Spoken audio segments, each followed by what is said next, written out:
The path of concoction. Asterisk rumble. Rumble, asterisk. Thunder cracked across the heavens, the sky roaring with a wrath that silenced the entire Destined market. The clouds boiled with divine fury, their weight pressing down on the world below like the hand of a wrathful god. Normally, the skies above the market shimmered with cultivators streaking through the clouds like shooting stars, but today, even the bravest grounded themselves. No one wished to test if that lightning bolt might count as an early stroke of tribulation. Destined market sprawled vast and lively. At its heart stood the inner city, protected by a tri-layered formation strong enough to hold off spirit beasts up to the 3rd tier. An attack from such a beast would still bring chaos, but the formation gave residents a fighting chance. Of course, maintaining such a defense demanded vast resources, so only the wealthy and sect-affiliated lived within its bounds. Outside, the outer district was a different world. Thousands of wooden and stone homes dotted the landscape like scattered leaves, each belonging to rogue cultivators too poor or too stubborn to find shelter in the inner city. In a quiet southwestern corner, beside a meandering stream, stood a modest wooden home. A single room, a hall, and a small kitchen isolated, with the next neighbor a good 2 li away. While the skies raged, the kitchen inside that lonely house was alive with focused chaos. A pound of sliced yam, 2 ounces of white poria, 3 of 1-year ginseng. Now the beef, make sure there's no bone. Bare-chested and focused, Luo Chen moved with practiced ease, muttering aloud as he prepared a concoction in a wide bronze pot. With each movement, he grabbed herbs and meat from nearby shelves, stirring them into the broth with rhythmic precision. The pot hissed and bubbled, the aroma thickening the air. Finally, he poured in a carefully refined white bone broth and leaned back, letting out a sigh of satisfaction. He adjusted the firewood beneath the stove, tending it like a craftsman stoking a sacred forge. 2 hours passed. When he removed the lid, a thick, gleaming mixture rolled lazily beneath the steam. Color milky white and glossy. Aroma rich, yet balanced.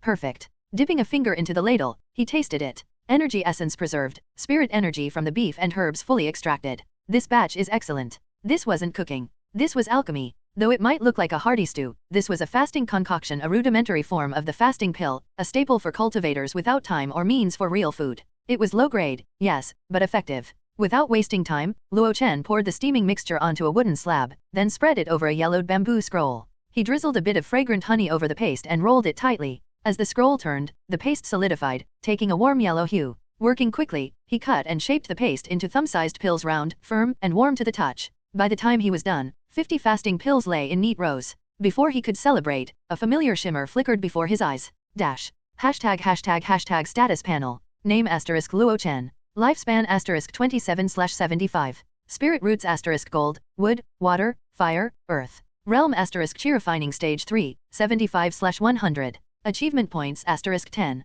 Can be used to unlock cultivation techniques, spells, or alchemy skills. Techniques. Long spring art proficient, 235/300. Spells. Cleanse beginner, 49/100. Entangle skilled, 176/200. Fireball proficient, 268/300. Skills. First tier alchemist. Fasting concoction grandmaster, 501/1000. 10 achievement points, Luo Chen whispered, eyes gleaming. I can finally unlock the myriad wonders pill. A year had passed since his soul crossed into this world. In his old life, he was just an exhausted office worker, early mornings, late nights, barely scraping time to enjoy cultivation games on his phone. He couldn't even afford microtransactions. All he had was sheer persistence, grinding levels with hard work and patience. Then, one night, the screen went dark, and he woke up here, in this new body, in this unforgiving world. The original Luo Chen, whose body he now inhabited, was his age and had once stumbled upon a hidden cave deep in the mountains. There, he found a dead cultivator, a few spirit stones, some ancient techniques, and 2 pill recipes. Hoping to join a sect, he made his way to Destined market, only to be rejected. Too old at 17. Too weak, with the rare 5-element spirit root too balanced to be useful. An unfortunate soul abandoned by fate. But Luo Chen didn't give up. He rented land on the outskirts and scraped together a living, sometimes helping at stalls, sometimes hunting in the mountains. Eventually, he focused on the simpler of the 2 pill recipes, the fasting concoction. After many failures, he succeeded. Rogue cultivators often out hunting for days were happy to buy his crude pills. It was enough to survive. But survival wasn't cultivation. Driven by desperation, the original Luo Chen gambled everything on an incomplete recipe, the Jade Dew pill. A mistake. The cauldron exploded. The house collapsed. And his soul departed just as a new one arrived. That was the day Luo Chen was reborn. Now, a year later, he stood with 10 achievement points, a Grand Master level fasting skill, and eyes fixed firmly on the horizon. 3 recipes lay before him. Fasting concoction, basic, barely sustaining him. Myriad wonders pill, elegant, efficient, within reach. Jade Dew pill, powerful but unstable, dangerous, and beyond his current ability. He couldn't survive much longer on fasting pills alone. He needed more than survival, he needed strength. Cultivation demanded resources. Pills, stones, techniques. A single bottle of jade dew could fetch a mid-grade spirit stone, but it wasn't worth dying over. Not yet. His heart burned with certainty. The path forward is myriad wonders. Even if it costs me everything, even if I must defy the heavens themselves, I will walk the path of the alchemist. Asterisk. The next morning came early. Luo Chen awoke before sunrise and immediately got to work. He carefully counted and sorted the fasting pills on the wooden board, placing 10 into each of 5 jade bottles. The remaining bottles were already packed. He changed into his only presentable robe, a humble low-grade piece, and strapped on his low-grade flying sword. With practiced motion, he secured the jade bottles into his pouch and stepped outside. Time was crucial. If he didn't reach the city early, the better stalls in the rogue cultivator zone would be taken, and he'd be stuck trying to sell pills from a corner no one visited. The rain from yesterday had turned the dirt roads into slush. The further he went into the outer district, the stronger the air reeked, an overwhelming mixture of urine, medicinal herbs, sweat, and beast stench. Add to that the wet scent of mud, and most would gag. But Luo Chen barely noticed. He was used to it. 2 hours later, he finally arrived at the gates of the inner city. Stepping past the formation-marked pillars, he paused to take in a deep breath. Clean air. The difference was like night and day. They say the inner city is built over a first-tier spirit vein, ideal for chi refining, Luo Chen muttered. One day, when I've saved enough, I'll buy a house here. Encouraged by the thought, he headed directly to the rogue cultivator area in the southwest. At a stall marked by a slab of worn bluestone, draped with beast hides and yellow talismans, an old man was busy arranging goods. He had just finished stretching out the hides when he spotted Luo Chen. Fellow Daoist Luo, you're late today, the old man chuckled. This was Chen Xiaoping, a 6th-stage chi refining cultivator and a seasoned veteran of the Dai market.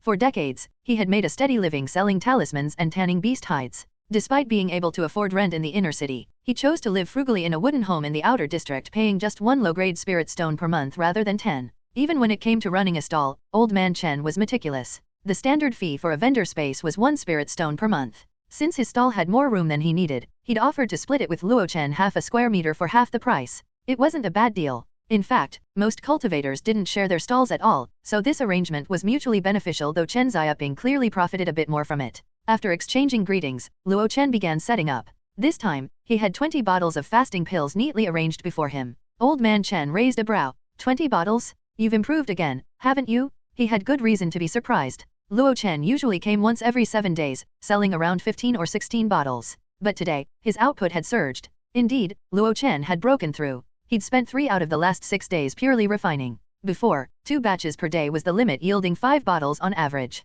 But now, with his pill-making skill reaching Grandmaster level, his success rate had skyrocketed. Yesterday alone, he produced 5 bottles in 1 batch. With reduced wastage and a bit of luck, 20 bottles was no longer a dream, it was reality. Ah, just experience adding up, Luo Chen said modestly, though he couldn't help but feel a flicker of pride. Old Man Chen clicked his tongue in amazement. There are other pill sellers in the market, but none of them manage your consistency. He reached for a bottle. Hope you didn't mix any flour into cut corners? Gotta protect our stall's reputation. Luo Chen smirked, grabbing a red-lined talisman from the table. I heard someone bought your chi-concealing talisman last week and still got half their butt chewed off by a spirit beast. Maybe I should take this back and examine it just to make sure our reputation remains intact. Startled, Chen Xiaoping immediately snatched the talisman from Luo Chen's hand. Hey now, your 5 fasting pill bottles barely sell for a spirit stone. That talisman is worth 3? Don't get cocky, boy. Luo Chen laughed. Just kidding. Grumbling, the old man carefully placed the talisman back in the center of the display, his prized product. Despite his stinginess, Old Man Chen's chi-concealing talismans were genuinely popular.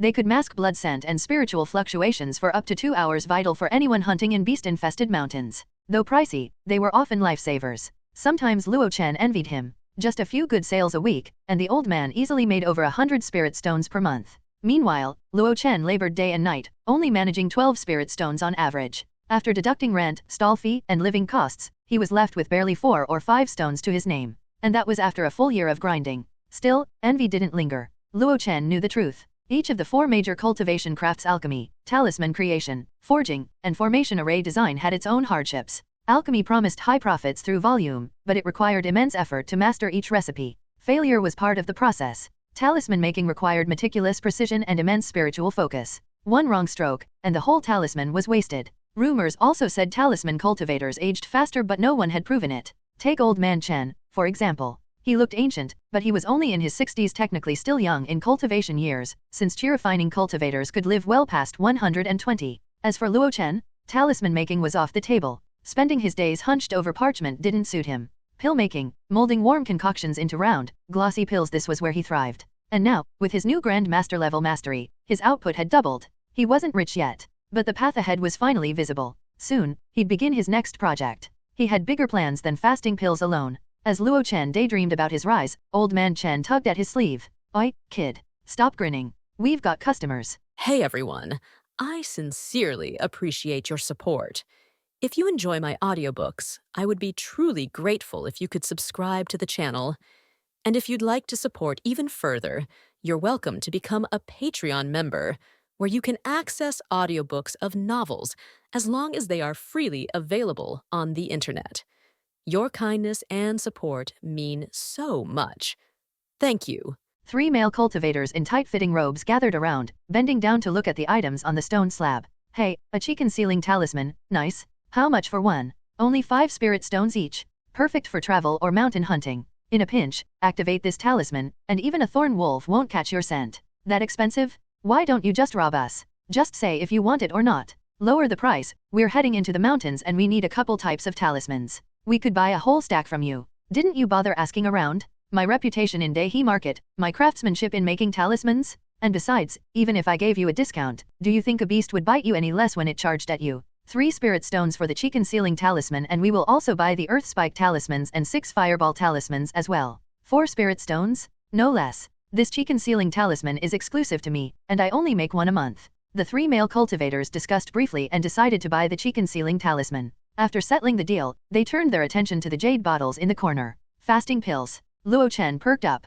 1 pill will fill you up, 10 pills will keep you full for 3 days and nights. How many bottles do you want? How much? Let me tell you, these fasting pills are made with high-quality first-tier yellow beef as the main ingredient, supplemented with ginseng and angelica root, and finally refined with the unique fragrant honey from the Medicine King sect. They're definitely worth the price. Are they really that good? Here, smell this. Isn't it rich? And look at the color, absolutely no flour mixed in to fake it. I dare say, no one in this area has better quality than mine. Big brother, it does smell better than the fasting pills we bought before. Exactly. Can tell a fellow cultivator knows quality when he sees it. You were probably tricked before. Were those fasting pills dry and tasteless? They must have used fake beef. How much? 4 bottles for just 1 spirit stone. Why don't you just rob us? Just say if you want it or not. Once you pass this stall, you won't find such good stuff. Let me tell you, I've got plenty of regular customers. In a bit, I'll be sold out and heading home. Any cheaper? I can see you 3 are sincere buyers. How about this? Still 1 spirit stone, but I'll give you 5 bottles. Deal? Consider it a friendly gesture. When I release new pills in the future, I'll give you a discount too. Alright, give us 10 bottles. We've still got some left from before, but we'll try yours this time. With the deal concluded, Luo Chen and Old Man Chen cupped their hands and wished them a safe journey into the mountains and a bountiful harvest. After the group left, the two exchanged a knowing smile. Old Man Chen quietly placed another chi-concealing talisman on the stall. Didn't he say he only made one a month? As the sun rose, the rogue cultivator area in the southwestern corner became increasingly lively. People selling pills, cultivation techniques, and demonic beast meat were everywhere. Shoppers and bargain hunters came in a steady stream, and occasionally, 1 or 2 disciples in the official robes of the Jade Cauldron Sword sect could be seen. The appearance of the latter energized the rogue cultivators, and prices were shouted higher than usual. People from sects were considered prime targets for making a profit. But this had nothing to do with Luo Chen. Fasting pills were the most common of common goods, every sect had them. Moreover, the fasting pills he refined were of the lowest tier. They were not even true pills, just fasting concoctions shaped into pill form. No matter how well he refined it, it still wouldn't have much competitiveness. By noon, Luo Chen had sold nearly all of his stock. He had only 20 bottles in total, which wasn't much, and it had taken him 6 or 7 days to gather that much. Low-tier alchemists sure have a miserable life. If one was not supported by a sect, it would be even more unbearably tragic being a low-tier alchemist as a rogue cultivator. There was nothing to pack up. Luo Chen handed Old Man Chen a few pieces of beef jerky made from leftovers and prepared to leave. Before Luo Chen left, Old Man Chen chewed on dried beef while washing it down with clear water and called out to him. "You're introducing a new pill? Don't tell me it's that incomplete pill formula you picked up last year. Kid, don't aim too high. I've seen too many rogue alchemists go broke researching new pill formulas, losing everything. It's not easy for you to save up those spirit stones. You'd be better off buying 2 bottles of chi-nourishing pills from the Spirit Medicine Pavilion to boost your cultivation a bit." This was one of the rare sincere moments from this stingy, opportunistic old man. Luo Chen could hear the sincerity in his words. In reality, the price the original owner had paid for that incomplete alchemical formula was even greater than what Old Man Chen described. However, Luo Chen had his own plans and naturally wouldn't make such an over-ambitious mistake. "You should worry about your teeth, old man. This dried beef is tough enough to crack them." Old Man Chen grimaced as he took a vicious bite of the dried beef. The meat fibers got stuck in his teeth, making him uncomfortable, but he stubbornly swallowed it down. He glared at Luo Chen. Get lost. Luo Chen chuckled, squeezed into the crowd, and disappeared in an instant. He was still in the southwest section of the rogue cultivator area, but this time, he had entered the herbal trading district. Having spent years frequenting this place, he was thoroughly familiar with the buying and selling of various goods. Sister Wang, did your husband just bring these back from the mountains? They don't seem dried properly yet, afraid the real experts won't take them. Since I'm feeling generous today, I'll do you a favor and take 10 jin off your hands. This fallopia doesn't seem to be fully 10 years old. Give me a discount, and I'll take it. Jade Yam, yes, give me 50 pounds. I used to get 20 pounds for one spirit stone, now the price has doubled. How about a little discount? Fine, I won't haggle. Just throw in a red fur fruit, this one, the big one. For an entire afternoon, Luo Chen wandered through the herbal district, making large-scale purchases of all the medicinal ingredients he needed. Since all the sellers were rogue cultivators hawking their goods on makeshift stalls, the quality depended entirely on one's own judgment, and the price was purely a matter of negotiation. After bargaining until his lips were dry, Luo Chen finally gathered most of what he needed.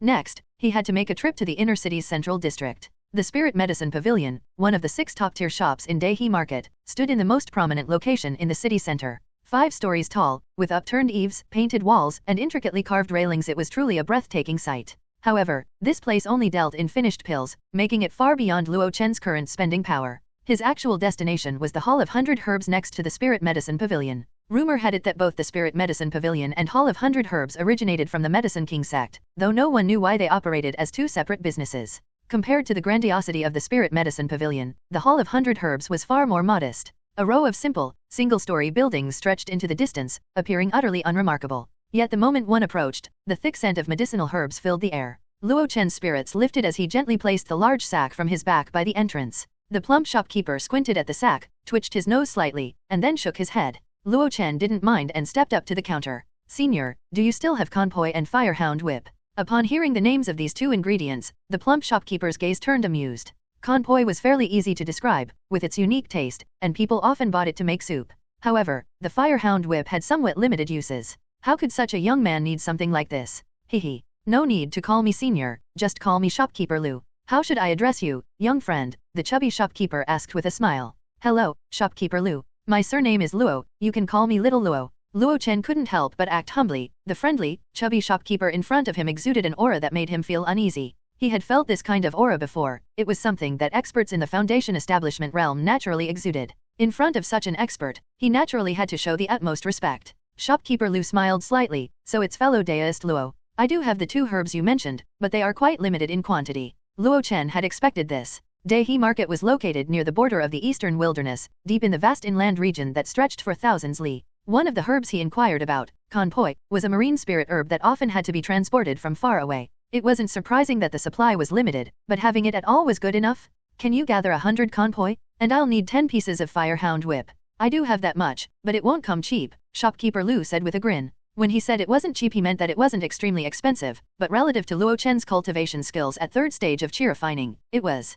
Especially given the other's attire, he didn't seem particularly wealthy. What's the price? 100 portions of Conpoy will cost 10 low-grade spirit stones, and 10 Firehound Whips will also cost 10 low-grade spirit stones. Luo Chen's eyelid twitched. He even wondered if this chubby shopkeeper had piercing vision and could see that he had exactly 20 spirit stones left in his pocket. Is it that expensive? Do you want it? I'll be a regular customer in the future. Can you give me a discount? Hall of 100 Herbs, a 500-year-old store with branches in all regions. Our prices are fair for all, and we do not negotiate. All right then, pack it up for me. Here are 20 spirit stones. Gritting his teeth, Luo Chen reluctantly took 20 spirit stones from his pocket. With an imperceptible speed, the chubby shopkeeper snatched the bag of spirit stones from his hand. Little Ling, fetch 100 Conpoy and 10 Firehound Whips. With the items in hand, Luo Chen hefted the large bag of herbs at the door and left the Hall of 100 Herbs with a knowing smile from the shopkeeper. Before nightfall, and with no rogue cultivators lying in wait to rob along the road, Luo Chen hurried back home. Looking at the pile of items on the ground, Luo Chen sighed. Years of savings, gone in an instant. Upon careful calculation, he realized he had saved 50 spirit stones over the years, and they were all spent today. Especially the last 2 main ingredients, which cost him 20 spirit stones. 500 years, my foot, more like a shady shop? I hope you would go out of business soon. After cursing the unscrupulous merchant, Luo Chen forced himself to stay positive. It will come back, all of it will come back. In the future, I'll only earn more spirit stones. After speaking, he took off his low-grade robe, folded it carefully, and jumped into the nearby stream wearing only shorts. This place was relatively outlying, although it was near the Great Million Mountains of the eastern wilderness. Most people who ventured into the mountains returned from the eastern side, so the area was sparsely populated. He wasn't worried about anyone seeing him and demanding some sort of repayment with his body. After a refreshing wash, he scrubbed away all the scents he had picked up throughout the day. Although he knew cleanse, it felt more like blasting his body with spirit power to scatter the dust, and wasn't nearly as satisfying as taking a bath. He usually only used cleanse when cleaning his robes. Upon returning to the wooden house, Luo Chen changed into a pair of shorts and casually threw on a gray hemp robe. With damp hair draped behind him, he retrieved a leather-wrapped package from under the floor in the corner of the house. Opening the package, he found a yellowed bamboo scroll, a thin booklet, and a piece of goat parchment. The bamboo scroll was simple in content and bore the name Long Spring Art, Luo Chen's main cultivation method, which extended only to the 9th level of chi refining. Rumor had it that this technique was an introductory method from the Medicine King sect, with the Yiwood Medicine King canon as its advanced counterpart. This technique came from a youthful adventure, discovered amidst the remains in a desolate mountain cave. Luo Chen had never stopped practicing this technique, devoting nights to its study and spending non-alchemy days honing it further. However, the effects were minimal. He was still stuck at the 3rd stage of chi refining, with the 4th stage seemingly out of reach. Still, his proficiency in the technique had increased quickly, reaching the skilled level. It wouldn't be long before he reached perfection, with the Grand Master level just around the corner. He was eager to know whether mastering the Long Spring Art at the Grand Master level could significantly enhance his cultivation. The goat parchment contained a fragmentary pill recipe called Jade Dew Pill discovered by his predecessor. Luo Chen had little interest in it. Even if the recipe were complete, he wouldn't delve into it. After all, this was a second-tier pill used by Foundation establishment cultivators, requiring materials he couldn't currently afford. The original owner had exhausted their savings, barely gathering the ingredients, including many substitutes, hoping for a quick breakthrough. It must have been desperation born of poverty. His focus was entirely on the thin booklet. Flipping through the booklet, the first 2 pages detailed the recipe for the fasting concoction. Unlike typical recipes that only listed ingredients, this booklet included precise proportions, preparation methods, and handling techniques for the materials. It even covered the control of heat. This level of detail had made it easy for his predecessor to get started. After only a few failed attempts, the first batch of fasting concoction was successfully refined. This became the foundation for establishing a foothold in Daihe Market. From then on, he had the means to settle and build a life in Daihe Market. Luo Chen had long since studied this recipe to the point of memorization. What interested him now were the next 5 pages. Myriad Wonders Pill harmonizes water and fire, balances yin and yang, stimulates yang energy without damaging the kidneys, and prolongs endurance. Better to share joy with others, the mingling of yin and yang is indescribably wondrous. Thus, this pill was named Myriad Wonders. In plain terms, it was the cultivation world's version of the blue pill. Of course, based on the description of the final product, it was supposedly red. If he could refine it, there would undoubtedly be a market for it. Everyone had such needs, even cultivators. Even in Daihe Market, one of the 6 top establishments was the Tianxiang Tower, catering to such needs. With few female cultivators around, the men who frequently ventured into the mountains to hunt demonic beasts or gather herbs had even greater demand for such items. As for why the original Luo Chen never attempted to refine this pill, Luo Chen could only speculate. Was he afraid of the shame in selling such a pill? Cultivation is nothing to be ashamed of. Calming his mind, he carefully reviewed the 5 pages of the Myriad Wonders pill recipe again. The preparation of each ingredient, the order of addition, timing, proportions, and heat control. Once everything was committed to memory, Luo Chen opened the status panel. Status panel. Name, Luo Chen. Lifespan, 2775 Spirit Roots, Gold, Wood, Water, Fire, Earth. Realm, Chi Refining Realm Stage 3, 75/100. Achievement points, 10, can be used to unlock cultivation techniques, spells, or skills. Technique. Long Spring Art, Proficient, 235/300. Spells. Cleanse, Beginner, 49/100. Entangle, Skilled, 176/200. Fireball, Proficient, 268/300. Skills. First Tier Alchemist. Fasting Concoction, Grandmaster, 501/1000. His gaze lingered briefly on his lifespan before settling on the achievement points section. Achievement points. Each technique, skill, and spells granted an achievement point upon breaking through to the next proficiency level.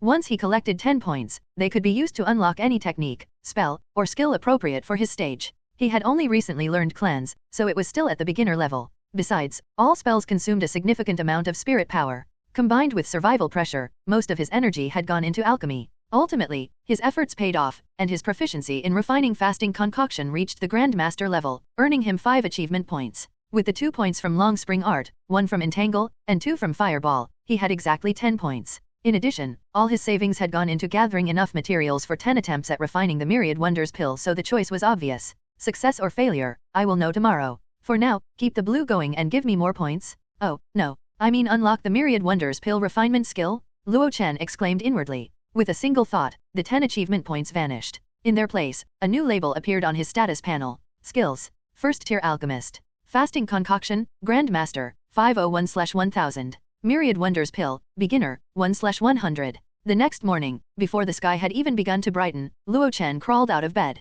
A thick fog hung in the air. If listened closely, could even hear the distant roars of beasts from within the Great Million Mountains. However, none of that had anything to do with him. Today, and for the days to come, he would be very busy. First, he had to sort and prepare various herbs. The herbs bought from rogue cultivator stalls were mostly crude, some hadn't even been dried. He placed them on a sieve and waited for the sun to rise so he could dry them outside. Next was the jade lotus seed. He had to peel them, keeping only the lotus kernel. The skins were definitely unusable. Under the oil lamp, Luo Chen peeled them one by one until his eyes grew dry, then finally stopped. I wonder if this will make me nearsighted? But I'm a cultivator now, surely I won't end up with nearsightedness. By the time he finished with the lotus seeds, the sun was fully up. He soaked the lotus seeds in diluted blood from a red sun chicken, and took several sieves outside to dry. Living on the edge of the outer district wasn't particularly safe, but it did offer one advantage: ample space. When refining fasting concoction, there was one step that produced a very pungent smell. If he did it in a crowded area, he'd likely get complaints. Old Man Chen, who tanned hides for talismans at home, had received multiple complaints and had to bribe the management with a few good talismans to smooth things over.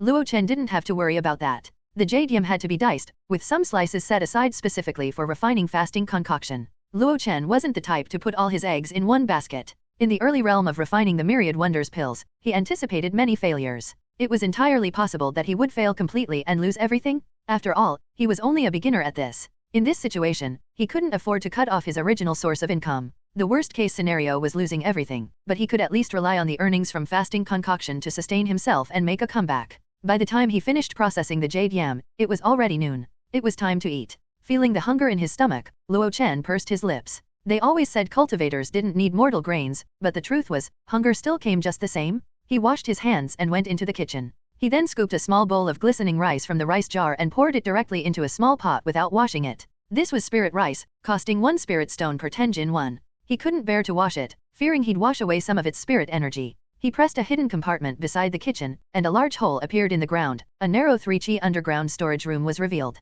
Inside hung a partial slab of beef. It was from a first-tier demonic beast, the yellow beef. This stuff was expensive too, costing nearly 1 low-grade spirit stone per 10 Jin. Luo Chen had this 100 Jin of meat not because he was gluttonous, but because yellow beef meat was one of the main ingredients in fasting concoction. 1 Jin of meat, along with suitable amounts of ginseng, angelica, and other herbs, could produce 5 bottles of fasting concoction, which he could sell for 1 spirit stone. He always bought in bulk for a discount and stored it with ice. Looking at the partial slab of beef, Luo Chen couldn't help but swallow. Then, with a kitchen knife, he sliced off about 2 liang of meat and took out some ordinary vegetables from the icebox. He washed the meat and vegetables thoroughly, diced the vegetables, and sliced the meat into very thin slices before placing everything into the small pot. He added firewood and ignited the fire. He then formed a seal with his hands, muttering an incantation, and after about 2 breaths, a small fireball appeared in his hand. Go! With a puff, the wood in the stove ignited instantly. This went smoothly this time. The fireball blasting the stove incident from when I first transmigrated shouldn't happen again. Luo Chen gave a slight smile, feeling a sense of pride. He glanced at his status panel. His fireball had gone up from 268/300 proficiency to 269/300. He was now cultivating a total of 3 spells: the water-based cleanse, the wood-based entangle, and the fire-based fireball. Among these, his fireball had the highest proficiency. This was no coincidence. At first, he thought cultivation was mysterious and fun, so he played around by casting fireballs whenever he had nothing to do. He tested this spell's effects. It was slow and energy-consuming, but the power was undeniably strong. If it hit the target, it could melt gold, smelt iron, and reduce bones to ashes. But that was only if it hit. A normal cultivator casting the fireball took at least 3 breaths from forming the seal to chanting. In 3 breaths, an enemy could kill him 180 times over. At first, Luo Chen was about the same, and each cast would consume 1/10 of his total spirit energy. That was when he understood why low-stage cultivators rarely used spells in combat. They either used enchanted tools or talismans, both of which were faster, consumed less energy, and were just as powerful as spells. Once he realized this, he lost interest in low-tier spells like Fireball. But as his proficiency increased each time he used the Fireball to ignite fire during pill refinement, his proficiency grew, and he began to feel that spells might not be entirely useless. Like now, the energy cost remained 1/10, but the casting speed had already reduced to within 2 breaths. And this was only at the proficiency level. What if he reached the perfection level? What about the Grandmaster level? So, whenever he had a reason to use the Fireball, he would do it once or twice. Every bit added up. Lost in these thoughts, he realized the rice in the pot was almost done. Smelling the aroma, Luo Chen took a piece of pickled radish from the pickle jar. A large bowl of beef stew rice, brimming with spirit energy and vibrant colors of red, green, yellow, and white, paired with a few pieces of sweet and tangy pickled radish. Sitting under the eaves, feeling the cool streamside breeze and sunlight, he dug in heartily. This was the most enjoyable time of Luo Chen's day. If he had no survival pressures or pursuit of longevity, enjoying such a meal daily would indeed be a true pleasure. Unfortunately, Luo Chen had no choice. He was a man with a system. Even in the darkest nights, he would eventually shine. Damn, why is this thing so stinky? The man destined to shine clutched his chest, retching beside the stream. He hadn't expected the firehound whip he bought from the Hall of 100 Herbs to reek so badly during processing. He put on a mask, gathered his courage, and resumed processing the firehound whip. As he peeled back the skin and applied a special liquid solution, he muttered to himself, "This stuff doesn't stink, this stuff doesn't stink. It's spirit stones, all spirit stones, fragrant spirit stones." After finishing one firehound whip, he rushed to the stream. Ugh. Processing raw materials was time-consuming and exhausting, but he couldn't cut any corners. In fact, it was even more crucial than the refinement techniques themselves. It was simple logic. No matter how perfect the pill formula, how precise the technique, or how top-notch the equipment, if the materials were flawed, then the final result was doomed. It was like building a tall tower on a shaky foundation. Nothing else mattered if the base was flawed. After 7 days, he had brought the raw materials, through preliminary and deep processing, to a state of near perfection. Luo Chen had also taken the time to refine a few batches of fasting concoction, molding them into pills and storing them. But he didn't plan to sell them this time. He planned to sell them together once he refined the Myriad Wonders pill. In the coming days, that iron pot, infused with trace amounts of spirit minerals, would need to be cleaned thoroughly for refining the Myriad Wonders pill. Standing at the stove, Luo Chen solemnly donned an apron.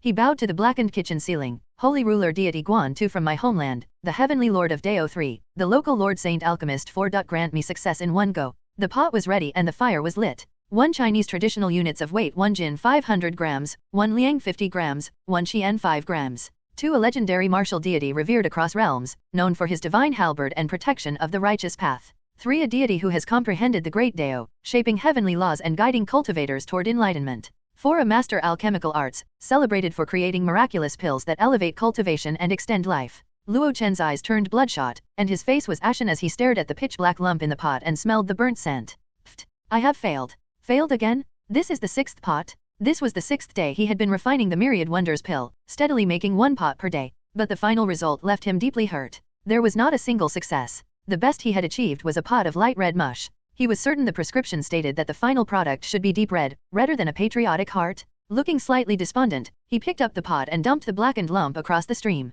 Then, by the stream, he absent-mindedly scrubbed the pot with a gourd sponge. In his mind, he kept replaying the refining process. The proportions were certainly correct. I used scales to measure them to utmost precision. The order of adding ingredients was also correct. Each addition was timed precisely as symptoms appeared. Was it a problem with the heat? Or maybe the firewood wasn't right? But the prescription stated that peach wood would do. For a mere first-tier pill, the requirements shouldn't be that high. Or was it my technique that was wrong? These repeated failures led Luo Chen to begin doubting himself. He even wondered if he lacked the talent for alchemy, and his success with the fasting concoction was only because the original Luo Chen had talent and led him to the door. He was merely taking over someone else's well-leveled game account, briskly walking down an already paved path. Splash! Water splashed across his face. A large carp swam by, leaping as it passed and splashing water all over his face. Recently, there were more fish in the stream, probably swept over from the rising waters of the Lankang River. He looked at the fish swimming away and felt a surge of anger. Bam bam, energy. Fireball! A lump of charcoal floated up from the water's surface, drifting further downstream.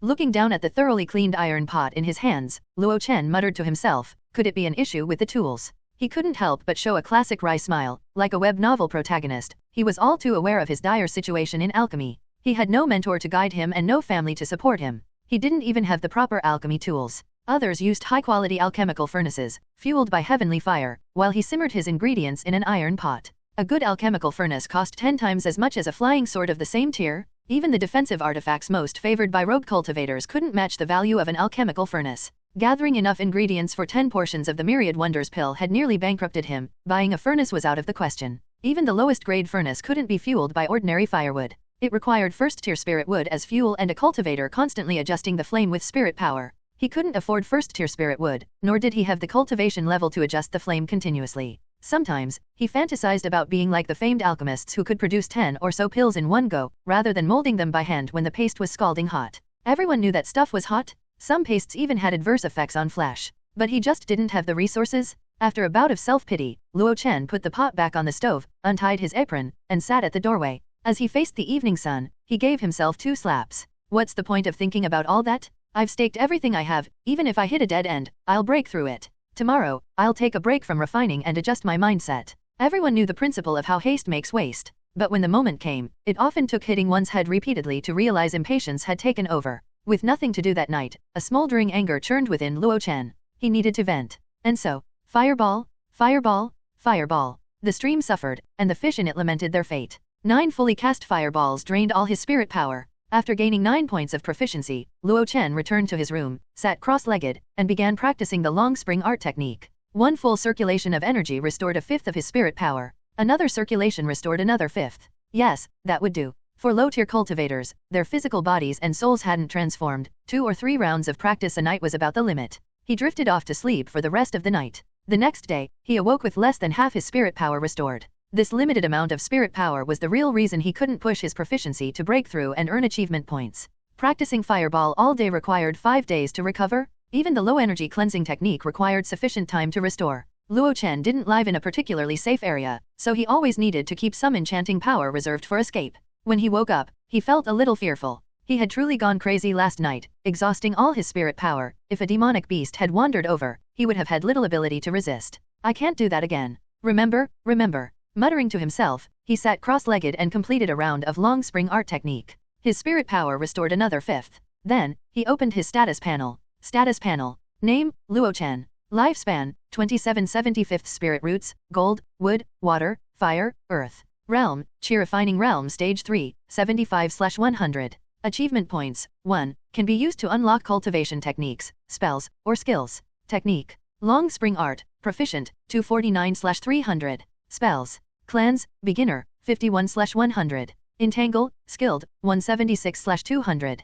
Fireball, perfection, 304/500. Skills. First tier alchemist. Fasting concoction, grandmaster, 507/1000. Myriad wonders pill, beginner, 3/100. Staring at the status panel, Luo Chen was momentarily dazed. The lifespan was, unsurprisingly, his own lifespan before transmigration. The original Luo Chen had long been dead, and the lifespan should have been 0. The reason he desperately wanted to earn spirit stones was ultimately for cultivation and for longevity. As he reflected on it, it saddened him to know he would have only lived 75 years on Earth. He wouldn't even be able to celebrate an 80-year-old celebratory funeral one, nor would there be descendants dancing at his service, not that he would have had any, given the fact that he had been single before the transmigration. So in this life, he was determined to climb step by step, to reach the pinnacle of cultivation and to live the longest. And then, he was slapped hard by reality. Half a month had passed. Even as he had kept up with his long spring art technique practice twice every day, his current state remained stagnant. Even with balanced 5-element roots, he couldn't be this talentless. How had the original Luo Chen reached the 3rd stage of Chi refining?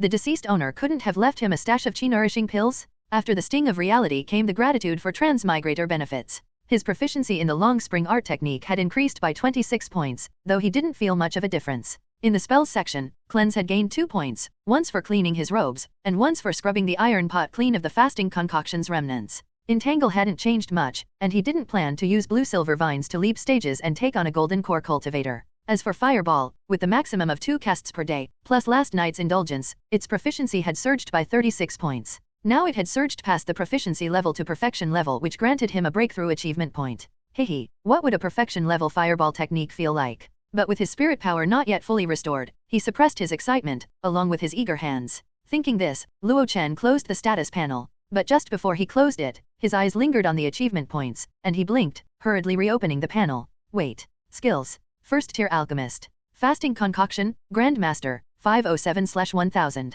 Myriad wonders pill, beginner, 3/100. He remembered clearly, when he had used an achievement point to unlock Myriad wonders pill, his proficiency had only been at 1 point, yet now it was at 3. But he had never successfully refined a single Myriad wonders pill. Proficiency can be increased through failure. In Chinese culture, if an elderly passed away after the age of 80, they would celebrate a joyous funeral. Ever since transmigrating and inheriting everything from this body, his proficiency had only increased under the condition of success. So, he had never considered the possibility that failure could also increase proficiency. But, thinking carefully, why shouldn't failure also increase proficiency? Success was never achieved outright but was built upon a series of failures. Although the experience gained from failure was minimal, wasn't that small experience still part of success? It was like learning to drive. A novice certainly couldn't maneuver tight canal turns. But a successful hill start, a proper parallel park, and a smooth acceleration were all small successes, weren't they? It was precisely these minor successes that eventually accumulated to create a seasoned city driver or the king of hairpin turns on Mount Akina.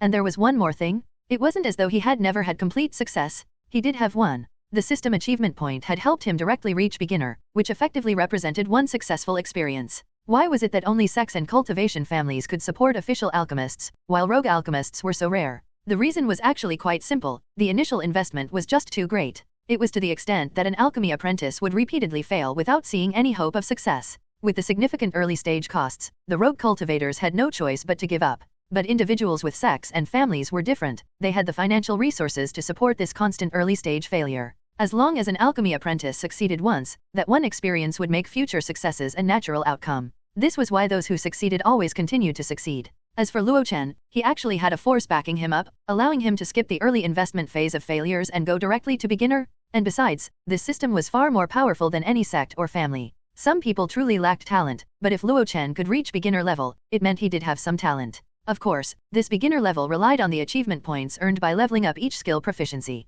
Therefore, all my success came from my own hard work. After discovering his proficiency was increasing, Luo Chen's mood, which had already improved somewhat, brightened even more. He was practically buzzing with energy, like he'd been injected with adrenaline, and couldn't help but howl excitedly. However, having understood the principle that haste makes waste just yesterday, he knew that in his current excited state, attempting alchemy wouldn't be wise. So today, he planned to do something else to balance out himself. What should he do? Practice martial arts? To be precise, he should practice lightness technique. He knew his own matters best. His level wasn't high, his enchanting power wasn't abundant, and his low-grade flying sword was just for show. He hadn't even learned the traction and could only swing the sword by hand. The previous original Luo Chen had merely gone to the outskirts of the mountains to help others carry demonic beast meat back to town. In this situation, what would provide the best chance of survival? The answer was, of course, to be able to run. Ideally, the best way for a chi-refining cultivator to escape would be a swift talisman, or briefly flying with an enchanted artifact, or at least using the wind riding. But unfortunately, swift talismans were outrageously expensive, and most people couldn't afford one.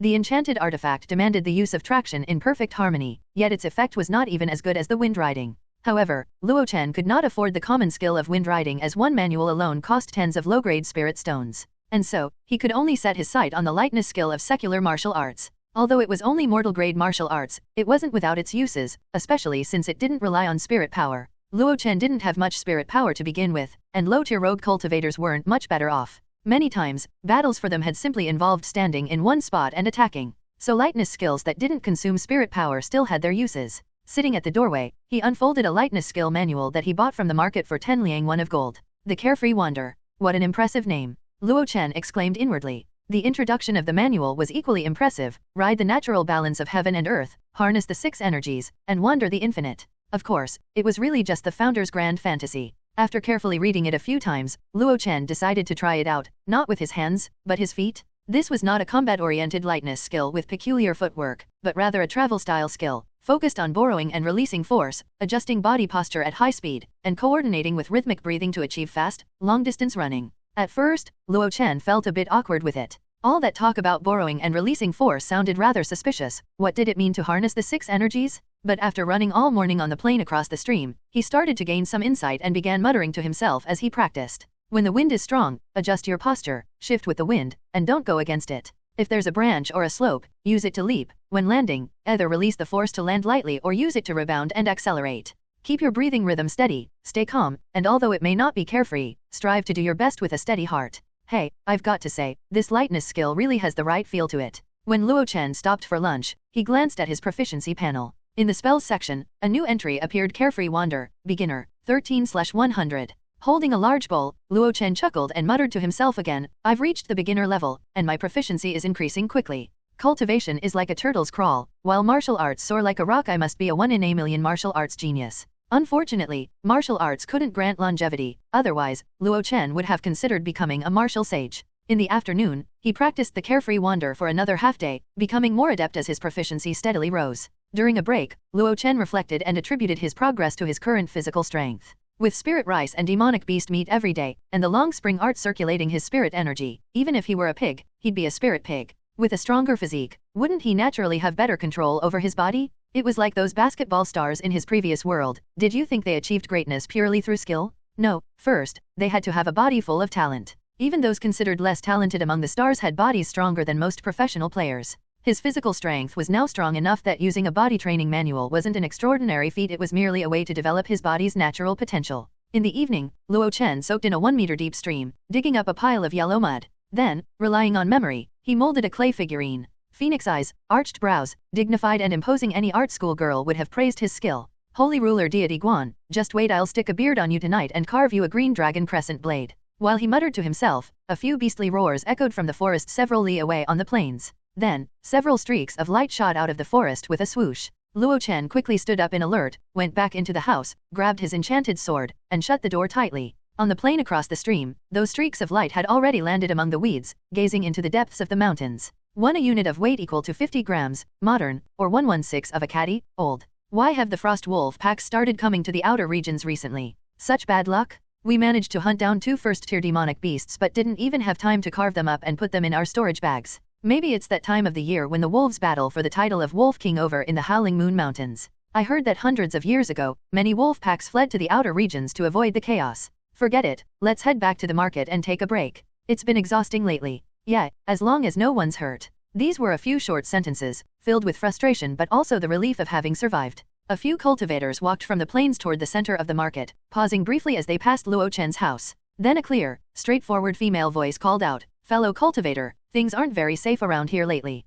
If you have the means, you should consider moving closer to the inner city." Luo Chen didn't reply. If he had the means, he would have moved already. Besides, being near the inner city wasn't the same as being in the inner city. How could it be considered truly safe? Those rogue cultivators lived by the edge of the blade, and incidents of waylaying others in the dark happened far too often. More than once, he had seen bloodstains and bones on his way into the city. Although this area was dangerous, in reality, the cultivators from the market set up a beast repellent zone on the plains every year. Low-tier demonic beasts instinctively stayed away, and even stronger, second-tier beasts didn't dare approach human-populated areas. Relatively speaking, where he lived now was still fairly safe. Besides, he always presented himself as penniless, scraping by with a few spirit stones each month. Few cultivators bothered to pay him any attention. Yin-Yang, why bother with that young man? Soaking in the creek and playing with clay in broad daylight, he's probably new to Dai Market. Come on, let's go home. Perhaps not hearing any reply, the people outside muttered a few more words, then left together. When Luo Chen heard them leave, he couldn't help but heave a sigh of relief.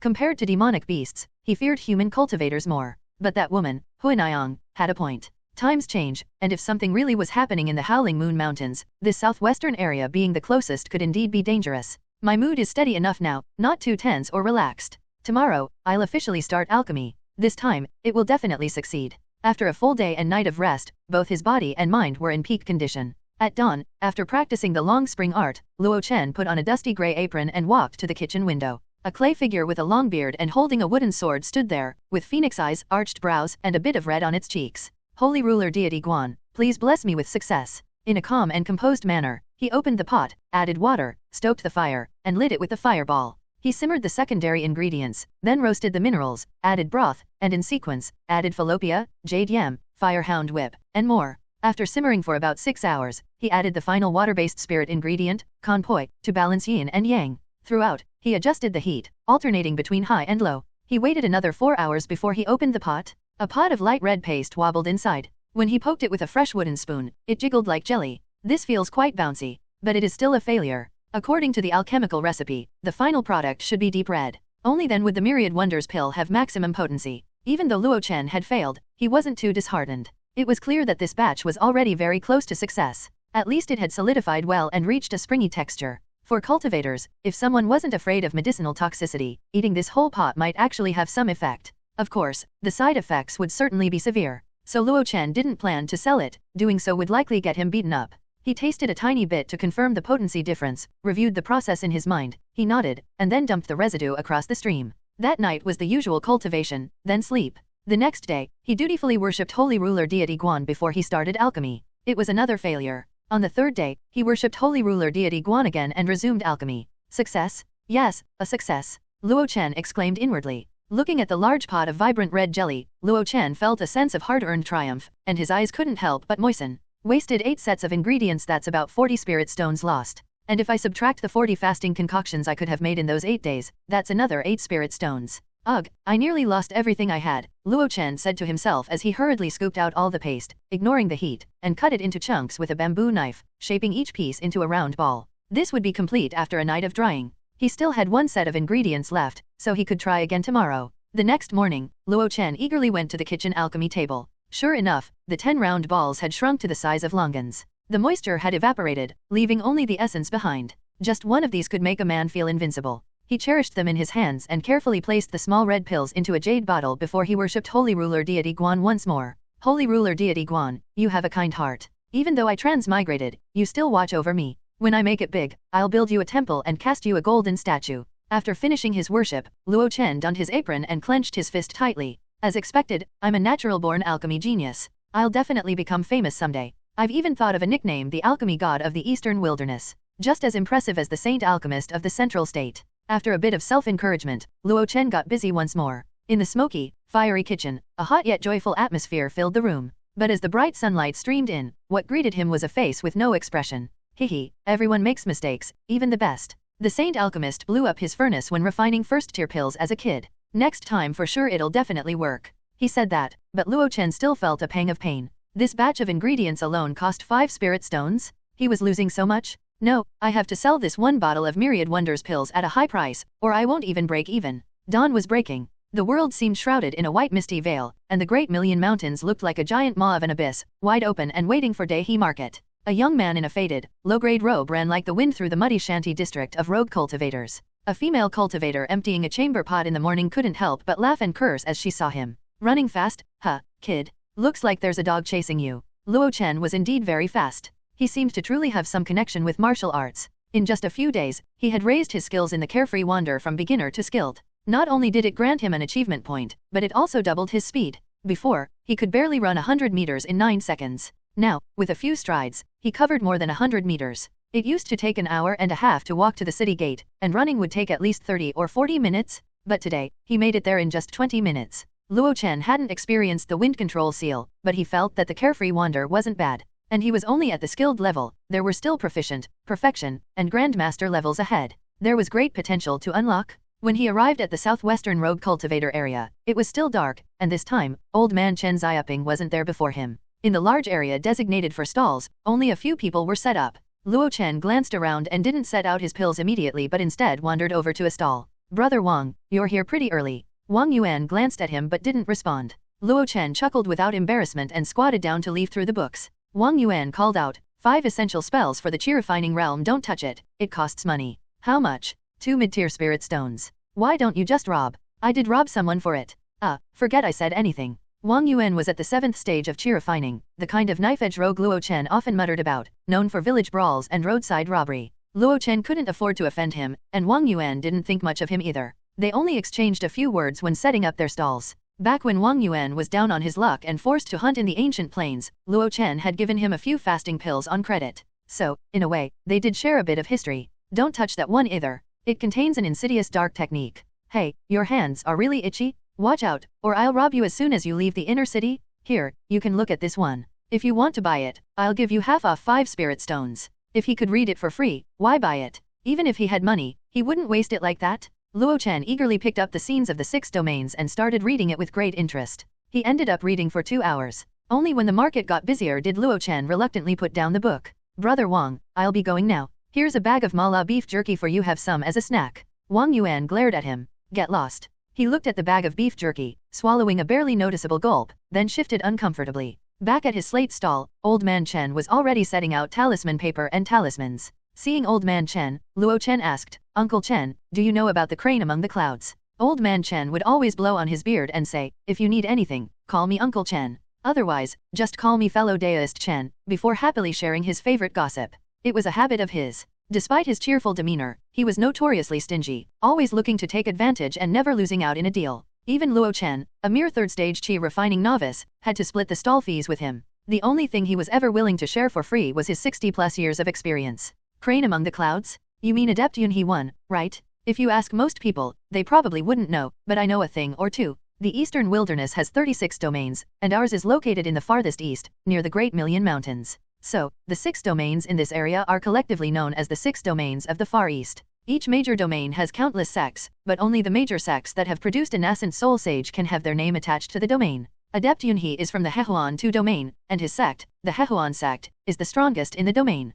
Luo Chen listened with great interest. This was the first time he had learned about the world outside of Dehe Market. He casually asked, "So, does that mean our domain should be called the Jade Cauldron domain?" "That's right. Our strongest sect here is the Jade Cauldron Sword sect, so we call it the Jade Cauldron domain." Old Man Chen replied and continued, "The Jade Cauldron Sword sect is known for its combat strength. Since it's located closest to the Great Million Mountains, it controls several large markets near the mountains, with Dehe Market being one of them." As he spoke, he realized something was off. He puffed his beard and glared. "Don't interrupt, I'm talking about Adept Yunhe. The Hehuan sect is famous for its dual cultivation methods, and its influence spans the 6 domains, with many related businesses. For example, the Tianxiang Tower here is one of their less notable properties. Tianxiang Tower is so large, bringing in a fortune of high-grade spirit stones every day, and it's still considered just a minor business." At the thought of this, Luo Chen became intrigued. "A business with money and beautiful women, this should be the goal that I strived for." People say that the Hehuan sect deviates from the righteous path, focusing on pleasures of the flesh rather than cultivation or battle prowess, and that's tarnishing the reputation of cultivators.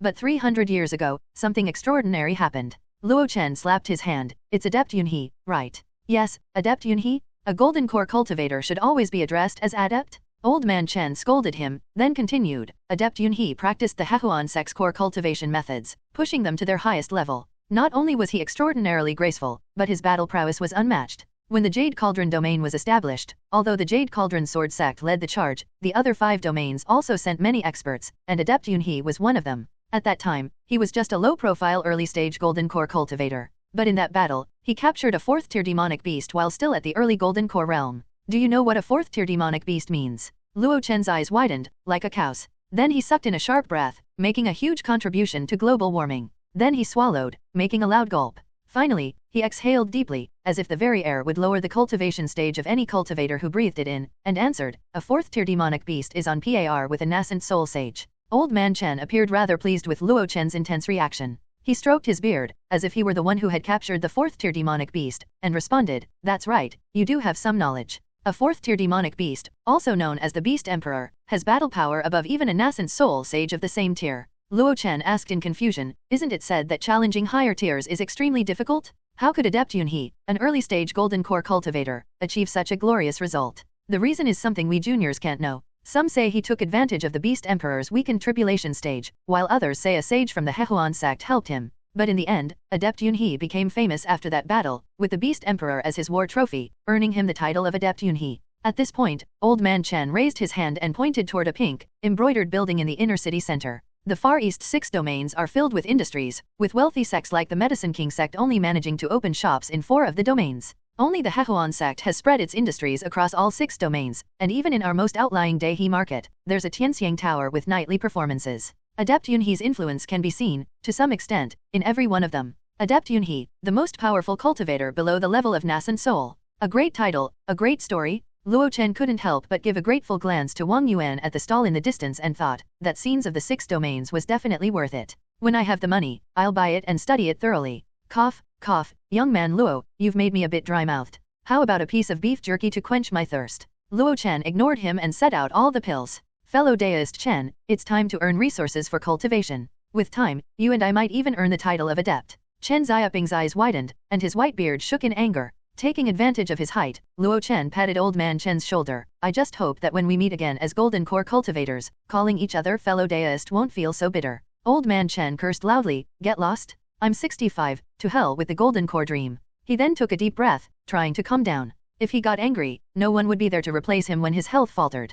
His gaze naturally fell on Luo Chen's stall, and his eyes narrowed. 21 bottles? All fasting pills, or did you really refine a new pill? Luo Chen sighed, his face filled with dejection as he said, "I'm lacking in talent and have spent all my savings. This is all I could barely manage to refine 1 bottle of new pills. I hope fellow Daoist Chen won't laugh at me." Gulp. Old Man Chen swallowed. "You didn't really manage to refine that 2nd-tier incomplete recipe, did you?" Sigh, "I'm too incompetent to refine 2nd-tier pills." "Yeah, just you. So, I had to settle for less and derived it into a 1st-tier pill. A 1st-tier Jade Dew pill." Old Man Chen widened his eyes. This old man's expressions were quite dramatic, swallowing, wide-eyed. "What's next? A sharp breath in?" Luo Chen placed his hands behind his back and said gravely, "That was not some incomplete alchemical recipe of Jade Dew pill. It's actually the secret recipe of Adept Yunhe of the Hehuan sect, the Myriad Wonders pill. It was simply left behind in Daihe Market after the war that opened up the Jade Cauldron domain. Fellow deist, you must not speak carelessly about this in the future. Hiss. Luo Chen covered his face, sensing that the temperature in the Jade Cauldron domain had just risen.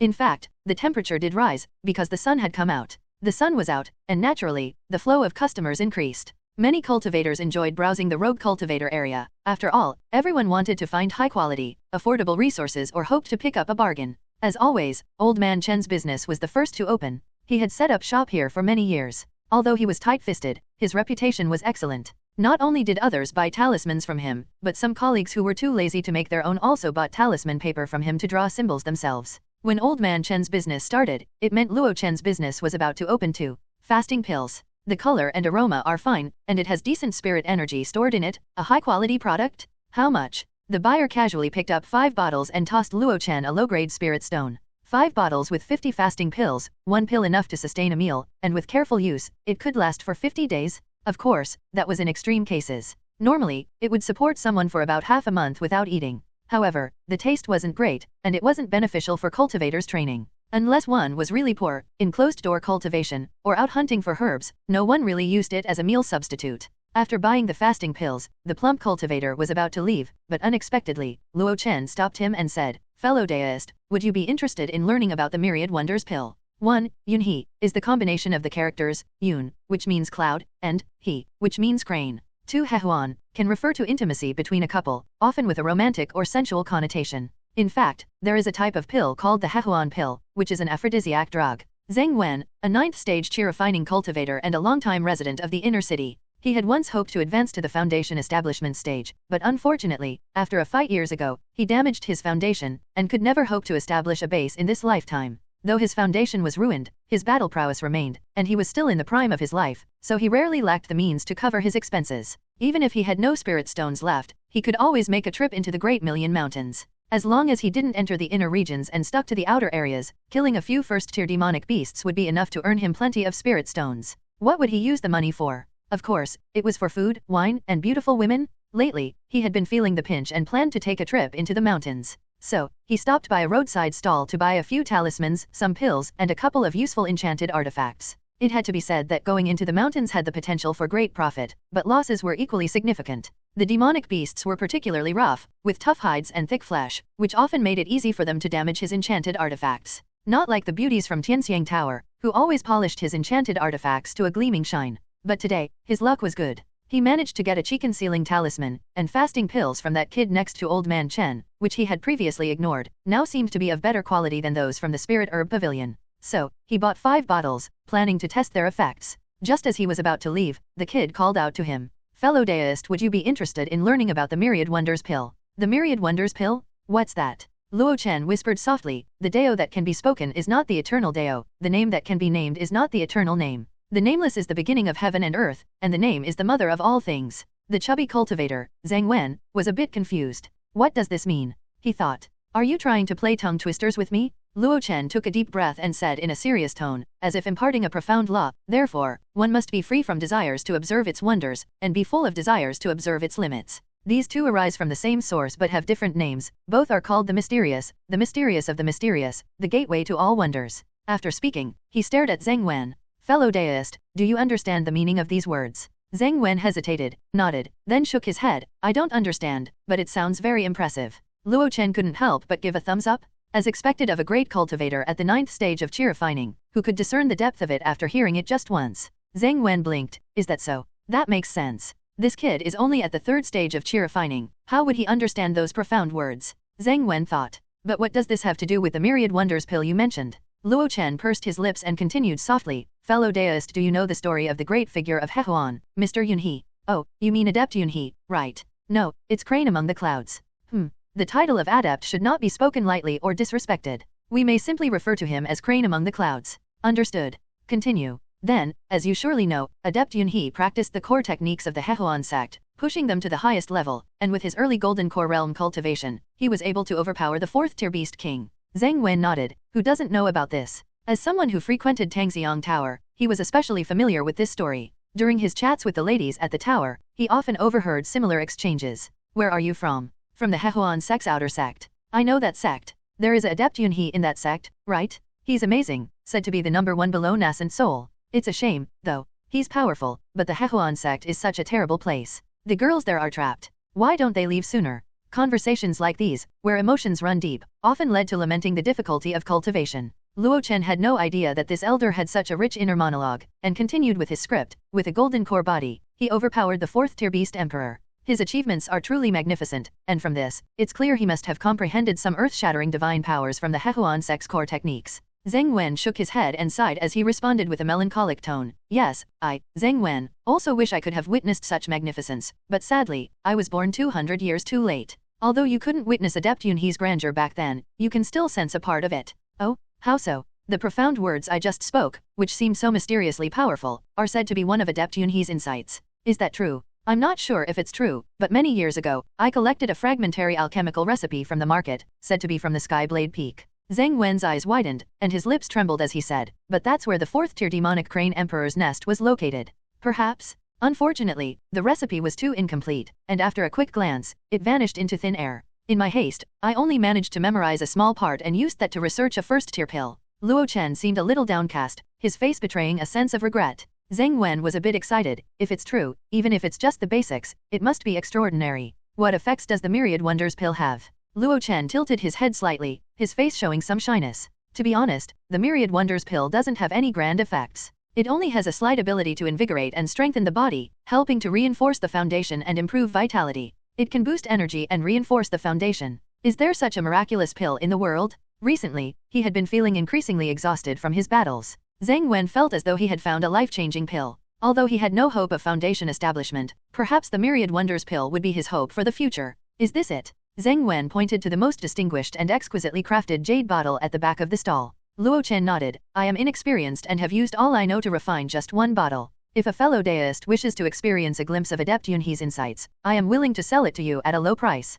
8 low-grade spirit stones. No, since we're like old friends, let's make it 5. Zheng Wen hesitated, then picked up the jade bottle and opened the soft cork. A soothing fragrance slowly wafted out, and upon first whiff, a sensation stirred in his lower abdomen. A second sniff brought a pure spirit energy that seemed to carry the force of crashing waves against a cliff, defying the scorching sun. Looking closely, with his 9th stage chi-refining vision, the deep red pill the size of a longan seemed to roll around like jelly. With the fusion of yin and yang, and the harmony of water and fire, there is indeed a hint of the fragrance described by the ladies of Tianxiang Tower, evoking the essence of the Hehuan sect's core techniques reaching the golden core stage, where the dragon and tiger meet. All right, my old friend, I'll take this bottle. 5 spirit stones, right? Take it. Luo Chen, surprised and honored, tightly stuffed the spirit stones into his chest. Fellow deist, take care. I'll be here next month, and if you need anything, feel free to find me. If there's anything wrong with the Myriad Wonders pill, please tell me, and I'll do my best to improve it. With a gaze full of emotion, Luo Chen watched the 9th stage chi-refining cultivator Zheng Wen gradually walk away, until he was out of sight.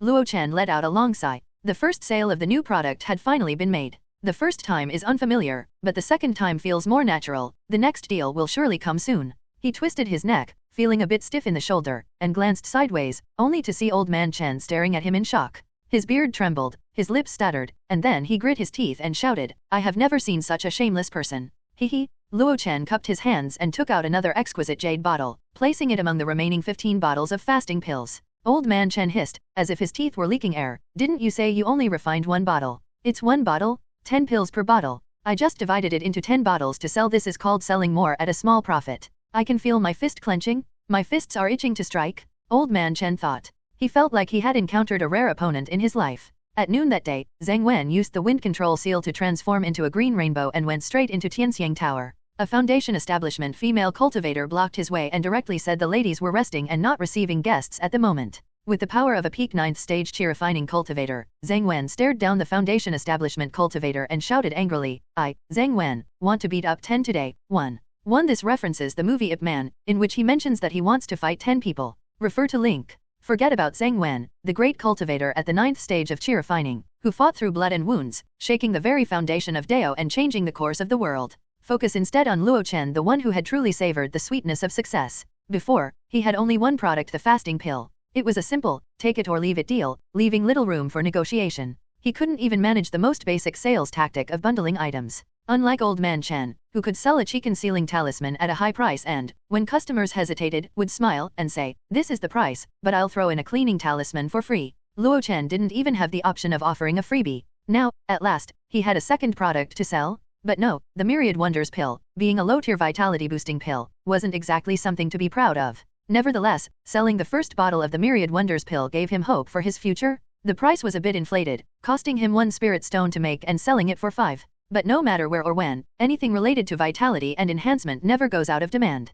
Even in the world of cultivation, where personal power is utmost paramount, in reality, the situation was quite the opposite. Low-tier cultivators, especially those in the chi-refining realm, were in the phase of refining essence into chi. They had to absorb the chaotic spirit energy and refine it, making their cultivation progress agonizingly slow. This was why items like spirit rice, demonic beast meat, and various pills were commonly sold in the market. Additionally, as spirit power flowed throughout their body, low-tier cultivators often struggled to control it. A slight provocation could easily lead to the leakage of vital energy. Therefore, to ensure the most efficient transformation of spirit energy, many cultivation methods would have techniques to lock in vital energy. In ancient texts, there was a term called Ma Yin King Xiang Wan, the technique of concealing vitality. There were usually only 2 ways to resolve this situation. One way was for a cultivator to reach the foundation establishment realm, where they would develop spirit consciousness, allowing them to freely transform the spirit power within their body, gradually becoming stronger from that point on. Otherwise, if everyone's energy leaked away in the early stages, who would ever have the chance to attain the Great Dao?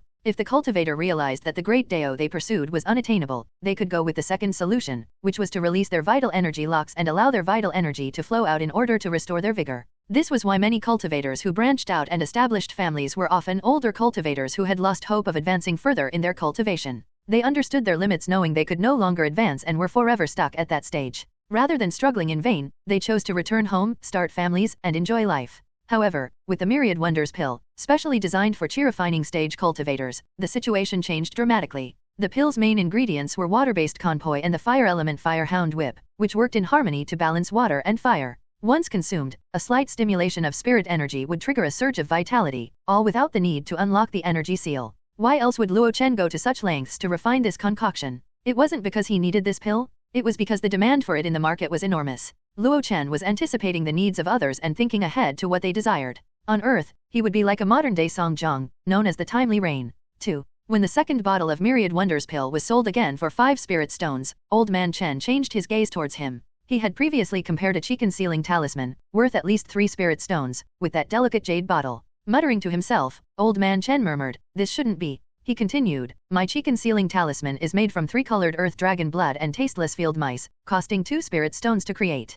Could it be that the Myriad Wonders pill is worth more than mine? Or is it that male cultivators value that aspect of power more, compared to something that could save their lives in a critical moment?" Luo Chen overheard his muttering but didn't bother to explain. Even though the fasting pills had sold out, and only the Myriad Wonders pills remained on the stall, he still squatted there. Today, he was determined to take full advantage of Old Man Chen's customer base. Whenever a cultivator came to buy a talisman, Luo Chen would hold on to them, quietly saying, "Fellow Daoist, are you interested in learning about the Myriad Wonders pill?" Of course, not everyone was interested. Those with a firm commitment to their Dao would refuse without hesitation. How could they focus on such trivial matters? Such insignificant individuals would never amount to anything in their lifetime. Those with strong self-esteem would simply turn and leave without a word. "Do you think I need that kind of pill?" one of them would scoff. However, most cultivators showed clear signs of interest, especially after Luo Chen repeated his story about how Adept Yunhe had used this pill to defeat the 4th-tier beast emperor. They generously opened their purses, hoping to emulate their predecessor's greatness. By the afternoon, Luo Chen had finally sold out of all the Myriad Wonders pills.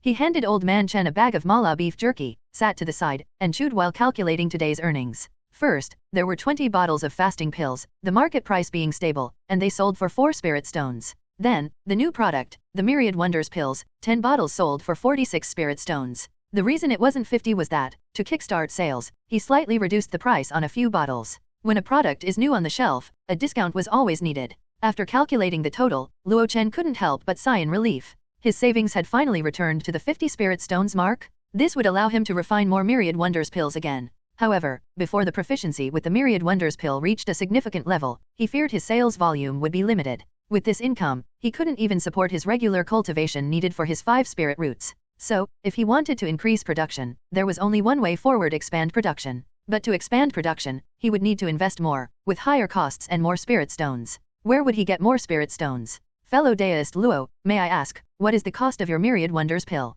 You too know it's a bit rude to ask. Luo Chen replied without even looking up. Old man Chen awkwardly laughed, but with his tough demeanor, he wasn't angered. The thing was, while others were unaware of Luo Chen's earnings, Old man Chen had seen everything clearly from his spot. 50 spirit stones? That was the same amount Luo Chen would have earned by selling 250 bottles of fasting pills. He knew it was impolite to ask about someone's business secrets, and since Luo Chen didn't say anything, he decided not to push the matter any further. But even though he didn't ask, Luo Chen leaned in closer. Uncle Chen. Old man Chen couldn't believe that Luo Chen started calling him uncle again. I've grown up watching you. No, you've watched me grow up. You know exactly how many spirit stones I have. You probably have a rough idea of the cost of the myriad wonders pill. Luo Chen spoke with a sincere and honest tone. I can't give you the exact cost, but you probably have an idea. Just don't go around spreading it. However, selling it at a high price does have its tricks. Old man Chen hesitated, reflecting on Luo Chen's actions throughout the day. He seemed to be pondering deeply. Yet, even as he mulled over it, some things still hadn't clicked for him. This was the difference between a transmigrator who had knowledge of the modern world and an old native cultivator. Even after witnessing the operations firsthand, he still didn't understand the reasoning behind it. I can tell you the trick, but can you do me a favor? Help. Old man Chen looked at Luo Chen in confusion, his left eye twitching involuntarily. I'll help, but I'm not lending any spirit stones. Luo Chen tugged at his sleeve, shaking it persistently, with a look of earnest admiration on his face. Uncle Chen, in this cold cultivation world, you're the only elder I have. Fellow deist, please respect yourself. Uncle, just 50 spirit stones, and they're low-grade spirit stones? Please, just lend it to me this one time. I'll pay you back in half a month at most. Hiss, you really dare to ask. You know how much I've earned today, I can totally repay you, trust me. Luo Chen grabbed old man Chen's thick, rough hand as he begged, Uncle, trust me, and don't you want to know how to sell your talismans for a higher price? Old man Chen was slightly moved. Luo Chen continued, to be honest, every time I see the talismans you painstakingly make being sold for a few spirit stones, it feels like a knife to the heart. Those who look down on your talisman making skills would be looking down on me. Little Luo, uncle, trust me. Lend me the spirit stones, and I'll help you sell your talismans at a high price, making your business grow strong and successful. Gulp. Old man Chen swallowed, his wrinkled face looking at Luo Chen with deep emotion as he asked, really? 50 isn't too much, you won't regret it or be scammed. Alright, here you go. I'm a 6th stage chi-refining cultivator, you wouldn't dare to renege. Luo Chen immediately took the handful of scattered spirit stones, placed them into his small pouch, tightly pulled the string, and stuffed it deep into his inner pocket. That is my money. Old man Chen thought as he turned his face away, unable to bear watching this scene. Then, he said to Luo Chen, alright, now you can talk. Fellow deist Chen, do you know what brand value is? One translates as the hidden appearance of the horse's shadow or the concealed mark of the horse. It refers to one of the 32 physical marks of a Buddha and symbolizes the Buddha's ability to conceal his physical organs or characteristics, particularly those related to sensual desires. Tu Songjiang was a Chinese historical figure who led an armed rebellion against the ruling Song dynasty in the early 12th century. He is portrayed as a righteous and resourceful leader who provides assistance to those in need, earning him his nickname of Timely Rain. In front of the bluestone slab, an old man held a piece of mala beef jerky, his eyes filled with insatiable curiosity. The tall, handsome, and graceful man in front of him stood with one hand behind his back, the other holding a long strip of beef jerky, speaking confidently.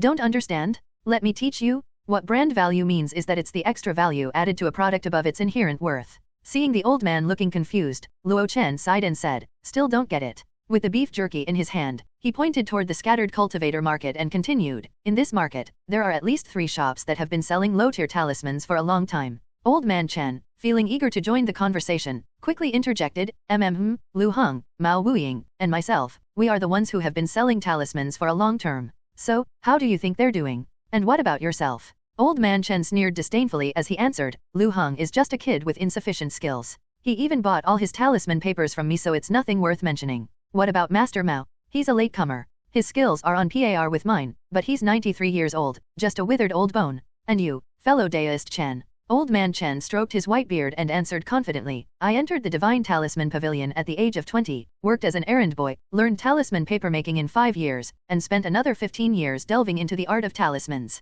I've been running this stall for 25 years, built on my long-established reputation. I'm still young and strong, and my skills are beyond perfection. Any rogue cultivator coming to the market to buy talismans must first come to me. Luo Chen showed a satisfied smile and clapped his hands before saying, fellow deist Chen, that's the spirit? Your talismans already have basic brand value, which comes from your experience working at the Divine Talisman Pavilion, your 25 years of hard work in the market, and your consistent talisman quality. Hearing this, old man Chen felt quite pleased, but after thinking for a moment, he started to feel something wasn't right. But despite all these years, the value of my talismans doesn't allow me to sell them at high prices. Indeed, they're not sold at high prices, but compared to others, isn't your price generally a bit higher? It does seem that way, but it's still not as good as the Divine Talisman Pavilion. Those customers who need to buy talismans in bulk still prefer to go there. Luo Chen rolled his eyes and said, the Divine Talisman Pavilion is backed by the Far East 6 domains, one of the 6 major sects. Their brand value is supported by nascent soul sages and golden core adepts.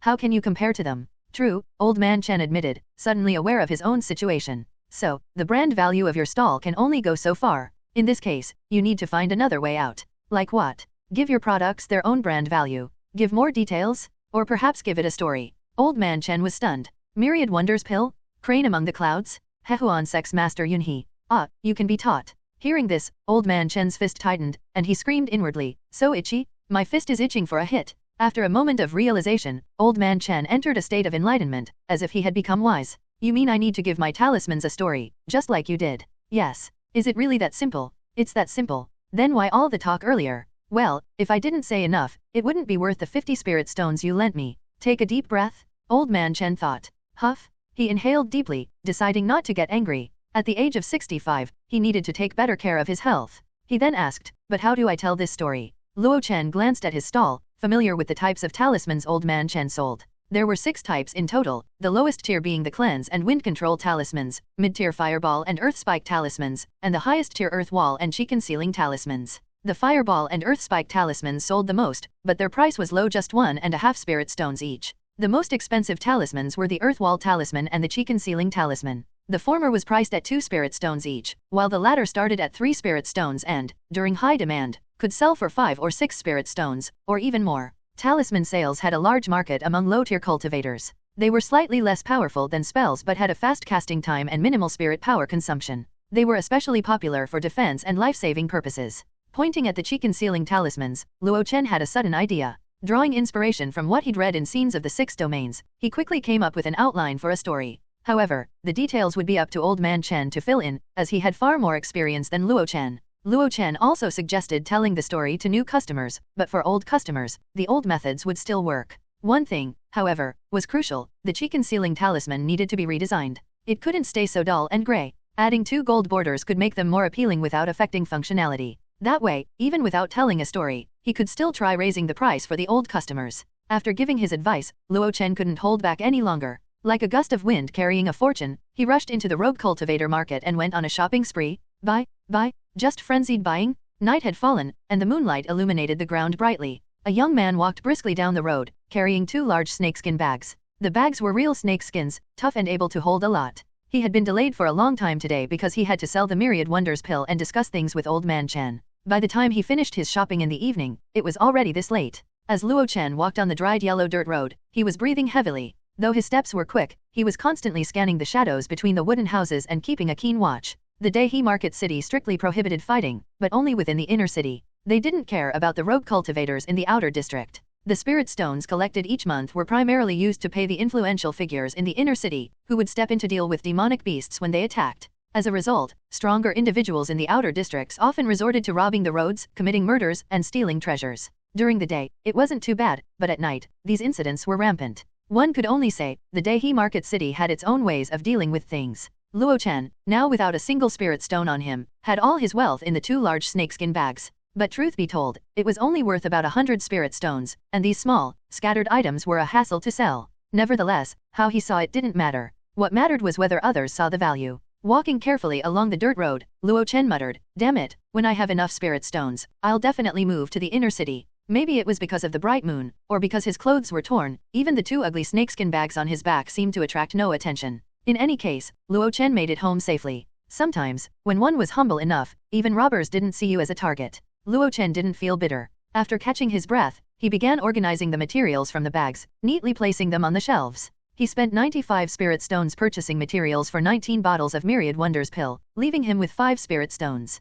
He also bought 3 spirit stones worth of fasting pill materials, which would yield at least 30 bottles based on his success rate. Selling them at 1.5 spirit stones each would make a profit of 6 spirit stones, with a net profit of 3. He also bought 10 pounds of spirit rice with one of the spirit stones and paid 2 months' rent for his outer district house with the other. His rent was half a spirit stone per month, so he paid for 2 months at once. He poured the spirit rice into the rice jar, collapsed on the wooden bench in the living room, inhaling the smell of medicinal herbs filling the room, and smiled widely. Though he was tired, he was in such a great mood. Tomorrow, he could start expanding production. At the time of the rabbit hour 1, the white dew had turned to frost, and the mist was heavy. It was still pitch dark outside, but in the cottage by the stream, Luo Chen had already begun his work. In his previous life, he had always had this kind of personality. As long as there was a goal, he would persist and keep moving forward. Working from 9 a.m. to 9 p.m., 6 days a week was exhausting, and even after work, there were meetings on WeChat and he had never been late once. Compared to the tiring mornings back then, at least now he performed the long spring art every morning and night, and after work, it brought him a very comfortable feeling, making getting up in the morning much less difficult. The only problem was that the practice sessions couldn't exceed 3 times, or his head would hurt unbearably. In that state, he couldn't even handle the basic tasks of processing herbs. There was a lot of work to be done today, but the tasks weren't actually that much. It mainly consisted of processing the materials for the fasting pills and myriad wonders pills. He was extremely familiar with the fasting pills, especially with his Grandmaster level proficiency. Not only was the pill-making process smooth, but even the preliminary handling of the herbs was much easier. The handling of myriad wonders pills materials was also faster than the last time. Sometimes, Luo Chen would also study the panel system when he had free time. A plain and unremarkable status panel, with the only 2 functions being the increase in proficiency and the achievement points that could be used to enter beginner cultivation methods of the same realm. He didn't focus on achievement points, but he was getting more and more familiar with the proficiency function. It wasn't limited to success, a sufficient number of failures could also lead to an increase in proficiency. Moreover, every time he broke through the proficiency level, it seemed to bring him additional insight. He was sure that the usual explanation of practice makes perfect was not enough to explain that kind of insight. It was more like after reaching this proficiency level, the panel system filled in all the insights that belonged to that level. As a result, in the same category of skills, he was relatively more well-rounded than others at the same level. This comprehensiveness was evident in his Grandmaster level fasting pills, with a stable delivery rate and guaranteed top-notch quality. If his Grandmaster level proficiency was maxed out, he wasn't sure if there would be further progress, but he assumed that the quality of the fasting pills at that point would be top grade. Top grade fasting pills. Aren't they still just fucking fasting pills? He thought. This was a common product in a saturated market, with numerous competitors and slow customer turnover. Top-grade fasting pills are useless and Myriad Wonders pills are better. The Myriad Wonders pill was a small exclusive product in a blue ocean market too, with mild effects. It was easy to imagine there would be many return customers. The downside was that the cost was too high, 5 spirit stones per batch, and the rate of failure was also high. In addition, the so-called blue ocean market wasn't that big. Most of the rogue cultivators still sticking around Dai market were those with aspirations to establish their foundations. Those who indulged in pleasures weren't many. As of now, this was Luo Chen's only product worth presenting. Therefore, expanding production was a must. Even though the current investment didn't yield any net profit yet, he had to persist. As long as the success rate went up, his future would be bright. Lunch was still beef stew rice. Because of the Grandmaster level proficiency with fasting pills, his material wastage was minimized. He should have used up the frozen beef faster, but after shifting to refining Myriad Wonders pills, the consumption rate slowed down. Luo Chen even felt that too much spirit energy was leaked from the beef demonic beast meat. So recently, he had been cutting an extra finger width of meat when preparing meals. After finishing a satisfying meal, Luo Chen let out a contented burp and thought, what a good meal, rich with a milky fragrance. Whether it was for the fasting pills or the Myriad Wonders pills, everything had to go through the final process of time. With that, Luo Chen sat by the stream, prepared a fishing rod, and tried his hand at fishing. He had noticed that recently, the stream, which originated from the Lankang River, had an increasing number of fish and shrimp. He decided to catch a few to enjoy a nice meal. As he fished, he opened his status panel. Status panel. Name, Luo Chen. Lifespan, 27/75. Spirit roots, gold, wood, water, fire, earth. Realm, stage 3 of Chi refining realm, 76/100. Achievement points, 1, can be used to unlock cultivation techniques, spells, or skills. Technique. Long spring art, proficient, 257/300. Spells. Clans, beginner, 52/100. Entangle, skilled, 176/200. Fireball, perfection, 315/500. Carefree wander, skilled, 102/200. Skills. First tier alchemist. Fasting concoction, grandmaster, 510/1000. Myriad wonders pill, beginner, 13/100. This time, the status panel display brought him great joy. The realm that hadn't moved in a long time had increased from 75 to 76, which was a full point. Breaking through to the 4th stage of Chi refining was just around the corner. Other items weren't much of a surprise. Whether it was the long spring art, fasting concoction, or Myriad Wonders pill, they all showed positive progress according to the existing plan. However, it was the fireball and carefree wander under the spells section that caught his attention for a few extra moments. Carefree Wander had jumped from beginner to skilled, bringing him an increase in speed. It had certainly been well worth it to run freely across the plains every day. As for the perfection level fireball, he hadn't had the chance to experiment with it yet. He could only tell when lighting the fire for cooking every day that it was more effortless and natural. An hour later, in the dugout water pit, there wasn't a single fish. How could I indulge so much in enjoyment? I should focus on practicing my protective skills. Luo Chen muttered to himself as he discarded the fishing rod, aimed at the deepest part of the stream, and cast a fireball. Boom! The calm stream suddenly burst with a massive splash, and scorching steam spread all over. Charred fish corpses fell onto the pebbles at the stream's bottom, slowly rising again as the stream's upstream waters flowed over. Luo Chen looked at the results of his fireball with satisfaction. One fire burned the stream, and the fish sank. That was truly a perfection-level fireball? After briefly sensing the amount of spirit energy consumed within him, Luo Chen couldn't help but raise an eyebrow as he said to himself, "Hey, previously a single fireball consumed 10% of my spirit energy. This time, it barely used half that? Does this mean I could cast 20 fireball in one go? It doubled? This is a definite qualitative change. And, the speed seems to have doubled too?" Previously, when he lit the fire to cook, he would carefully follow the steps, reciting the incantations carefully, worried he might blow up the stove. The spirit energy he injected was also minimal. This time, without that concern, he casually cast a fireball. He then realized that the speed of both was incomparable. Typically for normal cultivators, it took 3 breaths, but when Luo Chen reached the proficient level, he shortened it to 2 breaths. Now, at the perfection level, he has broken through to just a single breath. 1 breath, releasing a fireball talisman isn't much faster than this. The activation of talismans also has a process, infusing spirit energy, guiding the energy inside, and aiming at the target. This process usually requires an experienced practitioner to activate it quickly and smoothly. After all, it was an item. Feelings often lead to illusions. To avoid any misconceptions, Luo Chen decided to cast 3 more fireballs, directly at the stream. I wasn't wrong. 3 fireballs, including the first one, consumed only 20% of my spirit energy. The speed was also much faster, comparable to activating a fireball talisman. With these results, Luo Chen couldn't help but smile widely. Every day, he practiced the long spring art, absorbing and converting a small amount of spirit energy, and even when using all his strength, he only recovered 1/5 of it. This led to him being unable to practice spells extensively, fearing of depleting his spirit energy and not having enough to escape danger. But now that the fireball consumption had decreased, it meant he could double his daily practice proficiency. Moreover, what made Luo Chen happiest wasn't this. The speed of activation now is comparable to that of talismans. In an unexpected situation, I can completely catch the enemy off guard. Finally, I have a battle tactic I can rely on. Luo Chen had always lacked effective combat techniques, which was why he felt so insignificant, with no one paying attention to him. However, being ignored and having no combat ability were 2 different things. His anxious heart gradually calmed, and he almost wanted to look up and shout at the sky. But after thinking about it, he decided against it and chose to stay low-key. Next time, when he broke through to the mid-stage of cheer-fining, he would let out a triumphant roar. He picked up a fish that had been stunned by the steam from the stream. It would make a good addition to tomorrow's meal. I caught a fish today, and my fishing skill proficiency has increased by 1.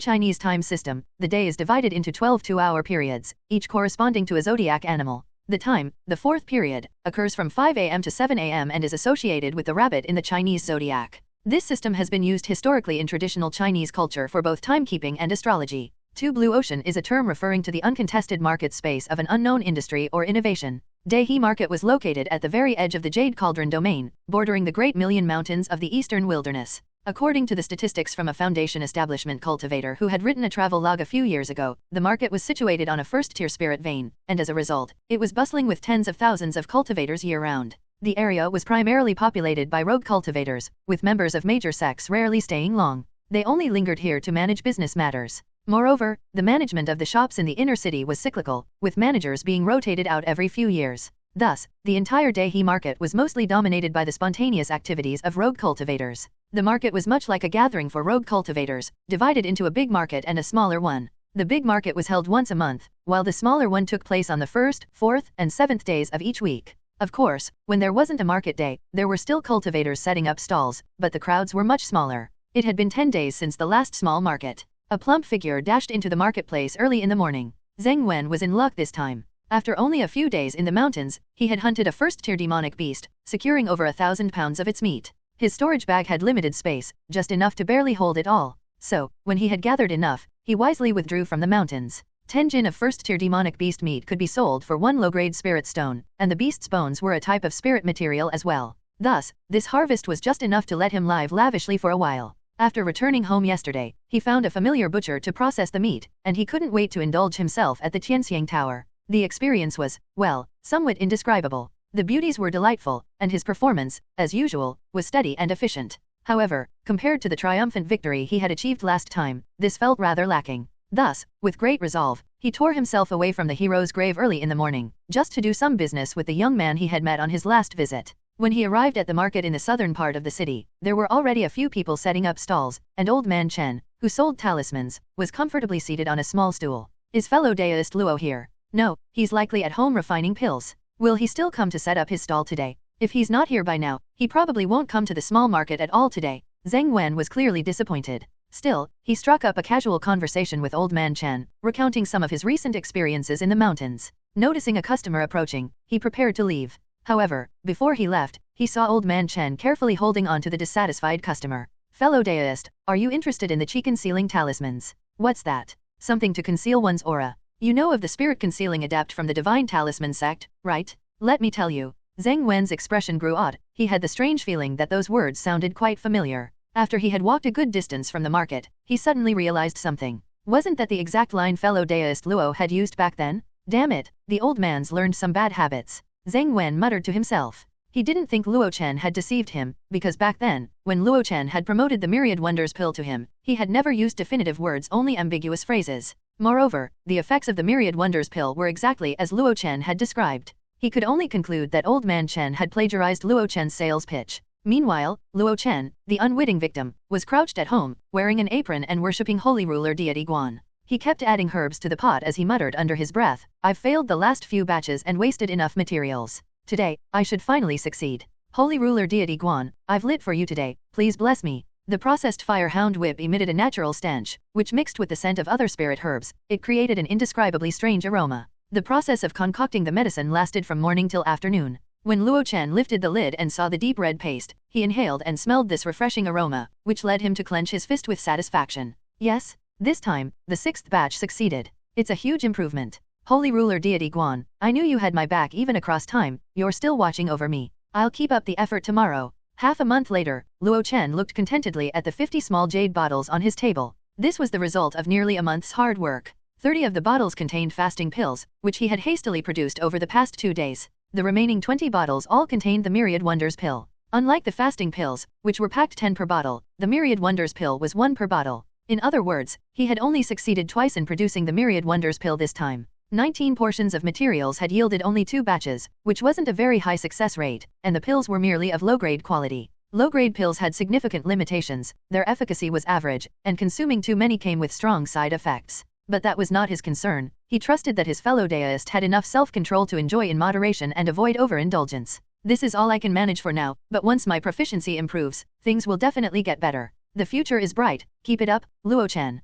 Packing the jade bottles into a bag, Luo Chen closed his door and dashed into the inner city of Daihe Market like the wind. Today was the big market day, and he was determined to sell this batch well. When he arrived at the market, it was still sparsely populated. He had come too early. Old man Chen hadn't arrived yet, but his old friend Wang Yuan was already sitting cross-legged on the ground. Young man, don't you care about your body? The ground is so cold. Luo Chen muttered softly as he greeted Wang Yuan and squatted naturally in front of his stall. Oh, there are even more items here now, he said to Wang Yuan. Compared to last time, there were several more old books and even a broken jade scroll. There were also 4 or 5 more enchanted artifacts, a few of which had traces of darkened blood. Luo Chen continued, Brother Wang, did you strike a few big deals recently? Wang Yuan lowered his eyelids. Look all you want, but don't touch. Luo Chen eagerly eyed a few old books, 5 essential spells for the chi refining stage, miscellaneous discussions on herbs, long spring art technique. They were all things he wanted, but sadly, he had no spirit stones. If Wang Yuan sold all these things, along with those artifacts, who knew how much he would make?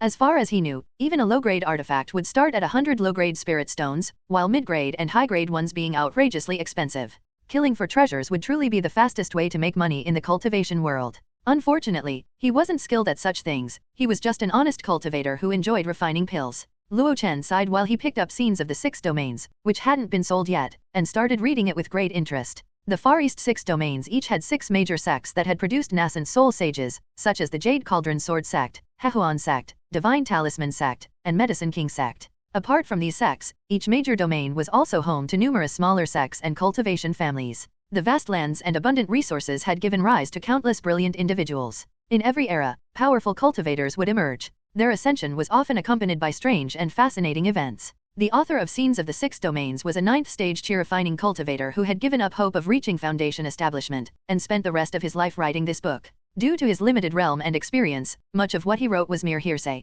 Even so, Luo Chen found the book useful for catching a glimpse of the vast cultivation world. These small glimpses stirred him and filled him longing. The real jade cauldron could cut through mountains and rivers with a single sword, stabilizing the domain. Such majesty truly magnificent. After a moment of admiration, Luo Chen reluctantly put down the book and prepared to set up his stall. If you like it, take it to read. There are too many errors in this travel log, it hasn't sold in months. Wang Yuan spoke indifferently, and with a lift of his finger, the book floated gently into Luo Chen's hands. Luo Chen was surprised, then overjoyed as he exclaimed, "Thank you, Brother Wang. I'll return it once I'm done." Holding the book, Luo Chen returned to his bluestone stall, where Old Man Chen hurriedly approached him. Seeing the familiar old face, Luo Chen smiled slightly. "Are you here to tell me how well business has been lately?" "No, I'm here to remind you to repay your debt." Ah, Luo Chen was deeply shocked. Just moments ago, he had thought the cultivation world was full of good people. However, after Luo Chen arranged his pills, Old Man Chen still gave him some good news. "Lately, many fellow Daoists have been asking about your Myriad Wonders pill.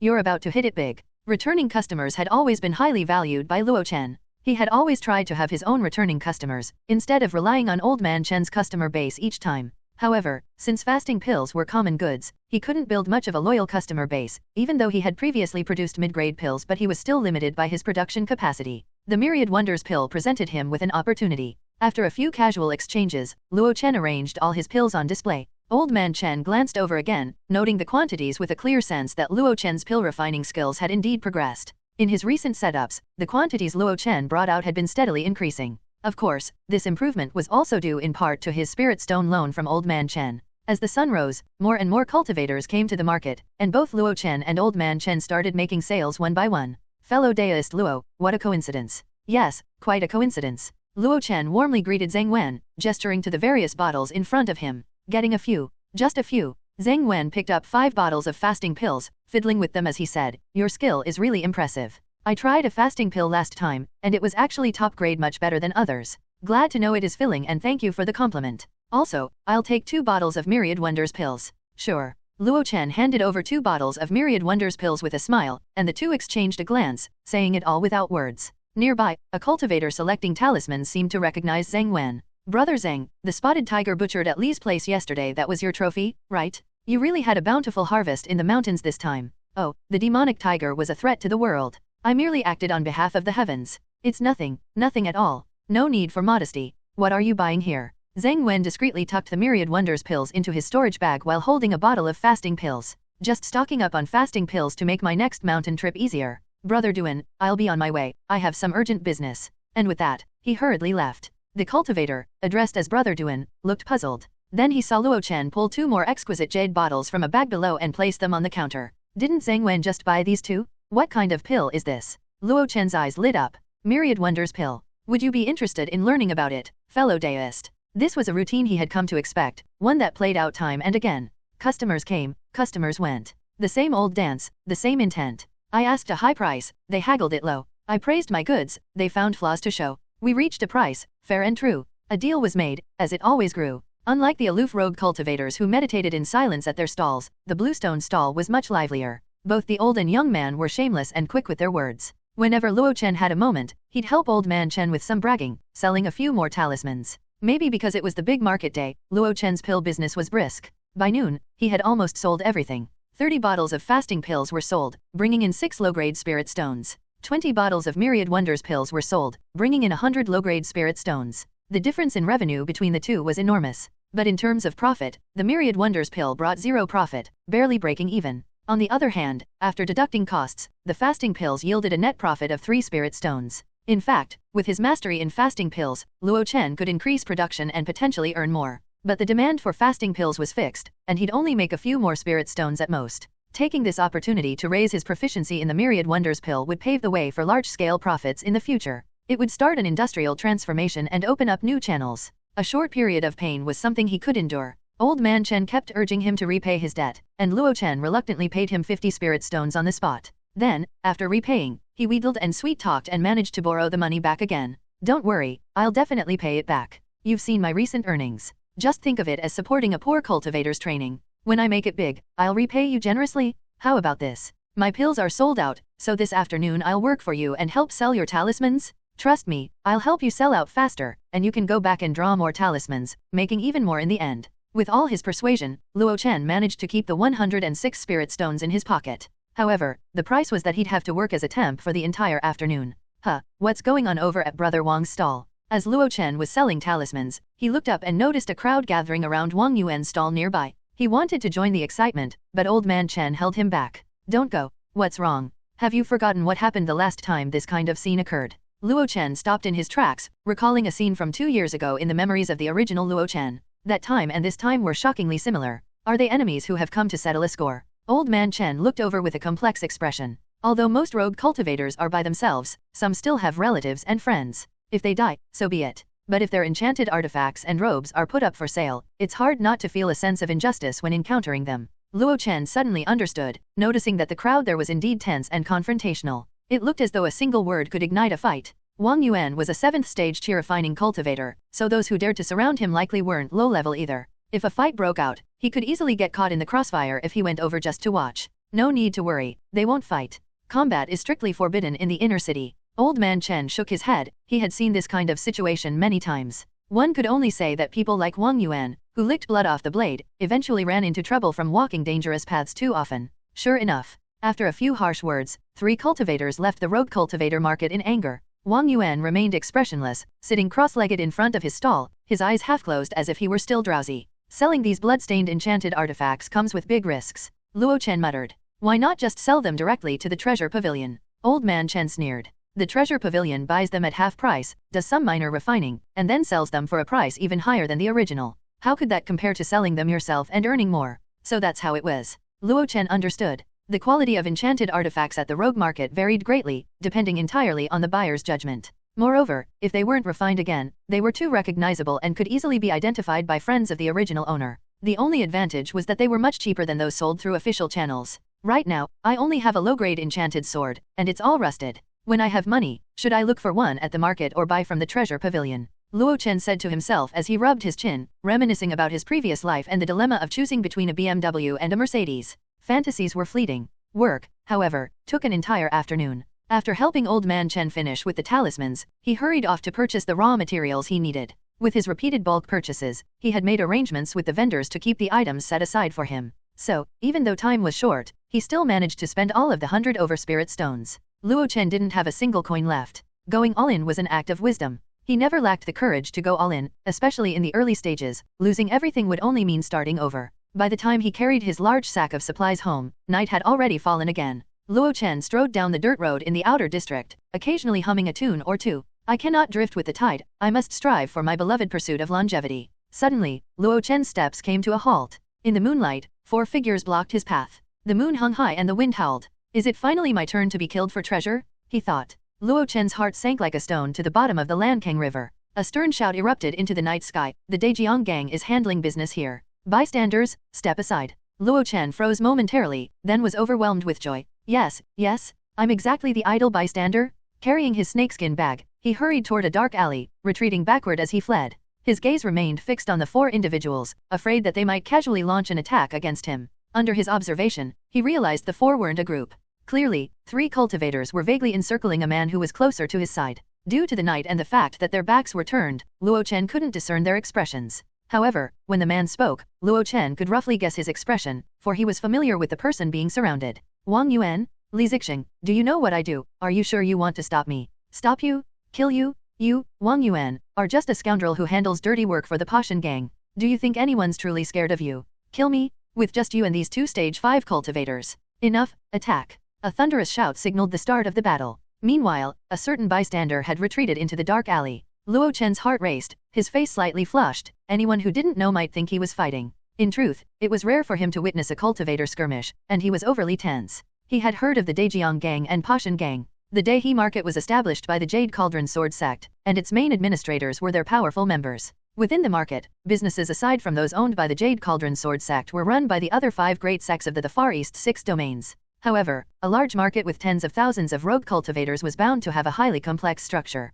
especially near the Great Million Mountains in the eastern wilderness, where there were abundant resources that many coveted. There were so much resources there that even the scraps from that place could provide rogue cultivators with a comfortable living. Thus, over the years, 3 formidable forces had emerged in the Dehi market. Aside from the foreign Lianyun trade alliance, there was the Pashan gang. The Pashan gang thrived off the mountain, most rogue cultivators hunting there would join them. They banded together to hunt demons and, when encountering lone rogue cultivators, were fine with killing them for their treasures. Then there was the Dejiang gang, who lived off the Lankang River. The benefits brought by that river, in some ways, made the Dejiang gang as powerful as the Pashan gang. On the surface, the two seemed to keep out of each other's way. Yet, where there were people, there was conflict. Friction and skirmishes were not uncommon. And this time, Luo Chen witnessed it firsthand. Of course, from the daytime conflict and Wang Yuan's earlier conversation, Luo Chen had pieced together some truths. This fight, while partially sparked by the long-standing discord between the two gangs, had more to do with the enchanted artifacts Wang Yuan had been selling. As expected, the original owners of those blood-stained artifacts were members of the Dejiang gang, likely relatives or friends of Li Zixing.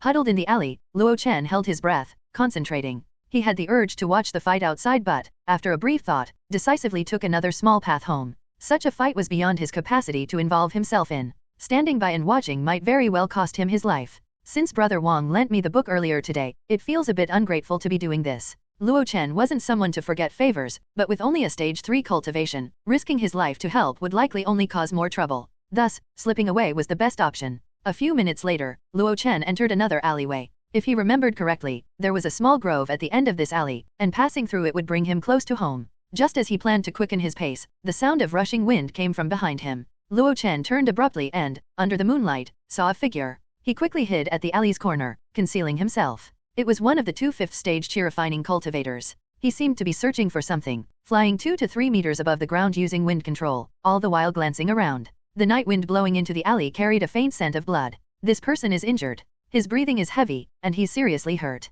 Judging by his searching movements, it seems Brother Wang escaped the ambush. As expected of someone who licks blood off the blade daily, he managed to severely wound his enemies and retreat unscathed in a 3-on-1 fight. With his mind racing, Luo Chen only hoped the man would leave quickly. However, some things rarely go as one wishes. You damned bastard, I told you to get lost, but you had to run into my hands. Before the words finished, a black shadow darted toward him like lightning under the moonlight. Whoosh! Since I can't kill Wang Yuan, I'll vent my anger on you. The shadow was so fast and abrupt that Luo Chen couldn't react in time. He hastily activated the tattered robe's protective shield and drew his sword, barely managing to pull out his low-grade enchanted sword in time. Clang! Rip! The sword shattered, the shield broke, and the shadow pierced his body in an instant. Chen Xiao withdrew his wind control and landed on the ground, staggering slightly. There was a large wound on his shoulder, so severe that even the stench of blood couldn't be masked. Upon arriving here, he realized he wasn't fit to continue pursuing Wang Yuan.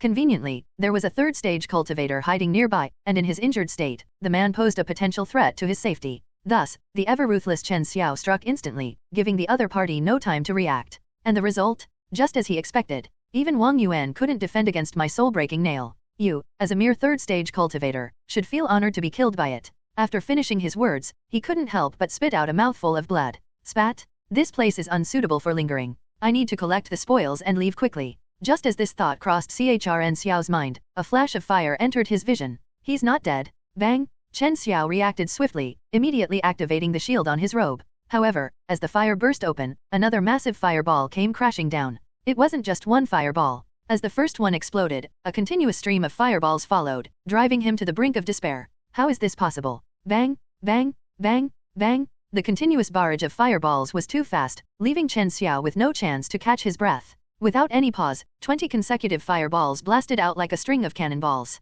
Chen Xiao, a 5th-stage cultivator, wore only a mid-grade Tier 1 robe. Its defensive properties were decent, but it had already been slashed open earlier during Wang Yuan's escape. Now, in his rushed state, it couldn't even withstand the 3rd fireball before collapsing entirely. By the end, the fireballs were no longer hitting a person but a charred corpse. Luo Chen leaned against the wall, his face pale as a sheet and his body trembling uncontrollably. A man may have no intention of harming a tiger, but the tiger might still want to kill the man. He had no intention of starting any conflict, yet other party wanted his life? Had it not been for the other party's depleted enchanting power and poor condition, along with his constant vigilance and quick use of the enchanted sword and robe to block the initial shadow attack, he would have been dead by now. Gritting his teeth, Luo Chen forced himself to stand. You deserve to die. You really deserve to die. There was a deep hole as thick as a finger on his abdomen and he could feel something like a nail inside his body, causing him unbearable pain. Enduring the pain, Luo Chen walked up to the pile of charred remains. The guy was completely burned, and his mid-grade robe was utterly tattered, devoid of its earlier luster. As Luo Chen poked around with his broken sword, his eyes lit up. At least something was left behind. A pitch-black storage pouch was hidden beneath the tattered robe. Just as he picked up the storage pouch and before he could celebrate, the sound of something tearing through the air came from the rooftop. Looking up, he saw under the moonlight a burly man holding a large blade, carrying 2 heads, descending like an eagle. Did you kill him? Before Luo Chen could answer, Wang Yuan nodded to himself. It seems you did. Luo Chen nervously retreated as Wang Yuan walked over to the charred corpse and swung his large blade. The scorched, unrecognizable head was casually cut off with a single stroke. Wang Yuan glanced at the nervous Luo Chen and his storage pouch, his gaze appearing momentarily conflicted. The night breeze was cool, and the blood-stained body felt even colder. Luo Chen forced an awkward smile. Brother Wang, I haven't finished reading that book yet. As if recalling something, Wang Yuan's gaze softened, and his eyelids drooped once more. Go home early. The Dai market is dangerous at night. Yeah.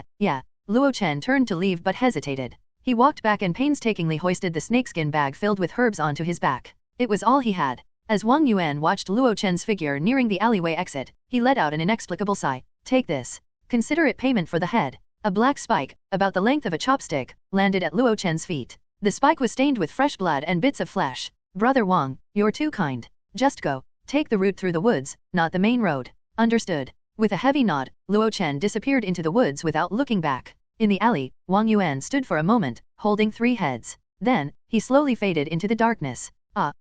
Clink. Exhale. Luo Chen slumped against the foot of his bed like a dead fish, drenched in sweat. Even his undergarments were soaked through. On the floor before him was another soul-breaking nail embedded in his waist. Gritting his teeth through the intense pain, Luo Chen grabbed a few bottles from nearby and poured their contents onto the wound. These were healing medicines he had concocted himself, specifically for dealing with explosions during alchemy experiments. They had proven useful on many occasions. Today, they were even more vital. As the medicinal powder entered his wound, a cooling sensation spread before it was replaced by searing pain. Fuck. Low growls of curses escaped his lips intermittently. Luo Chen had never been this angry before. Not at the enemy who had harmed him, but at his own weakness. If he were as strong as Wang Yuan, he wouldn't have ended up in such a state. Finally, after bandaging his wound, Luo Chen sighed in relief. Despite the pain, he limped into the living room, opened the snakeskin bag, and meticulously sorted the herbs onto different shelves. These low-grade herbs couldn't be stored together for long, otherwise, their effectiveness would be greatly diminished. His unsteady steps under the dim oil lamp seemed almost pitiful. Luo Chen even felt that this scene closely resembled the moments in his past life when he returned to work sick right after surgery. He muttered to himself, there's no escaping a life of toil no matter where I go. No wonder I only lived to 75 in my last life. After finishing everything, he finally had the chance to lie down on the bed. The persistent pain in his waist kept him awake despite his exhaustion. Feeling helpless, he could only find something else to do to distract himself. Let's see what that poor fool left behind. Chi-refining cultivator's storage pouches were completely unguarded since they lacked spirit consciousness and couldn't set up restrictions. Upon their death, the enchanting power imprint on the pouch naturally dissipated. Luo Chen opened the pouch with the remaining bit of spirit power within him. A pile of items spilled onto his wooden bed. Today was the market day, and this guy surely bought a whole bunch of stuff. A low-grade robe, a box of calming incense, 5 bottles of fasting pills, 1 bottle of chi-nourishing pills, 1 bottle of golden chest powder, and a stack of talismans. There was also a heap of withered spirit herbs that took up most of the bed. But what Luo Chen cared about most were the spirit stones. 92 low-grade spirit stones? Damn, he was poor. Luo Chen cursed but gleefully began storing the items back into the pouch. Though the stones were few, they didn't match a 5th-stage chi-refining cultivator. However, the value of the other items far exceeded the 92 spirit stones. The low-grade robe, though slightly worn, could still fetch at least 100 spirit stones if sold. It had a faster activation speed than talismans. This was why Luo Chen had been able to quickly activate it earlier, and when the fool was struck by a fireball, the robe's defensive shield had been triggered instantly. If it had been an intact mid-grade robe, it could have endured 6 or 7 fireball. Unfortunately, Wang Yuan had already damaged it. It hadn't even withstood the 3rd spell. 3 breaths of time were not enough for the heavily injured Chen Xiao to deploy any other methods. The 5 bottles of fasting pills weren't worth much, and their quality wasn't even as good as Luo Chen's own fasting concoctions, but they were still worth about 1 spirit stone. The other items were, however, quite valuable. The calming incense was one of the best external aids for low-stage cultivators in their training. 1 stick of calming incense a day could allow a cultivator to practice their core techniques 5 extra times and was said to restore the fragile souls of low-level cultivators. A box of 12 sticks was worth 120 spirit stones. As for the chi-nourishing pills, the patterned markings on them clearly indicated they came from the Spirit Herb Pavilion. They had a fixed price 100 spirit stones per bottle. These were high-quality items, consuming and refining them could increase spirit power. As for the stack of talismans, based on Luo Chen's experience, they were likely worth 50 to 60 spirit stones. The withered spirit herbs that covered his bed were unfamiliar to him, but the fact they had been purchased in bulk suggested they had value. By his calculations, the total value amounted to about 400 spirit stones. Unexpected fortune? There's a saying, a horse doesn't grow strong without night grazing, and a man doesn't grow wealthy without unexpected windfalls. In just a brief moment tonight, Luo Chen's wealth had quadrupled. And yet, his greatest gain wasn't these items. It was the storage pouch itself. Its capacity wasn't large, just 1 cubic meter, but it was still the smallest and most affordable type of storage pouch. Even so, it would cost 10,000 spirit stones at the treasure pavilion. Who knew whether the fool had been gifted it or stolen it? He certainly couldn't have afforded it. In fact, most low-level cultivators couldn't afford even the smallest storage pouch. Such items were standard configures for inner disciples of major sects. Outer disciples weren't qualified to possess it. I've struck gold? Struck gold, Luo Chen exclaimed. It's no wonder that killing for treasures is such a classic trope in web novels. It really has a place in every genre. But the risks are just too high. One mistake, and a lifetime's effort could go down the drain. Tonight alone, there had been 2 incidents of killing for treasure right in front of Luo Chen. Li Zixing from the Daejiang gang had rallied 3 people to ambush Wang Yuan, and it had backfired.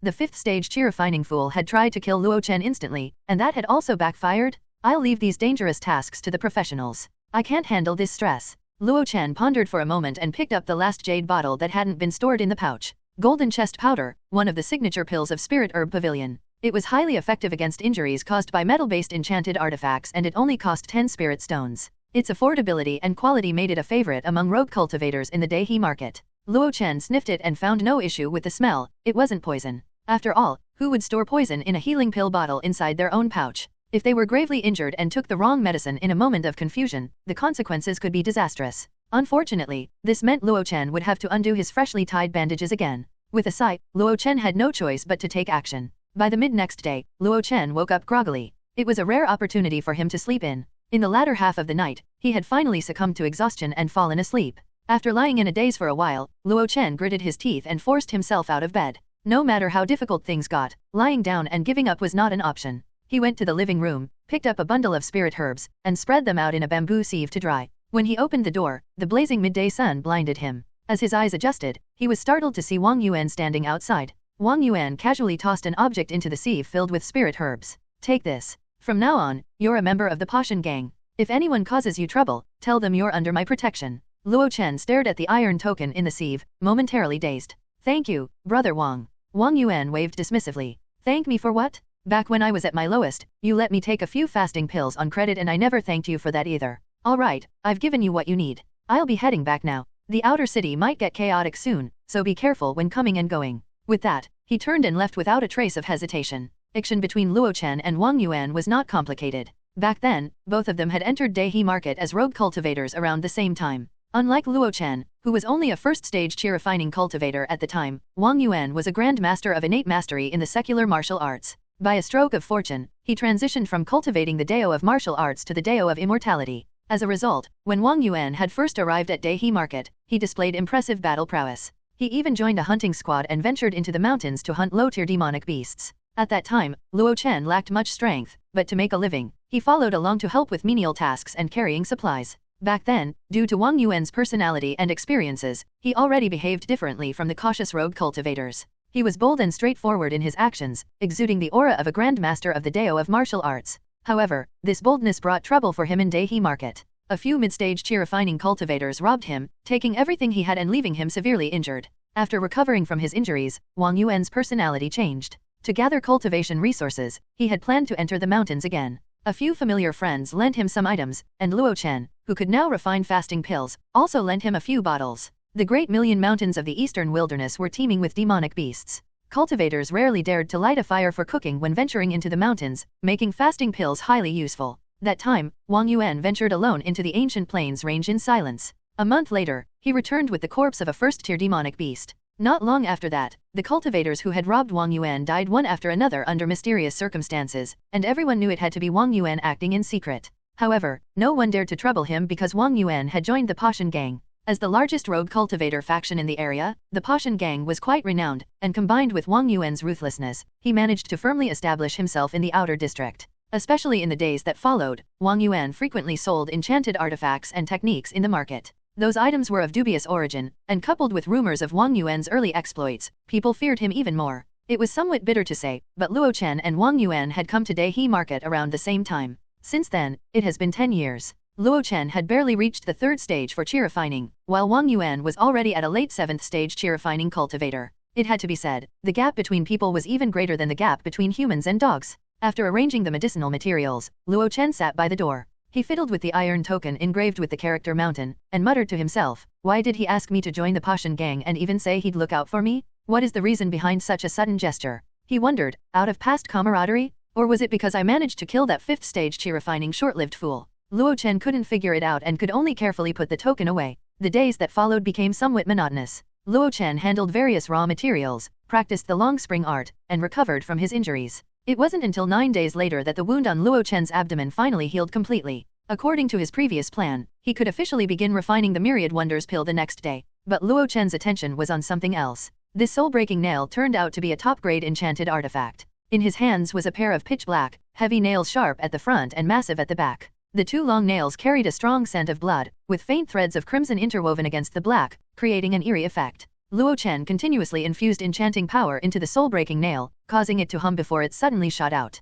Whoosh! One soul-breaking nail pierced into a large stone in front of the small courtyard at lightning speed, sinking out of sight. It's actually this sharp. If I'm not mistaken, it must have the armor-breaking array inscribed on it. Enchanted artifacts were categorized into 3 grades, top, middle, low. The criteria for determining their grade were the number and quality of the inscribed formations. This pair of soul-breaking nails only had 1 formation inscribed, but since the armor-breaking array was a 2nd-tier formation, its power was extraordinarily immense. No wonder I was severely injured without the ability to fight back. According to that short-lived fool's last words, even Wang Yuan couldn't defend against it. Clearly, its armor-piercing attribute had reached the pinnacle among enchanted artifacts. Wang Yuan was no weakling. Before he started cultivating the Dao of immortality, he had been a grandmaster in the secular martial arts. After stepping onto the cultivation path, he had killed countless people and beasts. His cultivation realm was high, and his combat skills were formidable. For that short-lived fool to injure Wang Yuan, who was at the 5th stage of chi refining, the soul-breaking nail was indeed a powerful tool. Luo Chen wondered out loud, however, its flaws seem equally apparent.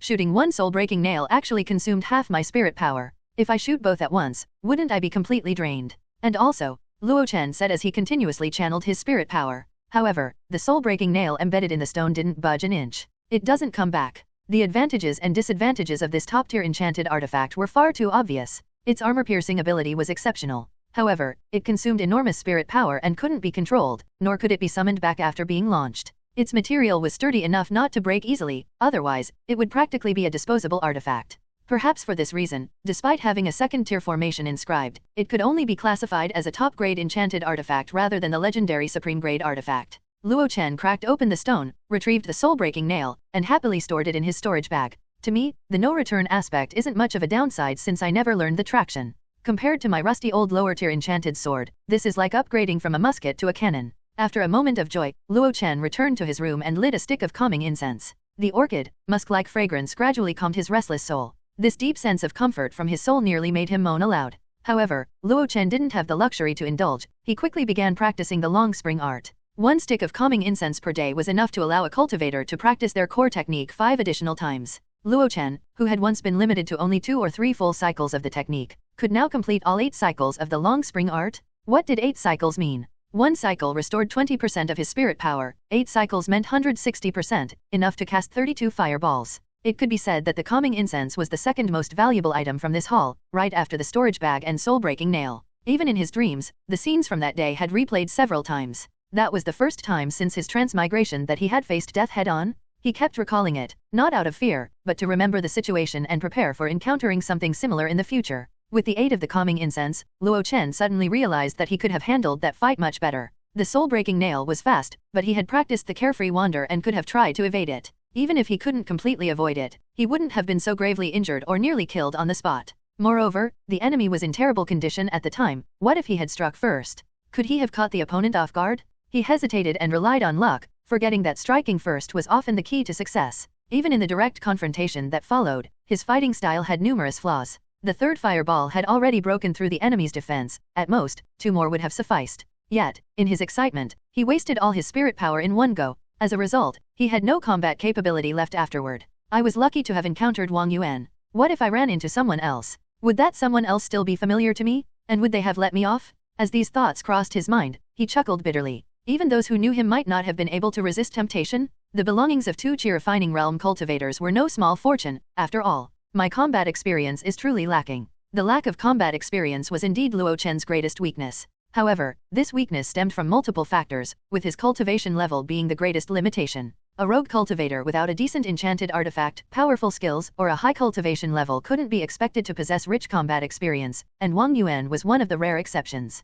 As a grand master of secular martial arts, his physical strength already surpassed most chi-refining cultivators. Moreover, even before practicing immortality, Wang Yuan had accumulated extensive experience in fighting other humans. Otherwise, among the tens of thousands of rogue cultivators in Daihe Market, with hundreds of them at the late stage of chi-refining, why was Wang Yuan the only one with a formidable reputation? With his 7th stage chi-refining cultivation, he openly sold dubious enchanted artifacts in the marketplace every day and lived unscathed. Now, Luo Chen also had a decent enchanted artifact, the soul-breaking nail, and a powerful spell, perfection-level fireball. Improving his cultivation realm had become his top priority. Fortunately, Luo Chen had the basic resources to advance his cultivation level. That bottle of chi-nourishing pills contained all 10 pills, completely untouched. Rumor had it that with enough investment, 1,000 chi-nourishing pills could create a 9th stage chi-refining cultivator. Of course, that was just a rumor. 1,000 bottles would cost 100,000 low-grade spirit stones, equivalent to 10 top-grade spirit stones. Even major sects wouldn't spend so extravagantly.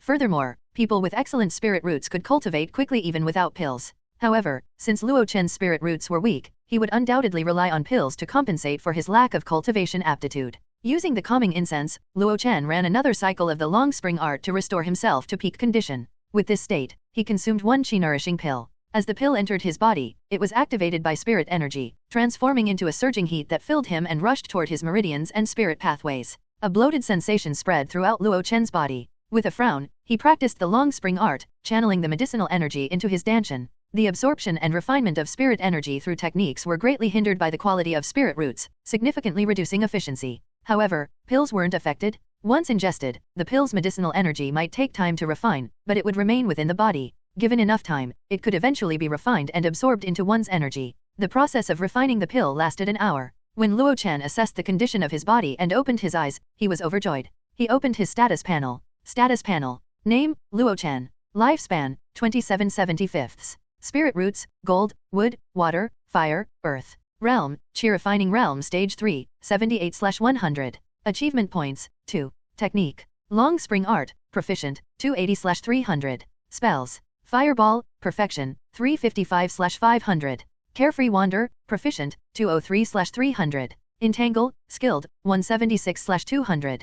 Cleanse, beginner, 52/100. Skills. First tier alchemist. Fasting concoction, grandmaster, 540/1000. Myriad Wonders Pill, Beginner, 37/100. It increased. Having a status panel that displays real-time attributes is truly beneficial. Luo Chen could monitor his condition at any time. The last time he checked, the realm section showed 3rd stage chi-refining, 76/100. After refining the chi-nourishing pill, it increased by 2 points, reaching 78. In fact, Luo Chen also noticed that the attributes displayed on the panel followed different standards. For techniques, spells, and skills, they were based on proficiency. But for lifespan and cultivation realm, they appeared as progress bars. If he fully refined this bottle of pills, the progress bar would likely reach 96/100, leaving him not far from breaking through to 4th stage. The proficiency of the long spring art is also increasing rapidly. With the help of the calming incense, it should soon reach the perfection level. The fireball underwent a qualitative change upon reaching the perfection level. Wonder what changes will the long spring art bring upon reaching that stage? Luo Chen exclaimed to himself. He was eager with anticipation. The next day, Luo Chen returned to his routine life. Routine, yet not boring. Each pill he refined represented an increase in wealth. The refinement of chi-nourishing pills helped him progress in his cultivation, while the proficiency in fireball and carefree wander enhanced his combat strength. This visible, continuous progress was almost addictive.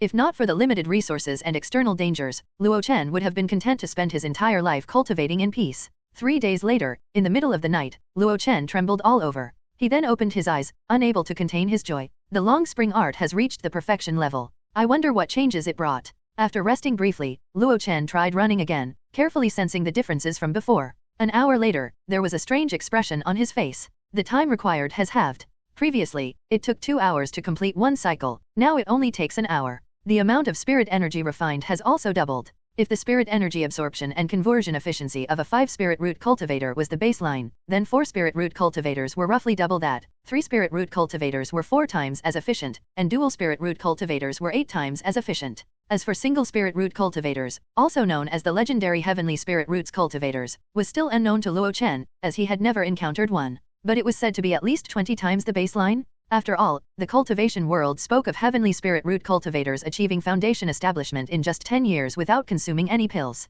That was truly terrifying. The main reason sects hadn't recruited Luo Chen in the past, besides his age, was the burden of his 5 spirit roots aptitude. Without any external aids, it would take him at least 200 years to reach foundation establishment. But chi refining cultivators had a maximum lifespan of only about 100 to 120 years. Now, the efficiency of the long spring art in absorbing and converting spirit energy has doubled. What did this mean? It meant that his aptitude was now comparable to that of a 4 spirit root cultivator. Without relying on external aids, he could achieve foundation establishment in just 100 years. This is good news. It means my spirit energy recovery rate has greatly improved, giving me more power to increase my spell proficiency. However, I can't afford to be arrogant or complacent. They say I'm comparable to a 4 spirit root cultivator, but even 4 spirit roots are considered mediocre. Moreover, I only have 48 years of lifespan left, and foundation establishment is still a distant dream. So, simply cultivating endlessly won't work. In the end, I still need to rely on pills. To afford pills, I need spirit stones. Chi-nourishing pills aren't something everyone can afford. The plan to earn spirit stones must continue. This is a lifelong, century-long plan. Calming his emotions and savoring the lingering scent of the burnt calming incense, Luo Chen peacefully drifted off to sleep. The sky faintly lit. On the misty plains by the stream, a figure darted up and down like a great rock. Each time the figure moved, it left behind a series of silhouettes. Fireball, go! With a low shout, a blazing fireball shot out, creating a massive crater on the plain. The figure didn't pause or check the results, instead it continued moving at lightning speed to another spot. Just like before, it launched another fireball from a few different angles. Bang, bang, bang. When Luo Chen stopped, the wasteland was in complete disarray, with craters of various sizes emitting a searing heat. After catching his breath, Luo Chen was quite satisfied with the results of today's training. He no longer fantasized about flying through the sky or decapitating enemies with a single sword. Instead, he began to emulate Wang Yuan's combat style. Wang Yuan had transitioned from the Dao of martial arts to the Dao of immortality, but his combat style still retained elements from his mortal days. He utilized his powerful physique for rapid movement, combined with sharp enchanted artifacts and various techniques to charge his enemies.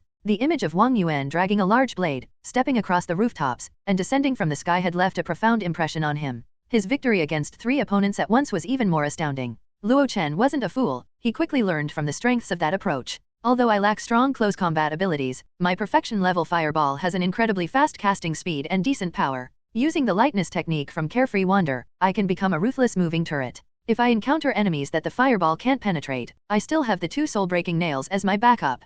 Close combat was far too dangerous for a cultivator with a weak physique, while a moving turret strategy was relatively safer, allowing both offense and retreat. Through constant practice over the past few days, Luo Chen had roughly determined his future combat style. Once his cultivation realms improved, he could begin to focus on gaining real combat experience. And that day was not far off. With the refreshing morning breeze, Luo Chen leapt over the stream and muttered to himself as he headed home, time to refine pills, refine pills. As of now, all that Luo Chen wanted to do was to make money. 55 bottles of fasting pills and 30 bottles of myriad wonders pills. This was Luo Chen's achievement after 1 month. He had only refined 50 bottles of fasting pills, the extra 5 were part of the inheritance left by that short-lived fool. The 30 bottles of myriad wonders pills were a pleasant surprise. This time, he had successfully refined 3 batches, all of lower grade quality. Placing the pills on the bluestone slab, Luo Chen stood with his hands on his hips, eagerly anticipating today's market. Old man Chen still arrived a bit later than him. Seeing Luo Chen, his aged eyes were filled with grievance. 50 spirit stones?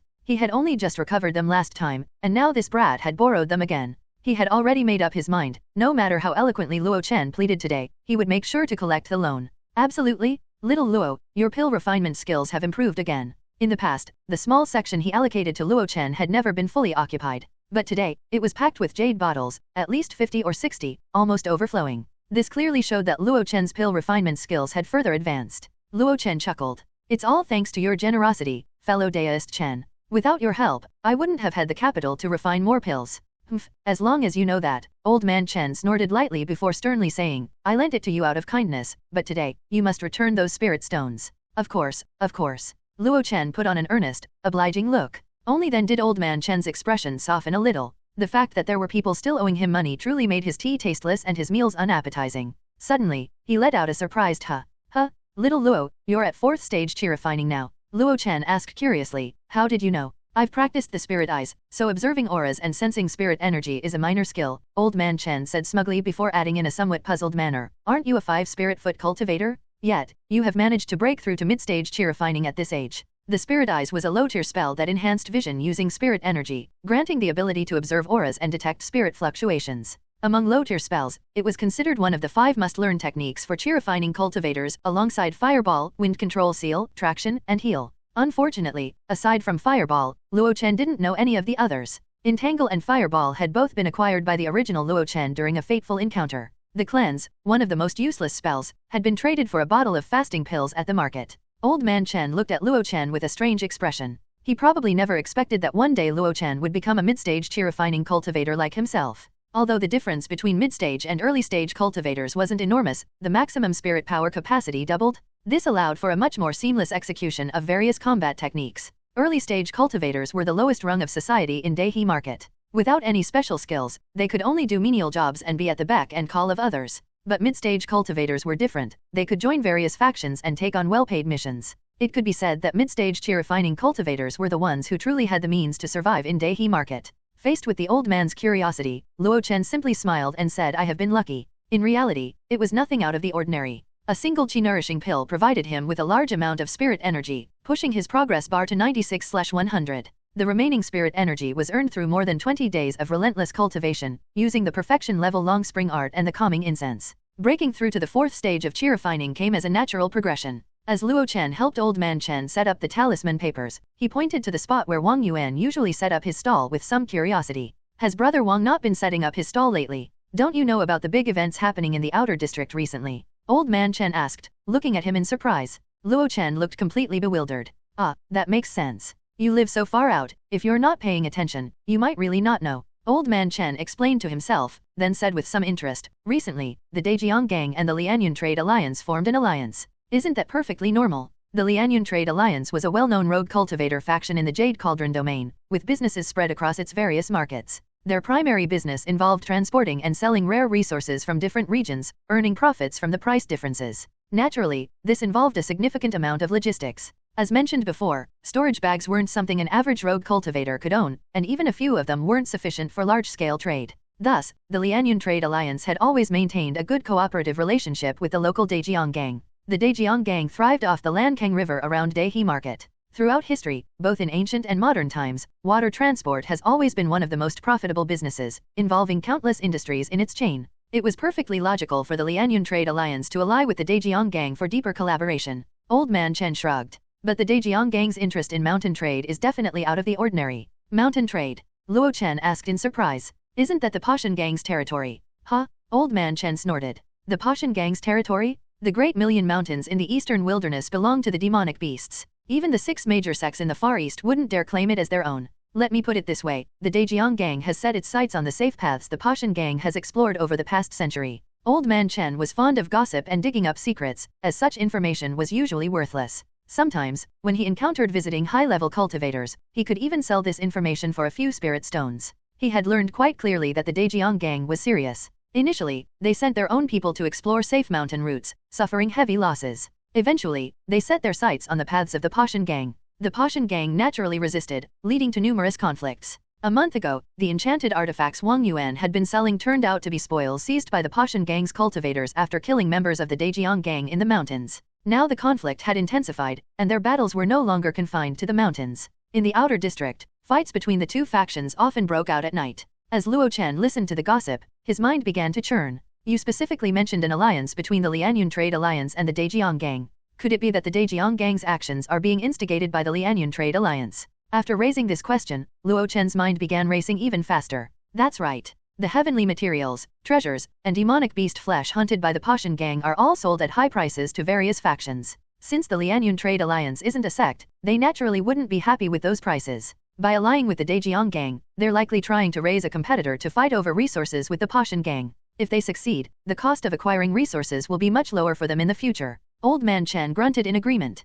You're not stupid, I thought the same. Otherwise, why would the Dejiang Gang suddenly focus on the mountains right around the time of their alliance? After agreeing, he let out a deep sigh. These two factions stirring up trouble only made the already unsafe outer district even more chaotic. Moreover, some rogue cultivators were taking advantage of the situation, looting amidst the chaos, leaving the honest and straightforward ones to suffer. Wang Yuan has been making a name for himself lately, guarding the mountain paths. He killed 5 or 6 mid-stage cultivators and even took down an 8-stage chi-refining cultivator from the Dejiang gang. It's perfectly normal that he didn't show up today. Old man Chen shook his head. If this keeps up, I'm planning to move into the inner city. What about you, little Luo? Luo Chen fell silent. The place where he lived was in the most remote southwestern corner, near the Howling Moon Mountains. It was quite far from the ancient Plains Range and the Great Snow Mountains, where the Pashan gang mainly operated. If there were conflicts, they likely wouldn't reach him there. But what if? I'll think about it. The rent and deposit for living in the inner city aren't a small amount. Living in the market was already hard enough. Living in the inner city was something most rogue cultivators couldn't afford. Luo Chen sighed, adjusted his mood, and forced a smile to welcome his customers for the day. Fellow Daoist saying, "Good morning." The usual. The fasting pills sold for 11 spirit stones, and the myriad wonders pills sold for 150. Altogether, that was 161 spirit stones. This was Luo Chen's income for the day. After counting the spirit stones, Luo Chen was grinning so widely he could barely close his mouth. He had been breaking even with his sales for a long time, but he finally made a small profit this time. Including the 92 spirit stones left by the short-lived fool, his savings had suddenly skyrocketed to 253. This was an unprecedented peak. He could buy 2 lower-grade enchanted artifacts, 2.5 bottles of chi-nourishing pills, or enjoy nearly half a month's worth of spirit energy feasts at the Zhongding restaurant. He could even afford to book a few nights at Tianxiang Tower. However, these thoughts didn't linger in Luo Chen's mind for even half a second. With more working capital, what should he do? Of course, it was to expand production, grow stronger, and achieve greater success. Little Luo, old man Chen called out. He continued, "Fellow Daoist, about that thing you were supposed to pay me. Uncle Chen, want some fish? I caught this yesterday and slow roasted it for half an hour using the fireball.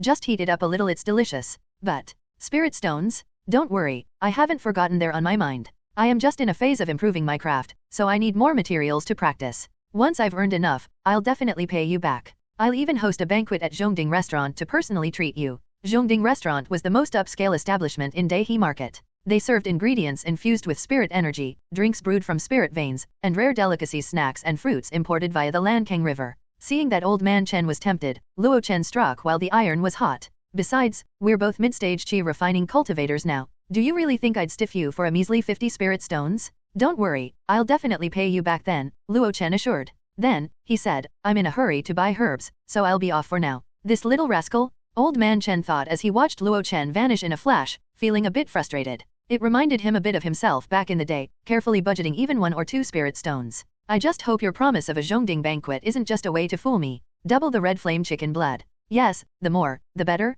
There are only a few pieces of jadium left. I'll take them all. Please save more for me next time. Give me 5 jin of this." After a flurry of purchases, Luo Chen was sweating from his forehead. The rogue cultivator market was great in many ways, but people loved to haggle. Even those who had done business with him several times loved to bring up seasons and market trends. In comparison, the goods at the Hall of 100 Herbs were expensive, but at least shopping there wouldn't require so much talking. Besides, the high prices weren't a flaw of the Hall of 100 Herbs, it was Luo Chen's limited budget. 400 pieces of conpoy and 40 firehound whips? Fellow Daoist Luo, are you sure you can handle this much stock? The chubby shopkeeper, Lu Heke, was a bit surprised. It hadn't been long, just 2 or 3 transactions, and this little chi refining cultivator's purchases had already quadrupled. For someone physically frail, this was overdoing. "Your store is a chain across the 4 domains with a 500-year history. Surely you have this much stock, right?" Luo Chen said. Shopkeeper Lu shook his head. "The stock is there, but you..." Shopkeeper Lu suddenly sniffed the air and asked in surprise, "Young friend, are you an alchemist by any chance?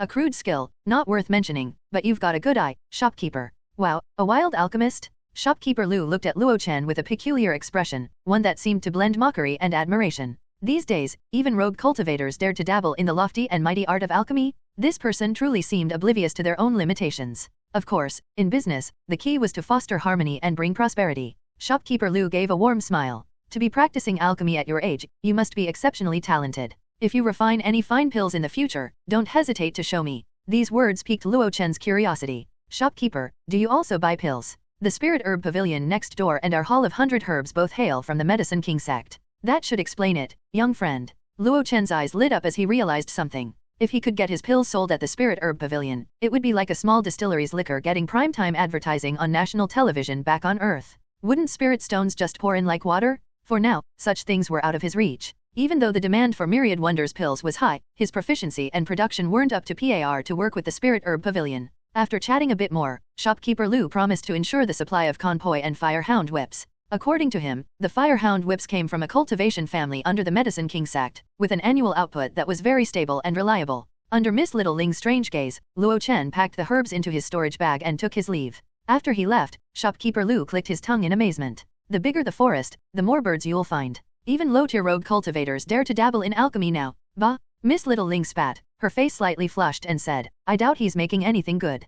Could the myriad wonders pill be a good pill? That depended on one's perspective. For cultivators aspiring for the Dao but still desiring worldly pleasures, it was nothing short of a blessing for men. For those uninterested in the Dao and indulging in pleasures, it was an indispensable weapon of choice. The only ones to pity might be the demonic beasts, the firehounds. Every time someone used a myriad wonders pill to indulge in carnal pleasures, a firehound somewhere would let out a heart-wrenching howl. It truly lived up to the saying, though I bear no ill will toward Bo Ren, he still suffers because of me. 1. On the way home, Luo Chen was happy. After so many trips to the market, this one had been the most relaxing. He no longer had to carry a snakeskin bag and weave through the streets and alleys. The storage bag was truly a fantastic item, perhaps the greatest invention in the cultivation world. Its starting price of 10,000 spirit stones was well deserved for its noble status. He wondered which sect produced such things. They were probably curled up on their beds every day, deliriously counting spirit stones. Since it was broad daylight in the afternoon, the outer district seemed relatively safe. Although there were occasional streaks of colorful blood along the way, Luo Chen was already used to it.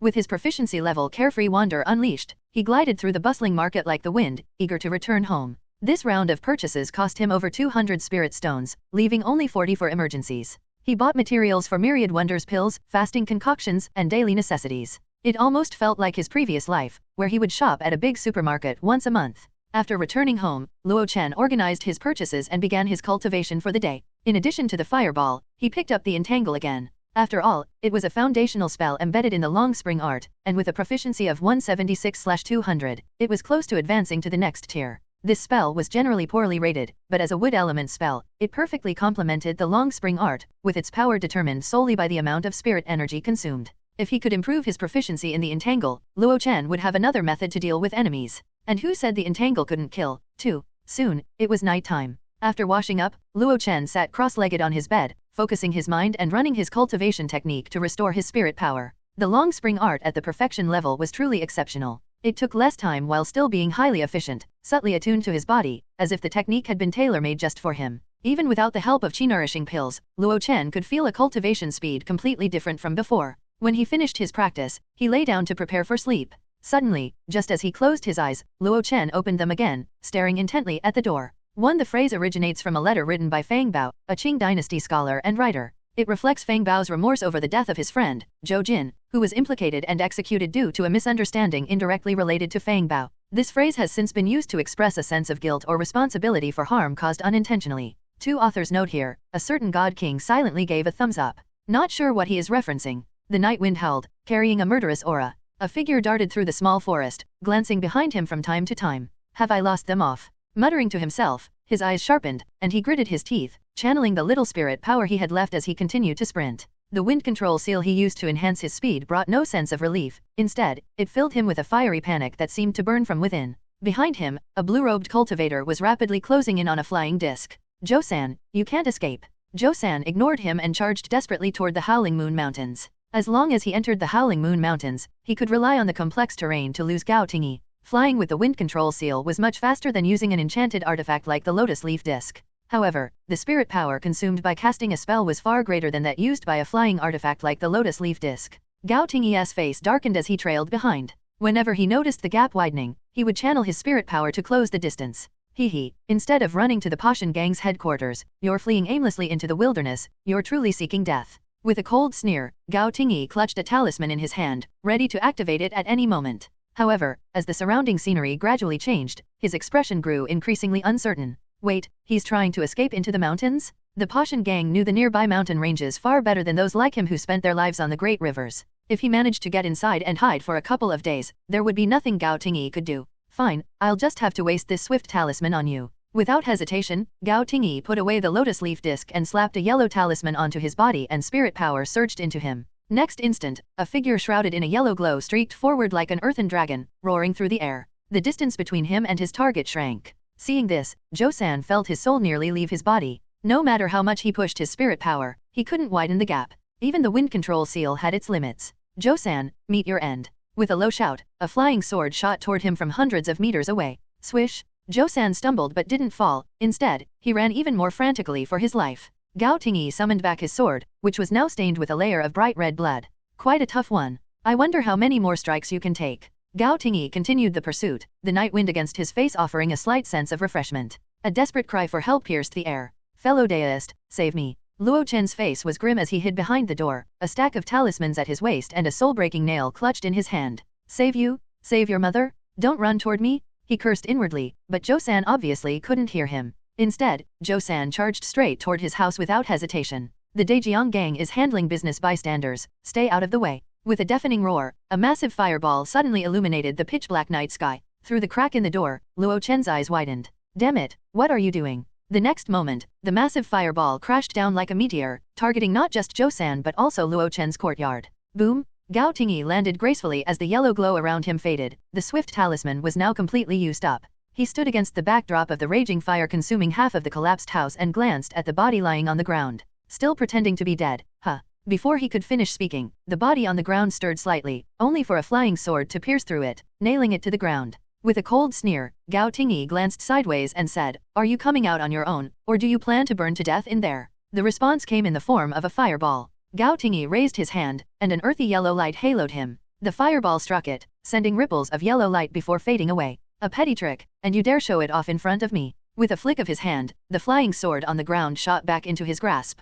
"Senior, please have mercy," a man cried out as he clumsily crawled out of the window. Seeing this, Gao Tingyi shook his head in disdain. Just a worthless fourth-stage chi-refining cultivator. Suddenly, Gao Tingyi roared in anger, "How dare you!" Another fireball came hurtling toward him. He wasn't truly threatened by it, he was simply enraged that a mere fourth-stage chi-refining cultivator dared to attack him after seeing who he was. In his fury, he prepared to strike with his flying sword. As for the fireball, he didn't even care about it. His Earth Shield's defense was unparalleled among most low-tier spells, capable of blocking even Fury Meteor Rain, let alone a mere fireball. However, in the next moment, his expression changed drastically. After the fireball dissipated, a streak of black light sliced through his Earth Shield like a knife through tofu and drove straight into his chest. Squelch! Soul-breaking! Boom! Boom! Boom! Under the night sky, a figure moved like a phantom, rapidly forming seals with both hands and unleashing a relentless barrage of fireballs. Gao Tingyi tried to summon his Earth Shield again, but with the barrage of fireballs, he had no chance to catch his breath. His casting speed, it's so fast?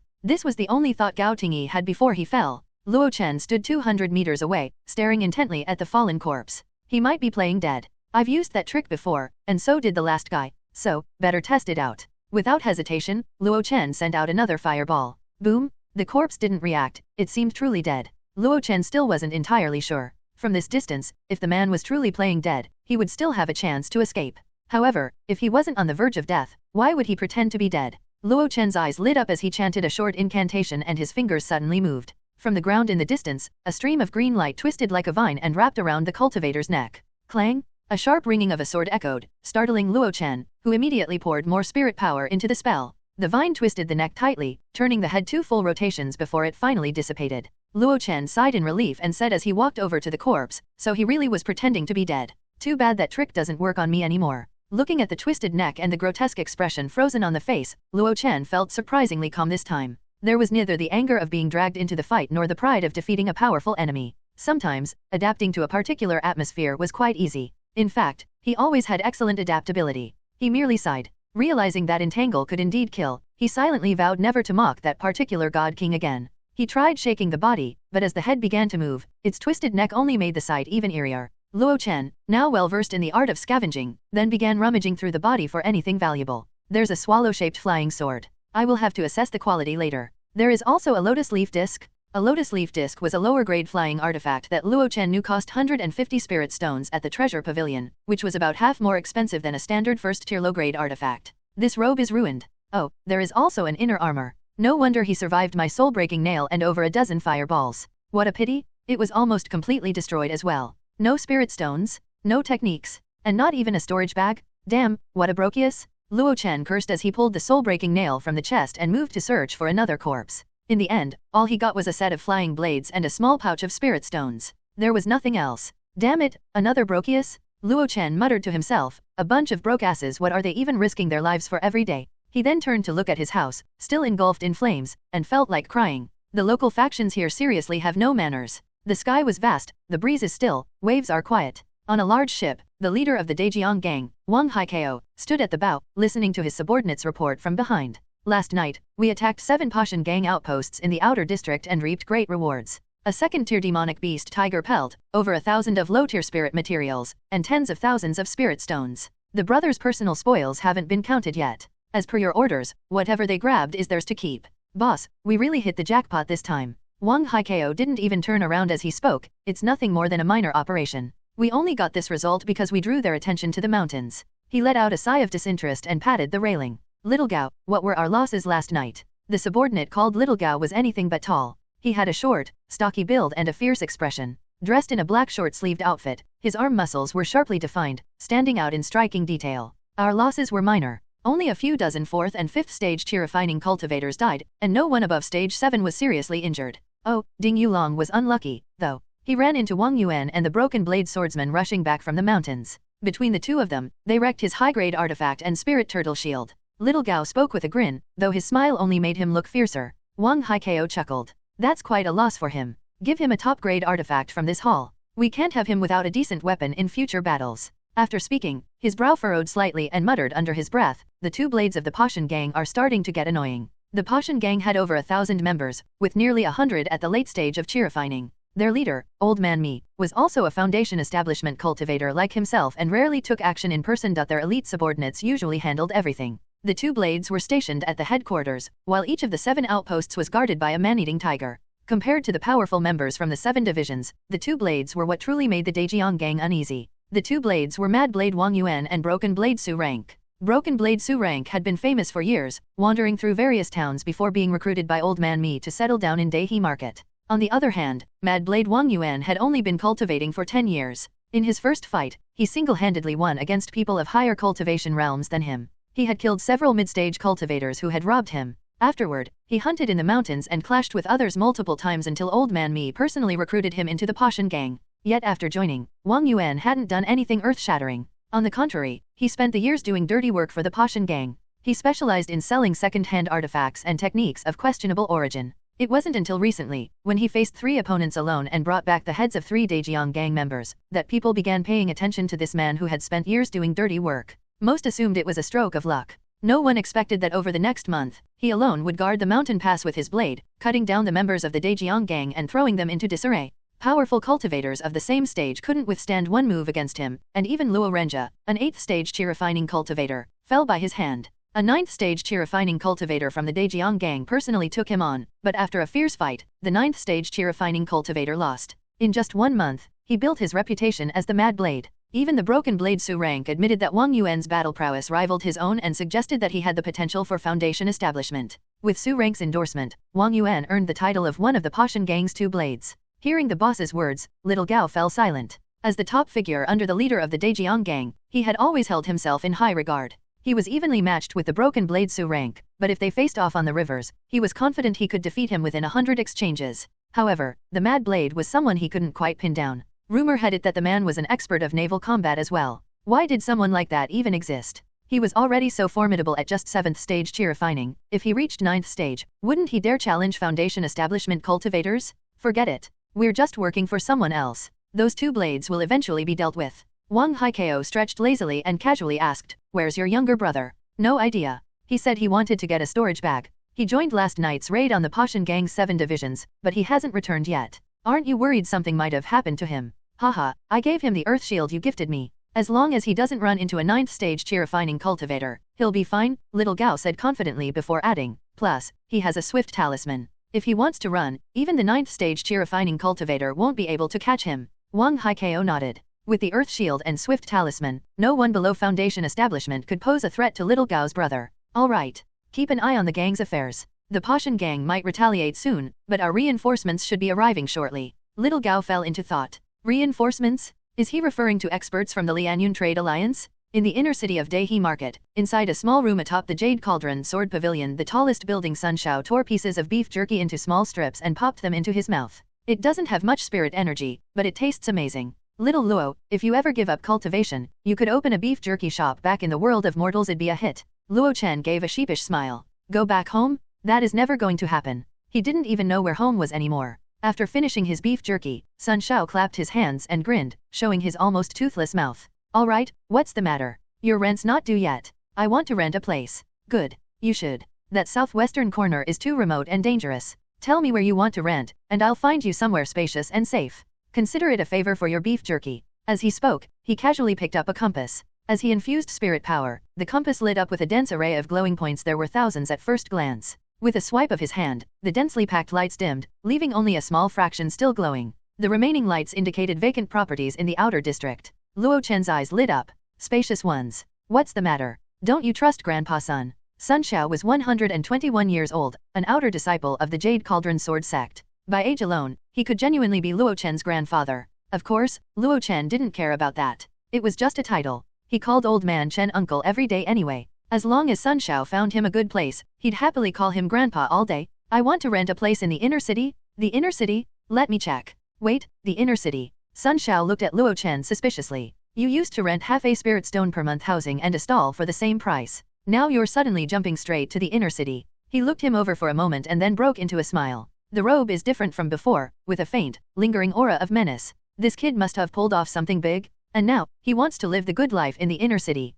Fine. I'm a man of my word. We'll have to inspect inner city properties in person. I'll take you there myself. Stowing the compass into his storage bag, he stood up shakily. Luo Chen quickly supported his shoulder, afraid that the old man might fall and die on the spot. Who knew what karmic fate had led this elderly man to work in such a backwater instead of enjoying retirement in his sect? Truly, he was living and working to the very end, dedicating his life to the sect. This place is big enough, isn't it? It's near Tianxiang Tower. Bet you've never had a proper feast before, huh? Too expensive. What about this one? The last tenant was a physical refinement cultivator from the sect. It's spacious enough for all their physical training needs. Still too expensive. Seems like you're looking for something cheaper. The northern part of the city is more affordable. Come, I'll take you to check it out. 2 hours later, Sun Shao shook off Luo Chen's hand, huffing, looks like that big job of yours wasn't that big after all. What are you doing running to the inner city to splurge? Luo Chen defended himself, the gangs are fighting every day out there. I don't want to end up dead in the streets by accident. Fine, I'm a man of my word.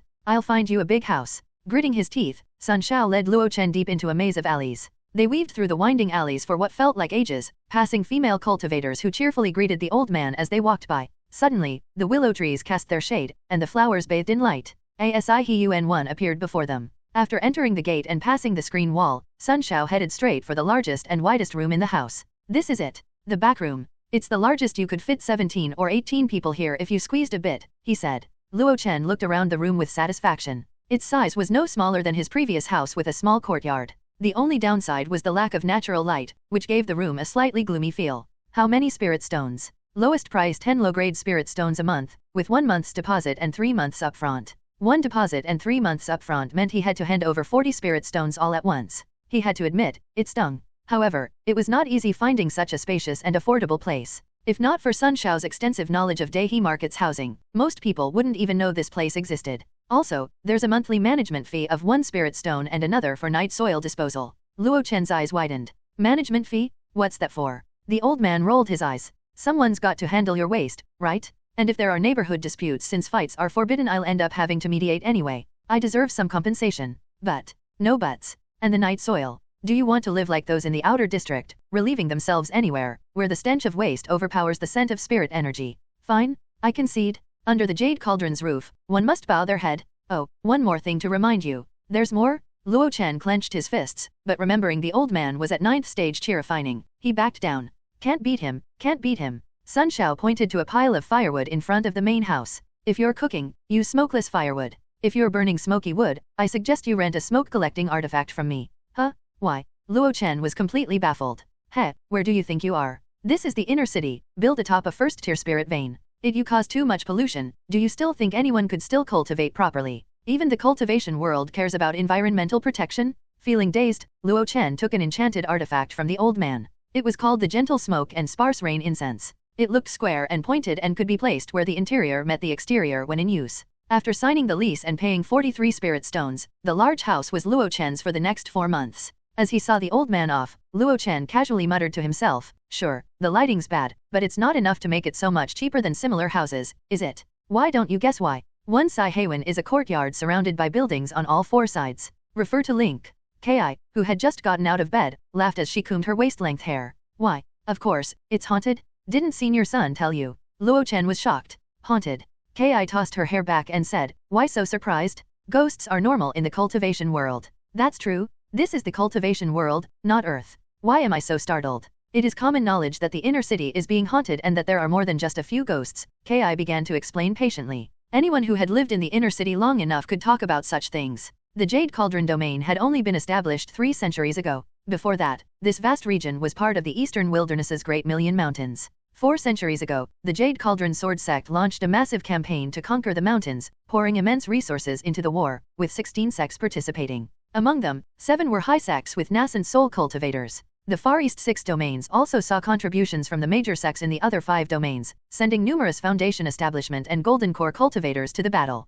It took a century of fighting before this domain was fully established 300 years ago. That century-long war was a brutal fight between humans and demonic beasts, with every inch of land fought over and countless lives lost. In the end, the Jade Cauldron Sword Sect emerged victorious. Victory was achieved, but the aftermath left many problems unsolved. For instance, countless ghosts, both human and demonic beast lingered, nearly turning the land into a ghost abyss. The major sects developed well-established countermeasures to address this situation. Techniques to pacify, disperse, or capture souls emerged in endless variety. As for particularly powerful ghosts that could not be eradicated quickly, the sects resorted to suppression and gradual obliteration. Today, many large marketplaces in the Jade Cauldron domain are built atop suppressed powerful ghosts, including ghost generals and ghost kings. Why was Daihe Market divided into an inner and outer city? It was to concentrate the energy of the spirit veins to obliterate the ghosts suppressed beneath them. This place happens to be suppressing a ghost king, and your back-facing room sits right at the formation's core, so it's particularly cold, Ki said as she looked at Luo Chen with a playful smile, waiting for him to show a frightened expression.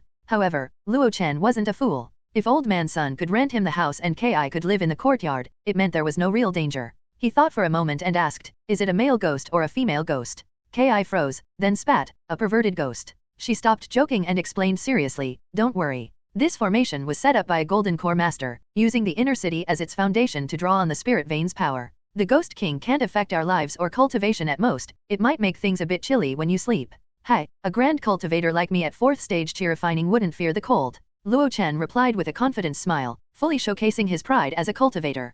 Ki chuckled and stood up before saying, "All right, I've got work to do. Let's chat tomorrow morning if you're free." "Work at this hour?" Luo Chen thought as he glanced at the setting sun, feeling puzzled. "May I ask, what do you do for a living?" "I dance at Tianxiang Tower. Stop by sometime." Ki replied with a playful smile before walking away, leaving behind a faint, pleasant fragrance. Watching his neighbor's graceful figure disappear, Luo Chen could only imagine how stunning she must look while dancing. "Too bad I can't afford it." Luo Chen returned to his room, which he had spent the afternoon cleaning and airing out. Finally, the unpleasant odor was gone. Earlier, his neighbor Ki, who lived in the main room, had kindly gifted him a piece of musk incense. "Just burn it in an incense burner. It smells great and keeps bugs away," she had said. "I don't have an incense burner. Can I just burn it in a bowl?" "That works too." Lighting the musk, Luo Chen began unpacking his belongings from his storage pouch. There wasn't much, some herbs, a few pots and pans, and various other odds and ends. Several items bore burn marks, a reminder of the battle the night before when half of his house had been burned down. He had managed to extinguish the fire using a cloud rain talisman, but there wasn't much left to extinguish.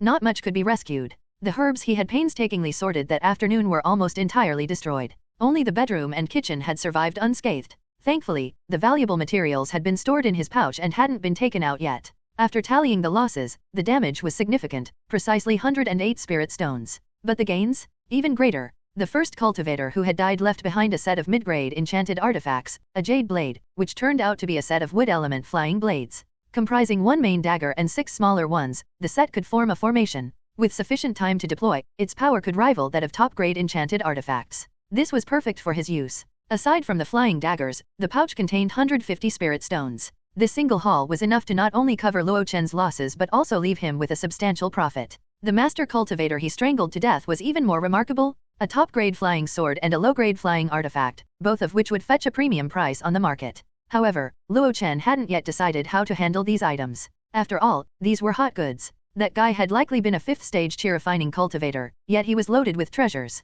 He had used a swift talisman for speed and a sunburst talisman to destroy Luo Chen's house. He wore a top-grade Daoist robe, reinforced with inner armor, wielded a top-grade flying sword, and even carried an earth shield talisman. With the lotus leaf disc flying artifact, he was practically armed to the teeth. This stage of luxury was rare in the outer district. If not for the opponent underestimating him, and for Luo Chen having the soul-breaking nail with a second-tier armor-piercing formation to launch such a sneak attack, he would have been the one lying dead. But a kill was a kill. Luo Chen had long since grown indifferent to such matters. Of course, feeling mindful of potential retaliation given the enemy's likely background, Luo Chen immediately erased any traces and retreated into the city. The traces wouldn't stay hidden for long. Regardless, every day counts if he could continue hiding this. Surely, his enemies wouldn't dare storm the inner city to kill him? The rules established by the Jade Cauldron Sword sect were not to be challenged lightly, not even by the boldest. For now, he resolved to stay cautious. He also needed to replenish the herbs he had lost. Only by earning enough spirit stones could he escape his current stagnation in cultivation.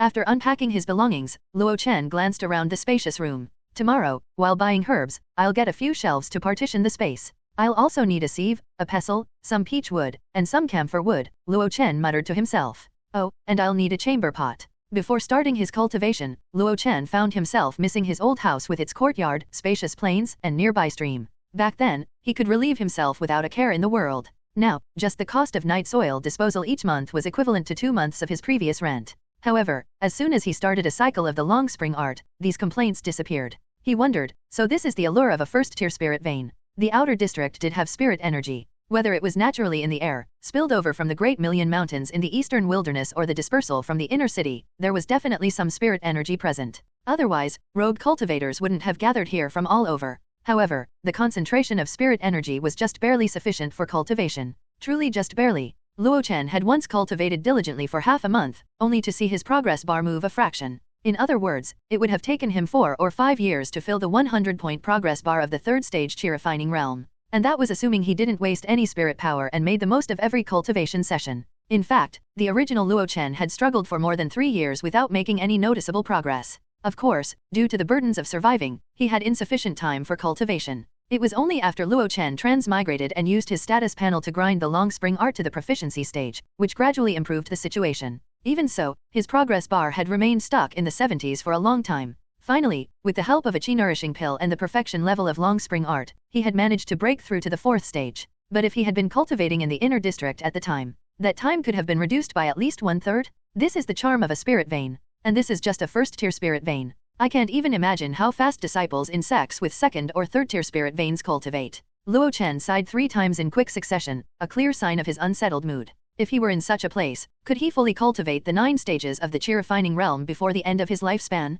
Luo Chen didn't know, but he was certain that his life was already much better than before. From now on, he had to strive to live in the inner city for as long as possible. This was the real place for cultivation. This was not like the outer district, a murky place filled with dirt, filth, and the occasional stench of blood. However, this sense of awe was abruptly interrupted at midnight when Luo Chen found himself freezing. Why is it so cold? Even my 4th stage chi refining physique can barely handle it. I have to buy a blanket tomorrow. Luo Chen couldn't sleep at all because of the chill, so he climbed out of bed and decided to find something to do. Handling medicinal ingredients wasn't an option since he lacked the tools and a few ingredients. Luo Chen took out the jade blade set and tried channeling his spirit power into it. A crisp humming sound resonated, but the 7 flying daggers remained motionless. Is something wrong? He thought for a moment and channeled spirit power into each one until he infused the largest wooden blade. Only then did the 7 daggers light up with a jade green glow. So, the subordinate blades are controlled by the main blade. Realizing this principle, Luo Chen grew even more engrossed in playing with them. Under his control, the 7 flying daggers hovered around him like floating cannons.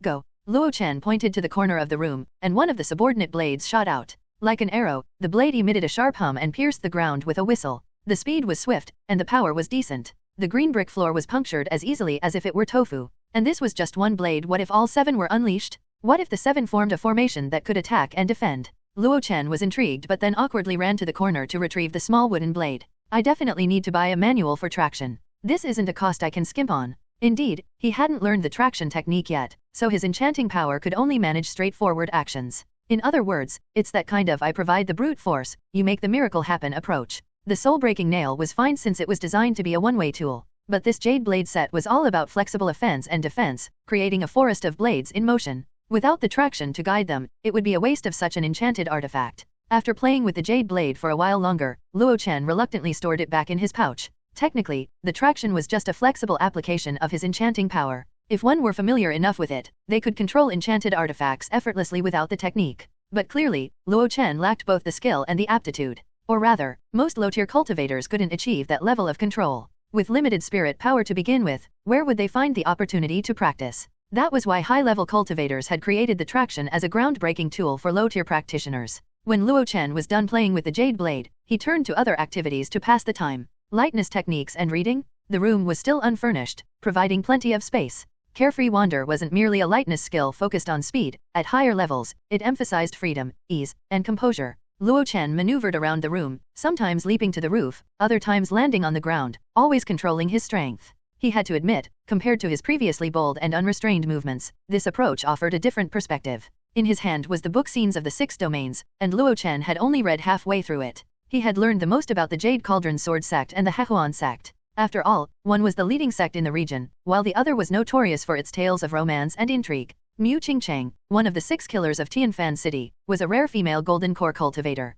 With her pair of Yuan-Yang battle axe, she wielded the power to invert the heavens and sever the balance of yin and yang. Luo Chen clicked his tongue in amazement as he read. Among the 6 major sects of the Far East 6 domains, one was renowned for forging weapons. Tianfan City. The treasure pavilion in Daihe Market was part of Tianfan City's enterprise. This sect excelled in crafting weapons, not only common enchanted artifacts but also unique and unconventional weapons. Over the years, they had forged 6 powerful and extraordinary enchanted treasures. Tianfan City bestowed these treasures upon 6 golden core cultivators, who earned great renown over the years. Take Mu Qingchang, the wielder of the Yuan-Yang battle axe and the one he was reading about, as an example. She reached foundation establishment in 10 years and formed her golden core in a century. Though she hadn't participated in war, she had become renowned among golden core cultivators. With her Yuan-Yang battle axe, she single-handedly expanded Tianfan City's presence in territories beyond the Far East 6 domains. After reading this female cultivator's story, Luo Chen was amazed at her strength but came to one conclusion. So even golden core cultivators have to work hard to earn spirit stones.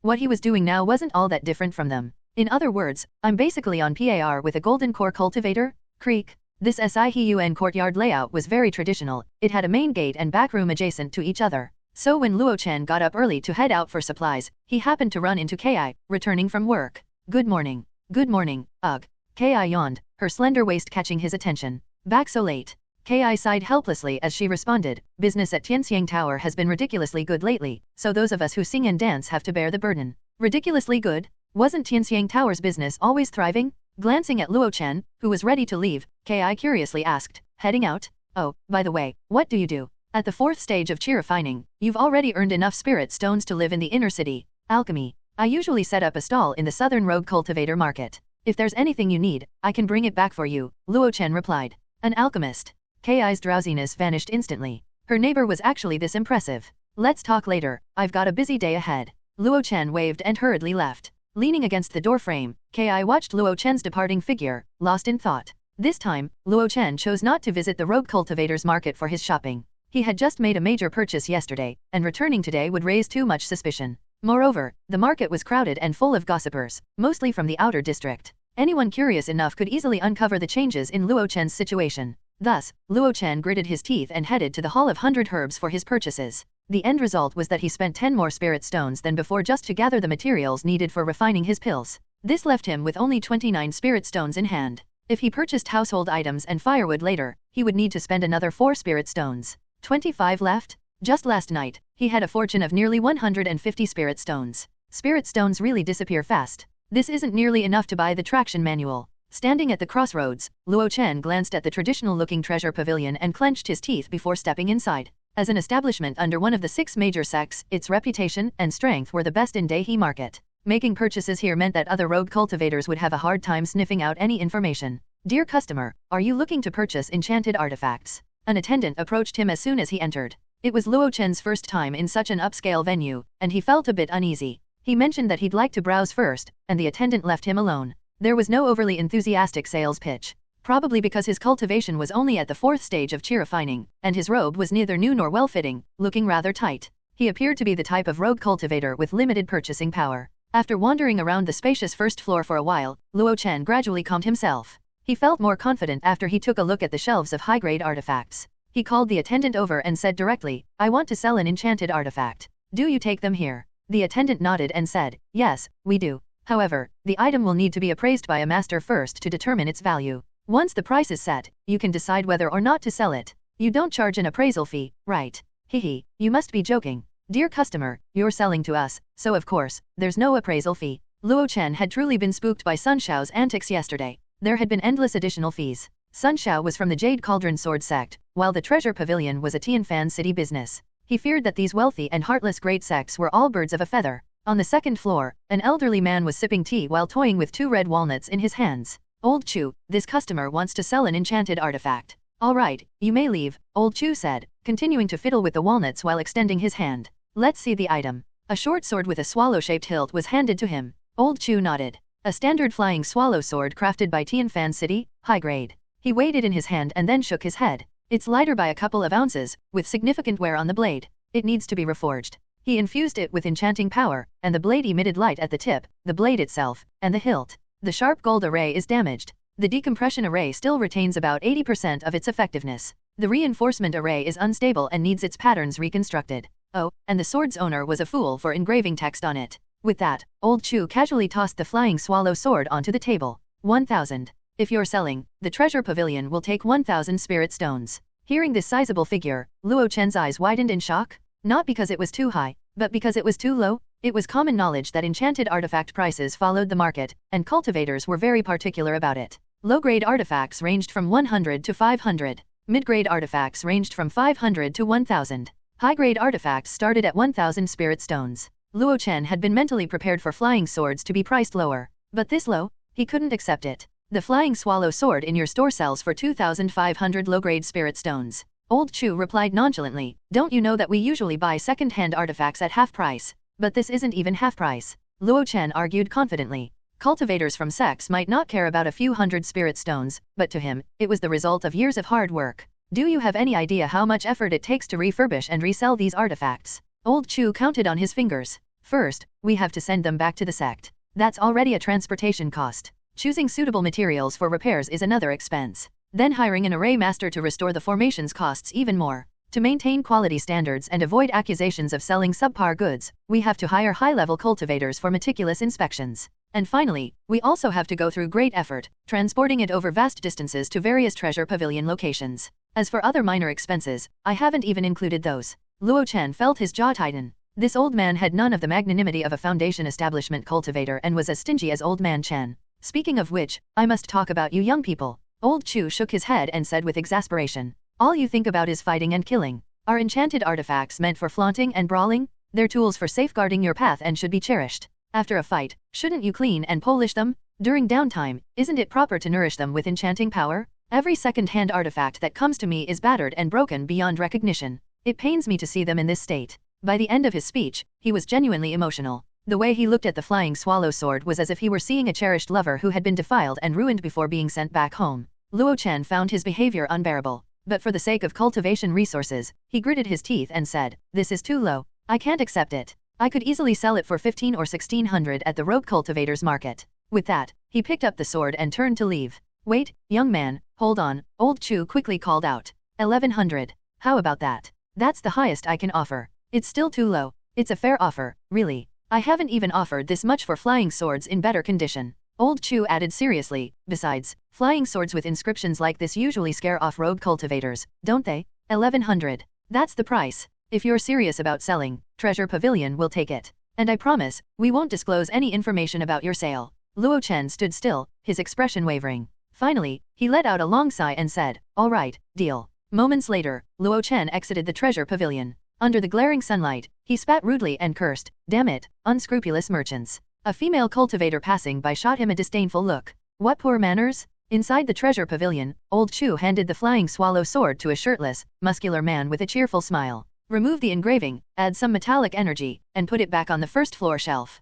The man took the sword and scratched his head as he asked, it's in decent condition, not too damaged. How much did you pay for it this time, Old Chu? Old Chu said with a grin, not bad, 1100. Plenty of profit. He then paused and said with a sigh, young people these days are getting more frugal, haggling over 100 spirit stones with an old man like me. With such pettiness, how can they ever hope to achieve the Great Dao in the future? For the sake of the Great Dao, Luo Chen decided to splurge. He went into the spirit herb pavilion. Under the attendant's welcoming smile at the counter, Luo Chen painfully handed over 500 low-grade spirit stones. 5 bottles of chi-nourishing pills. Thank you for your patronage. Please visit us again. Of the 1100 spirit stones he had just earned, nearly half were gone in an instant. Anyone would feel the sting of that loss. But Luo Chen understood deeply that at this stage, this expenditure was necessary. Logically, he should have invested the spirit stones into expanding his myriad wonders pill business, quickly increasing his proficiency and generating substantial net profits. In doing so, he could escape his current predicament and embark on a sustainable path of cultivation.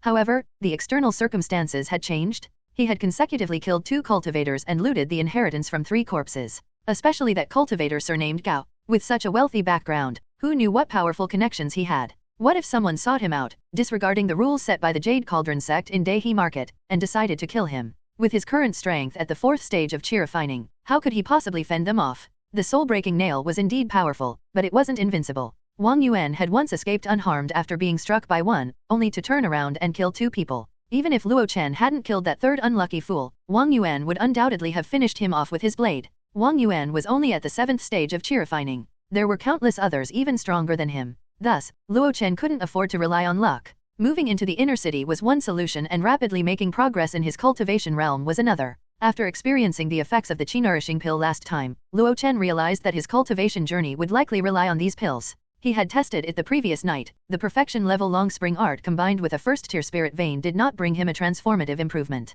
To achieve a breakthrough, he would need to accumulate progress slowly over time. Time? With only 75 years of life expectancy, time was exactly what Luo Chen lacked. So using pills was a necessity, there was no other choice. After carefully storing the 5 bottles of chi-nourishing pills into his storage bag, Luo Chen hesitated for a moment. In the end, he gritted his teeth and walked toward the spirit source pavilion. Fortunately, he was a cultivator. If he were an ordinary mortal constantly gritting his teeth as he spent spirit stones, he'd have broken all his teeth by now. The Spirit Source Pavilion was a store established in Daihe Market by the 5 Elements Divine Sect, one of the 6 great sects of the Far East. The 5 Elements Divine Sect was known for its mastery of elemental techniques, with most of its experts proficient in highly refined 5 elements spells. Among cultivators who primarily relied on talismans and enchanted artifacts for battle, this made them stand out uniquely. Rather than focusing on combat, the 5 Elements Divine Sect preferred to apply their elemental techniques to production. In the cultivation and nurturing of spirit plants, they were considered unmatched in the 6 domains. Even the Medicine King sect, which also specialized in nurturing spirit plants, only slightly outperformed the 5 Elements Divine sect in the specific field of medicinal herbs. Beyond that, the 5 Elements Divine sect had no equal. Take spirit rice, the most commonly used staple across the 6 domains cultivation world, was almost entirely supplied by the 5 Elements Divine sect. While other sects had their own private fields to grow spirit grains, for some reason, the taste and spirit energy contained in their rice couldn't compare to what the 5 Elements Divine sect produced. Neither the taste nor the spirit energy content could compare to that of the 5 Elements Divine sect. It could only be said that, in the field of spirit plant cultivation, the 5 Elements Divine sect overshadowed all 6 domains. Luo Chen entered the Spirit Source Pavilion, first spending 1 spirit stone to purchase 10 caddies of spirit rice, then headed to the counter. May I look at the spell catalog? The charming attendant's eyes lit up as she swiftly pulled out a book. Which type of spell are you interested in purchasing, sir? Are you at mid-stage chi refining? Have you learned all the essential spells? If not, I highly recommend this set of spells, just 5 mid-grade spirit stones. Luo Chen's eyelids twitched. 5 mid-grade spirit stones, that's 500 low-grade ones? Each spell has been personally annotated by an expert of the 5 Elements sect, ensuring you can achieve a quick grasp of the basics.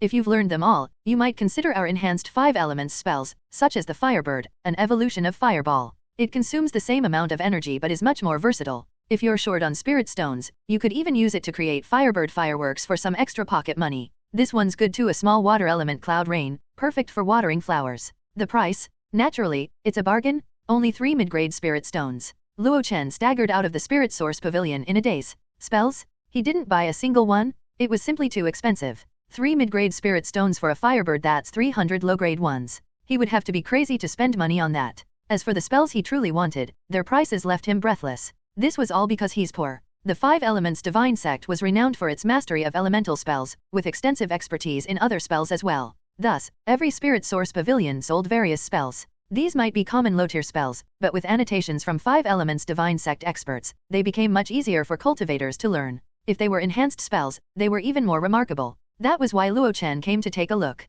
However, the prices deterred him. Looks like I'll have to go to the rogue cultivator market and look for those no-guarantee spells. No sect endorsement, no expert annotations, no after-sales support. When he arrived at the Southern Rogue Cultivator Market, the crowd was sparse, and the atmosphere felt rather quiet. The major market had just concluded, and the smaller market wouldn't happen for another 3 days. With a might as well try attitude, Luo Chen wandered through the market, hoping to chance upon something worthwhile. However, after walking around, he was somewhat disappointed. Without the small or major markets, only long-term stall owners remained, selling regular stock. Items like cultivation methods or spells were far from regular stock. The stock of such items depended on those blade-licking individuals living on the edge. Feeling annoyed, Luo Chen cursed, "Aren't they afraid that there would be poison on their blade and that they'll die one day from licking their blades too much? I don't see a single one of them today. Did they all drop dead?" He then prepared to leave, but as he was leaving, he ran into someone familiar. As soon as he saw the familiar face, he was overjoyed, his heart pounding. "Brother Wang, my brother." As expected, Brother Wang never licked poisoned blades.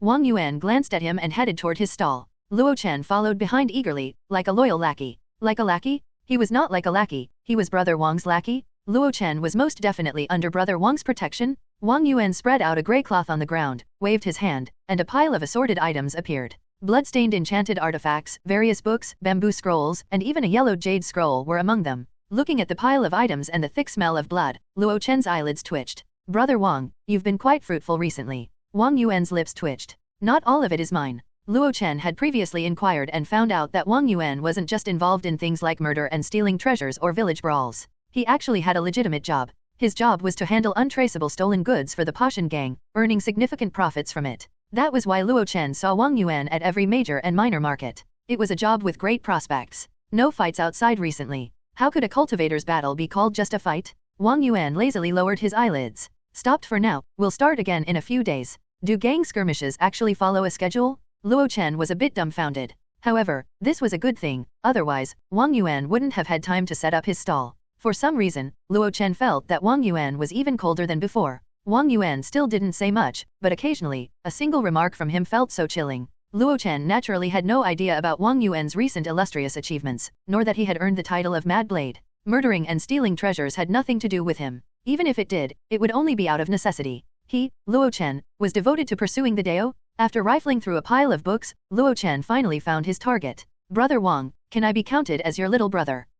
Barely. "Then, as your little brother, do I get any benefits, like?" "This book won't do. It was consigned to me for sale by a 9th stage chi-refining cultivator from the Pashan gang. If you want to read it, you'll have to buy it." The book in Luo Chen's hand was none other than the long unsold 5 essential spells for chi-refining that Wang Yuan had been displaying at his stall. But Luo Chen clearly remembered that Wang Yuan had once said he stole this book, didn't he? So much for rogue cultivators not lying to each other. Muttering curses, Luo Chen reluctantly pulled out 200 low-grade spirit stones and carefully stowed the book in his storage pouch. Wang Yuan glanced at him and suddenly chuckled. That guy Chen Xiao was truly unlucky. After half a year of painstaking effort, all he did was prepare a wedding dress for you. "What do you mean, a wedding dress for me? I'm a guy, you know. The poor guy I killed before was named Chen Xiao. Yeah. He discovered an elder's hidden cave, spent half a year breaking through its formation, and reaped a bountiful harvest. But all of it ended up yours." Luo Chen touched his storage pouch and suddenly understood. No wonder a mere 5th stage rogue cultivator had a storage pouch and a high-grade enchanted artifact like the soul-breaking nail. He must have stumbled upon some fortuitous encounter. They and their brothers had quite a haul, which gave them the guts to ambush me. Too bad they didn't know how to use their treasures. What do you mean by that? For example, this soul-breaking nail. It easily broke through my defense but only managed to lightly wound me. It was less threatening than one of his thunderbolts. Perhaps Wang Yuan was in the mood to mentor Luo Chen, as he casually elaborated, "If he had coated the soul-breaking nail with poison, I would have been in real danger back then." Luo Chen froze for a moment, then gave a thumbs up. "You're really cunning, brother." Noticing Wang Yuan's displeased expression, Luo Chen immediately corrected himself. "Oh no, I mean you're incredibly battle-savvy, brother." Wang Yuan shook his head. "Whether it's cultivators or mortal martial artists, the logic of battle is the same. It's about killing your opponent. Too many rogue cultivators in Dai Market are too rigid, just trading blows with enchanted artifacts in a formulaic way. Of course, it's also possible he couldn't get his hands on poison effective against cultivators." Luo Chen nodded emphatically. Cultivators, by breathing in spiritual energy, gradually enhance their physiques, even if they don't intentionally practice body refinement. Otherwise, high-tier cultivators who recklessly channel vast amounts of spirit energy wouldn't be able to withstand the strain on their bodies. A jade bottle was handed to Luo Chen. "This is chaos spirit powder I acquired. Apply it to the soul-breaking nail, and once it touches the enemy's flesh, their spirit energy will become disordered and unusable. So this is the benefit of being a little brother?" Luo Chen eagerly accepted it, planning to apply for it as soon as he got back. He too wanted to become someone seasoned in combat. Remember, chaos spirit powder only lasts a short while, and those with sufficient spirit energy can suppress its effects easily. So once you fire the soul-breaking nail, be prepared to end the fight as soon as possible, Wang Yuan cautioned solemnly. Wang Yuan's warning carried weight. He still had a few bottles left for himself, but there was no need to tell Luo Chen that. He wasn't one to talk much by nature, and today he had already said a lot. Seeing this, Luo Chen left behind a bag of snacks and tactfully left. Before leaving the market, he glanced back and noticed that Wang Yuan seemed to be practicing cultivation, using his time at the stall to harness the first-tier spirit vein in the inner city. This realization gave Luo Chen a brief moment of excitement. However, he quickly dismissed any thought of imitation. The marketplace was bustling and noisy, far from a conducive environment for quiet cultivation. If someone disturbed him recklessly, he could easily go astray in his cultivation. Wang Yuan likely had some means of assurance to dare such a thing. If he tried to emulate it, it could be a death-seeking experience. So you really are an alchemist. In the afternoon, after freshening up, Ki wandered over to the back room. She saw Luo Chen grinding an unfamiliar mineral with a pestle. The spacious house was filled with various herbs. The mingled scents were slightly unpleasant at first, but Luo Chen seemed to enjoy it and was long accustomed to the smells. Seeing Ki leaning against the doorway, Luo Chen grinned and poured the golden powder from the mortar into a wooden bucket. The bucket already contained another herb steeping, and as the golden powder was added, a strange reaction occurred instantly. Bubbles rose continuously, making a gurgling sound. After washing his hands, Luo Chen walked to the doorway and stretched lazily. Want some hawthorn? I got it as a bonus from the herb vendor today. No spirit energy, just sweet and sour. Ki took a handful of hawthorn from Luo Chen, but her gaze lingered on his storage pouch.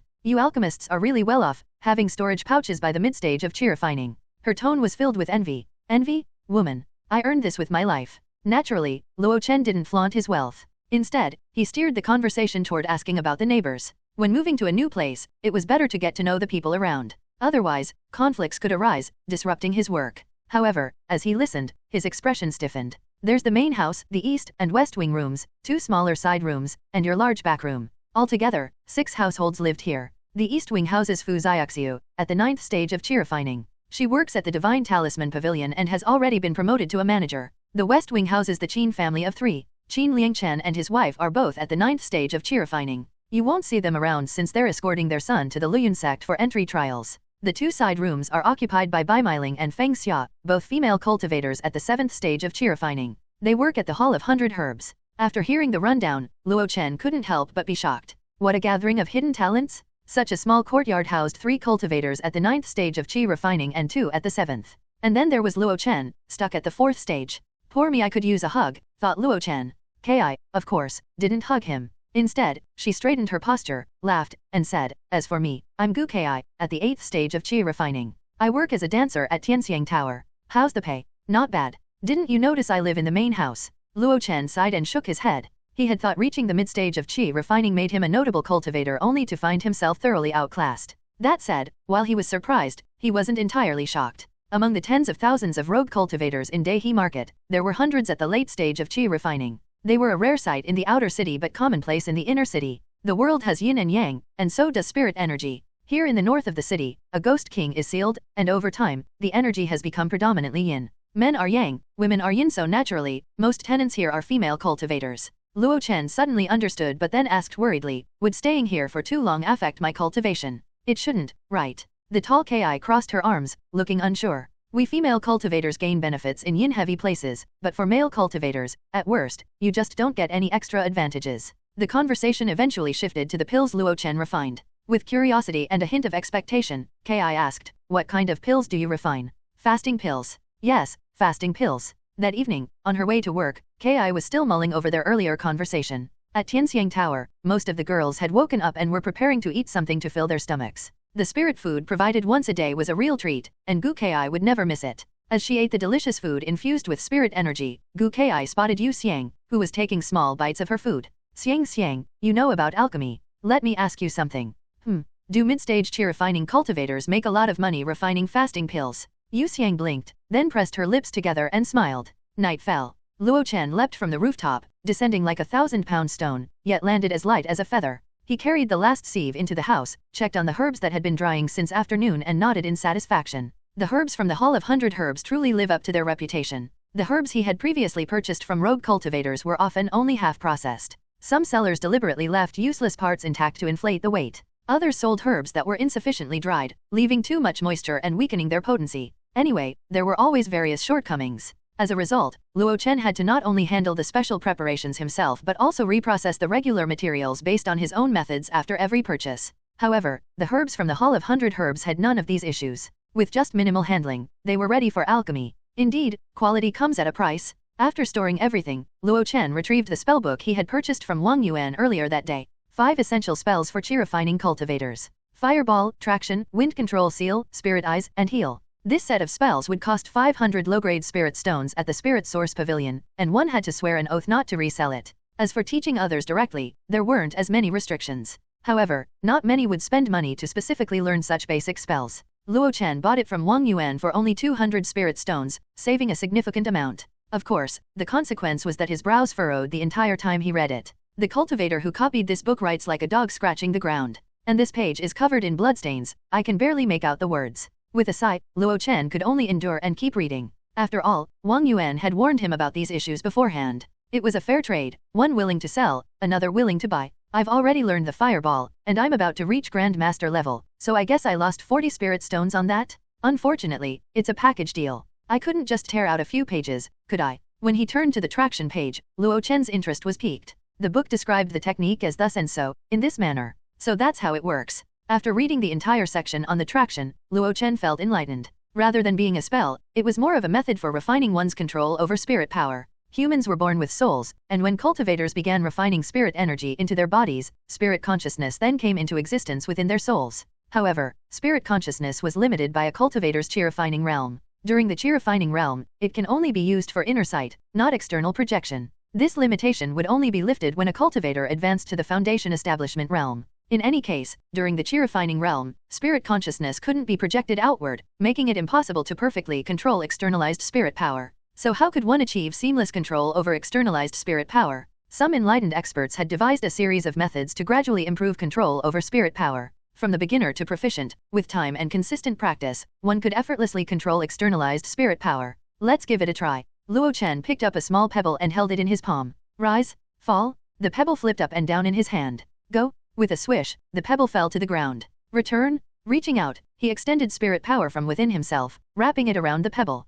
Following the reversal of the traction, the spirit power slowly retracted. It did return, but the speed was slow, and maintaining the spirit power tether consumed quite a bit of energy. If it had been an enchanted artifact inscribed with formations, it would have been impossible to retrieve. But Luo Chen was not discouraged. The fact that he could pull back the pebble proved this method worked. From here, all he had to do was follow the steps, gradually enhancing his control over spirit power. Soon, he would be able to master the Jade Blade set. He practiced several more times. Luo Chen stopped once he felt his spirit power depleted by about 10%. He opened his status panel. Status panel. Name, Luo Chen. Lifespan, 27/75. Spirit roots, gold, wood, water, fire, earth. Realm, chi-refining realm stage 4, 1/100. Achievement points, 2. Techniques. Long spring art, perfection, 340/500. Spells. Fireball, perfection, 432/500.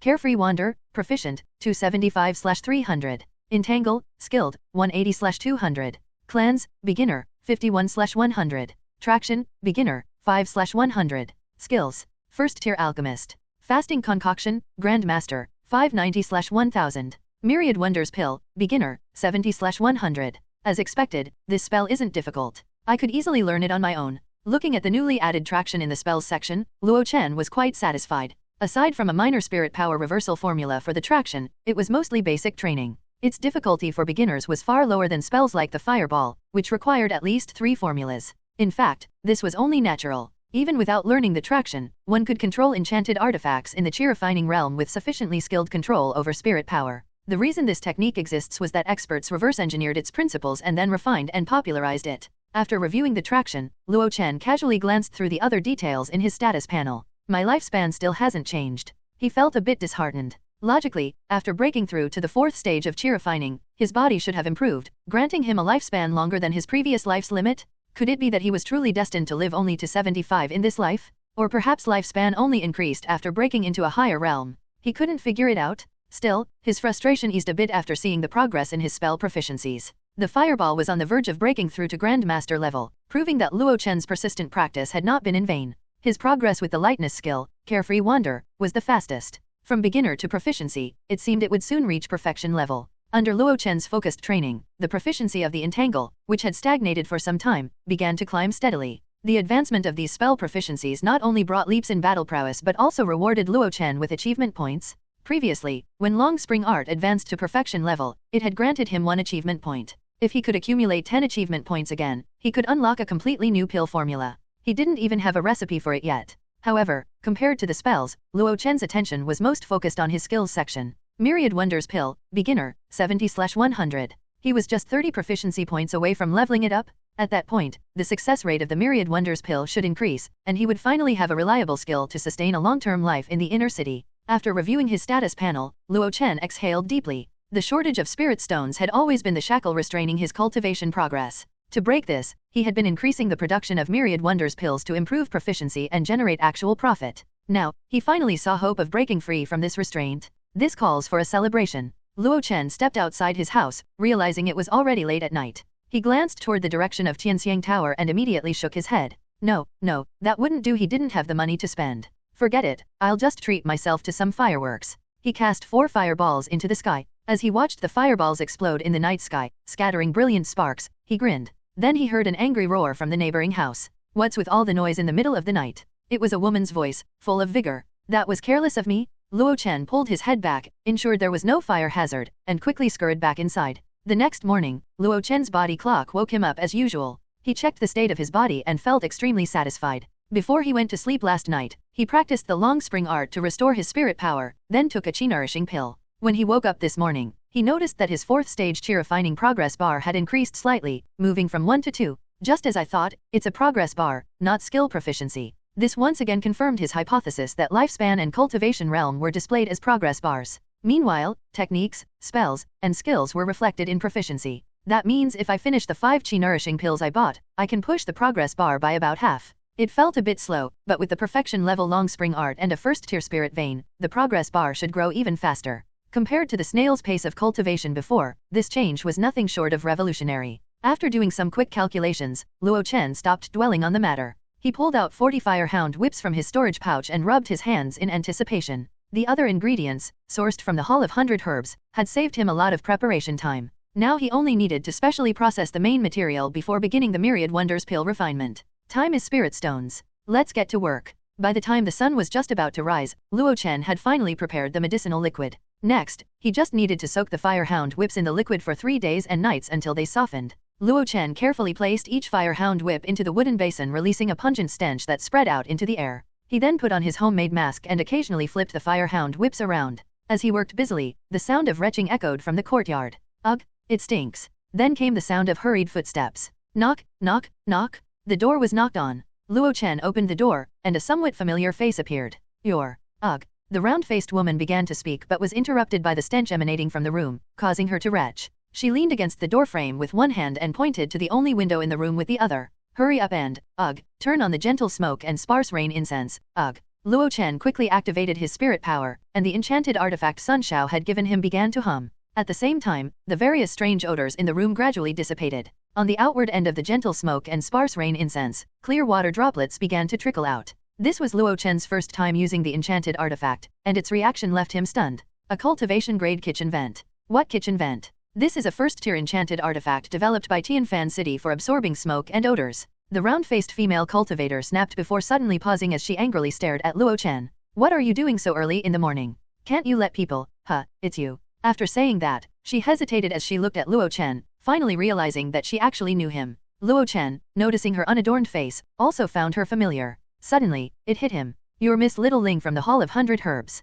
Bai Meiling wrinkled her nose. Your last name is Luo, right? What's your full name? Though she looked petite and cute, she was a 7th stage chi refining cultivator. Luo Chen wasn't offended by her bluntness and replied casually, Junior Luo Chen greets Senior Bai. What junior and senior? Do I look that old? Bai Meiling pulled out a handkerchief to wipe her mouth. And let me ask you, what are you doing so early in the morning? Don't you realize there are other people living in this SIHUN? You're asking for complaints. That did seem to be a valid concern. When Sun Shao rented the house to Luo Chen, he had mentioned this. The 1 spirit stone management fee included resolving neighborhood disputes. Apologies, I'll be more careful in the future. Next time I process herbs, I'll make sure to turn on the gentle smoke and sparse rain incense. Miss Little Ling, please don't file a complaint this time. Luo Chen smiled apologetically, noticing that she didn't seem to mind being called Miss Little Ling. However, she was clearly sensitive about being called senior by.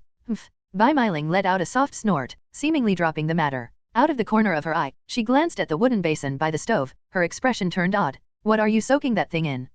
Business secret. Can't really say. It was a little trick from his pill recipe to maximize the medicinal properties of the Firehound Whip. Why were vitality-boosting pills for cultivators so expensive on the market? Because the raw materials were costly. Luo Chen had found a way to use the inexpensive Firehound Whip as a substitute without compromising the efficacy. The trick lay in how the ingredients were prepared. Bai Meiling was annoyed that her curiosity wasn't satisfied. Her eyes darting mischievously as she asked, "Are you an alchemist?" "I think I am." Fasting concoctions barely qualified as alchemical products, but Myriad Wonders pills definitely did. Luo Chen still felt confident calling it his profession. "So, what kind of pills are you making?" Luo Chen felt that he was getting a headache. How had two women already asked him the same question in one day? Too embarrassed to say? Or too afraid? Bai Meiling's eyes narrowed slightly. "Don't tell me you're making some kind of devil pills?" The Jade Cauldron Sword sect is a righteous sect, and they don't allow cultivators to make those heinous devil pills. Luo Chen immediately tensed up. "Absolutely not. It's nothing evil." "Then why are you hemming and hawing?" Bai Meiling asked.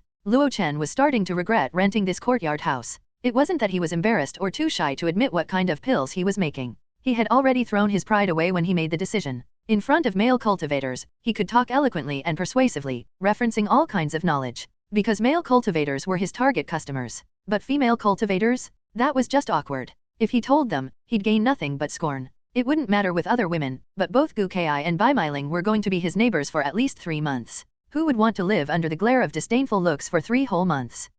I know a thing or two about pills too. Whatever you're making, sell me one when it's done. If it turns out to be a devil pill, I'll take it straight to the Jade Cauldron Sword Pavilion and report you. There's even a bounty for that. I'm off to work now. Bye. With that, she hurriedly ran out the main gate. It was only then that Luo Chen noticed a burly woman standing at the gate, seemingly waiting for Bai Meiling. If he wasn't mistaken, it was probably Feng Xia, who lived in another side room and worked at the Hall of 100 Herbs with Bai Meiling. Watching these two female cultivators rush off to work, Luo Chen felt a slight sense of nostalgia. They seemed so full of everyday life, not like cultivators of this world, but more like white-collar women from his past life on Earth. On their faces, he saw neither the fervent pursuit of enlightenment typical of dedicated cultivators nor the fierce brutality of outer district rogue cultivators. The only thing they had was the contentment and joy of their daily routine of going to work and coming home. When they talked with Luo Chen, a mere 4th-stage cheer-refining cultivator, they weren't exactly polite, but neither were they aloof. It felt like they had completely set aside cultivation realms and were just two ordinary people conversing. Between ordinary people with no ulterior motives, why bother being overly courteous? Luo Chen muttered to himself, too bad the big companies like the Hall of 100 Herbs and Spirit Source Pavilion only hire female cultivators. Otherwise, I'd apply too. With that, he returned to the busy work of processing his medicinal herbs. Wow, that smells amazing. The door to the main room swung open, and Gu Kai, dressed in silk pajamas, let out a sigh of admiration. Across from her, Luo Chen was seated at the doorway, clutching a porcelain bowl and shoveling spirit rice into his mouth. A few bright red chunks of beef rested on one side of the bowl, trembling enticingly with each motion of the rice. "Did you make this yourself?" Seeing the woman stride over and fixate her gaze directly on the chunks of beef, Luo Chen tentatively offered. "Want one?" "Yes." "Wow, you really don't hold back." Watching the largest piece of beef get lifted by spirit power into that rosy mouth, Luo Chen was nearly in tears. To reward himself for a hard day's work, he had gone out of his way to cut an extra portion of meat, and now it had all ended up in her mouth. With her being at the 8th stage of cheer refining, he had no grounds to argue. "I have to take the blame for offering. So tender and flavorful, perfectly spicy, and the light herbal aroma not only seals in the juices but also carries a rich infusion of spirit energy." Gu Kai closed her eyes, savoring the bite of beef as she swallowed. "I never expected you to be so skilled at this. Your cooking puts the chefs at Tianxiang Tower to shame. It's almost on par with the spirit chefs from the Zhongding family." After a few words of praise, she noticed Luo Chen hurriedly shoveling food into his mouth. Amused and slightly annoyed, she tapped him on the head and said, "All this fuss over one piece of beef." Gulp. "I was hungry, that's all, don't get the wrong idea, Sister Ki. Gu Kai licked her lips, clearly still wanting more. "I won't let your beef go unpaid, for I've looked into it. The yin energy in Daihe market only seeps through the array and doesn't cause harm. As long as you don't stay for too long, it's nearly harmless." "What's considered too long?" Luo Chen quickly asked. "At least a month, but only if you isolate yourself." Luo Chen let out a deep sigh of relief. Last night, as he slept wrapped in heavy blankets, there had been a lingering unease in his mind. Cultivation was already challenging enough. If his foundation were compromised by yin energy, it would be disastrous. With his mind at ease, his eating pace naturally slowed down. His gaze wandered, following Gu Kai's graceful movements. With her spirit power, she drew a bucket of water from the corner of the courtyard. She bent down and splashed the cool water onto her face. When she raised her head, the water droplets on her face reflected a rainbow of colors under the sunlight. Beautiful. Absolutely. Giggle. Forgive Luo Chen for lacking the words, he could only describe the crisp and charming laughter as the sound that hens make when they lay eggs. Sitting on a swing under a tree in the western courtyard, Gu Kai sighed wistfully. They all say I'm beautiful, but they also say I don't meet Hehuan sect's admission criteria. What kind of criteria does Hehuan sect have for entry? Don't sects usually only consider age and spirit roots? Gu Kai didn't elaborate. Sitting on a swing clearly built for children, her waist and hips were pressed firmly against the seat, creating a peach-like silhouette. As the swing swayed gently, her makeup-free face gazed up at the sky with a touch of melancholy. Luo Chen realized that Gu Kai was different from Bai Meiling and Feng Xia. She resembled those he had seen who pursued foundation establishment with great determination. Among rogue cultivators, such people were both common and rare at the same time. Most would gradually succumb to their dire circumstances, becoming mundane and preoccupied with daily survival. In their daily toil, they would forget their original aspiration to pursue the great path of foundation establishment. Luo Chen considered himself ordinary as well, but he constantly reminded himself that earning spirit stones through alchemy wasn't for the sake of wealth, it was to acquire the resources needed to pursue longevity. When did you get back this morning? I didn't hear anything. I came back around Tiger Hour last night. 1. The Tiger Hour was between 3 and 5 in the morning. Compared to her usual return at the Rabbit Hour, she was home 2 hours earlier. No wonder he hadn't heard a thing. That's how it's been for the past 2 months. For some reason, those beetles are unusually enthusiastic at the start of the month, all flocking to Qianxiang Tower. Beetles? She must mean patrons, right? After 2 or 3 days, I'm not sure if they run out of spirit stones or just energy, but they slink back home. Wait, the start of the month? Luo Chen seemed to realize something and instinctively averted his gaze from Gu Kai. Honestly, we performers have it easy. It's the sisters who trade their body for money who have it hard. They've been telling our matron that the start of the month is exhausting and want to adjust their days off. A certain man forced an awkward smile and said nothing. He stared at the few remaining grains of rice in his bowl and picked them up one by one. Of course, those sisters are earning more too. Some are planning to save up for a while, move to another market town, and marry an honest rogue cultivator. They hope to have a child with spirit roots who can one day join a major sect and achieve foundation establishment or even form a core. Luo Chen hung his head, tracing circles with his finger. I truly thank them on behalf of all honest rogue cultivators. Why aren't you saying anything? Do you not like hearing about Qianxiang Tower? Gu Kai suddenly turned to look at him. Not at all. It's just, I've never had that kind of experience, so I don't know what to say. Hey, you little rascal. Gu Kai teased with a mischievous smile before offering some advice. If you're serious about foundation establishment, you'd better not waste your vital essence beforehand. Luo Chen nodded in acknowledgement. He was fairly knowledgeable about this topic. Most cultivation techniques had measures in their chi refining to preserve a disciple's vital essence. The long spring art included similar warnings. By the way, I have a question, Luo Chen asked, feeling a bit awkward. In the inner city, how do cultivators practice spells? Gu Kai gave him a puzzled look. They just practice. What else would they do? No, I mean spells that require repeated casting and practice, like Fireball or Giant Sword, those large-scale ones. With such limited space, wouldn't that disturb others? The inner city strictly forbids fighting. Why are you learning those spells? Shouldn't you focus on keeping your spirit power full to advance your cultivation? Gu Kai asked, feeling confused. But enchanting spells and artifacts are tools for the path. Shouldn't they be mastered? Luo Chen countered. Besides, the inner city isn't absolutely safe, is it? All right, fair enough. There's always 1 or 2 fools every year who challenge Jade Cauldron sect's rules, so it's not entirely safe. From what I know, inner city cultivators either leave the city to practice in the wilderness or use the dueling platforms at the Jade Cauldron Pavilion. Dueling platforms? Yes, but they charge a fee 1 spirit stone per session at minimum. If you want a sparring partner, it's 100 times that? Luo Chen's eyelid twitched. So Jade Cauldron sect stoops this low to make money, huh? Seeing Luo Chen's obvious financial strain, Gu Kai offered another solution. The courtyard is mostly empty during the day. You can practice in a corner, just make sure to replace the soil afterward so senior son doesn't find out. 1 refers to the period between 3 a.m. and 5 a.m. It is associated with the tiger in the Chinese zodiac and is considered a time of growing yang energy, symbolizing vitality and awakening. In the southwestern corner of the outer city, as the area closest to the Howling Moon Mountains, this part of the city always had the fewest residents. The reason was obvious. The dominant demon clan of the Howling Moon Mountains was made up of wolves, swift as the wind and viciously bloodthirsty. Even though high-tier wolf demons feared the formations protecting Dehi Market and dared not cross the boundary, 1 or 2 unintelligent ones would occasionally wander in.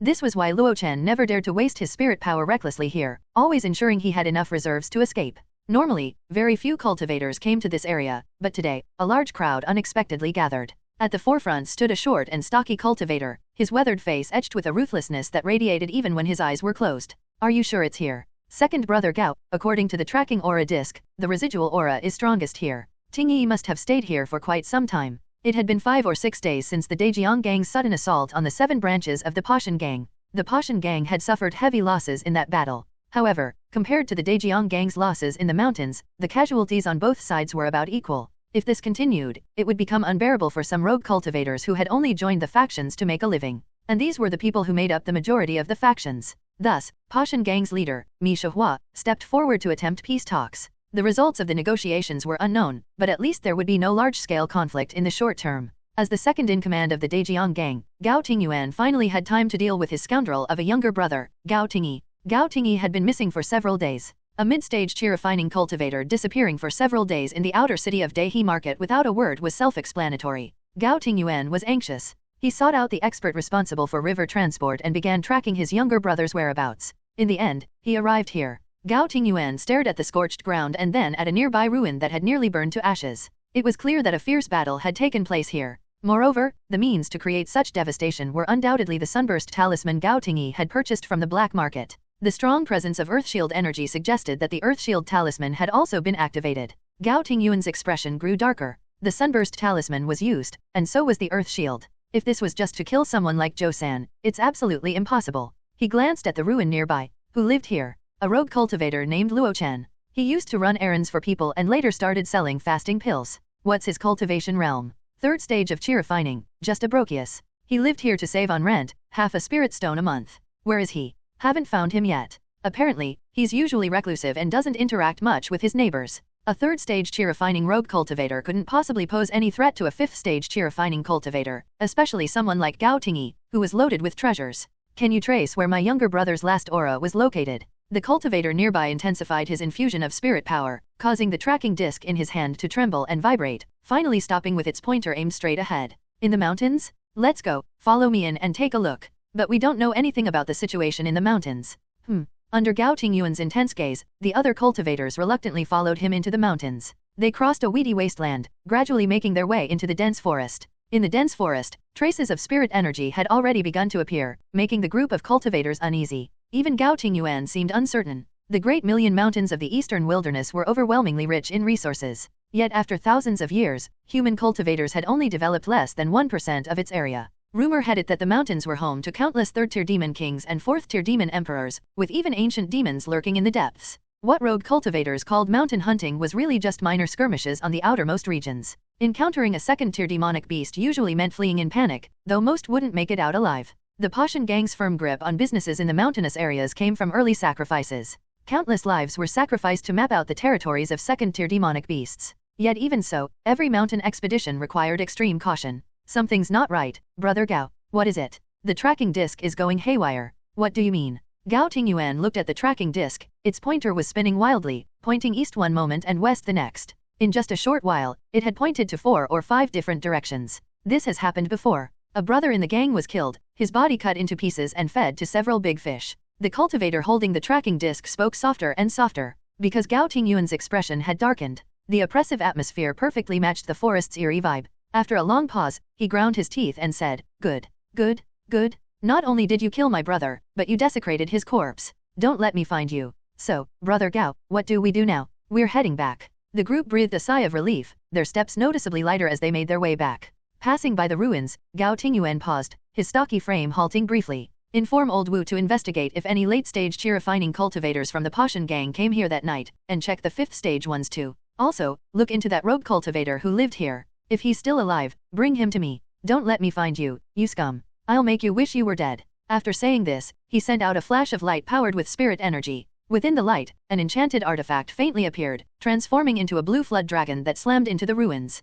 The only remaining half-wall sank 3 qi into the ground, leaving just a jagged corner exposed. Luo Chen had no idea that his old home had just taken another hit from a flood dragon. In fact, even if he knew, he could only applaud it. When he had salvaged some items from the house, he had added a few more fireballs to burn it down more thoroughly, ensuring no traces were left behind. As for Zhou and Gao Tingyi, the two broke asses whose names he didn't know, his method of dealing with them had been simple. He had cut them into pieces, added a special medicinal herb mixture, lightly roasted them over the fire that burned the house, and tossed them into the forest. This type of roast meat was particularly attractive to wolves and canine-type demonic beasts. Since then, he never used that recipe again, fearing it might attract even stronger demonic beasts. After dealing with the bodies, he found a hiding spot and headed straight to the inner city the next day. As for whether it would be discovered later, he decided to leave that for the future. Luo Chen didn't have time to dwell on these matters now, all he wanted was to refine pills. The materials, costing as much as 200 spirit stones, had already been prepared. The refining of the Myriad Wonders pill was back on track. Based on his past experience, his success rate hovered around 10%. But this time, in just the first 5 days of refining, he had succeeded twice in a row. The success rate had soared to 40%. How could he not be ecstatic? However, as he continued refining, the initial joy gradually faded. 5 consecutive failures made him realize that his earlier successes had just been a lucky streak. To truly improve his success rate and reduce costs, he needed to raise his proficiency with the Myriad Wonders pill. Almost there, almost there. Luo Chen glanced at his status panel. Myriad Wonders pill, beginner, 91/100. One more success, and he could level up. The feeling of being rewarded for hard work was simply exhilarating. Even his daily routine of casting fireballs at the corner of the yard and replenishing the soil felt more fulfilling than before. He still failed several more times. Even so, he said to himself, this time, I'm definitely going to succeed. Luo Chen, wearing a new apron, lit incense before a freshly molded statue of the holy ruler deity Guan. He even placed 2 bibhitaki fruits beside it. 1. He believed his recent failures were because he had forgotten to make offerings to holy ruler deity Guan.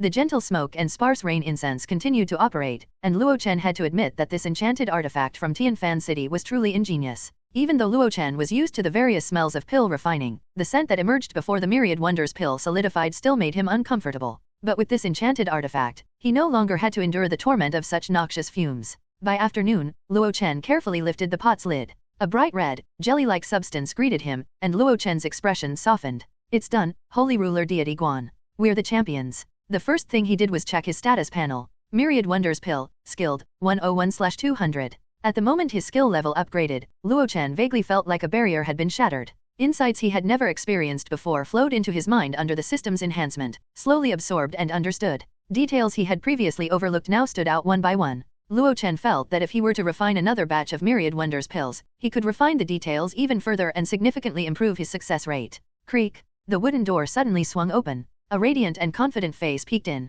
Gu Kai's eyes lit up. You're home, as expected. I bought some spirit fruits at the Spirit Source Pavilion. Want to try? Spirit fruits from the Spirit Source Pavilion? Of course, he had to try them. Luo Chen had no concept of being shy. Gu Kai pushed the door fully open and finally noticed Luo Chen standing at the stove, wearing an apron. While handing Luo Chen a large green fruit, she craned her neck to peek into the pot. What are you cooking up this time? Meat jelly? Why does it smell so medicinal? Luo Chen took the fruit and bit into it. It was juicy, not particularly rich in spirit energy, but deliciously sweet. The taste was leagues better than the wild hawthorns he'd been eating recently. It's not food, it's a pill I'm refining. Hey, don't touch, it's hot, he said casually. Gu Kai looked utterly bewildered.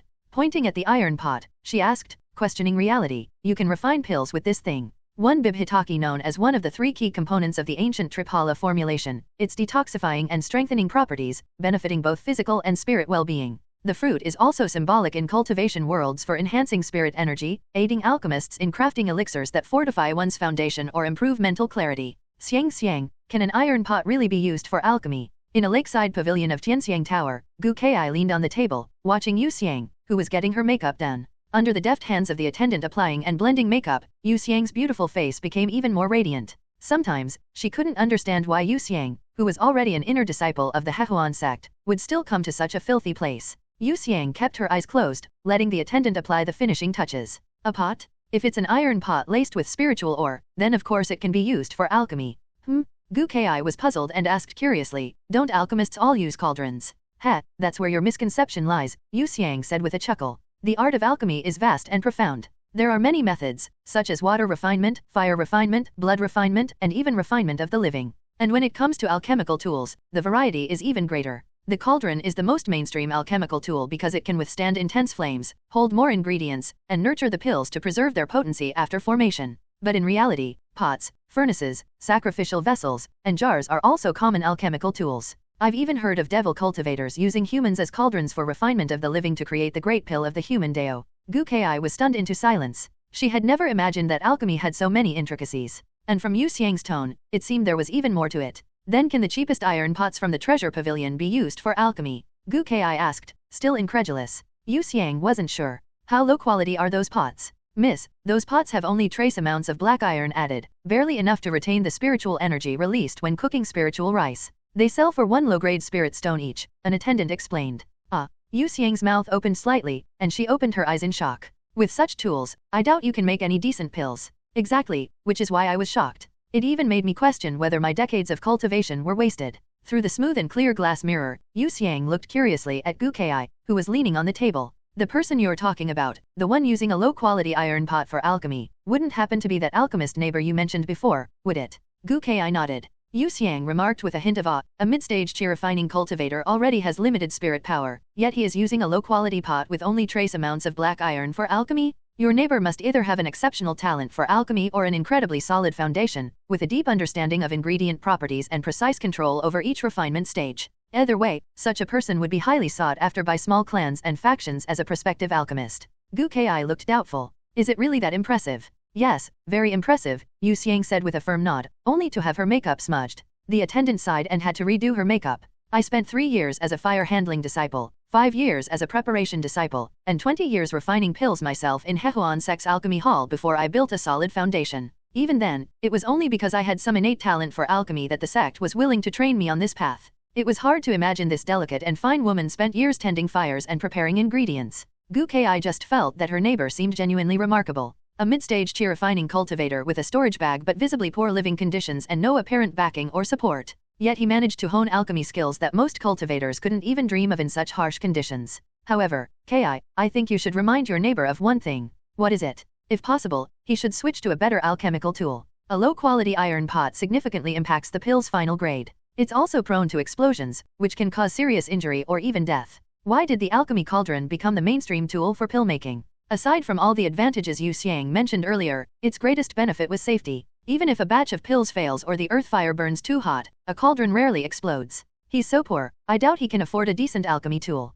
Gu Kai said and pursed her lips. Then, she suddenly thought of something. Xiang, don't you have an extra alchemy furnace? The days spent refining the myriad wonders pill were always dull and monotonous. Or rather, any repetitive task tends to feel that way after a while. But not Luo Chen. The steady climb in his skill proficiency and the predictable spirit stone profits constantly motivated his relentless pill making. Recently, he'd even found some entertainment to spice things up. Watching a nearly 50 jin bucket of water rise smoothly from the well, Luo Chen couldn't help but grin smugly. His traction had reached minor success and was now at the skilled level. The rapid progress was largely thanks to the inspiration he gained from watching Gu Kai draw water that one time. It turned out there was no need to rigidly follow the prescribed training methods for the traction. This technique could seamlessly integrate into every aspect of daily life. From minor tasks like dressing and cleaning to heavier lifting, as long as he used spirit power in daily chores, his mastery of the traction will naturally improve over time. At the skilled level, his traction could now effortlessly handle the Jade Blade enchanted artifact. Aside from the traction, Luo Chen had recently learned 2 other spells, the Wind Control Seal and the Spirit Eyes. He quickly mastered the basics of the first. Likely due to his near-perfect mastery of the Carefree Wander, it only took him the time of 1 incense stick to get the hang of it. The latter, however, was more challenging. It involved the delicate eyes, and the overly potent spirit power could easily render him blind if he wasn't careful. So Luo Chen waited until his traction improved before attempting to channel spirit power into his eyes. Admittedly, Luo Chen had high expectations before activating spirit power in his vision. In modern fantasy novels, this would totally count as a superpower. A bit of X-ray vision wouldn't be asking too much. However, when Luo Chen opened his eyes to see the world, he was disappointed. There was no X-ray vision. Instead, he felt a dazzling sensation, like staring at the sun, which made his eyes ache the longer he looked. There were a lot of drawbacks. Yet this spell wouldn't be listed among the 5 essential spells for chi-refining cultivators without good reason. The spirit eyes allowed one to observe auras, discern spiritual energy, and see through sinister presences. For low-tier cultivators, the greatest threat to survival wasn't low cultivation or lack of powerful backing, it was ignorance. Provoking someone who appeared ordinary but had simply concealed their profound cultivation, failing to identify a demonic beast's territory, or encountering ghosts while walking at night could easily cost one's life. However, the spirit eyes could effectively help avoid these issues. Though it had its limitations, it at least allowed cultivators to identify whom they shouldn't provoke and places they shouldn't enter. For filthy or corrupted places, a single glance was enough to detect them and stay far away. But this technique shouldn't be used recklessly. If you see something or someone you shouldn't, it could be a problem. It would be fine for those with higher cultivation to observe lower-level cultivators, but when the reverse happens, there was a high chance of being noticed. Peeping naturally led to misunderstandings. Of course, the levels referred to here were major realms of cultivation, such as the chi-refining and foundation establishment, or foundation establishment and golden core. Within the same major realm, unless someone practiced special techniques, it was generally difficult to detect others observing them. Splash! A bucket of water poured steadily into a large vat under the pull of spirit power, and Luo Chen activated the spirit eyes and peered inside. The Buddha once said, "A single drop of water dwells 48,000 tiny creatures." Modern biology also says that water contains countless microorganisms. So why can't I, a grand cultivator, see anything? This beginner-level spirit eyes isn't even as good as a microscope, Luo Chen muttered to himself and looked at the 30 jade bottles neatly filled in front of him.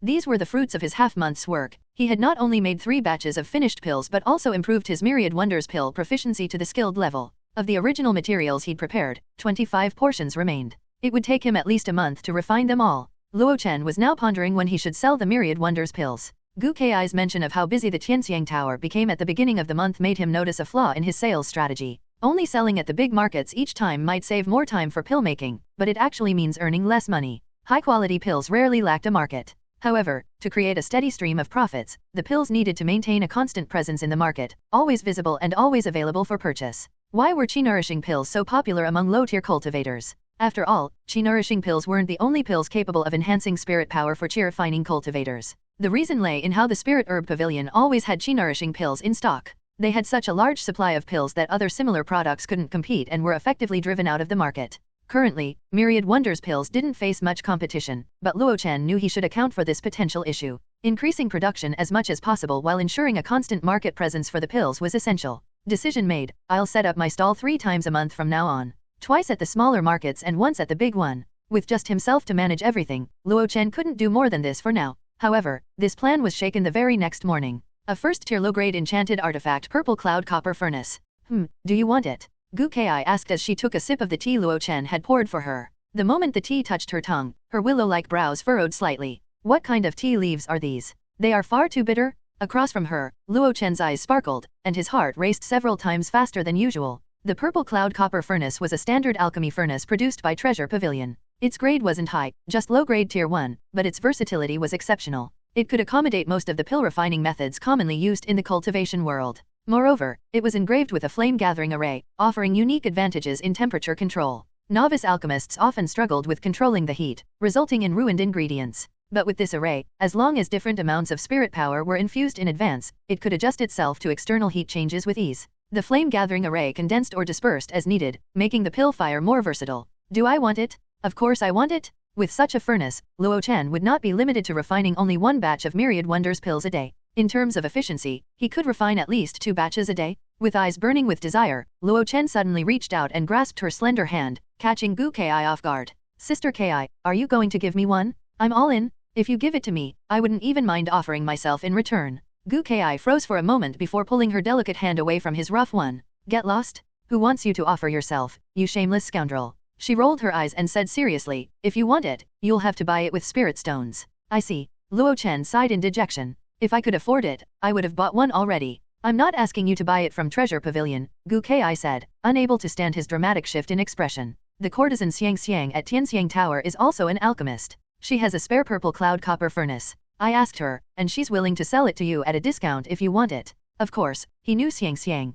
She was renowned for her stunning beauty, vast knowledge, and deep expertise in water arts and alchemy. What made her even more famous was her status as an inner disciple of the Hehuan sect. But no matter how beautiful or famous she was, it had nothing to do with Luo Chen. What he cared about was the price. A discount? How much of a discount? 300 low-grade spirit stones. Luo Chen felt a surge of joy but still put on a troubled expression. That's so expensive. Even second-hand ones are only about 200. Then why don't you go buy one? Gu Ki chuckled lightly. Stop acting broke. This price is only because you're my neighbor. If you really want it, just let me know. Indeed, this price was quite fair. The so-called second-hand price Luo Chen mentioned was actually Treasure Pavilion's buyback rate. As everyone knows, Treasure Pavilion was the most unscrupulous of unscrupulous merchants. A brand new purple cloud copper furnace was priced at 450 spirit stones. It was only slightly cheaper than defensive enchanted artifacts, far exceeding the cost of other low-grade tier 1 offensive enchanted artifacts. Moreover, because alchemical furnaces weren't commonly used by rogue cultivators, they rarely appear on the market. Now that he had come across one at such a low price, Luo Chen naturally wouldn't pass it up. Luo Chen gave an awkward smile and quickly said, I'll buy it, definitely, but I'll need some time to save up the money. So poor. Gu Ki looked at Luo Chen with doubt. Do you even earn any spirit stones from refining pills? She had serious doubts about whether her neighbor would be evicted from the inner city in 3 months for failing to pay his rent. You don't have to worry about that. I'll definitely show up with the spirit stones when the time comes, Luo Chen declared with confidence. In reality, he could actually take out 300 spirit stones. To say the least, he currently had over 400 spirit stones in his pocket. After selling the flying swallow sword for 1100, purchasing chi nourishing pills and 5 techniques, he was left with 400 as well as the remaining 20 or so spirit stones from before. It could be said that Luo Chen wasn't exactly poor at this point. The reason he didn't immediately buy the furnace was because he didn't need it yet. The current batch of ingredients had all been prepared specifically for his iron pot. Using the alchemical furnace to refine the remaining ingredients would not only require him to adjust his technique but also to recalibrate the amount of firewood and the pill formation time.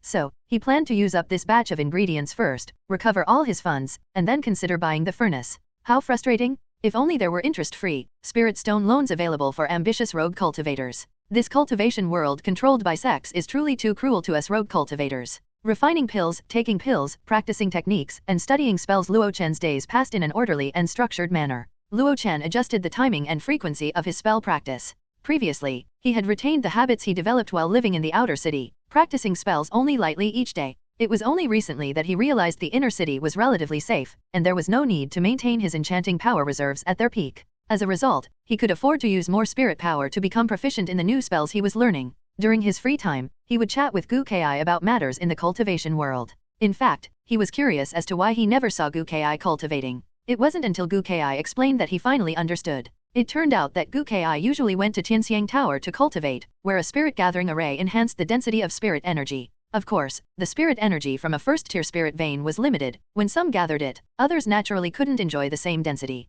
Yes, this others referred to Luo Chen and the other rogue cultivators in their residence. The Jade Cauldron Sword sect turned out to be notorious swindlers. Where was the promised high-quality housing tied to a first-tier spirit vein? As it turned out, the spirit energy they absorbed was merely the leftover scraps filtered by others. Occasionally, he would run into Baimeling, the woman with the round face. It didn't happen often, as the Hall of 100 Herbs seemed busy lately as someone from the Medicine King sect had come to inspect the inventory and planned to transport some spirit herbs back. As for the other resident of the courtyard, Luo Chen had never seen them, not even once. This was what Gu Ki had told Luo Chen. Fu Xiaoxiu is a manager at the Divine Talisman Pavilion and usually resides there. I've heard her talisman making skills are excellent, and she has a high chance of joining the Divine Talisman sect. After hearing this, Luo Chen was filled with jealousy. Joining a sect was an immortal fortune that countless rogue cultivators yearned for but could not achieve. He wasn't sure if he would ever have the chance to join a powerful sect himself. His standards weren't high, something like the Hehuan sect would suffice. At the market, he would tell anyone who would listen that Adept Yunhe was his idol.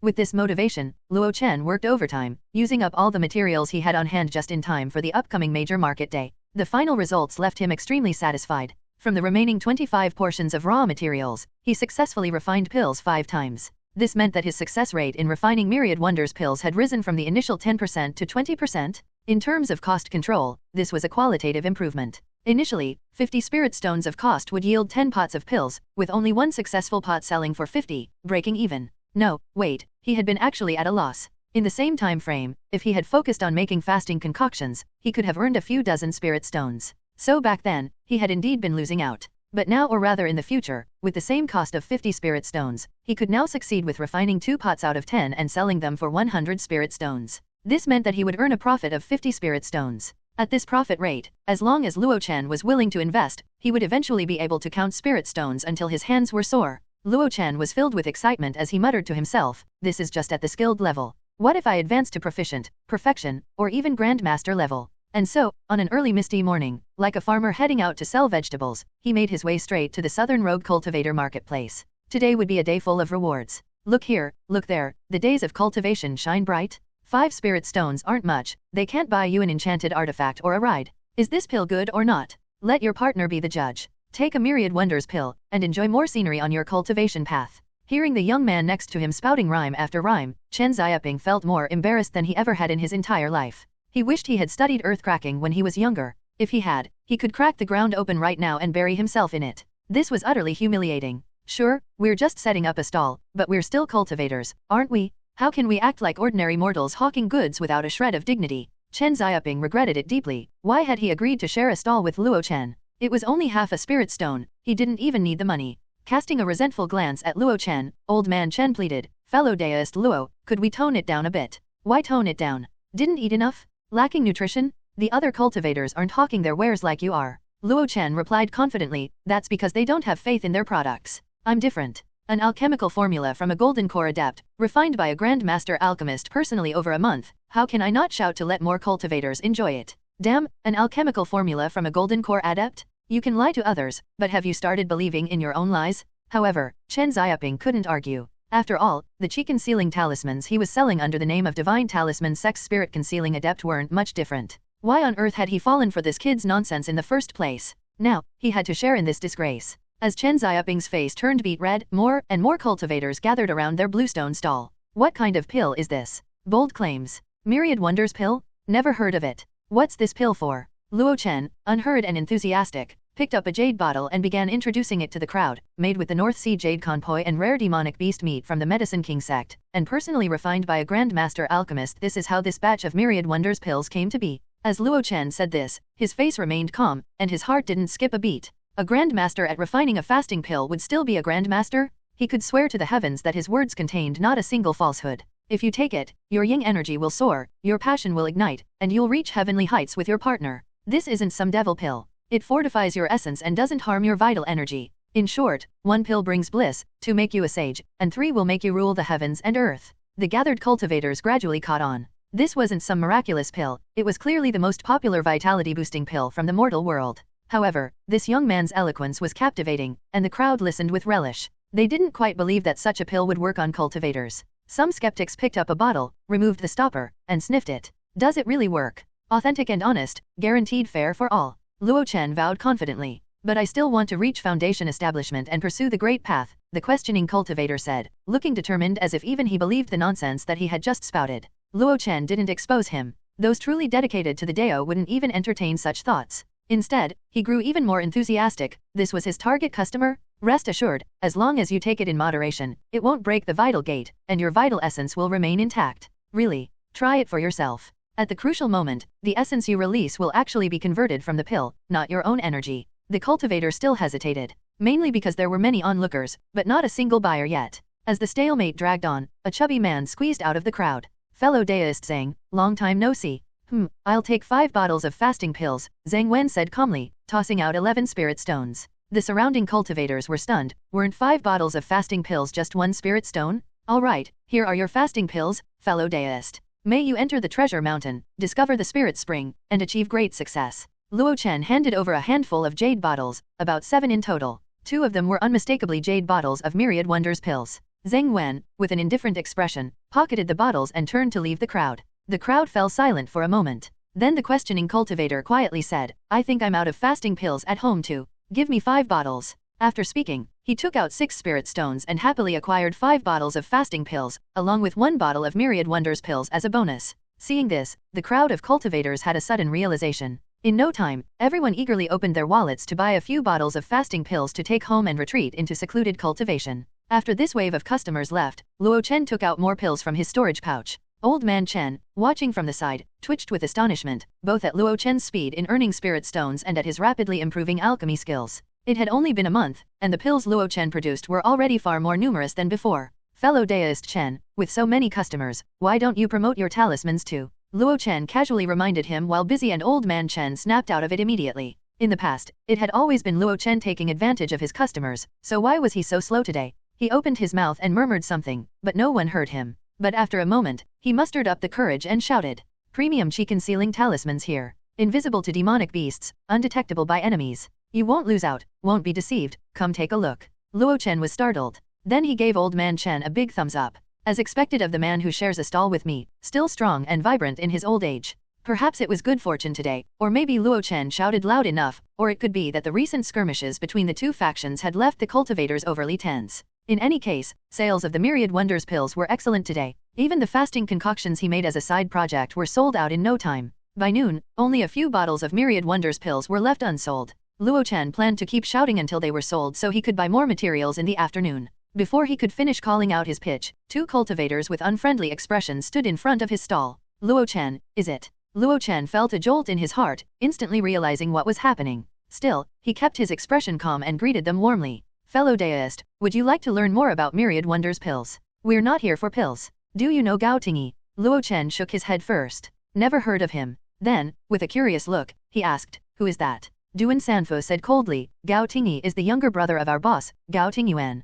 He disappeared a month ago in the southwestern wasteland of the outer district. That place should be quite familiar to you, right? Of course, I'm familiar with it. That's my home. Luo Chen nodded at first, then exclaimed indignantly, I was out collecting herbs, and when I got back the next day, my house was burned down. So it was your people who did it? Is there no justice? No rule of law? Rule of law? The Daejiang gang was the rule of law. Duan Sanfu sneered and exchanged a glance with his companion before clearing his throat. We don't know who burned down your house. But right now, you'd better come with us to meet our boss. Luo Chen stepped back cautiously, looking at them warily. Can I not go? I feel like you're going to beat me up. You can't not go. Duan Sanfu sneered. Our boss is the second in command of the Daejiang gang, only below gang leader Wang. If you don't come, the consequences will be severe. In his mind, a mere third-stage chi-refining cultivator would already be scared out of his wits upon hearing the name Daejiang gang. Next, the guy should obediently follow them. However, Luo Chen just shrugged. Well then, I definitely can't go with you to the Daejiang gang. Huh? Why not? Because my big brother is Wang Yuan.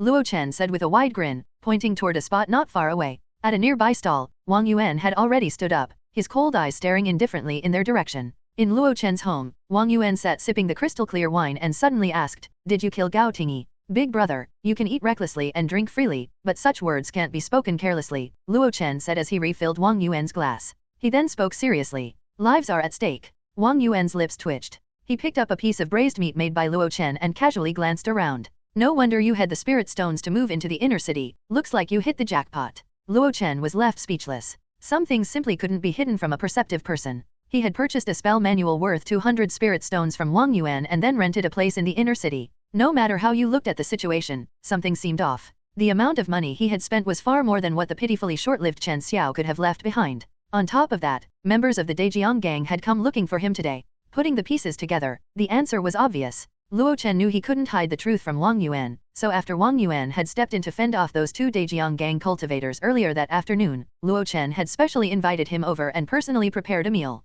First, it was to thank Wang Yuan for the care he had shown during this time. Second, it was to negotiate with him. After all, he was nominally under Wang Yuan's protection. Of course, there was no way he would admit outright that he had killed Gao Tingyi. Gao Tingyuan isn't exactly magnanimous and is very suspicious. Since you're still alive and refuse to see him, he's bound to suspect you sooner or later. Wang Yuan set down his chopsticks. If you still have spirit stones, buy more pills to increase your cultivation. Give yourself a better chance of survival. Pills? Luo Chen had already stocked up. Of the 5 bottles of chi-nourishing pills he bought last month, he had already used 3. His cultivation realm progress was now at 37/100, 30 points came from the pills, and the remaining 7 were from his daily practice of the long spring art. However, in front of Wang Yuan, Luo Chen complained out of habit, Brother Wang, you're the only family I have in the cultivation world. If Gao Tingyuan bullies me, you have to help me. Hehe. Wang Yuan stood up and walked toward the door. I've made a note of this place. I'm leaving. By the way, be more careful when you come and go. Don't let someone sneak in and cut your head off in the dark. Luo Chen immediately felt alarmed. No way, this is the inner city. Do you think the Jade Cauldron Sword Sex Foundation establishment cultivators would cause a scene if a mid-stage chi-refining cultivator died? Wang Yuan said with a sneer. As long as it doesn't cause too much commotion, the big shots won't care whether we live or die. And taking you out quietly? That wouldn't be a problem for Gao Tingyuan. Cold sweat unconsciously seeped down Luo Chen's back. I'm off. If you run into trouble, come to the Pashan gang's headquarters in the outer city. Wang Yuan waved casually. Then, with his hands clasped behind his back, he strode away from the courtyard like a dragon among men. At the wooden table, Luo Chen absent-mindedly ate his braised dishes, his mind in a haze. However, it didn't take long for him to calm down. TCH, why did I let myself get scared? I had already thought about these things. Wang Yuan was just reiterating them for confirmation. The only countermeasures were to work hard to earn spirit stones, buy pills to enhance cultivation, practice a few more spells, and master the use of enchanted artifacts, and improve my skills to keep myself alive. That was all Luo Chen was capable of for now.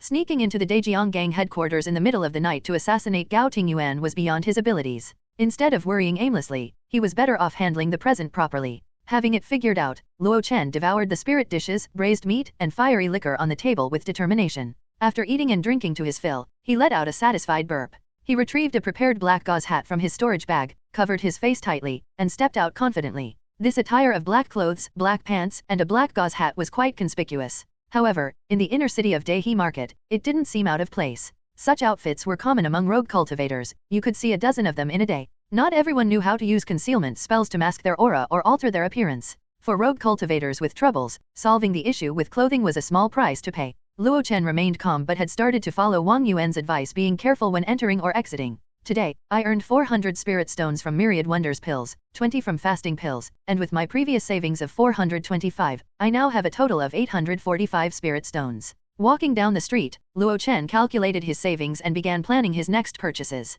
Set aside at least 300 spirit stones for the purple cloud copper furnace. He also needed to replenish the raw materials for Myriad Wonders pills. Let's allocate 400 spirit stones for that. This was undoubtedly double his previous spending. But once he refined the pills, the profits would be just as predictable. He would reserve the remaining 145 spirit stones, keeping 100 as contingency funds for emergencies. He was no longer the poor cultivator with just 50 spirit stones. Although he had the courage to rise again after failure, there was no need to push himself to that extreme. Keeping a reserve fund was crucial. As for the remaining 45 spirit stones, 5 would go toward food expenses, and the remaining 40 would be used to refine fasting pills. Yes, fasting pills. Although fasting pills didn't earn him much money and had many competitors, he still planned to refine more. Whether it was to diversify his product line or to pair with Myriad Wonders pills, the fasting pill was necessary. With his plan finalized, Luo Chen wasted no time. With the wind control seal augmenting his movements and paired with the carefree wander, Luo Chen turned into a blur, speeding toward a specific direction. Yin-Yang Tower. Luo Chen stood at the entrance, looking at the 3 large characters atop the building, unable to help but marvel. My first time in such a place, this is a bit exciting. Luo Chen felt somewhat like a young bachelor sneaking off alone to an improper establishment and avoiding his friends. Huh? Even though I'm entering an improper place, what I'm here for is completely legitimate? Luo Chen sternly dismissed the darker thoughts in his mind and walked confidently into Yin-Yang Tower. The moment he stepped inside, he felt completely in his element. This place feels like it should be my home. Ahem, I mean the density of spirit energy. After standing there briefly, Luo Chen noticed the stark difference between the in and out of the building. The mere act of taking a few breaths made his entire body feel invigorated, and his long spring art almost began to circulate on its own. This made him truly appreciate how remarkable the spirit gathering array Gu Ki had mentioned was. If only I could live here every day, how amazing would that be? Esteemed guests, it will be a while before we start accepting guests. I'm here to see fellow Daoist Gu Ki. I'm her neighbor. Oh, I see. In that case, please head inside. Follow the path by the lake, and you will find a building called the Feather Garment Pavilion. Lady Gu is usually there.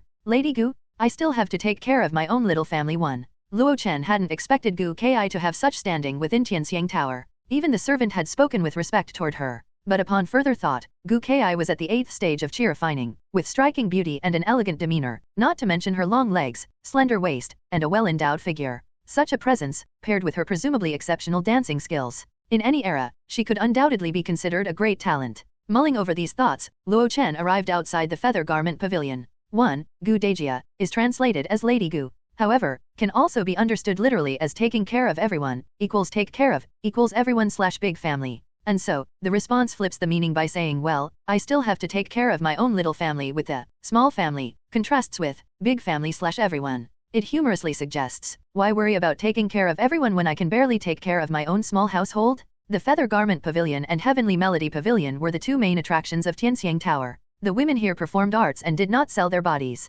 Of course, if a high-ranking cultivator took a liking to one, or if someone offered enough spirit stones, that was a different matter. After all, you couldn't stop someone from pursuing a better future. The fact that they gained such fame in a place like this naturally had its reasons. Think about it, female cultivators who had achieved success in chi refining and maintained themselves would hardly ever look unattractive. Add in superb dancing skills or a melodious voice, paired with enchanting techniques infused with spirit energy, and the spectacle would undoubtedly be breathtaking. And here was Luo Chen, standing outside the pavilion, watching a dance unlike anything he had ever seen in this life or the last. 5 female cultivators, dressed in exquisite and elegant dresses, danced gracefully on the elevated stage inside the pavilion. At times, they soared lightly into the air, and at others, they descended gently to the ground. Their sleeves flowed as the mist rose, making it seem as though they were in the realm of immortals. And these female cultivators were the fairies of that immortal realm. After the performance ended, Luo Chen couldn't help but grumble. No wonder those cultivators rushed to Yin-Yang Tower as soon as they earned some spirit stones. With dances this beautiful, why didn't anyone tell me sooner? When Gu Ki came outside, she happened to see Luo Chen squatting on the ground, drawing circles.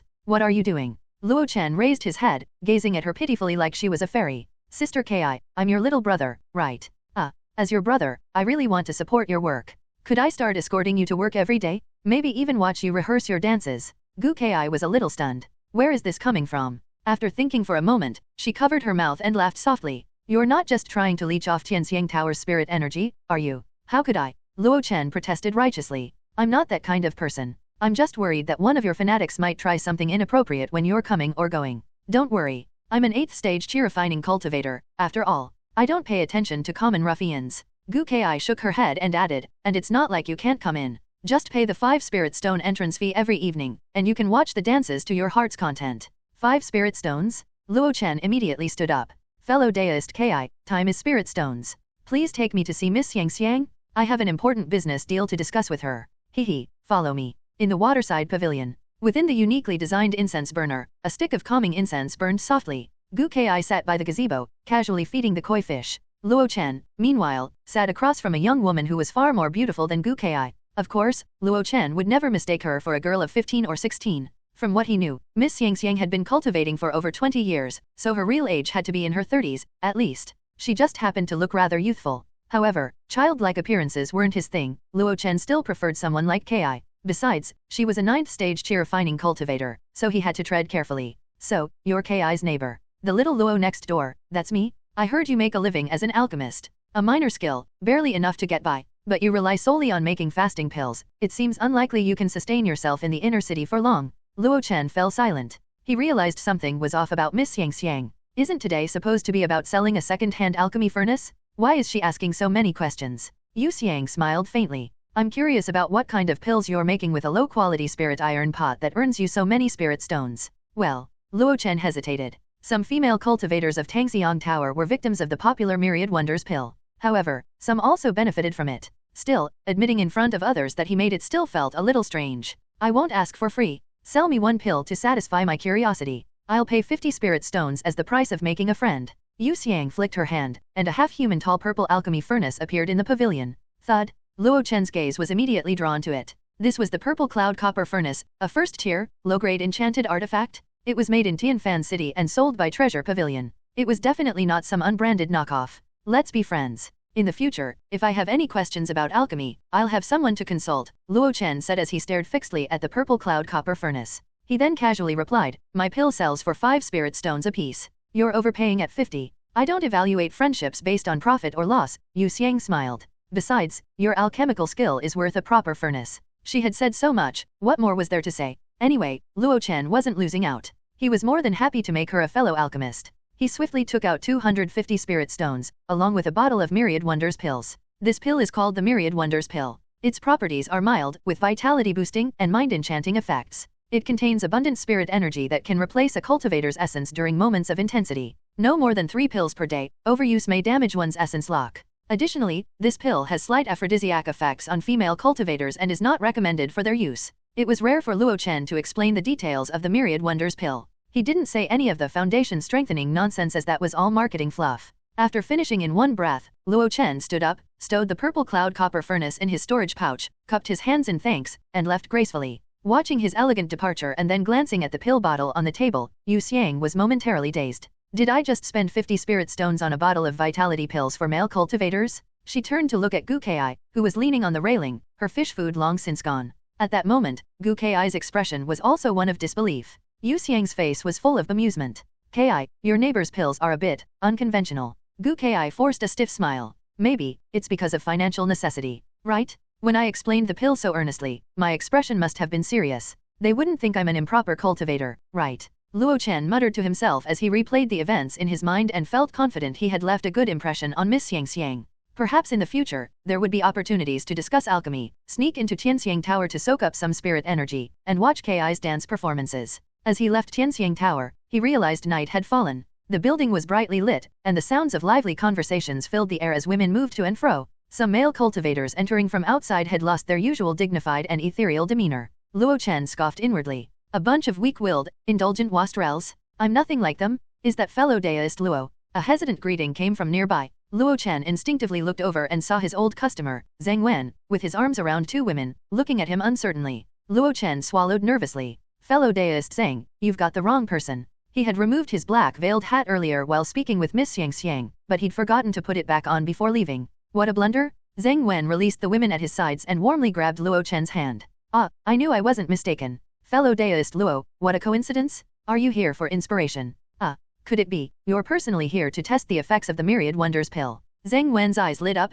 and he patted Luo Chen's shoulder. I never imagined fellow deist Luo would be so dedicated. You mentioned last time there were areas to improve the pill. You must be here now to fill in the gaps. Luo Chen, usually proud but found himself a bit flustered under the genuine gratitude of his old customer. When Zheng Wen enthusiastically invited him to share fine wine and admire beautiful women, Luo Chen finally caved. The issues have already been identified. There will be better myriad wonders pills available in the future. Fellow Daoist saying, I must take my leave now. With that, Luo Chen fled the scene. Watching Luo Chen's graceful departure, Zheng Wen sighed deeply and said, I've met a few rogue alchemist cultivators in my time, but none as dedicated as fellow Daoist Luo. Truly, choosing him was the best decision I've ever made. Dressed in black clothes and a black veil covering his face, Luo Chen stepped into the courtyard gate, cautiously glancing behind him. The dim, quiet alley remained completely silent. Luo Chen walked to the door and silently stood there for a moment. No one is following me. Upon confirming that no one had tailed him home, Luo Chen let out a sigh of relief. Low-tier cultivators didn't have many ways to conceal themselves, and tracking methods were even rarer, often relying on talismans or enchanted artifacts.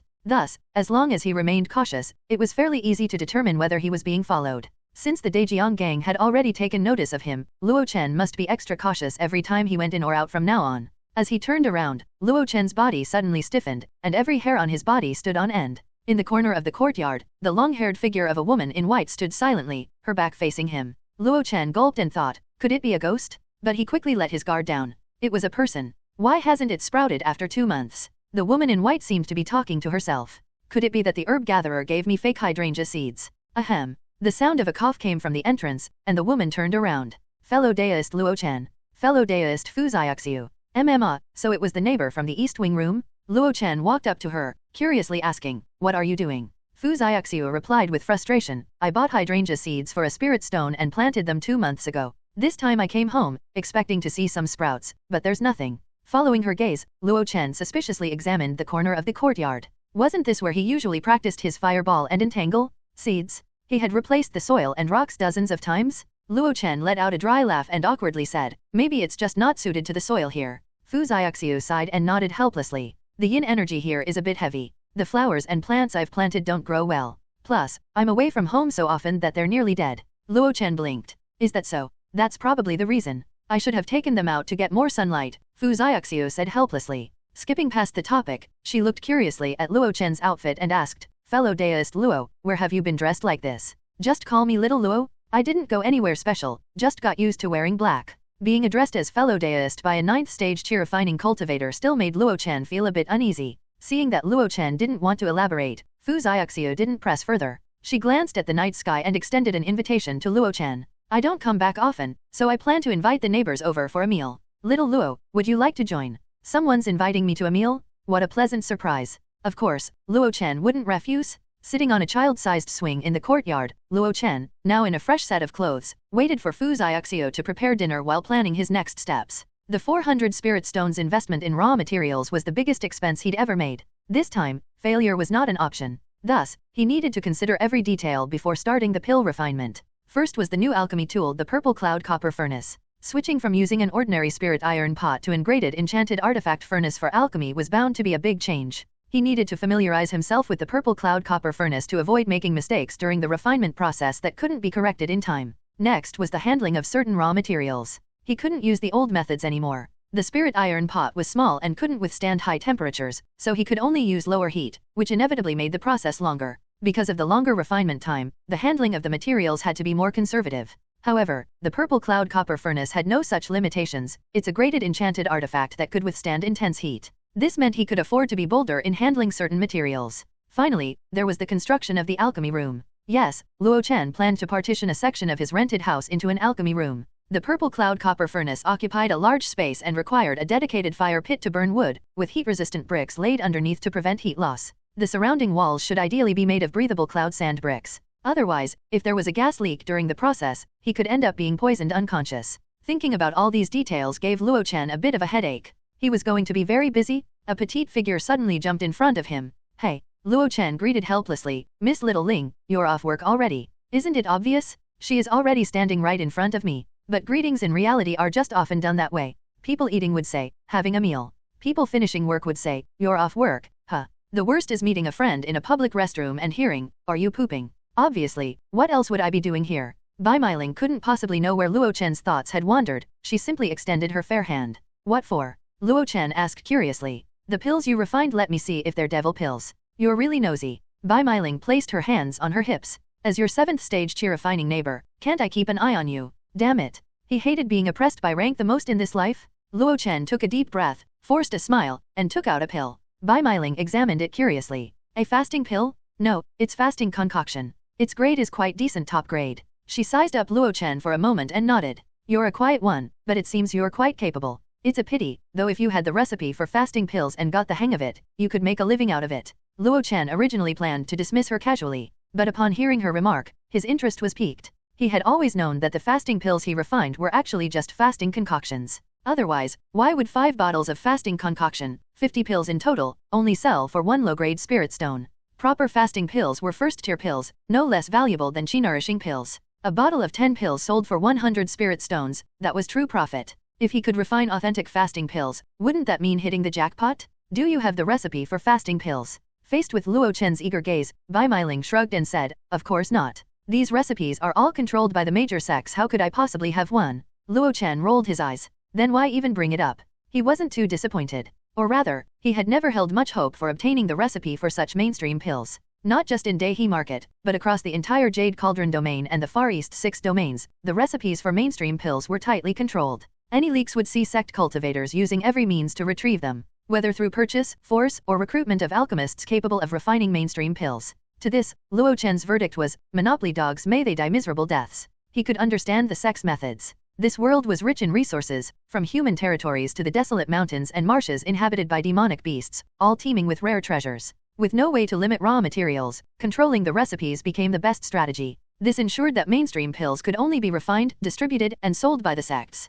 This allowed major sects to guarantee profits far exceeding those of cultivation clans and rogue cultivators. Without this, how could the major sects afford such generous benefits, freely handing out enchanted artifacts, Daoist robes, and even rare storage bags to their disciples? Little Ling, little Luo, dinner is ready. A gentle voice called out, and Luo Chen quickly walked into the east wing, Fu Xiaoxiu's home. Bai Meiling followed behind but paused after a couple of steps, sensing something was off.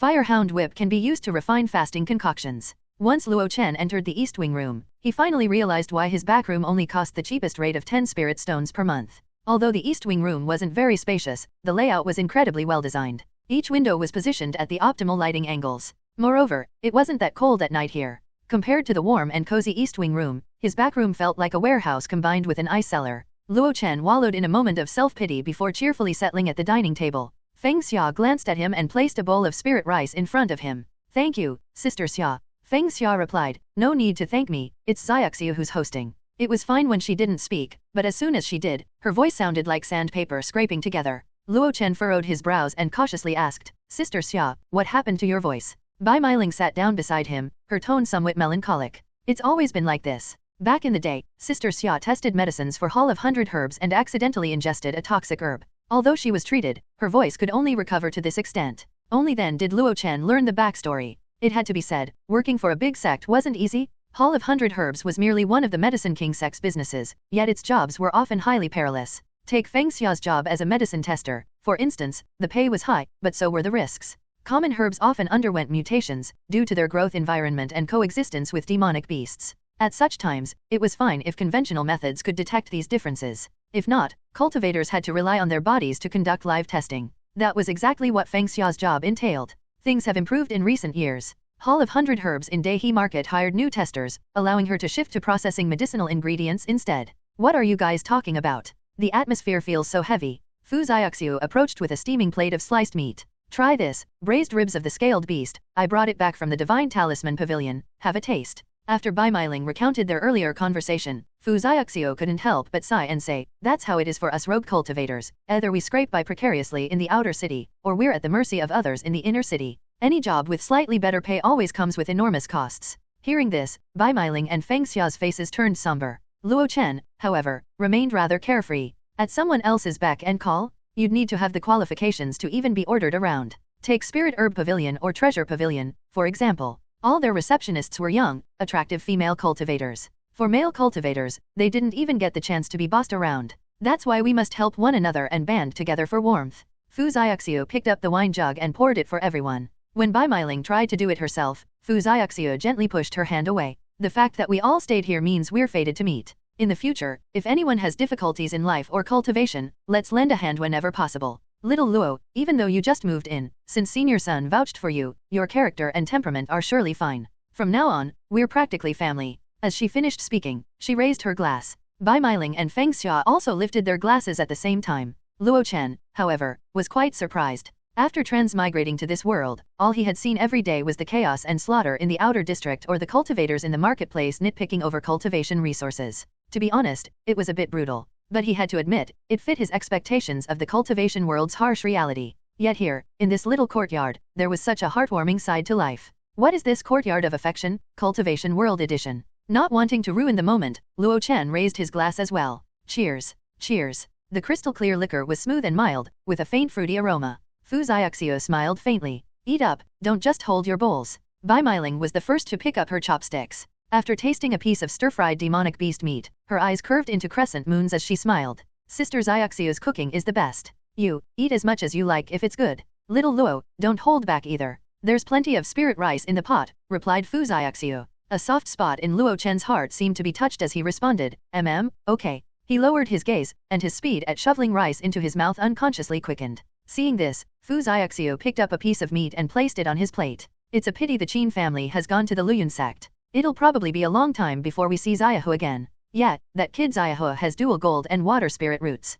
He's only 12 and has a clean background. Big sects love disciples like that, Bai Meiling said. After living here for a few days, Luo Chen had come to know the family in the West Wing room. Qin Liangchen and Duan Mu Qinglian, the husband and wife, were both at the 9th stage of qi-refining. Their son, Xiaohu, whose full name was Qin Yuanzhang, was born smart and intelligent, and had been meticulously cared for by his parents since childhood. Medicinal baths and spirit medicines were arranged for him every month. At the age of 8, Xiaohu was found to have dual gold and water spirit roots. They had originally planned to enroll him in the Jade Cauldron Sword sect, but its next recruitment was still 10 years away. Helpless, and unwilling to delay his optimal cultivation time, Qin Liangchen and his wife took him to enroll in the Luoyun sect in the Jade Cauldron domain. The Luoyun sect was also a major sect, and its supreme elder, Han Zhan, was known to have the potential to reach the nascent soul stage. It could be said that this was a sect with boundless prospects. Wanting to join the conversation, Luo Chen interjected, Sister Ki isn't here either. She really enjoys good food. However, after he said that, Fu Xiaoxiu visibly furrowed her brows.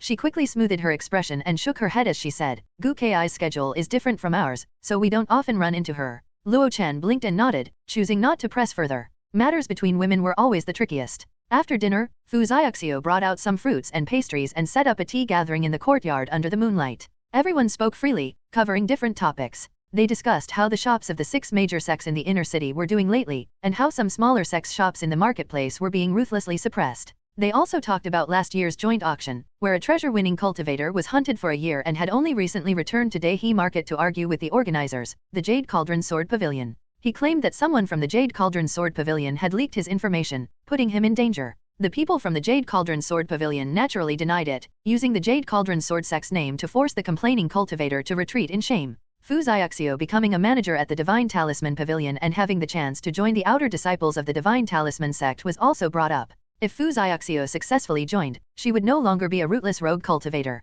Even if she stopped making a living in Daihe Market, she would have better opportunities to establish herself elsewhere. This news made the other residents in the courtyard quite envious. Everyone wanted to join a major sect, the benefits and treatment were simply too good. For example, one of the most anticipated benefits was that outer disciples could return to the sect every 10 years and enjoy a year of cultivation on a second-tier spirit vein for free. The tea party didn't last long. By the time the moon was at its zenith, everyone had gone back to their rooms to rest. After all, Bai Meiling and the others still had work tomorrow. Put it here, put it here. Everyone, have some water? Manager Lu, I'll trouble you with this. Here are 5 spirit stones, please count them. Both of the men said as they laughed. What's there to count with 5 spirit stones? It was obvious at a glance. After keeping the spirit stones and chatting briefly with Luo Chen, Manager Lu left the courtyard with a few early-stage qi-refining cultivators. Luo Chen looked at the pile of bricks and stones stacked like a small mountain and nodded with satisfaction. With cloud sand bricks for the walls, heat-insulating premium creek white stones, and a pile of highly adhesive sulfuric soil, he could finally start building his alchemy room.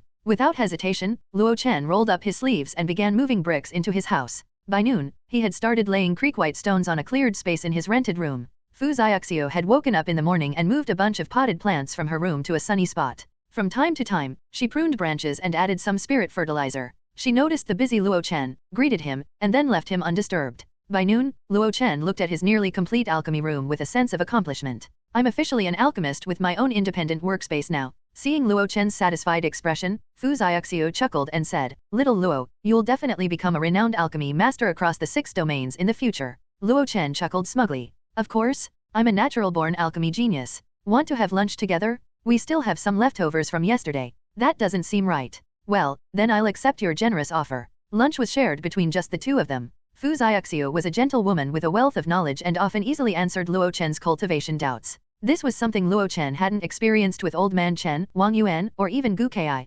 According to Fu Xiaoxiu, she had also once tried to break into the foundation establishment realm. But without the assistance of a foundation establishment pill, a rogue cultivator like her could only face failure. Since then, she had harbored no extravagant dreams of reaching foundation establishment. Even her regular cultivation now was more out of habit than ambition. "After having 2 meals cooked by Sister Xiaoxiu, I'm starting to feel guilty. Let me wash the dishes." Fu Xiaoxiu brushed Luo Chen's hand aside. "How can a man do such tasks? Let me handle it." Luo Chen picked his teeth while standing at the kitchen door, watching Fu Xiaoxiu, apron-clad, wash dishes at the sink. For a moment, his eyes filled with tears. In his past life, as a native Sichuan Chongqing man, he could never have dreamed of enjoying such treatment. The only girlfriend he had ever dated always used the phrase, "I'm the boss, don't mess with me." "Sister Xiaoxiu, do you usually live over at the Divine Talisman Pavilion?" "Yes, they provide managers with rooms equipped with small spirit-gathering formations, suitable for our cultivation. I noticed many of your plants are sun-loving. Just using spirit fertilizer and keeping them inside isn't ideal."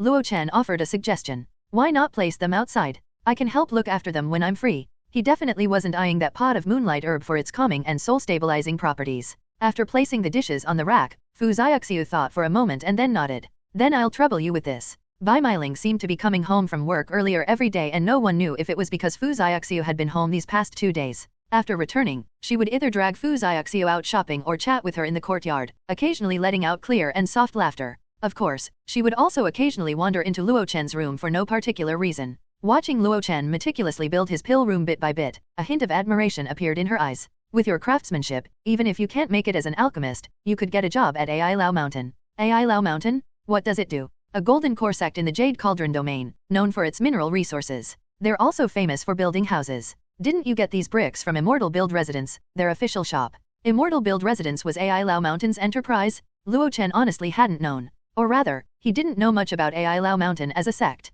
Bai Meiling casually explained, and only then did he realize that Ai Lao Mountain was thriving in the Jade Cauldron domain. Rogue cultivators didn't care much about where they lived, a wooden house or a cave sufficed, and they were content. However, wealthy sect cultivators weren't so easy to please. Their residences and abodes were often meticulously designed. From lighting and ventilation to medicine gardens and pill rooms, everything required the best locations and materials. Large structures, in particular, involved even more intricate considerations. From massive sect gates to simple market buildings, it wasn't just about constructing walls and floors or completing formations. The arrangement of spirit wood, the mineral's ability to gather and channel spirit energy, and the feng shui orientation's long-term effects on cultivators were all factors. 1. Even whether the flooring could accommodate large airships taking off and landing had to be taken into account. Some famous formations were even designed to integrate with the mountains and rivers, seamlessly merging with the architecture to complement each other. Over the past 300 years, after the Jade Cauldron Sword sect established dominance in this region, a wave of extensive development and construction ensued.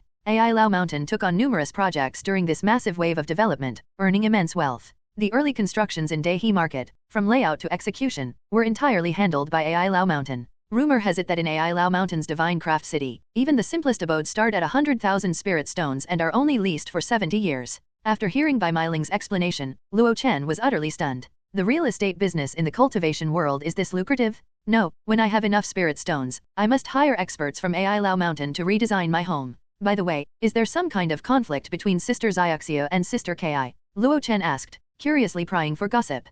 Conflicts between women could be troublesome, and he had no intention of getting involved. But gossip about them? That was always entertaining. Bai Meiling tilted her head. Not at all. Sister Xiaoxiu is very gentle, always amicable, and rarely gets into conflicts with anyone. Luo Chen paused and asked, then why does Sister Xiaoxiu seem uncomfortable when I mention Sister Ki? Oh, that. Bai Meiling clicked her tongue and waved her hand dismissively. It's just about Sister Xiaoxiu's Dao companion. Luo Chen was immediately intrigued. Fu Xiaoxiu used to have a Dao companion? Bai Meiling continued, Sister Xiaoxiu's Dao companion was an inner disciple of the Jade Cauldron Sword sect. But after failing to reach the foundation establishment stage, he was reassigned to the outer sect as a steward. Outer sect stewards can't dedicate themselves fully to cultivation and are often sent to various places to manage sect businesses. When he came to Dehi Market, he met Sister Xiaoxio, who was still a rogue cultivator at the time, and the two became Dao companions. As Bai Meiling spoke, she shook her head before continuing, but after failing to establish his foundation, his Dao heart was damaged, and he became indulgent.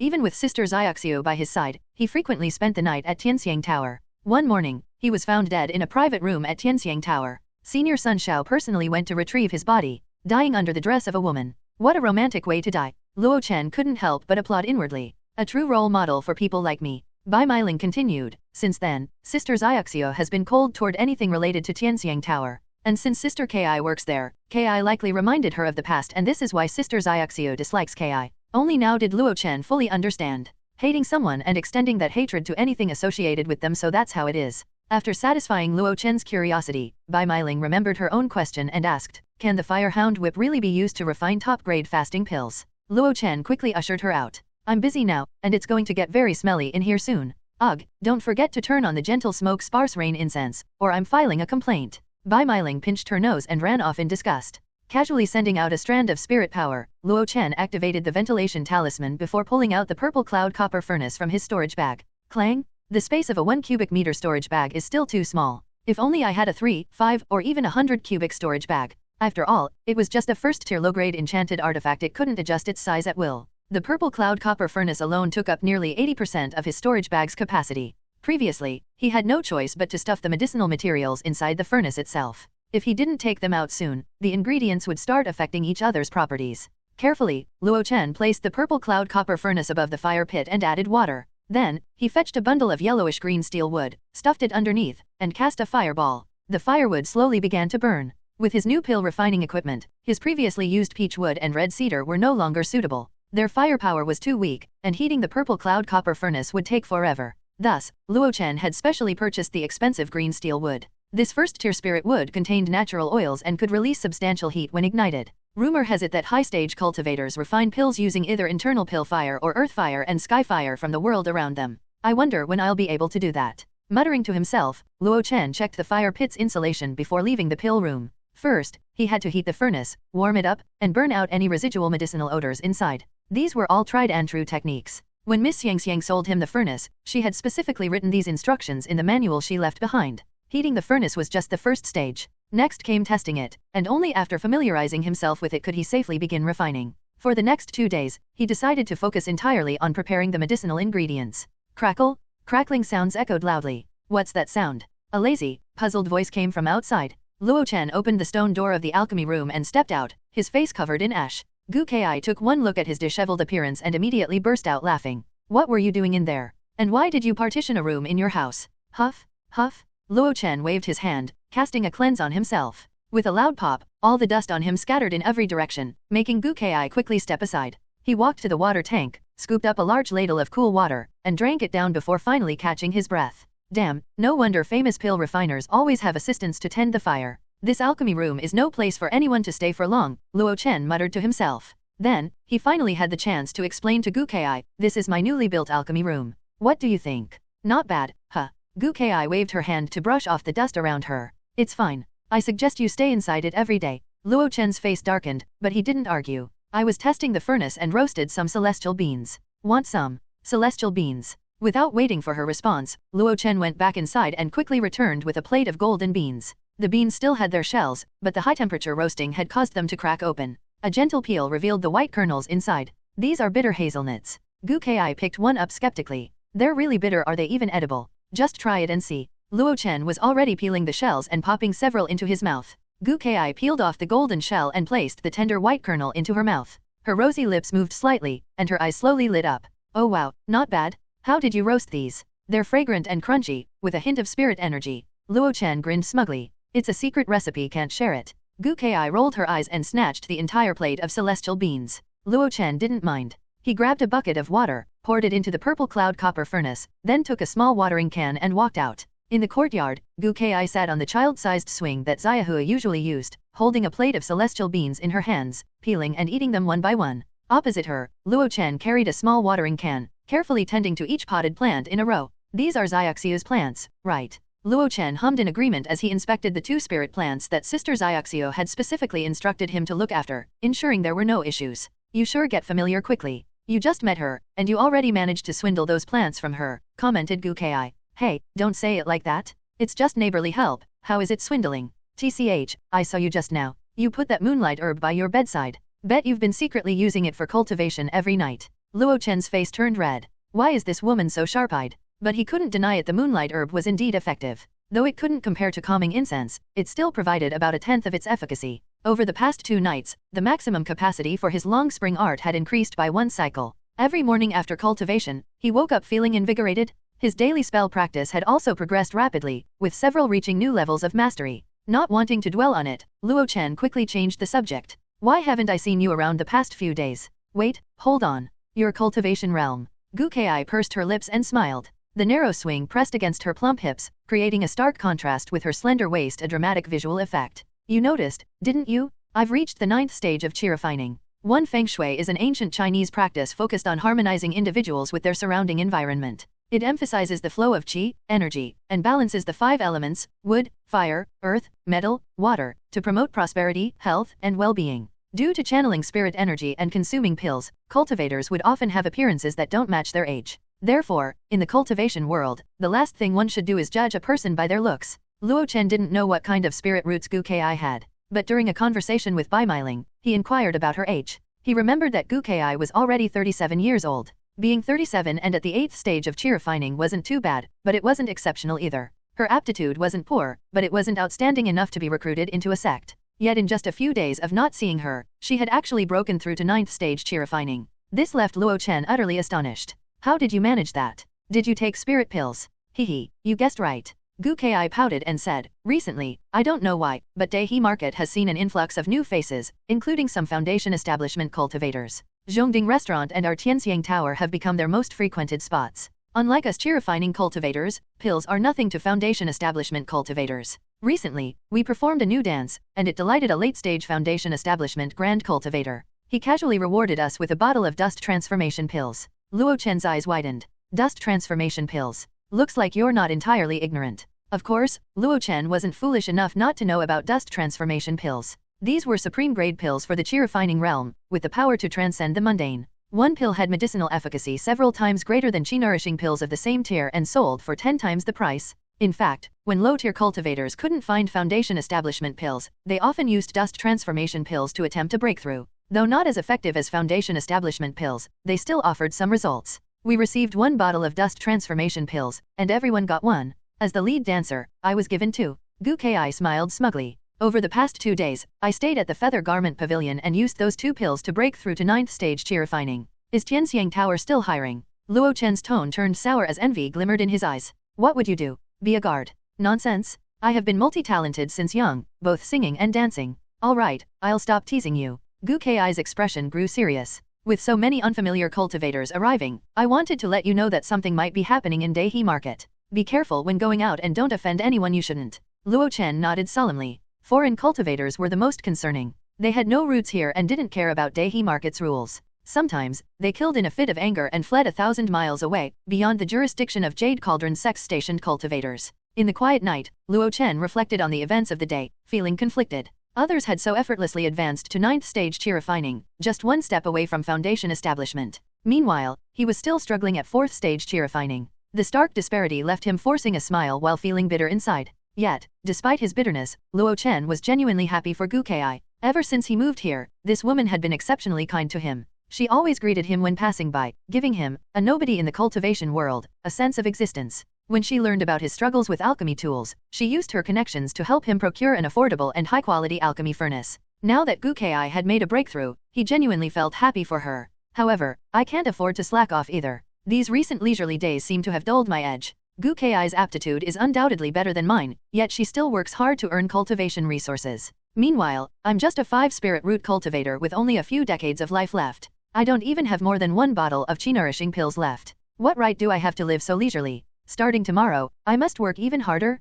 He had a brand new alchemy room and a specially designed purple cloud copper furnace for alchemy. In addition, his alchemical skills for crafting myriad wonders pills had reached the 2nd level of proficiency. He had never had such a promising start. Everything was ready, he just needed to ignite the fire? Luo Chen's expression grew serious as he deftly cast a fireball technique, igniting the firewood in the hearth. The flames roared and surged, quickly turning the small alchemy room into a sweltering furnace. Standing amidst the heat, Luo Chen appeared unfazed as he carefully placed the prepared medicinal materials into the furnace. Not only that, but he also formed a hand seal, activating the purple cloud copper furnace. The simple engravings on the furnace glowed faintly, pulsating as if alive. Even though the purple cloud copper furnace was just a low-grade tier 1 enchanted artifact, it had still crossed the threshold of being an enchanted artifact. It was leagues better than the subpar spirit iron pot he had used before. Luo Chen focused intently on the changes in the medicinal materials within the copper furnace, with his spirit eyes technique enhancing his vision. Even with obstructions, he could perceive the flow of spirit energy within. He occasionally opened the furnace lid to stir the contents with a wooden stick, preventing the materials from burning.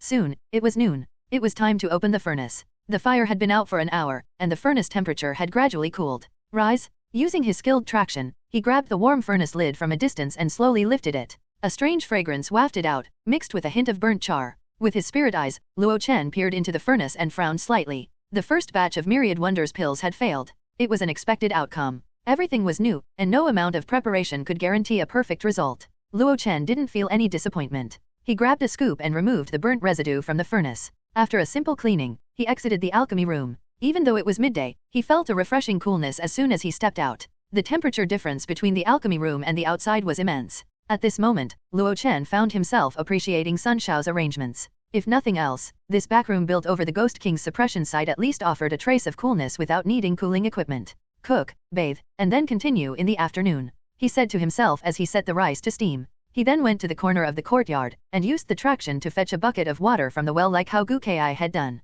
Swoosh! He poured it directly over his bare body. Luo Chen couldn't help but let out a groan. So refreshing. He hadn't noticed while fully focused inside, but stepping out made him realize the alchemy room was practically a furnace. It must be a design or material issue, otherwise, it wouldn't be this hot. If only a disciple from AI Lao Mountain could design an alchemy room for me, that would be perfect. Luo Chen chuckled at his own imagination and shook his head. Where would he ever find the spirit stones to hire disciples from a prestigious sect to design an alchemy room for him? Just the fee to have them show up would likely start at several hundred spirit stones. After a simple lunch, Luo Chen gritted his teeth and returned to the alchemy room. Commence refining the second batch? Little Luo, are you home? I am busy. Anything urgent, Ki? No, you carry on. You're refining pills again. No choice, life's demands, you know. You sound pitiful. I brought you some green essence cake, eat it while it's hot. Leave it outside. I really can't stop, I'm just about to switch the fire to the main ingredient. Alright, I'll leave. Come chat when you're done. By the afternoon, Luo Chen sat blankly by the well, looking utterly exhausted. Gu Kai stepped outside and caught sight of this scene. Frowning, she walked over. Luo Chen, what's been going on with you lately? Nothing much, just daily alchemy. Luo Chen snapped back to attention, rubbed his eyes, and quickly stood up. Don't say it's nothing. Just look at yourself. With a swirl of enchanting power, the remaining water on the ground merged into a mirror-like surface. Luo Chen looked down and saw his swollen, red eyes, heavy eye bags, and cracked, dry lips. His disheveled hair had long escaped its tie and clung messily to his face. At first glance, he looked like he had been pulling all-nighters in front of a computer for a month in his past life. Was this all because of the intense heat from the alchemy room? Luo Chen wasn't sure. Over the past 10 days, he had pushed himself to refine 2 batches daily. The success rate was barely acceptable, better than his beginner stage but still far from the expected 20%. However, refining with an enchanted artifact required constant vigilance with the spirit eyes. It not only consumed spirit energy but also strained his eyes, leaving his mind utterly drained over long periods. Not wanting to show weakness in front of a woman, Luo Chen casually changed the subject. His gaze instinctively fell on Gu Kai's arm, draped in a white, translucent garment. Is that a new enchanted artifact? Good catch. Gu Kai lifted the garment, her expression glowing with pride. It's a top-grade defensive enchanted artifact, gifted by a Foundation establishment cultivator named Fei Bowen. Luo Chen froze. A high-grade enchanted artifact, and a defensive one at that? Someone was actually willing to give that away? He couldn't help but ask, are Foundation establishment cultivators all this wealthy? This artifact must be worth 4 or 5,000 spirit stones. Gu Kai smiled coyly. Most Foundation establishment cultivators aren't that rich and might even be stingier than us rogue cultivators. But Fei Bowen is different. Oh, how so? In response to Luo Chen's question, Gu Kai answered, Fei Bowen is a late-stage Foundation establishment cultivator from AI Lao Mountain. This time, he came to Dehe Market to inspect and repair the condition of various spirit residences here. After all, Dehe Market was originally designed and built by AI Lao Mountain for the Jade Cauldron Sword sect. Not only that, the Jade Cauldron Sword Pavilion also plans to spend a fortune hiring him to redesign and construct a new landmark building.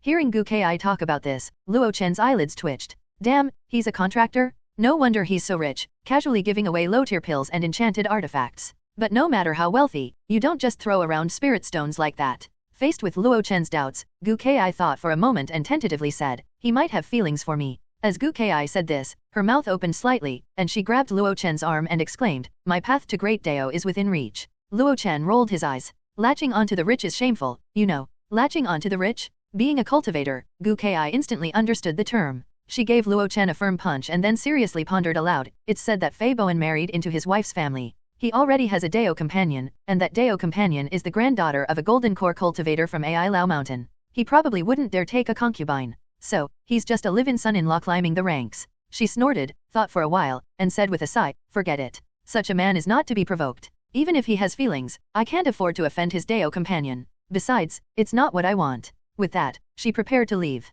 Luo Chen called out from behind, "When you come back tomorrow, remember to help me buy 500 jade bottles from Jixiang Market. Just this style, and I'll pay you back for the spirit stones later." Gu Kai didn't turn her head and just waved her hand. Watching her walk away, Luo Chen sighed and returned to the alchemy room again. Failed again. Why is the success rate so low in the afternoon? Is trying 2 times per day too much? Covered in soot, Luo Chen stared at the pile of medicinal dregs he had scooped out, feeling dejected. A single failure meant 5 spirit stones were wasted. However, he was sure he had done everything right. He cleaned the furnace and tidied up the alchemy room. After practicing a few spells in his room, Luo Chen quickly washed up and went to bed. He took one of his few remaining chi-nourishing pills and began practicing a cycle of the long spring art. He suspected it was because his cultivation realm was too low, which caused his success rate in the afternoons to lag far behind the mornings. This made him feel a sense of urgency even while practicing. With his eyes tightly shut, his breathing followed a specific rhythm, though it seemed heavier than usual. When will days like this ever end? Gu Kai is really lucky. She gets pills and enchanted artifacts as gifts, while I have to earn everything myself. Does that foundation establishment cultivator really like her? To be fair, she's quite attractive. While her facial features might not be as refined as Miss Xiang's, her body figure is undeniably stunning. Why can't I have a woman like that? Hihi, a mid-stage chi-refining cultivator like me dreaming of such beauty? Maybe if I go and rot in the mortal world. But if I had 5 spirit roots, is it truly possible to achieve foundation establishment? I've been working so hard, but if it all comes to nothing in the end, wouldn't it just be a waste of my prime years? Maybe I should take it easy and stop being so hard on myself. Who knows, maybe there'll be another transmigration, and I'll be born with heavenly spirit roots and mighty parents, hee. Faint wisps of fragrance drifted into his nostrils, subtle yet profound, penetrating his soul. No, what on earth am I thinking? Suddenly, Luo Chen opened his eyes abruptly as a suffocating heaviness surged to his chest. Pfft! A mouthful of bright red blood splattered onto the floor tiles. Staring blankly at the glaring bloodstain, a word inexplicably emerged in Luo Chen's mind. Heart tribulation.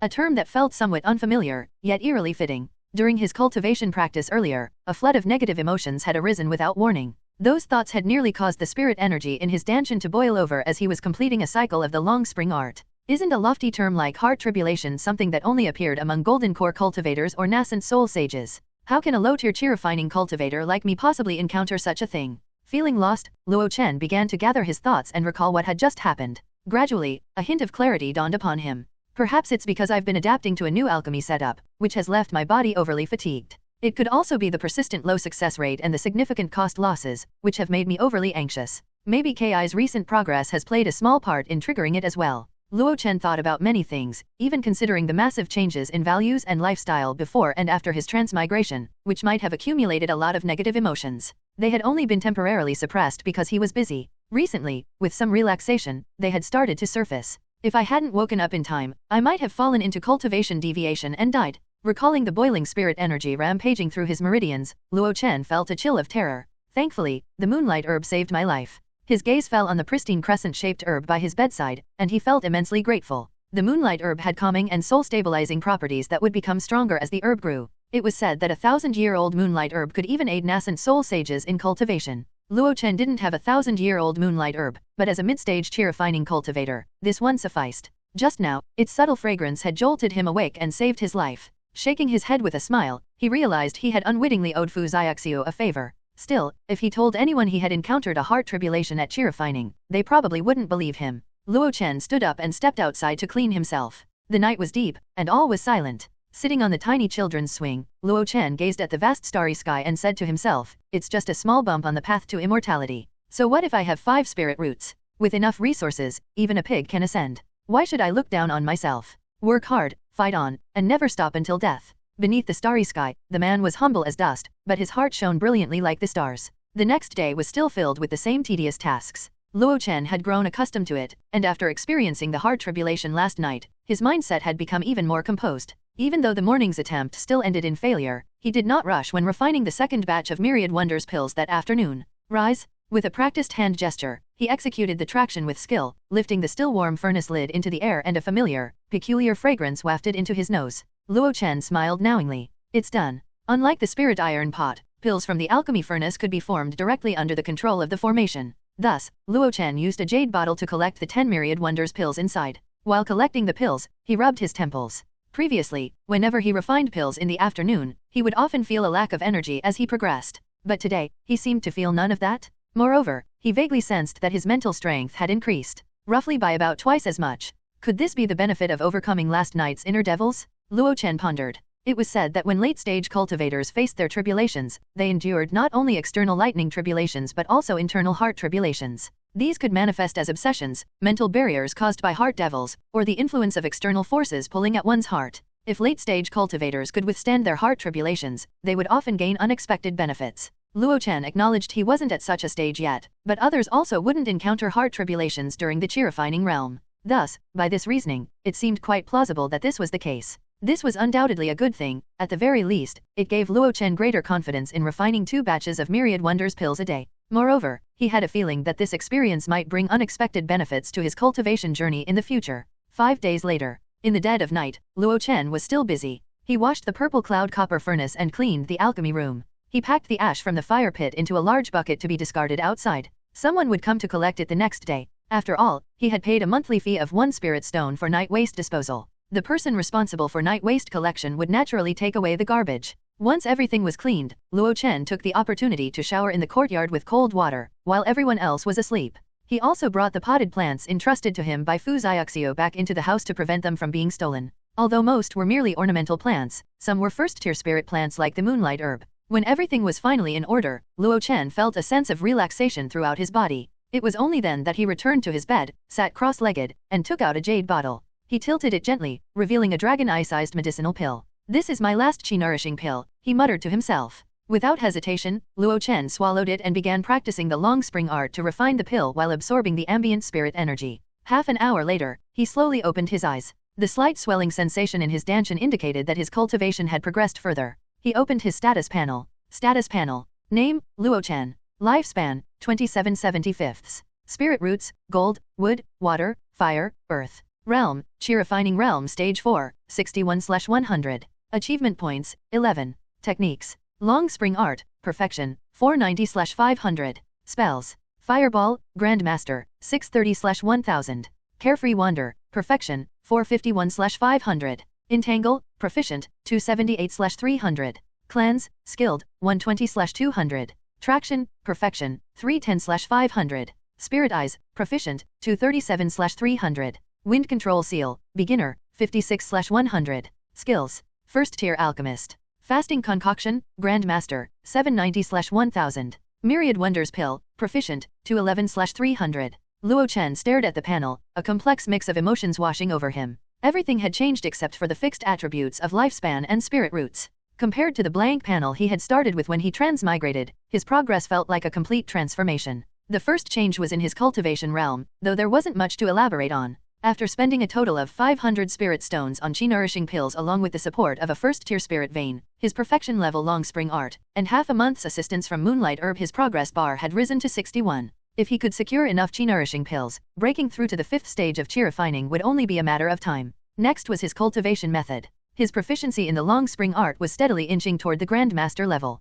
Luo Chen wasn't impatient. While eager to uncover the transformations the long spring art would undergo at the Grandmaster level, he had learned to bide his time. Having endured far harsher days, waiting a little longer felt like nothing more than the solitude before dawn. Then came his enchanted spells, the area with the most and greatest changes. So much had evolved that Luo Chen hardly knew where to begin summarizing it. Simply by learning from Gukai and incorporating these spells into his daily life, his proficiency had skyrocketed. With his perfection level carefree wander paired with the newly mastered wind control seal, his speed had already far surpassed that of any flying enchanted artifact. Just yesterday, he had tested it against the lotus leaf flying disc and confirmed that his own running speed was indeed faster. As for the other spells, Entangle and Cleanse were little more than part of his daily practice, useful in life but offering little value in combat. Spirit Eyes, on the other hand, had improved rapidly over the past half-month, likely due to his frequent use of it during alchemy. In a short time, it had already reached the proficiency level. Traction had improved even faster, now reaching the perfection level, allowing him to wield the jade blade with expert precision.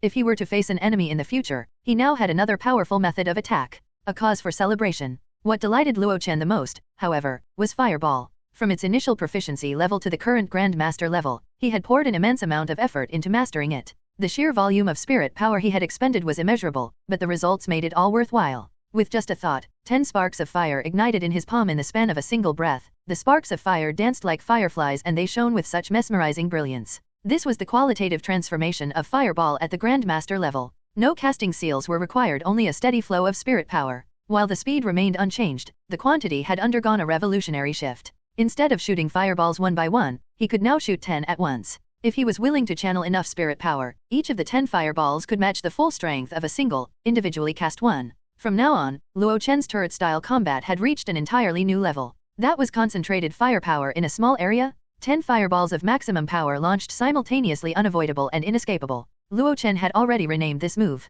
Fireball was far too plain a name for such a technique, so he called it Blazing Fireflies. With a casual flick of his wrist, the 10 fire sparks landed on the tiles, sizzling audibly. After reviewing his enchanted spells, all that remained was the skills section. He was still a first-tier alchemist, and until he successfully refined a second-tier pill, that status was unlikely to change. His fasting pill remained at the Grand Master level a staple in his refining practice, allowing him to expand his product line. The biggest improvement, however, was the Myriad Wonders pill. Looking back, it had taken him a full 4 months to advance from beginner to skilled. During that time, he failed over 100 times, investing as much as 400 to 500 spirit stones. At one point, he could only rely on the meager income from fasting pills to sustain himself. Every day back then was nerve-wracking, his heart constantly on edge, fearing that he would lose all his investment. It wasn't until last month that he barely advanced to the skilled level. But now, everything had changed. Like capital, the initial accumulation phase was always the hardest. As long as one could secure that first pot of gold and taste that first success, everything afterward felt like activating cheat codes.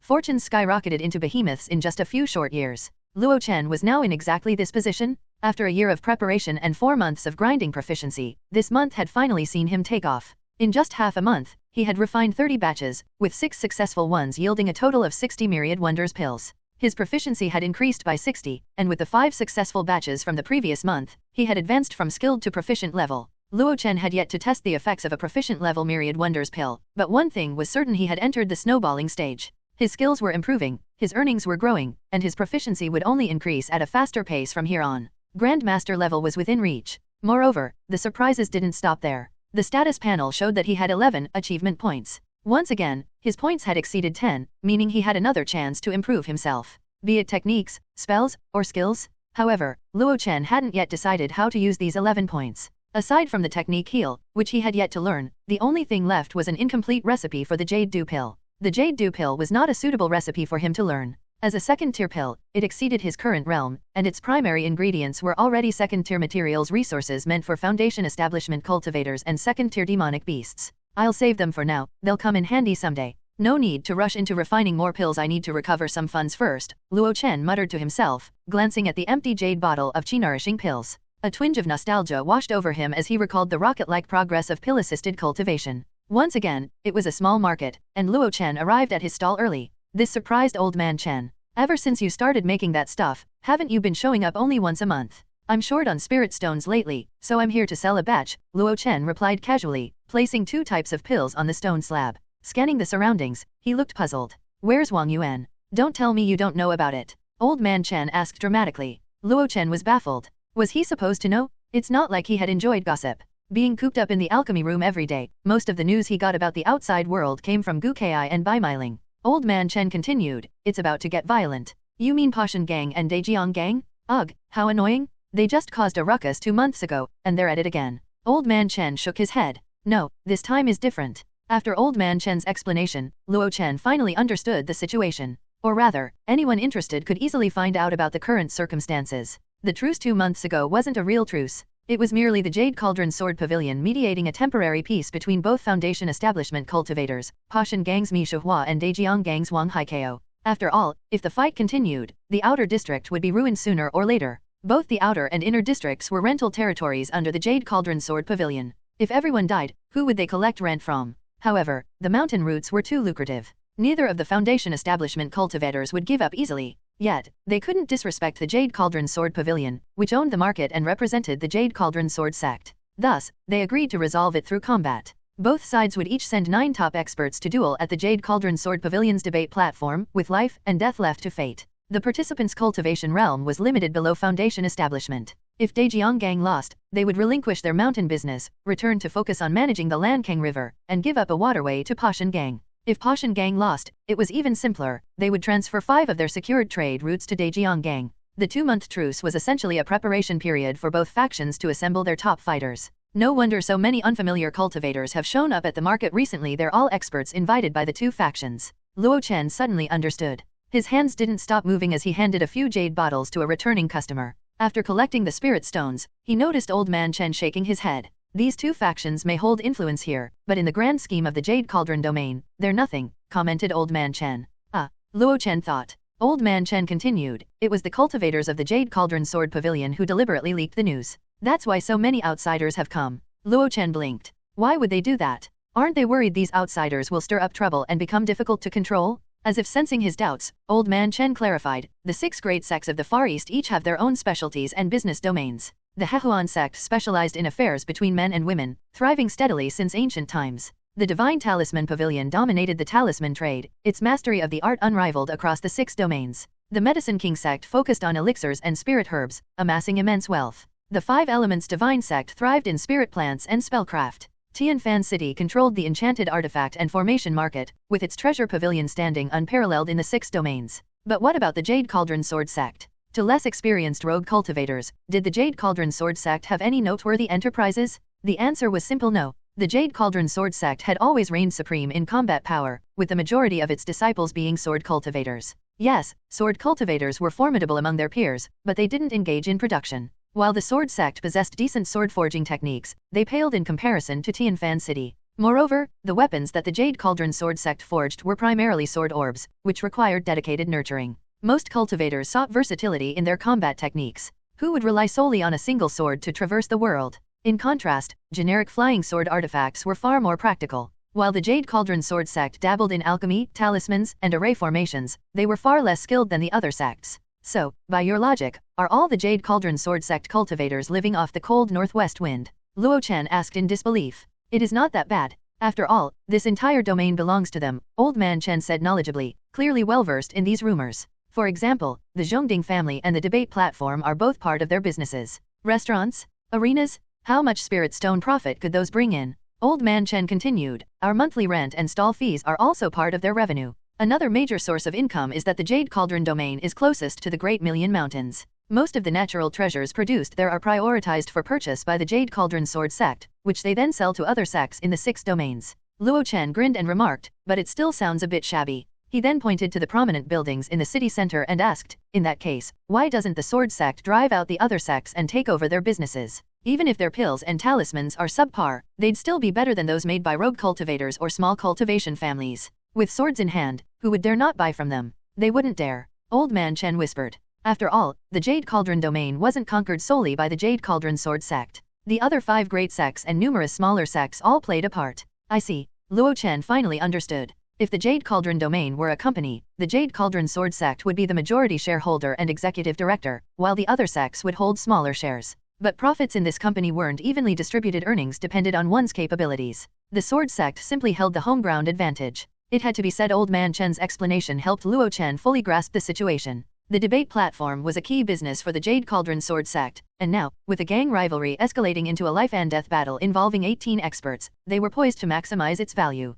By spreading the news far and wide, they ensured a fortune in ticket sales alone. And if they added an auction or other events, their profits would soar even higher. Cultivators truly aren't fools, Luo Chen remarked. What seemed like a turf war between 2 gangs was, in reality, most profitable for the Jade Cauldron Sword sect, the ever-beneficial mediator. Moreover, regardless of whether Pashan Gang or Daejeong Gang won, the mountain treasures they fought over would still be sold first to the Jade Cauldron Sword Pavilion. If the meat was already in their pot, they might as well let the aroma spread to attract even more prey. Unfortunately, none of this had anything to do with Luo Chen, a mere 4th-stage chi-refining cultivator. No, he did have some connection. His good brother Wang Yuan was Pashan Gang's top fighter in this battle. Yes, Pashan Gang's top enforcer? Luo Chen pondered, should I go support Wang Yuan when the time comes? Luo Chen was selling his pills while pondering this matter. The ticket fee would probably be expensive, and it was unlikely he'd find a good spot even if he went. However, witnessing a battle between top-tier experts in chi refining realm might offer him some valuable insights. By midday, he still hadn't reached a conclusion.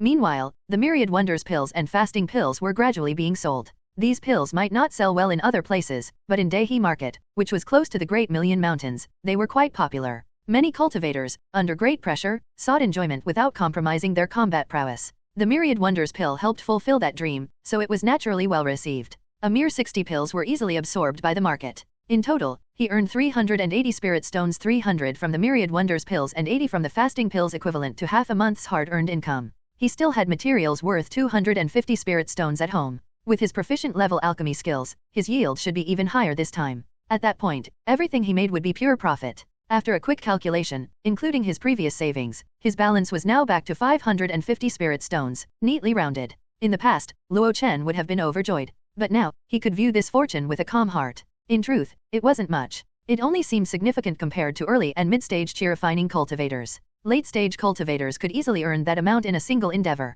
As for foundation establishment cultivators, this sum was a mere drop in the bucket, equivalent to 1 or 2 spending to Zhongding House or Tianxiang Tower. Hadn't Gu Kai mentioned that a late-stage foundation establishment cultivator once casually rewarded someone with a bottle of dust transformation pills? That single bottle sold for 1,000 spirit stones, enough to purchase a mid-grade enchanted defensive artifact or an entry-level top-grade enchanted item. Moreover, Luo Chen knew these spirit stones wouldn't stay with him for long. Inside the spirit herb pavilion, 3 bottles of chi-nourishing pills. Here you go, fellow customers, 3 bottles of chi-nourishing pills. That will be 300 spirit stones. Here you go. Luo Chen didn't even glance at the still warm spirit stones before swiftly storing the 3 bottles of pills into his storage pouch. This was his cultivation supply for the next month. After leaving the spirit herb pavilion, Luo Chen headed straight for the Hall of 100 Herbs. Having experienced the superior quality of the Hall of 100 Herbs' well-processed medicinal materials, he now found the loose herbs sold at rogue cultivator markets beneath his standards. They required too much time and effort to handle. Although he wasn't yet at the point of trading spirit stones for time, there was no need to scrimp on these stones now. The main ingredients for fasting pills were fairly inexpensive and even came with bulk discounts. The price difference between buying from private sellers and purchasing here at the Hall of 100 Herbs was only a spirit stone or 2. Nowadays, Luo Chen truly didn't need to save that small amount. Upon entering the Hall of 100 Herbs, he didn't see the chubby shopkeeper Lu Heke. Instead, someone else was leaning on the counter. It was Bai Meiling. Miss Little Ling, where's shopkeeper Lu? Bai Meiling glanced at Luo Chen, pointed upstairs, and then leaned back on the counter. A foundation establishment cultivator from Taishan Market is here. He's an old friend of shopkeeper Lu, and they're catching up. Oh. Luo Chen nodded and then pulled out a list. Based on this list of materials and proportions, give me 50 spirit stones worth. Bai Meiling took the list and cast a doubtful look at Luo Chen while thinking, it really was the recipe for fasting concoction. So Luo Chen hadn't been lying to her before? 50 spirit stones at once for the high-grade quality he could produce, he'd probably sell them for about 100 spirit stones. After deducting costs, he'd earn a net profit of 50. Was this how he managed to afford living in the inner city? His life must be so tight. It'd take him months to save for a bottle of chi-nourishing pills. These thoughts crossed her mind as she quickly prepared the ingredients for Luo Chen, packed them into a large bag, and carried it out. When she came out, her eyes widened in surprise. Luo Chen was actually chatting with shopkeeper Lu and the foundation establishment cultivator from Taishan Market. You really can't judge a person by their appearance. So young, yet already earning a living as an alchemist. Senior, you flatter me. My skills are modest and not worth mentioning, Luo Chen replied respectfully, bowing slightly. There was no other reason both men before him were foundation establishment cultivators. Shopkeeper Lu was fine since their relationship was purely business. But the other, Senior Kong, had him to act with utmost deference.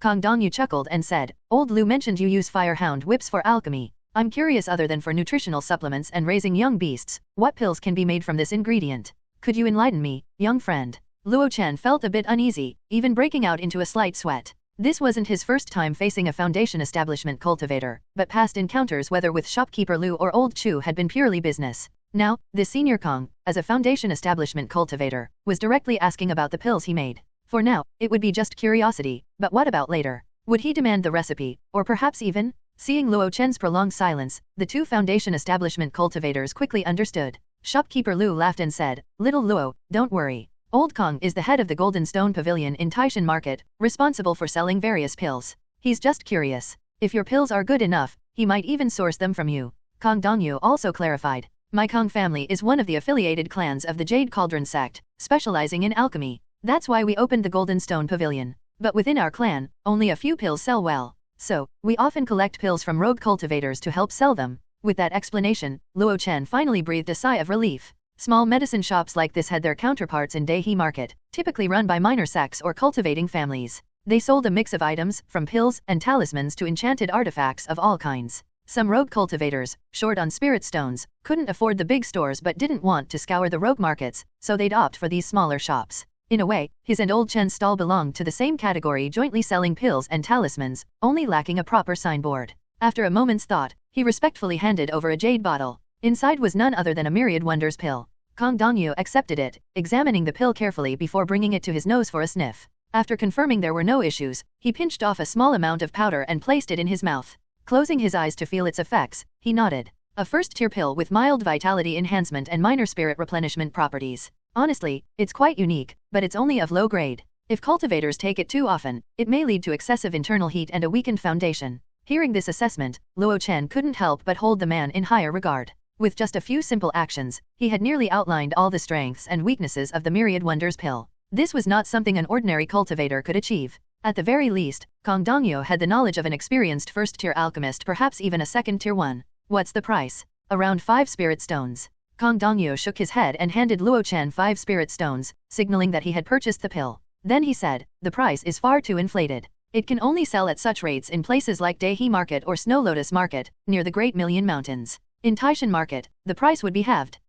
If sold in mortal regions, it might find a decent market. But unfortunately, mortals rarely have anything we cultivators need. After commenting further on the price and market, he curiously asked, how many of these pills can you make in a month, young friend? This time, Luo Chen didn't answer directly. He gathered his courage and asked, Senior, are you interested in sourcing from me? Kong Dongyu responded, so what if I source from you? And what if I don't? Luo Chen somewhat nervously said, if you're not sourcing from me, then it's my personal secret. But if you are, I'll do my best to increase production and meet your demand. Haha. Seeing his nervous expression, Kong Dongyu burst into laughter, and shopkeeper Lu next to him chuckled as well. Then Kong Dongyu said regretfully, it seems we can't work together. Low-grade pills come with significant side effects. If something goes wrong, my Kong family can't handle the wrath of certain people. With that said, it meant no cooperation. Luo Chen wasn't disappointed. He was well aware of the flaws of the Myriad Wonders pill. Whenever he sold them, he'd remind buyers to enjoy in moderation and not overindulge. And since his current sales were limited, with most customers were the type to live for the moment, he hadn't encountered any trouble yet.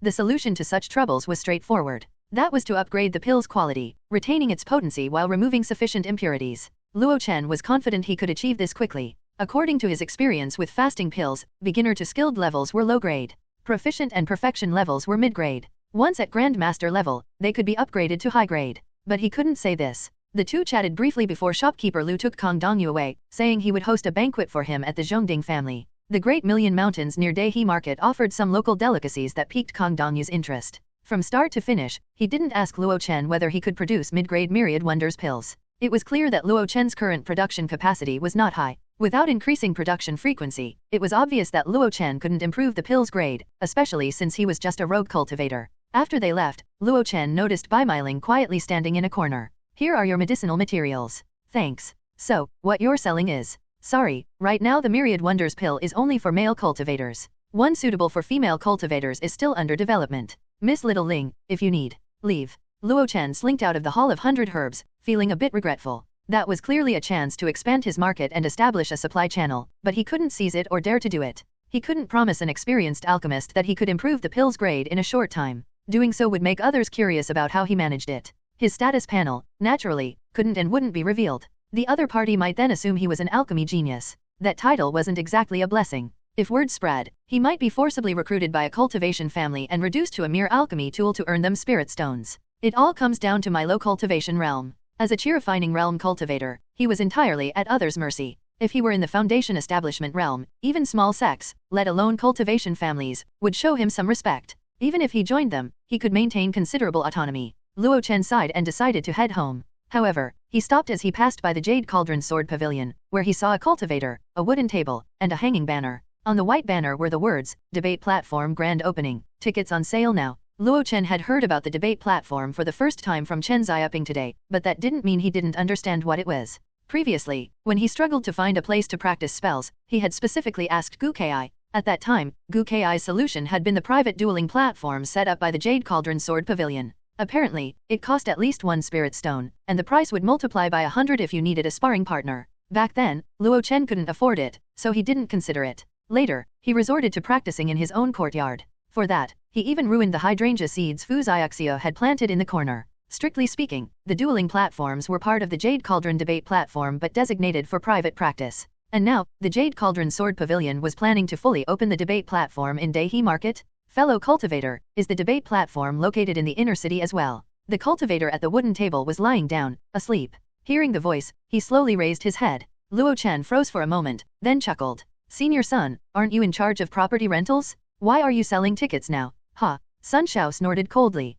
Serving the sect dutifully. You're the best. Luo Chen gave him a thumbs up. Sun Shao smirked. In a few days, the sect will send an outer disciple steward to take over this area. Why aren't you stuck at home making pills? What are you doing here? Luo Chen pointed to the words on the banner. I was just passing by and was curious. Where is the debate platform located? Is it also inside the sword pavilion? Of course not. The debate platform is meant to hold tens of thousands of spectators. There's no way the sword pavilion could accommodate that many people. Tens of thousands? What big talk? The total number of cultivators in Daihe Market, including residents and travelers, barely exceeded 20,000. Nearby cultivation families and several mortal cities were not included in the calculation, especially the latter, which merely served as logistical support for Daihe Market. And now you're telling me that a debate platform can seat tens of thousands of spectators? Sun Shao didn't care whether Luo Chen believed him or not. He simply pointed behind the sword pavilion and said, you know Fallen Phoenix Mountain, right? It's now renamed the Jade Cauldron Debate Platform. Luo Chen looked up and could vaguely see the small mountain at the edge of the inner city.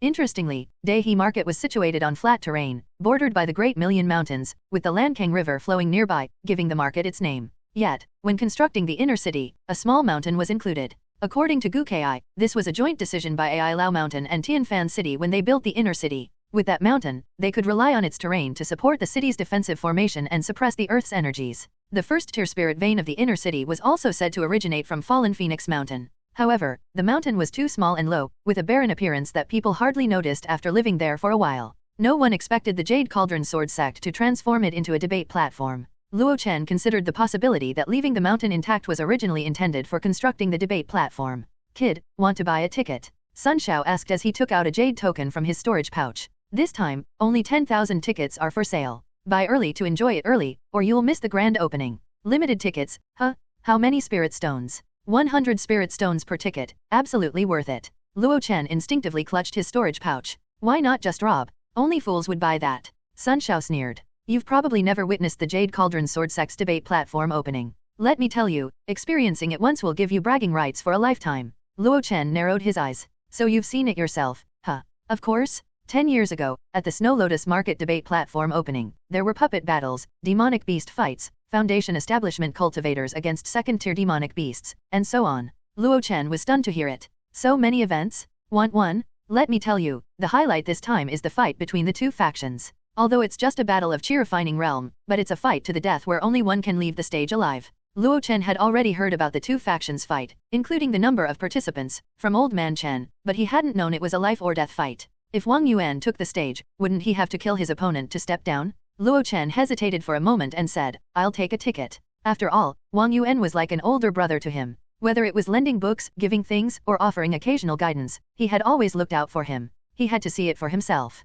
If Wang Yuan lost, with his personality, he might not even have anyone to collect his corpse. Sun Shao took the spirit stones, handed the jade token to Luo Chen, and casually added, well, who knew you had some savings? Since you're the first buyer, here's a tip, remember to bet on the Dejiang gang to win. Was that insider information? Wait a minute, betting? The Dejiang gang to win? Damn, are you rigging the fight? Is this a rigged match? Luo Chen wanted to tell Wang Yuan about the matter. However, in the following days, Wang Yuan seemed to vanish into thin air without a trace. Not daring to leave the inner city rashly, Luo Chen asked Old Man Chen to find Wang Yuan. Yet, Old Man Chen couldn't find Wang Yuan at his house either. He mentioned that the door was tightly shut, as if no one had lived there for quite some time. Feeling helpless, Luo Chen could only keep the matter to himself. As for placing bets, would Luo Chen stoop so low as to profit from a brother's life and death? Forget it, forget it. There's not much I can do. Instead of worrying needlessly, I might as well focus on improving myself. In the quiet night, Luo Chen swallowed a chi-nourishing pill and resumed his cultivation. The fifth stage of chi refining was within reach, and only then could he truly be considered at the mid-stage of chi refining. At the 4th stage of chi refining, he was still too weak. He couldn't sustain combat using enchanted artifacts for long. In the days that followed, Luo Chen returned to his routine of alchemy and cultivation. Achieving proficiency in the Myriad Wonders pill brought him a 30% success rate and elevated the pill's grade to mid-grade. After refining the first batch, Luo Chen had some thoughts. Should I raise the price? Previously, the low-grade pills could sell for 5 spirit stones each. Now that they were mid-grade, a price increase seemed reasonable. Logically speaking, raising the price wasn't unreasonable. However, Kong Dongyu's words made him realize that hastily increasing the price might not be wise. After all, the Myriad Wonders pill's price was already inflated. Its high price was primarily due to its unique effects. Moreover, chi refining cultivators had limited spending power. Overly high prices would deter potential customers. The improvement to mid-grade is still too minor. Raising the price would only cost me the loyal customers I've worked so hard to build. Besides, I'm already earning enough to support my current cultivation. I should wait until the Myriad Wonders pill undergoes a qualitative change and reach the top grade to raise the price. After careful consideration, Luo Chen temporarily set a pricing strategy for his flagship product. With his plans in place, he no longer felt so rushed. Time flew by in this calm and unhurried rhythm. During this period, interactions within the courtyard decreased significantly. Luo Chen speculated that this change was due to the growing bustle of Daihe Market. Even though he rarely went out, he could feel the palpable excitement in the air whenever he did venture into the streets. Everyone eagerly anticipated the official opening of the debate platform, where cultivator battles would be showcased openly in broad daylight, a truly thrilling prospect. While tales of murder, treasure snatching, and roadside robbery sounded thrilling, ordinary people rarely had any sense of involvement in such events. More and more foreign cultivators arrived in Daihe Market. Those capable of long-distance travel were either highly skilled or wealthy. The arrival of such people significantly boosted the local cultivators' businesses. Previously, there were only small markets on the 1st, 4th, and 7th days of the week and a large market at the start of each month. Now, it seemed like there was a small market every day, each as lively as the large ones used to be. The sky over the outer district shimmered with countless streaks of light, radiating all kinds of colors. The foreign cultivators seemed completely unaware of what low profile meant, or perhaps they felt this remote, backwater market held no one worth their discretion. During this time, Luo Chen grew even more discreet, rarely venturing outside, and during this period, Gu Ki returned once. Indeed, Gu Ki had been staying at Tianxiang Tower during this time. It was said that Tianxiang Tower was participating in a performance showcase for the debate platform's grand opening. The Feather Garment Pavilion, where Gu Ki resided, was a mainstay of the performance. This would be a chance for her to gain fame and recognition. If she performed well, her status at Tianxiang Tower would surely rise. Once her reputation was established, the cultivators frequenting the tower would only become more generous. As for the Foundation Establishment Realm cultivator Fei Bowen from Ai Lao Mountain, who had previously lavished her with gifts, he hadn't been seen splurging at Tianxiang Tower lately. He came to Daihe Market for business. Ai Lao Mountain played a major role in constructing the debate platform. Now, with the opening imminent, he has many responsibilities to ensure nothing goes wrong. If there's a mistake, the Jade Cauldron Sword Sect may lose reputation and Ai Lao Mountain will suffer disgrace. Those were Gu Ki's exact words. Hearing this, Luo Chen could only sigh. Even being a construction foreman in the cultivation world wasn't easy. Creak. The sound of the courtyard gate opening interrupted Luo Chen, who was practicing the wind control seal with leaps and bounds. He froze mid-motion. At this hour of noon, who could it be? In the next moment, he saw a man and a woman standing at the gate, staring at him in shock as he stood atop the roof. Thief? Breaking into my house? You're asking for death. With an angry roar, a golden mace came hurtling toward him. Luo Chen was dumbfounded. Weren't fights prohibited in the inner city? Though startled, his reaction was swift. Unleashing the perfection-level carefree wander, combined with the wind control seal, he soared into the sky like a great rock. Just as the golden mace was about to hit, he abruptly retreated several steps mid-air, like a swallow turning back. This display of floating in the air with such elegance and ease startled the burly middle-aged man in the courtyard. Well, thief, you've got some skills. With that, he formed a seal with his hands, preparing to unleash another technique. However, the elegant woman beside him stopped him, flinging a blue whip that wrapped around the golden mace mid-air and brought it down. Wifey, what are you doing? The woman in palace attire gave him a glare. Liang Chen, can't you tell he's a resident here? Only then did Liang Chen notice that the courtyard seemed more lively and full of life than before. The once vacant backroom now had its door wide open, clearly occupied. Recalling Sun Shao's mention of a new young neighbor, it was clear that this young man was him. Come down. Liang Chen called out. Luo Chen hovered cautiously. That golden mace had been truly terrifying. Had it hit him, he would have been gravely injured if not dead. Who are you people? Breaking into someone's home in broad daylight, acting so recklessly. Do you think the Jade Cauldron Sword Sect's authority is just for show? Is the sect completely empty? Hey, you kid, Liang Chen glared angrily. Before he could finish speaking, the elegant woman beside him interrupted. All right, stop it. Are you fellow Daoist Luo Chen? We are the Qin family couple from the West Wing. Come down, please. Huff. Luo Chen exhaled deeply and gracefully landed. He had actually already guessed the couple's identities when the woman called out the name Liang Chen. At the stone table in the courtyard, the three of them sat on stone stools and introduced themselves. The atmosphere wasn't particularly awkward, in fact, it felt rather friendly. The elegant woman, Mirong Qinglian, gave an explanation. Their son, Qin Ziahe, had recently passed the entry trial and successfully joined the Luoyun sect. After staying there for a few months and confirming that everything was stable, the couple returned to Daihe Market. After all, their roots and livelihood were here. They couldn't abandon everything just because their son entered a prestigious sect and followed him there to live idly. That's truly something to congratulate you on. Perhaps in another 10 years, the Qin family will have a foundation establishment cultivator. Luo Chen said politely. It was clear that this remark struck a chord with the Qin couple. After all, who wouldn't wish for their child to have a smooth and successful cultivation journey? Qin Liangchen chuckled and gave Luo Chen a hearty pat on the shoulder.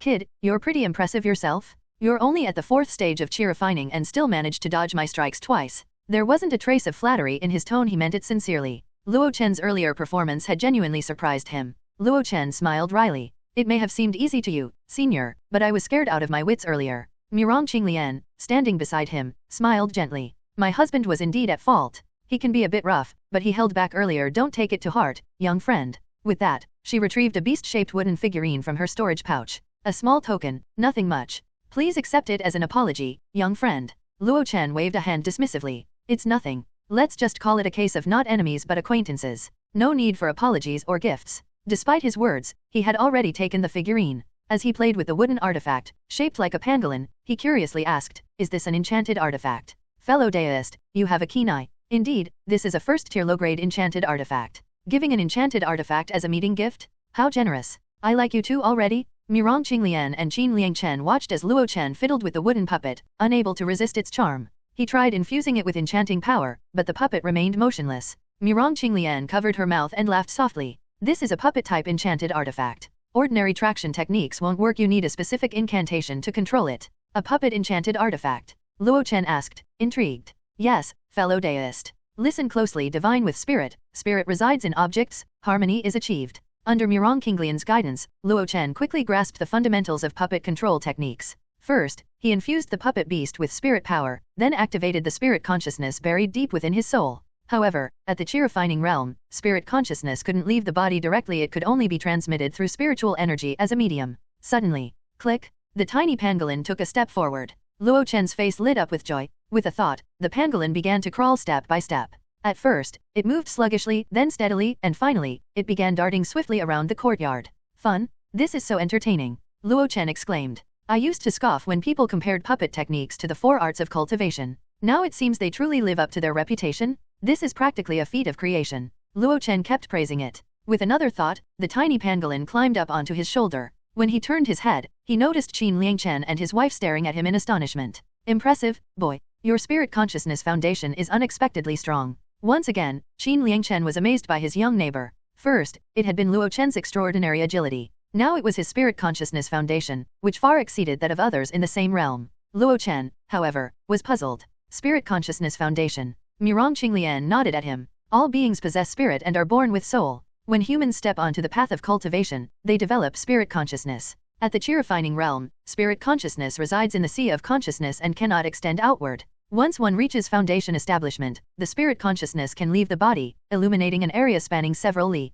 Should one achieve the Great Dao of the Golden Core, the spirit consciousness evolves into divine consciousness, capable of reflecting the heavens and earth. Spirit soul, spirit consciousness, divine consciousness. Luo Chen quietly mulled over these terms. He had heard bits and pieces before, but only now did he truly understand the intricate connection between the three. But how did you determine that my spirit consciousness foundation is strong? Luo Chen still found it puzzling. According to them, spirit consciousness at the chi-refining realm couldn't leave the body. How could they assess its strength? This time, it was Qin Liangchen who explained. Indeed, the strength of low-tier cultivator's spirit consciousness cannot be directly measured, but external behavior can provide clues. The simplest way is through puppet control. Interestingly, we only learned this trick during our recent trip. Qin Liangchen spoke proudly. My son joined the Luoyun sect, which is renowned for its puppet techniques in the Jade Cauldron domain. They have their own methods for evaluating and training spirit consciousness. When we sent him off to the sect, my wife and I tried them out as well. For instance, how quickly one masters a first-tier puppet beast, the maximum control duration, and the puppet's running speed, all these can offer glimpses into the foundation of spirit consciousness.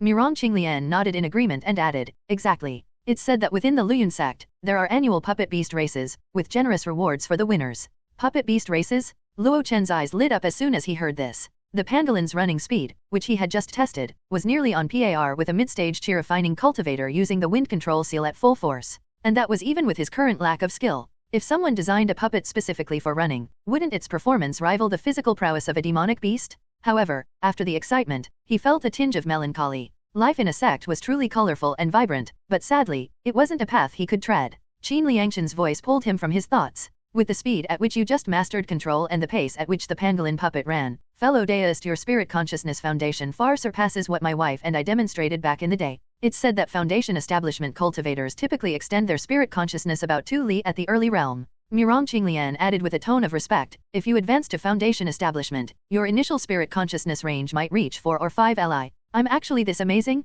Luo Chen chuckled sheepishly, already guessing the reason in his mind. Either it was the perks of being a transmigrator, or perhaps it was because he had overcome a heart tribulation recently, which had significantly improved his mental clarity. Now, even refining 2 batches of pills a day didn't leave him feeling drained. Luo Chen asked curiously, you mentioned that the Luyun sect not only evaluates spirit consciousness but also has methods to train it. How exactly is that done? We're not sure about that, Mirong Qinglian said with a helpless shake of her head. We've only heard that the stronger someone's spirit consciousness, the more and stronger puppets they can control. Maybe the training method involves controlling more puppets. Qin Liangshan pouted. Puppet beasts are ridiculously expensive. We bought a few first-tier ones to bring back as special gifts, and even that cost us a fortune in spirit stones. You've gone to such trouble, Luo Chen said as he reluctantly handed the pangolin back. Ah, we don't need it back. No need to be so polite, Qin Liangshan said as he waved dismissively. When my son becomes a foundation establishment cultivator, I'll have as many as I want. Whenever this rugged man mentioned his son, Xiaohu, a proud glint always appeared on his face.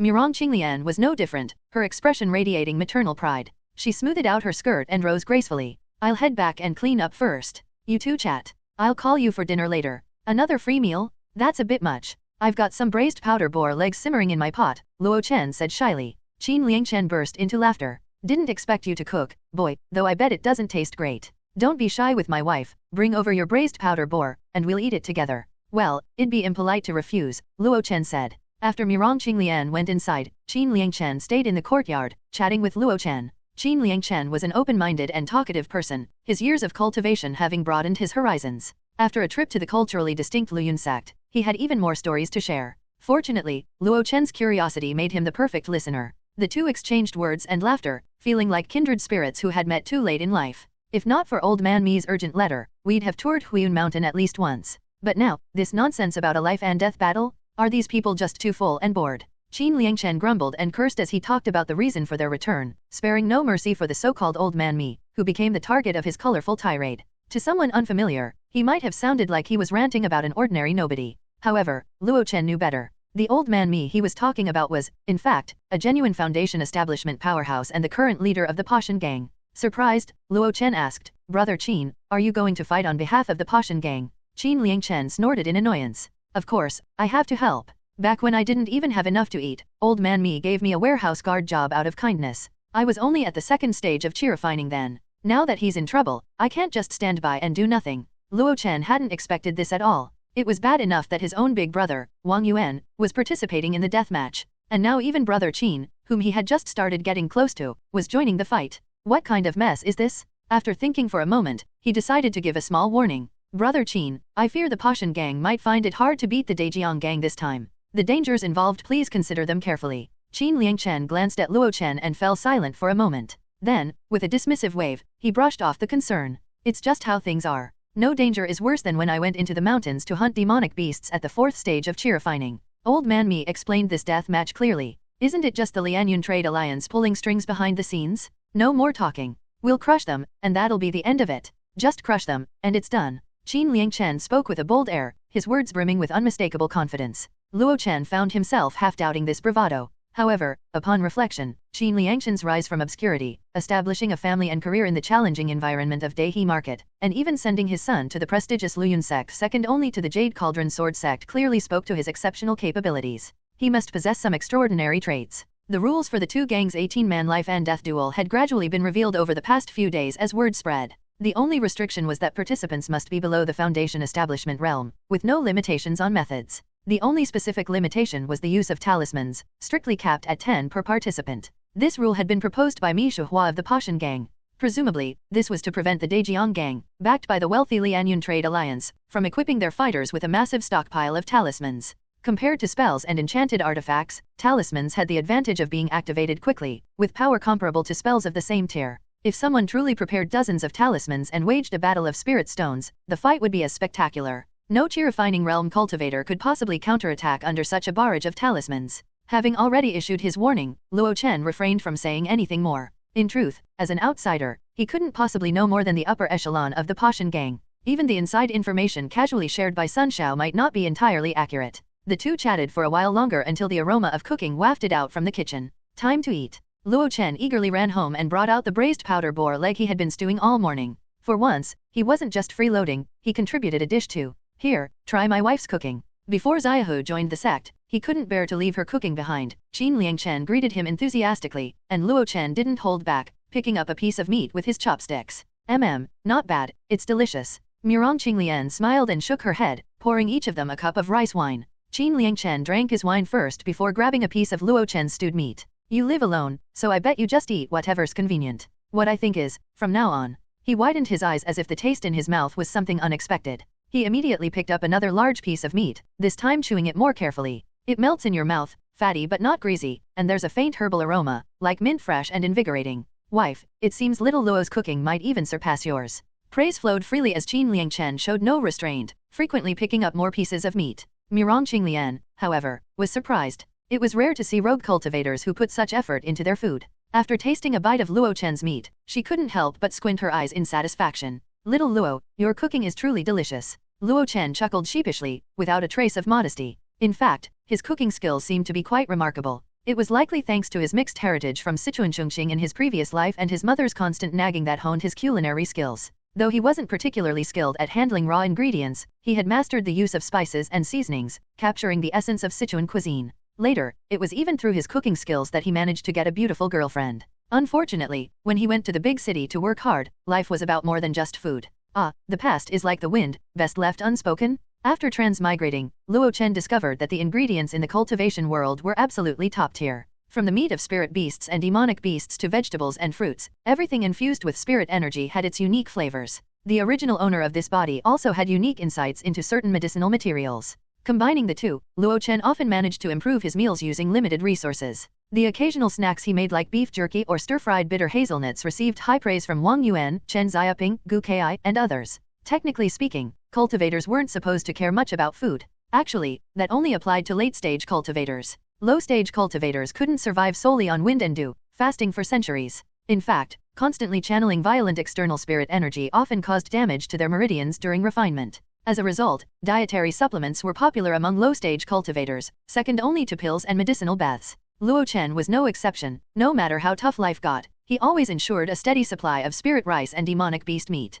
Without these foods infused with spirit energy, his body wouldn't have been able to withstand the rigors of cultivation. The three of them ate, drank, and chatted together. When they learned that Luo Chen was an alchemist, Qin Liangchen and his wife were deeply surprised. Luo Chen, in turn, was curious about what they currently did for a living. After some inquiries, he learned that they were also in business. The ancient plains are rich in resources. Back then, my wife and I led people to conquer Purple Moon Lake, which is abundant in a type of spirit fish, Qin Liangchen explained. Though the gang took most of the profits, the remainder alone is enough to support our family's cultivation. His boastful words carried unmistakable pride in their mountain hunting endeavors back then. From this small glimpse, Luo Chen could roughly understand why the Dejiang gang and the Lianyun Trade Alliance coveted the Pashan gang's safe mountain routes. Just one spirit fish resource allowed the Qin couple, both at the 9th stage of chi refining, to live such a prosperous life. And this was after the Pashan gang took most of the profits, leaving the Qin family with only a small share. As the three continued chatting, they suddenly looked up together. A sharp whistle tore through the air like a thunderbolt in a clear sky.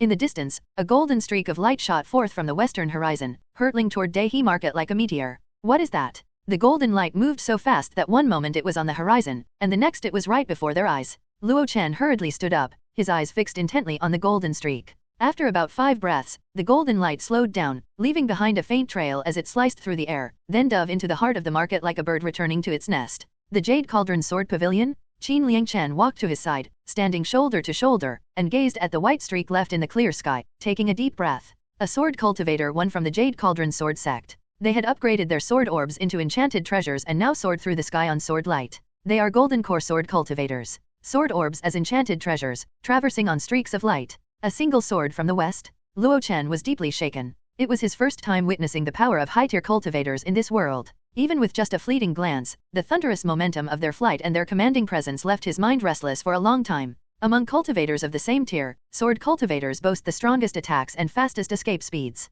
The Jade Cauldron Sword Sect thrives at the edge of the Great Million Mountains because of its abundance of high-level combat power, Yin-Yang Furnace said as he gestured toward the horizon. He then rubbed his chin and said, "This Golden Core Master is probably here to oversee the opening of the Destined Market debate platform." Luo Chen asked curiously, "Is it really worth it to send a Golden Core adept for a mere debate platform?" "Haha, little Luo, you don't understand." Yin-Yang Furnace laughed, pointing to the small, enclosed mountain behind the Jade Cauldron Sword Pavilion. The debate platform is one of the few major industries of the Jade Cauldron Sword Sect. Once operational, it generates an incredible amount of spirit stones if managed properly. Moreover, while each market only has foundation establishment cultivators stationed, their infrastructure is built to Golden Core standards. For instance, the defensive formation in Destined Market's inner city is a formation at the level of the Golden Core realm capable of withstanding attacks from a third-tier beast king. However, Yin-Yang Furnace added, because sword cultivators struggle with ascension, the Jade Cauldron Sword Sect lacks the numbers to station Golden Core cultivators at every market. "I got it," thought Luo Chen. The infrastructure was designed for Golden Core realm cultivators, but due to a lack of cultivators at the Golden Core realm, foundation establishment cultivators had to hold the line. This Golden Core adept probably just arrived ahead of schedule because of their speed, Yin-Yang Furnace speculated, gazing at the distant horizon. He added thoughtfully, "When the debate platform opens, many inner and outer disciples responsible for various tasks should arrive as well." Just as he predicted, about 1 hour later, several streaks of light appeared faintly to the west of Destined Market. 7 different colored streaks flanked a massive flying boat, escorting it as it glided steadily toward Destined Market. Of course, the flying boat only seemed to be moving steadily, but that was only in comparison to the blinding speed of the earlier sword streak from the west. In reality, they were traveling incredibly fast. From the moment they were first spotted to when they hovered above Destined Market, less than half an incense stick's time had passed. Such an open and grand display naturally drew the attention of the entire Destined Market.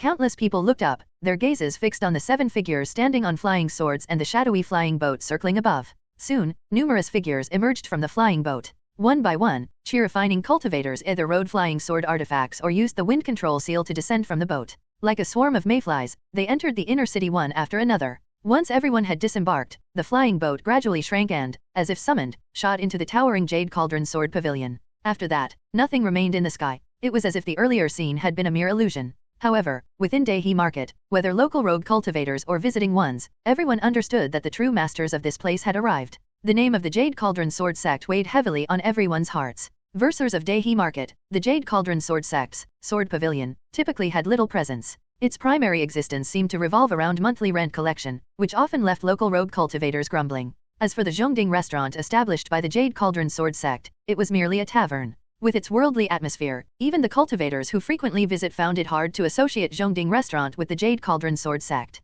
Despite the Sword Pavilion being the tallest and most prominent building in Destined Market, for local rogue cultivators, it had far less significance compared to places like the Spirit Herb Pavilion or Treasure Pavilion. However, after today, everyone would have to acknowledge the towering presence of the Sword Pavilion. With 3 days left until the opening of the debate platform, the Sword Pavilion convened a critical meeting. Within the Sword Pavilion, a resolute-looking man sat in the highest position, adorned in a long golden robe that exuded the aura of a Golden Core cultivator. This was Peng Rengxiang, a Golden Core adept from the Jade Cauldron Sword Sect. Below him sat 8 foundation establishment cultivators. 7 were inner disciples who had just arrived from the sect, while 1 was the resident outer sect steward. From his elevated position, Peng Rengxiang remained silent while Steward Miao respectfully presented his report. The 5 market trade fair, uniting Snow Lotus Market, Taishan Market, Glowing Stream Market, and Lankang Market, will commence tomorrow. The city's defensive array will be fully activated. Entry fees are tentatively set at 1 low-grade spirit stone. The fair will last for 7 days, strengthening collaboration between our Destined Market and the other 4 markets. After the debate platform's opening ceremony, the sect's designated auction will take place. Participation is limited to late-stage chi-refining to nascent soul cultivators. Luo Tianhong will act as the host and, Elder Peng, we request your presence to oversee the event. Peng Rengxiang nodded slightly, his expression remaining as serious as ever. Although the auction allowed for nascent soul cultivators, it was unlikely many Golden Core cultivators would attend. Based on the information he had, perhaps 4 or 5 at most. If it was just him overseeing the event, it would be more than enough. This level of auction was primarily targeted at chi-refining and foundation establishment cultivators. His gaze swept across the room, and an inner sect foundation establishment disciple perceptively stepped forward and said, Tianhong will ensure the success of this event. Next, this foundation establishment disciple listed the various key items to be auctioned at the event. Some of the rare and valuable treasures had to be meticulously arranged in the auction sequence based on their value. Otherwise, unsold items or low bids would be a loss for the Jade Cauldron Sword sect. If this auction is a success, it will become a tradition, held once every 10 years, Pang Rengxiang declared. Pang Rengxiang's statement formalized the importance of the auction, making Luo Chen, who was in charge, grow increasingly nervous. Events like this offered substantial personal gains, and he resolved not to allow any mistakes. Luckily, the Luo family was renowned within the Jade Cauldron sect for their vast knowledge and expertise in handling such affairs. The main focus still needs to be on the debate platform's opening, Pang Rengxiang reminded. Steward Miao quickly nodded. The preparations for the opening have been completed, and the process is as follows. As Steward Miao explained, the origins of the Daihe Market debate platform's establishment were laid out in detail. From the initial funding to the construction process, this time, they bypassed the array masters of Tianfan City and relied entirely on the Jade Cauldron sect's internal array masters, with significant contributions from the cultivators of Ai Lao Mountain in the Jade Cauldron domain. Then came the invitations sent out before the opening, most of which had received positive responses. Dozens of nearby cultivation families and representatives from 7 markets would attend the ceremony. The final focus was on the various performances planned for the opening ceremony. We've assigned the singing and dancing segment to Tianxiang Tower, a subsidiary of the Hehuan sect.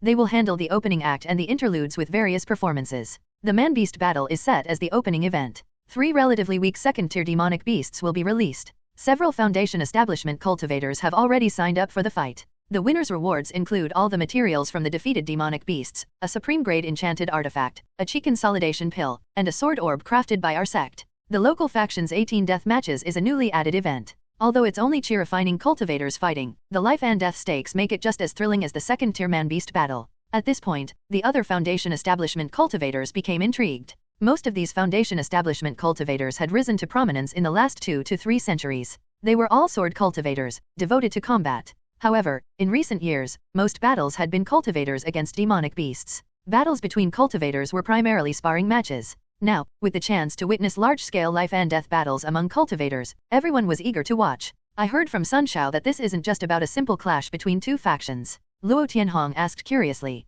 Steward Miao nodded. Indeed, the Dejiang gang has the backing of the Lianyun Trade Alliance. At the mention of the Lianyun Trade Alliance, Luo Tianhong and 2 other cultivators looked visibly surprised. Is that the Rogue Cultivator Alliance that rose to power 200 years ago? I heard they already have over 20 foundation establishment cultivators among them. Over 20 foundation establishment cultivators made them a significant force. They only lacked a strong golden core leader, otherwise, they'd rival a mid-sized sect. Yes, they were one of the earliest alliances to establish themselves in Daihe Market, and they understand boundaries well. They don't compete with us for the main heavenly treasures. Steward Miao nodded. So this time, we've decided not to interfere and let them fight it out. Doesn't that mean the Pashan gang is destined to lose? Pretty much. I reviewed the lists submitted by both sides, and the cultivators sent by the Pashan gang are hardly noteworthy. Steward Miao casually handed out 7 copies of the lists. Everyone glanced at them and couldn't help but laugh. The Pashan gang's lineup was filled with unremarkable individuals, even including some at the 7th stage of chi refining. After some thought, Steward Miao added cautiously, but the outcome isn't entirely certain. These are rogue cultivators who survive in the mountains daily. They definitely have the courage to fight to the death. That's even better. The more brutal the fight, the easier it is to excite the audience. Luo Tianhong laughed heartily. The others smiled as well. The atmosphere gradually loosened as they eagerly anticipated the battles. Perhaps displeased by the relaxed atmosphere, Pang Rengxiang let out a cold snort from above. Miao Zhen, has the elite prodigy board been properly installed? Steward Miao straightened up instantly and nodded quickly. That enchanted treasure has been nurtured in the foundation of the debate platform at Lufeng Mountain for 100 years. No mistakes will be made. Pang Rengxiang's gaze turned stern as he said, it better not go wrong. If it does, none of you can bear the consequences. Everyone instinctively lowered their heads. The debate platform was not only a major industry for the Jade Cauldron sect but also deeply tied to the Jade Cauldron Sword sect's reputation and foundation. The Jade Cauldron Sword sect was a sect primarily built on master-disciple inheritance. Even though there were a few small families within the sect, they had little influence. This was because the path of the sword cultivator demanded exceptionally high aptitude from its practitioners. As a result, despite establishing dominance over the Jade Cauldron domain in recent years, the sect's number of cultivators had not grown significantly. Consequently, the Jade Cauldron Sword sect struggled to exert strong control over the Jade Cauldron domain. To address this, the upper echelons of the Jade Cauldron Sword sect devised a plan. This plan was to implement the debate platform throughout the domain. The debate platform functioned similarly to arenas. Its primary purpose was to offer cultivators who enjoyed combat a fair venue for fighting. Winners would gain fame, cultivation resources, and a spot on the Elite Prodigy board. The rankings on the Elite Prodigy board were decided annually. High-ranked individuals would not only receive substantial rewards but might also have the opportunity to join the Jade Cauldron Sword sect. They could become either outer sect stewards or inner sect disciples. Those with exceptional aptitude might even be taken as disciples by Golden Core adepts, who would help them advance to Foundation establishment as true inheritors. This was the Jade Cauldron Sword sect's plan. Through the debate platform, they could not only generate spirit stones but also discover outstanding talents to address the sect's shortage of cultivators. If this everything went according to their plan, they could also strengthen their control over the Jade Cauldron domain.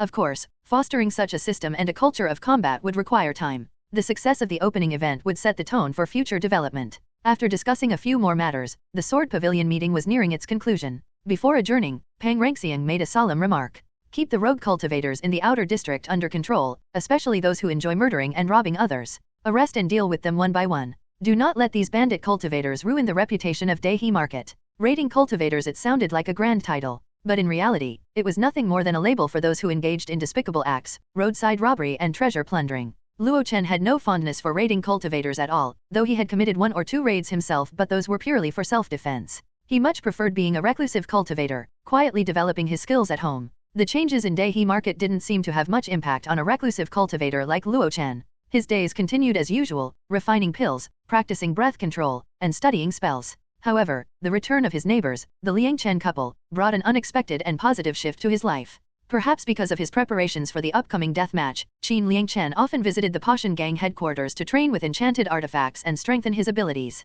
Each day, he returned home utterly exhausted. Yet, whenever he saw Luo Chen practicing the traction or wind control in the courtyard, he would stop to offer guidance. Until then, Luo Chen had relied on sheer repetition to improve his spell proficiency. He could perform the spells, but he didn't understand why they worked. The spell manuals he had bought from Wang Yuan lacked any expert annotations and were plainly transcribed. The crooked handwriting often made Luo Chen wonder if the scribe had even been literate. In this state, only after reaching higher levels of proficiency would he notice any change. However, under the guidance of Qin Liang Chen, a 9th stage chi refining cultivator, he often gained new insights. With each correction and explanation, it felt as though he had unlocked the blockages within him. His spell proficiency grew sharper at an astonishing pace. In just a few days, his wind control advanced from beginner to proficient level. Liang Chen praised his natural talent, but Luo Chen knew the truth. The difference lay in having a mentor. Proficiency wasn't built on endless repetition alone. The guidance of a skilled cultivator yielded far greater results. Now, after half a month, Luo Chen had reached Grandmaster level in the Carefree Wander and proficient level in the wind control.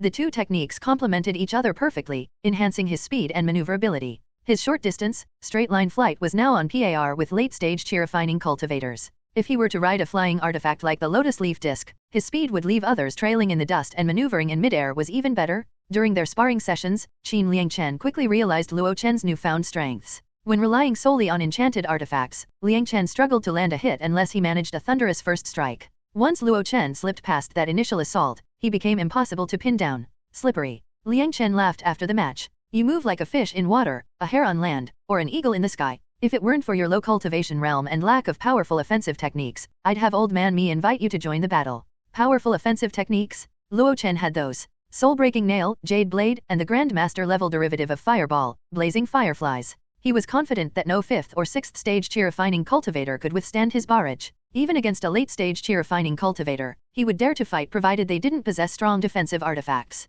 Of course, he wouldn't boast about this to Qin Liang Chen. What a joke! The 18 death matches were all fought by 9th stage chi refining cultivators. Who among them wouldn't have some fortuitous encounter or hidden trump cards? The enchanted artifacts they wielded on that battlefield were likely top grade or above. Charging in himself would be asking for death. Wouldn't it be better to refine pills, earn spirit stones, and buy pills for cultivation? We reclusive cultivators prioritize peace and harmony, staying out of conflicts. Early morning, Luo Chen packed a pile of jade bottles into his storage pouch, ready to head out. Today was the first of the month market day, and even though he still had some raw materials left unused, he couldn't miss this business opportunity. As he reached his doorstep, he saw his neighbor Mirong Qinglian lighting a furnace in her courtyard. She was burning green steel wood. This type of wood contained natural oils, and an ordinary stove couldn't handle burning it. Luo Chen also burned green steel wood only in a fire pit lined with heat-resistant bricks, using it as specialized firewood for alchemy. Seeing this, he asked in surprise, "Sister-in-law, what delicious dish are you making?" Mirong Qinglian dusted off her hands, tucked her hair back, and smiled.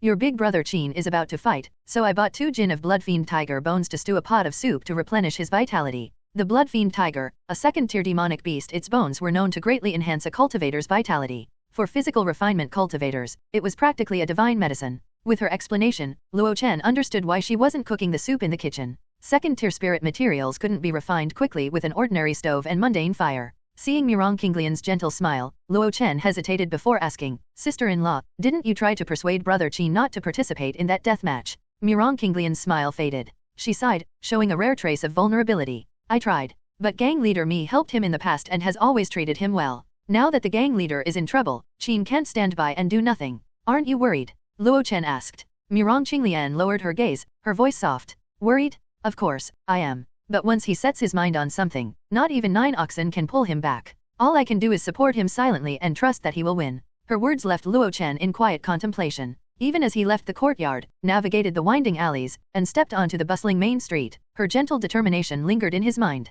Could such sincere love exist in the ruthless world of cultivation, filled with schemes and deadly battles? Would someone like him ever meet a woman who would support him like that? There was no answer. Luo Chen chose not to dwell on it. He shook off his thoughts and blended into the bustling market crowd. He was still a bit dazed. "Did I wake up late? No, I didn't. Why are there so many people here before dawn?" When he arrived at the Southern Road Cultivator Market, he noticed an old man and a young girl at a bluestone stall, busy tending to customers. Recognizing the elder, Luo Chen approached with a smile. "Fellow Daoist Chen, is that your granddaughter?" Old man Chen had never been a loner. Luo Chen knew his story well. He had married early, and after his wife passed away, he had come to Daihe Market with his son. But tragedy struck. His son and daughter-in-law lost their lives during a demonic beast hunt, leaving Old Man Chen to raise his granddaughter alone. Over the years, Old Man Chen had been notoriously frugal, treating even half a spirit stone as a treasure. It was all to save enough money to send his granddaughter to a sect. For his granddaughter's sake, he was cautious in everything he did. The last time the outer city gangs clashed, he gritted his teeth and moved to the inner city, fearing any accidents might happen to her in the outer city.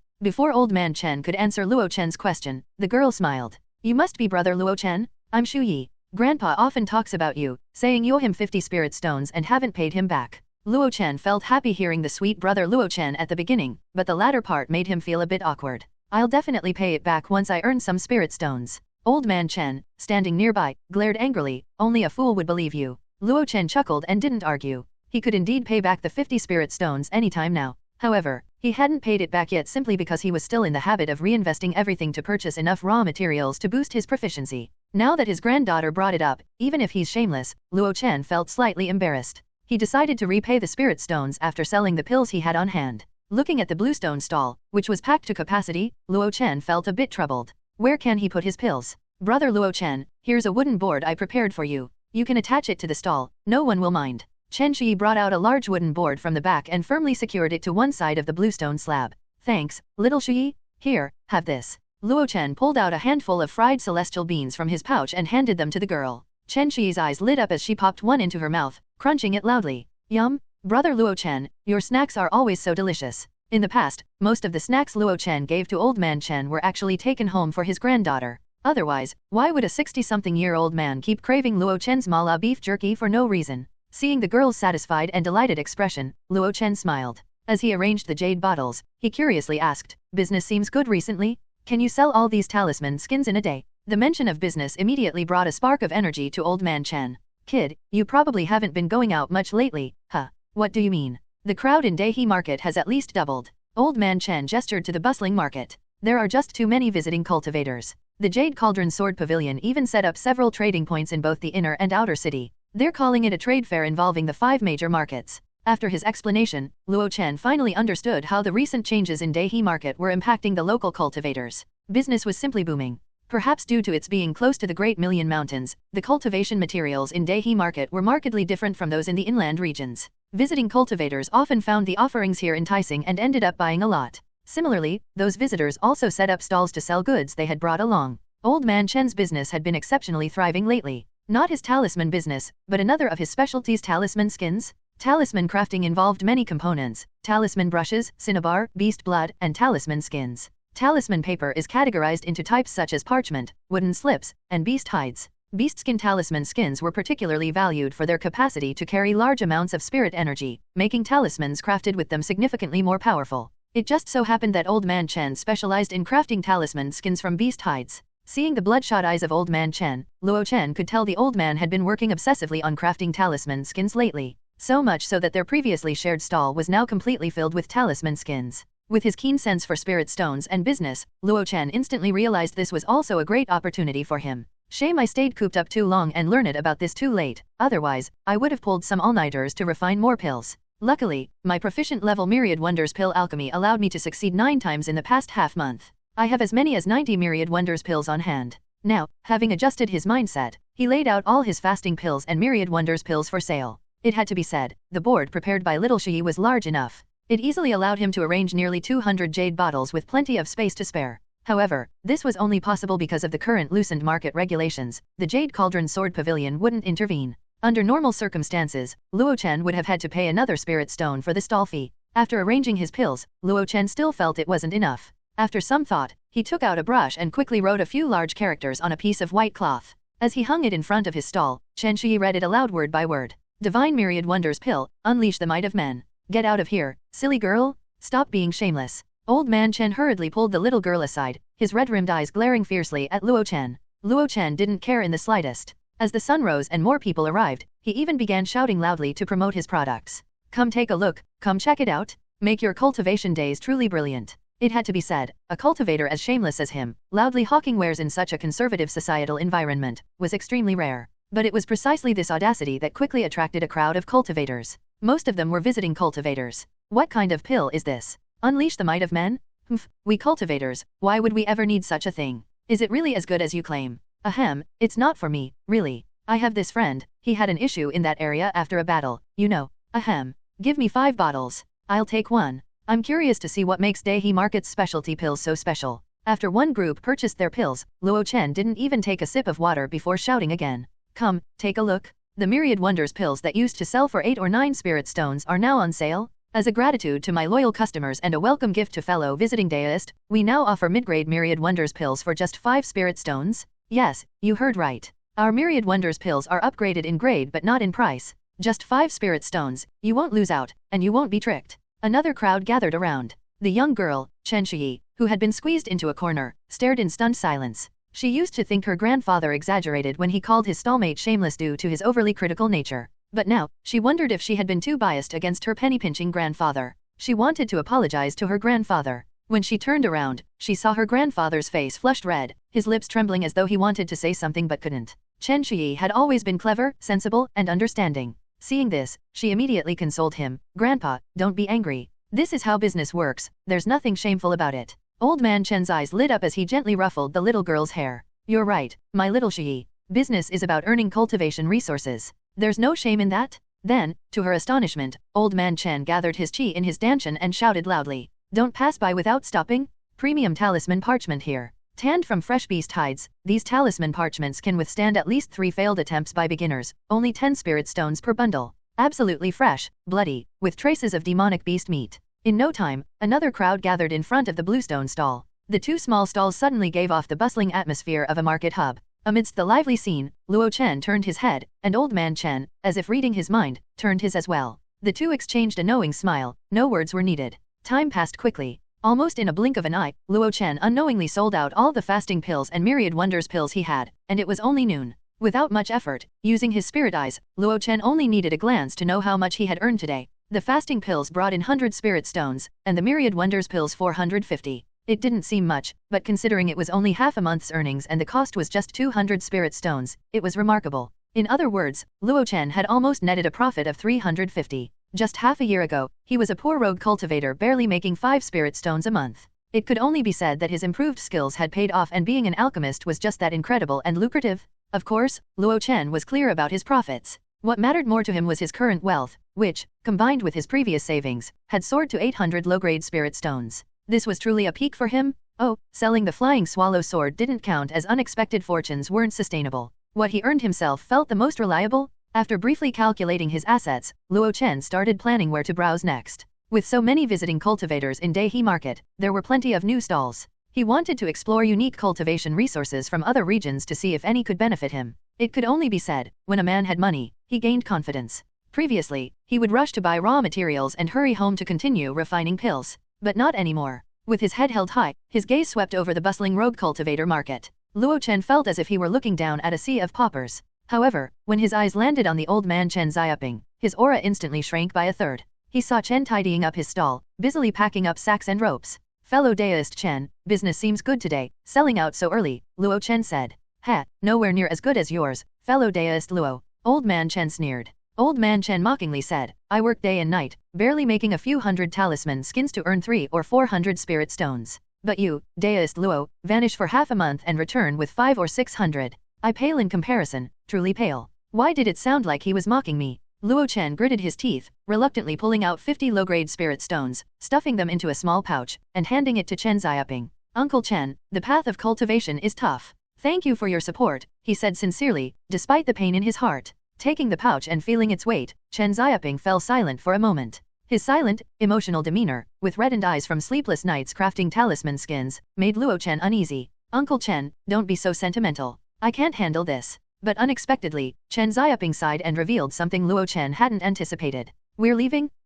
Luo Chen was stunned. Where are you going? Chen Xiaoping gently patted his granddaughter Chen Shiyi's head and said, in a month, we'll be traveling with the cultivators from the Divine Talisman Pavilion to the Divine Talisman Domain. Looking at the elderly man and the young girl, a guess surfaced in Luo Chen's mind. Luo Chen couldn't help but ask, has little Shiyi been accepted into the Divine Talisman sect? Brother Luo Chen, not yet. But I'm very confident I'll pass the trials. Chen Shiyi lifted her chin, her innocent face brimming with youthful confidence. Chen Xiaoping packed up the miscellaneous bags and sat down on the bluestone slab. It's true she hasn't been accepted yet, but I've made arrangements with some cultivators from the Divine Talisman Pavilion. When they return to their sect, they'll take me and little Shiyi along. Next year is when the Divine Talisman Pavilion opens its gates to recruit disciples. Shiyi is only 13, has spirit roots, and has been taught the basics of talisman crafting by me. She has a good chance of passing the entry test. These few words carried a tinge of bittersweet emotion. Standing before him, Luo Chen couldn't help but feel emotional. He had endured hardships these past years, but so had the old man Chen.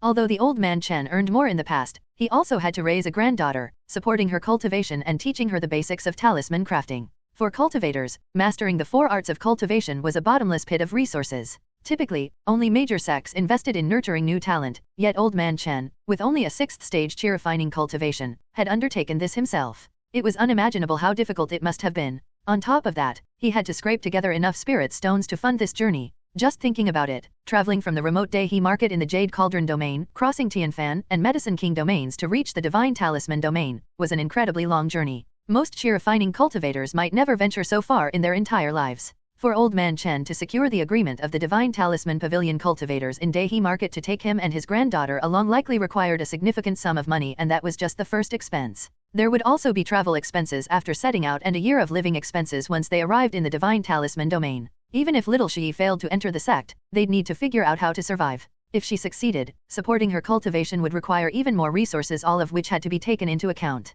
Just thinking about the total cost was staggering. Even if Luo Chen was adept at earning spirit stones, he couldn't amass such a sum in a short time. Yet all of that had been painstakingly earned and saved by the old Daoist bit by bit. Amid the bustling marketplace, at the now empty bluestone stall, the elderly man, the young man, and the little girl exchanged silent glances. Chen Xiaoping and Luo Chen were caught up in reflections of their struggles, while Chen Shiyi was brimming with hope for the future. This bluestone slab, I hauled it back from the mountains years ago to distinguish myself from other rogue cultivators and make my stall stand out. Once I'm gone, go to the Jade Cauldron Sword Pavilion's market office and change the name on the stall. I'm leaving you this bluestone slab. Of course, you'll have to start paying 1 full spirit stone as the monthly stall fee. As he said this, the old man Chen chuckled softly. Luo Chen tugged at the corner of his mouth, taking a deep breath as he looked at the well-worn stone slab. Old man Chen, we part today, but it's not life and death. Why so sentimental? Come, let this grand mid-stage chi refining cultivator Luo Chen treat you to a farewell banquet. Chen Xiaoping froze for a moment, then seemed to recall something. He stroked his beard and burst into laughter. Then I must take this chance to make you pay for a feast. Luo Chen waved his hand grandly. It's just a few spirit stones. Let's go to Zhongding restaurant for a banquet. Today, I'll treat. Do not worry about having no friends on the road ahead. The world is vast, and surely you will find kinship. Luo Chen said. Well said. In my life, I haven't had many friends, but you, little Luo, are one of them. Let's drain this cup. If someday things don't go well for you, come to the Divine Talisman sect. By then, little Shiyi will surely have reached Foundation Establishment and can look after you. Ha, are you underestimating me? Who says I won't reach Foundation Establishment? Come on, your spirit root aptitude is worse than mine. Say that again, and you're footing the bill for this meal. Fellow Daoist, you have the potential of a golden core cultivator. Clearly, my old eyes have failed me. By afternoon, Luo Chen bid farewell to the old man and the girl and made his way home alone. His expression was twisted in annoyance. Unscrupulous merchants? Damn it, all unscrupulous merchants? A 2-person meal, 1 jar of wine, and 2 plates of meat, and they dared charge 50 spirit stones?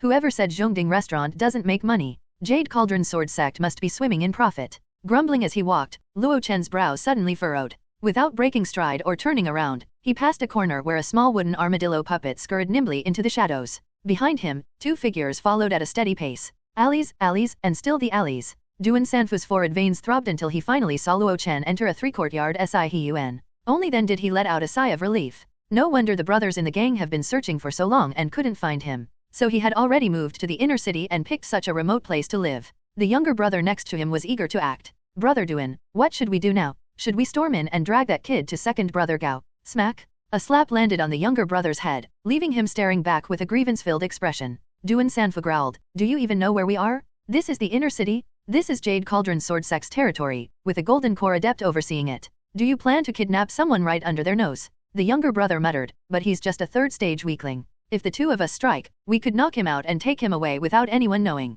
At most, we'd just get him drunk and say he passed out leaving the city. Are you blind? Duan Sanfu shouted, then quickly looked around and lowered his voice. That kid's already at the 4th stage of cheerifining. Can't you tell? The younger brother was stunned. Wasn't he at the 3rd stage? How did he jump to the 4th in just a month or 2? Even though it was just 1 stage apart, the difference between the 3rd and 4th stages of cheerifining was significant. A 3rd-stage cultivator could barely cast 2 spells and wielded enchanted artifacts awkwardly. Without even basic martial skills, they were practically useless. They could easily take him away. But at the 4th stage, it meant he had enough spirit energy to cast spells and wield artifacts for a longer time. In a fight, it would be easy to cause a commotion if they weren't careful. Duan Sanfu patted the younger brother on the shoulder. We've already scouted his place. The next steps will be decided after second brother Gao finishes the life and death duel. Alright, I'll go report back now. What about me? You stay here and keep watch. Make sure that kid lives here long term. It'll make it easier to grab him later. Oh, alright. The younger brother sulked and crouched in a shaded corner.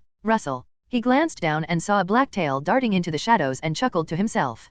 People always said how great the inner city was, but it seemed no different from the outer city. There were still rats here. Inside Sihuan, Luo Chen sat cross-legged on the ground, exerting himself to channel his spirit energy. After a long time, the pangolin puppet beast returned to his hand. Gao Tingyuan is still investigating his brother's death and even plans to make a move against me. Luo Chen's expression shifted between light and dark. He stood up and paced around the courtyard, deep in thought. Through the puppet beast earlier, he had barely managed to overhear some information. The other party was currently preoccupied, but after the gang's duel, they would undoubtedly target him. If that happened, he would be in serious danger. Still, to dare act in the inner city, that took some serious guts. Luo Chen's lips curled slightly, as if he had thought of something amusing. Suddenly, a voice rang out in front of him. Fellow Daoist, which courtyard are you from? A middle-aged man stood there, giving Luo Chen a curious look. Luo Chen smiled faintly and pointed toward the 2 connected courtyards behind him. I'm from the back courtyard. Just moved in. Hello there. A new neighbor, huh? I'm Wan Xiaoshan. Call me Jinxian.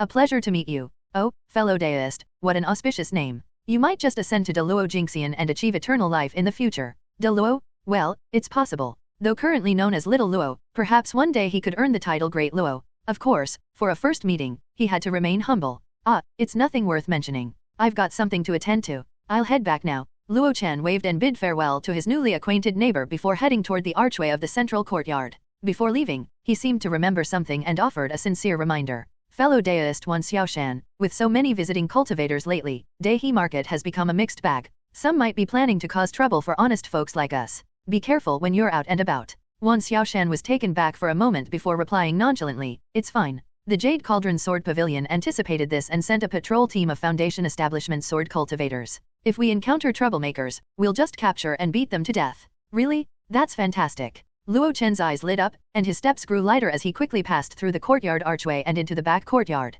He turned a screen wall, disappearing entirely from view. Wan Xiaoshan chuckled and shook his head. This fellow Daoist was truly timid. Who would dare stir up trouble in the inner city in broad daylight? Not to mention the inner city, even the outer city was exceptionally safe nowadays. Who would dare provoke the Jade Cauldron Sword Sect? Still smiling, he stepped out of the courtyard, planning to visit a nearby trade fair. Though he dismissed the warning inwardly, he was still extra cautious when leaving. This courtyard did see a lot of traffic, so it was possible for bad-intentioned raiding cultivators to slip in. With these thoughts in mind, he began scrutinizing everyone he looked at with a hint of suspicion. Huh? Why is that guy acting so suspiciously? He's even daring to stare at me? We have no past grudges or recent conflicts. Why is he staring at me? Could it be that fellow Daoist Jinxian was right? No, I need to report this to the patrol team immediately. After glaring fiercely at a Dejiang gang lackey crouched in a corner drawing circles, Wan Xiaoshan quickened his pace. The lackey stared at Wan Xiaoshan in confusion. What's wrong with that guy? Can't he just walk normally? Why is he staring at me? Forget it. No point arguing with someone like that.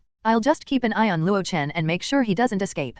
Once this job is done, Brother Duan will definitely value me more. Maybe even second Brother Gao will take notice and let me join the ship to earn big spirit stones? With that thought, his anticipation for the days ahead grew brighter. However, not even half a stick of incense later, several streaks of light descended from the sky, encircling him tightly. Yes, it's him. He kept staring at me. He's definitely planning to kill me, rob me of the mid-grade flying sword I just bought, and maybe even strip me of my brand new Daoist robe. The lackey was dumbfounded. One of the patrol team's leading cultivators stepped forward with a frown. Hey, who are you? What are you doing here? Squatting around like this, are you planning a robbery? His tone was sharp, and his words echoed faintly. The lackey was momentarily stunned, then blurted out in a daze, I'm from the outer district, a porter for the Dejiang gang. I'm just watching someone. Not robbing, just planning to kidnap someone. As soon as he finished, he snapped back to his senses. His face turned deathly pale in an instant. How did I end up spilling everything? Slap. The patrol leader slapped him hard and barked, I hate low-stage raiders like you the most. No skill at all.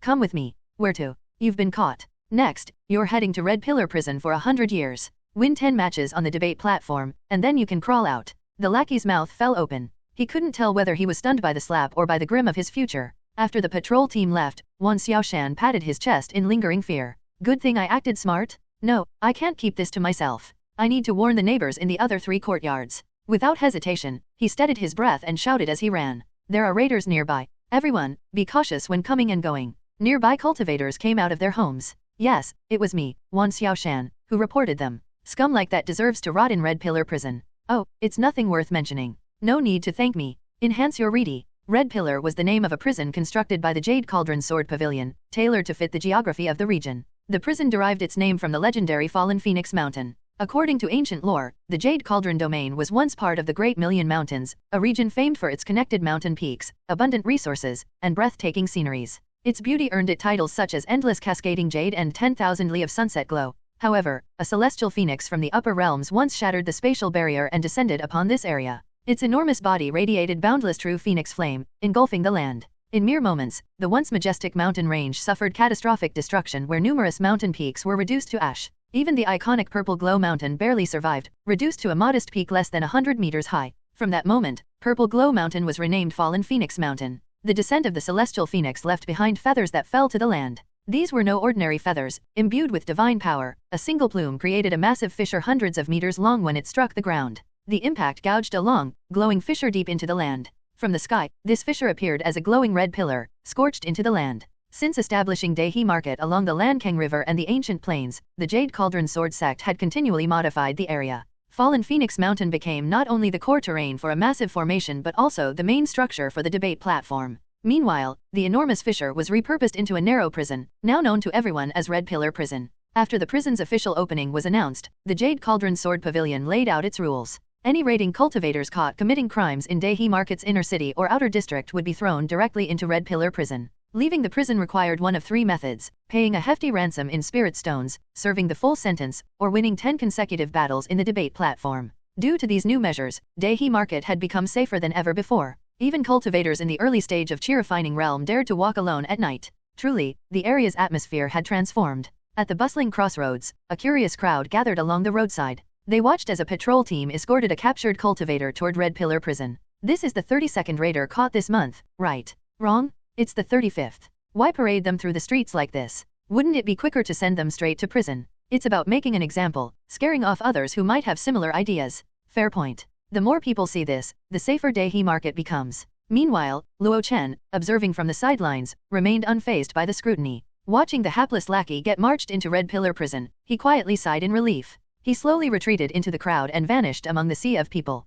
The tale following me has been dealt with, thanks to the Jade Cauldron Sword Pavilion. But that's only temporary. When Gao Tingyuan has free time, my troubles will surely start again. Wearing a straw hat, Luo Chen walked at an unhurried pace, veering further off the main path and into the labyrinth of alleyways. He wasn't heading home at all but deliberately chose the opposite direction. This was all thanks to Sun Xiao showing him many properties back when he was house hunting, especially the larger ones. Luo Chen had a good memory, particularly for those spacious homes in desirable areas. Envious as he was, he had memorized their locations. He had even planned to move into one someday when he had enough spirit stones. This time, that sharp memory came in handy. His home was a small Sihyun courtyard in the northern part of the city. The place he visited earlier was in the southern section near the rogue cultivator market, an expansive three-part Sihyun. Such a spacious, serene, and safe property wasn't something he could afford even with years of hard work. But it worked perfectly for throwing off any pursuers. Escaping was also easy, he just had to climb over a courtyard wall. Still, this is just a temporary fix. I'll need to keep setting up my stall to sell pills, and no matter how careful I am, my address will eventually be exposed. Unless I hire some underlings to sell pills for me and stop showing my face altogether. There was a solution, but unfortunately, Luo Chen was only at the 4th stage of chi refining. How could he recruit anyone? In the end, it all came down to his lack of strength. If he had Wang Yuan's power, he could silently sneak into Gao Tingyuan's place and finish him off with a single strike. When he returned home, the courtyard was still filled with a rich, savory aroma. It was the blood fiend tiger bone soup that Mirong Qinglian had been simmering earlier that morning. But the courtyard was empty now, and the Qin family's west wing doors were shut tight. He walked into his back room, now transformed and filled with signs of life, and stood silently for a moment.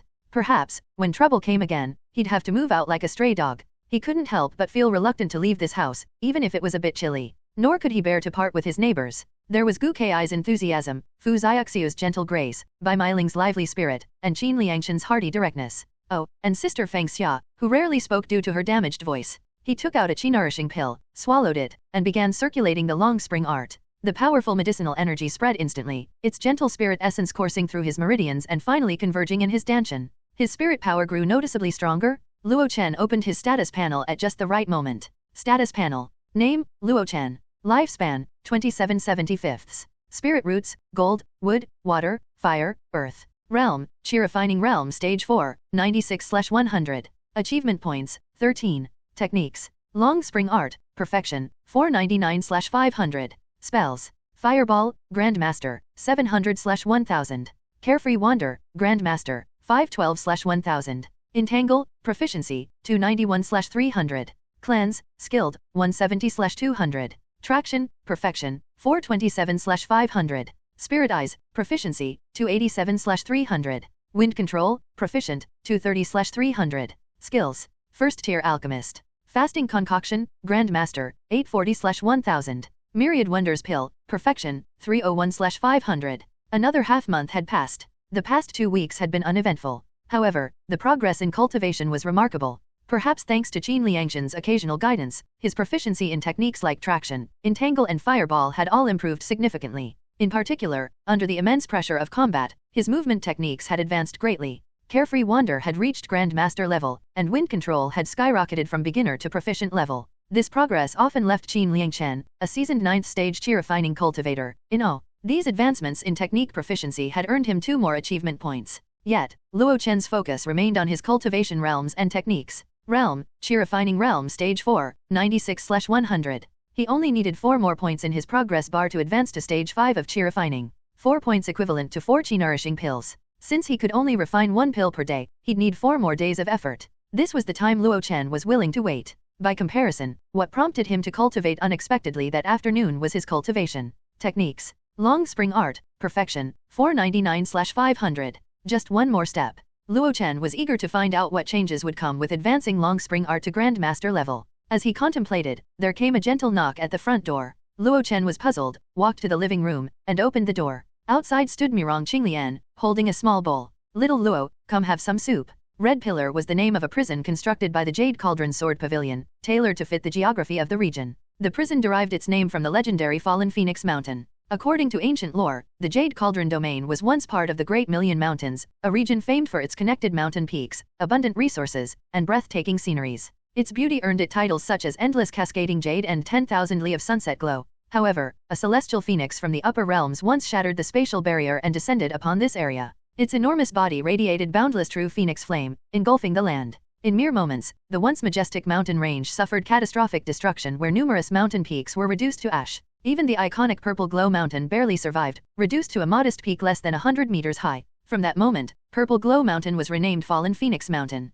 The descent of the celestial phoenix left behind feathers that fell to the land. These were no ordinary feathers, imbued with divine power. A single plume created a massive fissure hundreds of meters long when it struck the ground. The impact gouged a long, glowing fissure deep into the land. From the sky, this fissure appeared as a glowing red pillar, scorched into the land. Since establishing Dehi Market along the Lankang River and the ancient plains, the Jade Cauldron Sword sect had continually modified the area. Fallen Phoenix Mountain became not only the core terrain for a massive formation but also the main structure for the debate platform. Meanwhile, the enormous fissure was repurposed into a narrow prison, now known to everyone as Red Pillar Prison. After the prison's official opening was announced, the Jade Cauldron Sword Pavilion laid out its rules. Any raiding cultivators caught committing crimes in Dehi Market's inner city or outer district would be thrown directly into Red Pillar Prison. Leaving the prison required one of three methods: paying a hefty ransom in spirit stones, serving the full sentence, or winning 10 consecutive battles in the debate platform. Due to these new measures, Dehi Market had become safer than ever before. Even cultivators in the early stage of Chi-refining realm dared to walk alone at night.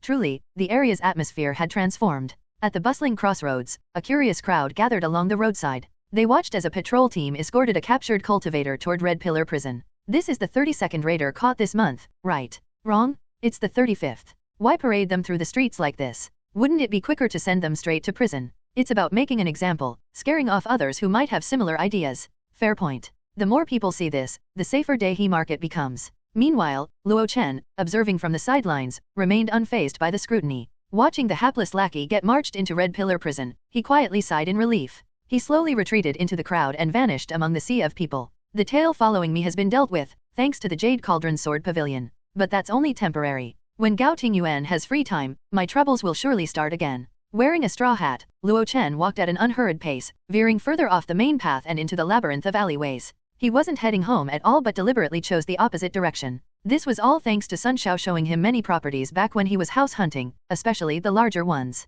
Luo Chen had a good memory, particularly for those spacious homes in desirable areas. Envious as he was, he had memorized their locations. He had even planned to move into one someday when he had enough spirit stones. This time, that sharp memory came in handy. His home was a small Sihuan courtyard in the northern part of the city. The place he visited earlier was in the southern section near the Rogue Cultivator Market, an expansive 3-part Sihuan. Such a spacious, serene, and safe property wasn't something he could afford even with years of hard work. But it worked perfectly for throwing off any pursuers. Escaping was also easy, he just had to climb over a courtyard wall. Still, this is just a temporary fix. I'll need to keep setting up my stall to sell pills, and no matter how careful I am, my address will eventually be exposed. Unless I hire some underlings to sell pills for me and stop showing my face altogether. There was a solution, but unfortunately, Luo Chen was only at the 4th stage of Chi-refining. How could he recruit anyone? In the end, it all came down to his lack of strength. If he had Wang Yuan's power, he could silently sneak into Gao Tingyuan's place and finish him off with a single strike. When he returned home, the courtyard was still filled with a rich, savory aroma.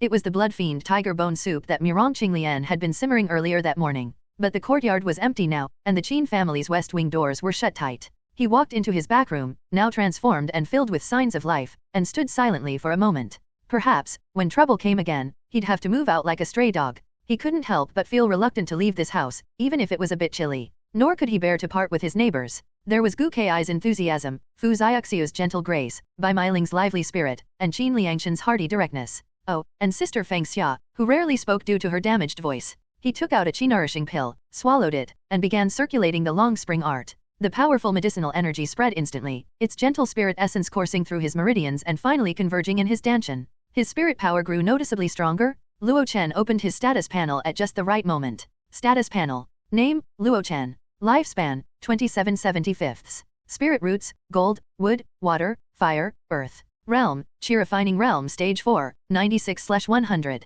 Achievement points, 13. Techniques. Long spring art, perfection, 499/500. Spells. Fireball, Grandmaster, 700/1000. Carefree Wander, Grandmaster, 512/1000. Entangle, proficiency, 291/300. Cleanse, skilled, 170/200.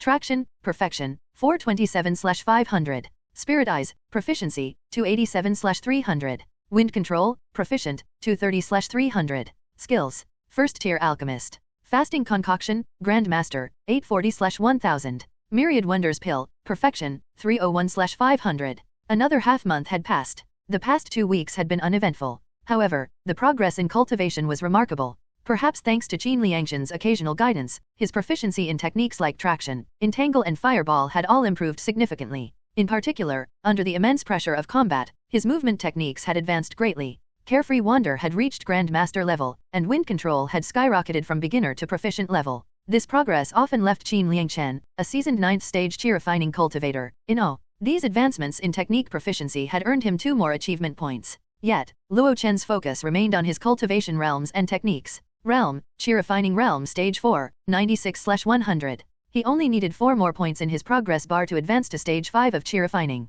4 points equivalent to 4 Qi Nourishing pills. Since he could only refine 1 pill per day, he'd need 4 more days of effort. This was the time Luo Chen was willing to wait. By comparison, what prompted him to cultivate unexpectedly that afternoon was his cultivation techniques. Long Spring Art, Perfection, 499/500. Just 1 more step. Luo Chen was eager to find out what changes would come with advancing Long Spring Art to Grandmaster level. As he contemplated, there came a gentle knock at the front door. Luo Chen was puzzled, walked to the living room, and opened the door. Outside stood Mirong Qinglian, holding a small bowl. "Little Luo, come have some soup." Red Pillar was the name of a prison constructed by the Jade Cauldron Sword Pavilion, tailored to fit the geography of the region. The prison derived its name from the legendary Fallen Phoenix Mountain. According to ancient lore, the Jade Cauldron domain was once part of the Great Million Mountains, a region famed for its connected mountain peaks, abundant resources, and breathtaking sceneries. Its beauty earned it titles such as Endless Cascading Jade and 10,000 Li of Sunset Glow. However, a celestial phoenix from the upper realms once shattered the spatial barrier and descended upon this area.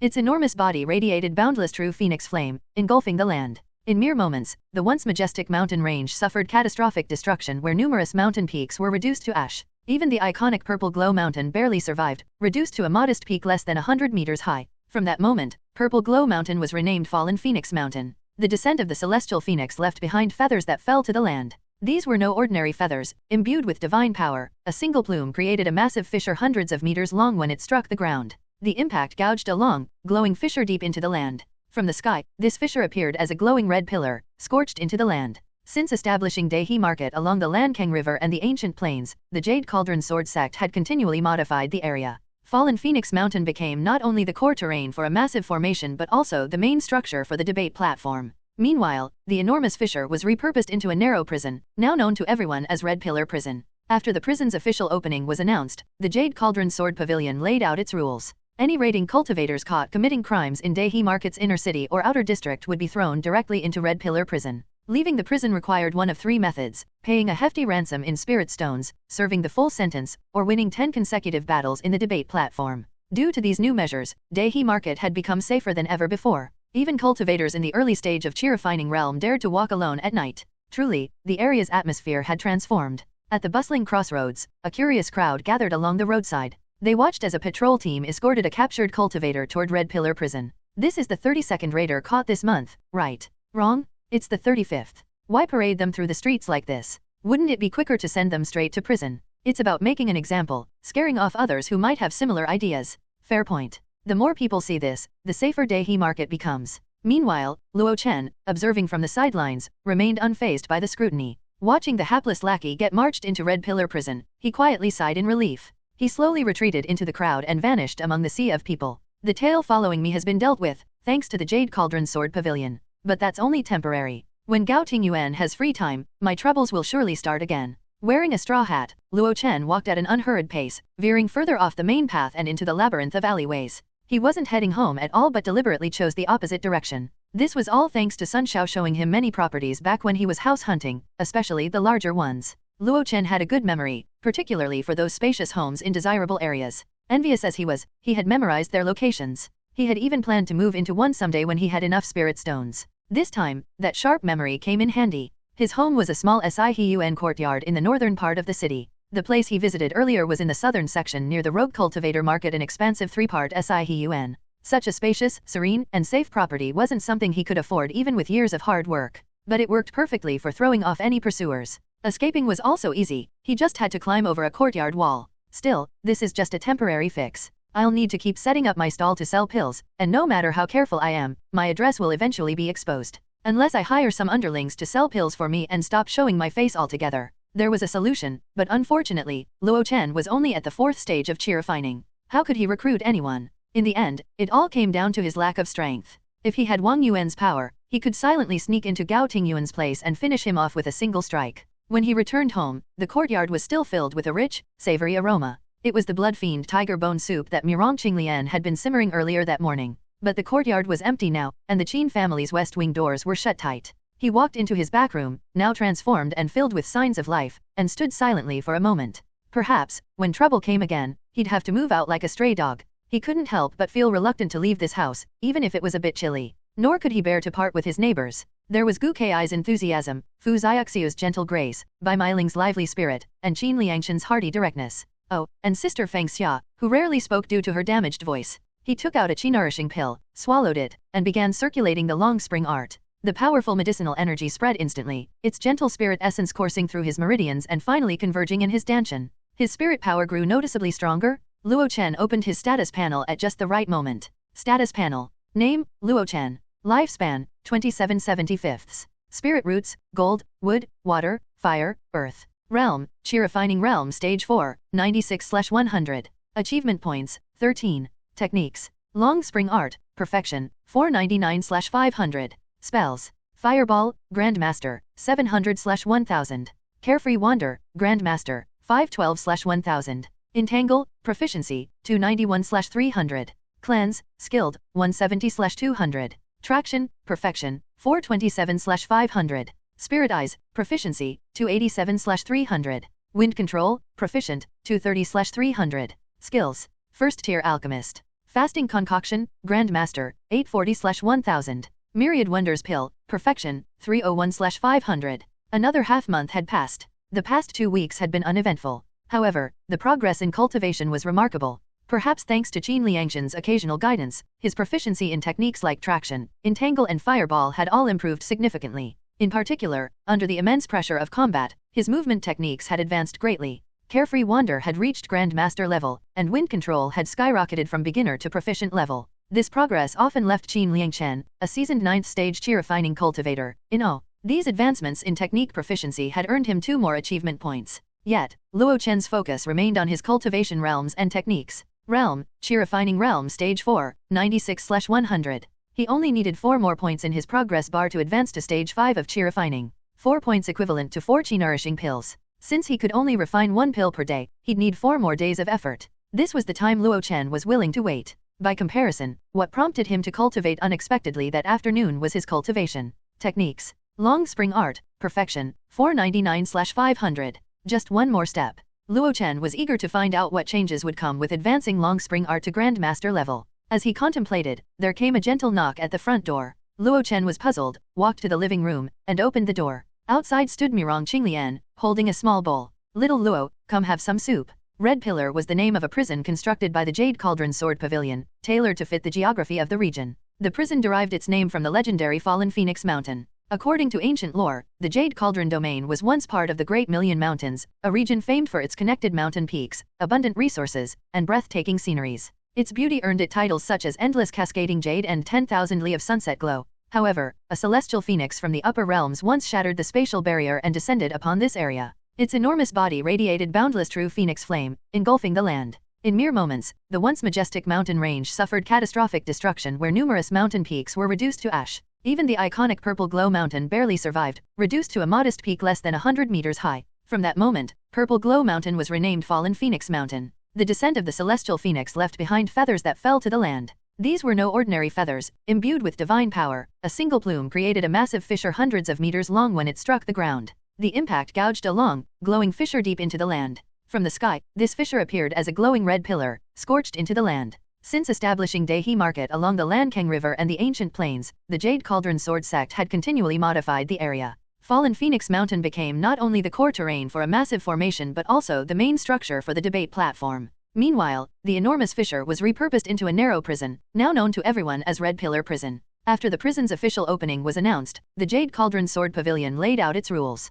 Any raiding cultivators caught committing crimes in Dehi Market's inner city or outer district would be thrown directly into Red Pillar Prison. Leaving the prison required one of 3 methods: paying a hefty ransom in spirit stones, serving the full sentence, or winning 10 consecutive battles in the debate platform. Due to these new measures, Dehi Market had become safer than ever before. Even cultivators in the early stage of Qi refining realm dared to walk alone at night. Truly, the area's atmosphere had transformed. At the bustling crossroads, a curious crowd gathered along the roadside. They watched as a patrol team escorted a captured cultivator toward Red Pillar Prison. This is the 32nd raider caught this month, right? Wrong? It's the 35th. Why parade them through the streets like this? Wouldn't it be quicker to send them straight to prison? It's about making an example, scaring off others who might have similar ideas. Fair point. The more people see this, the safer Dehi Market becomes. Meanwhile, Luo Chen, observing from the sidelines, remained unfazed by the scrutiny. Watching the hapless lackey get marched into Red Pillar prison, he quietly sighed in relief. He slowly retreated into the crowd and vanished among the sea of people.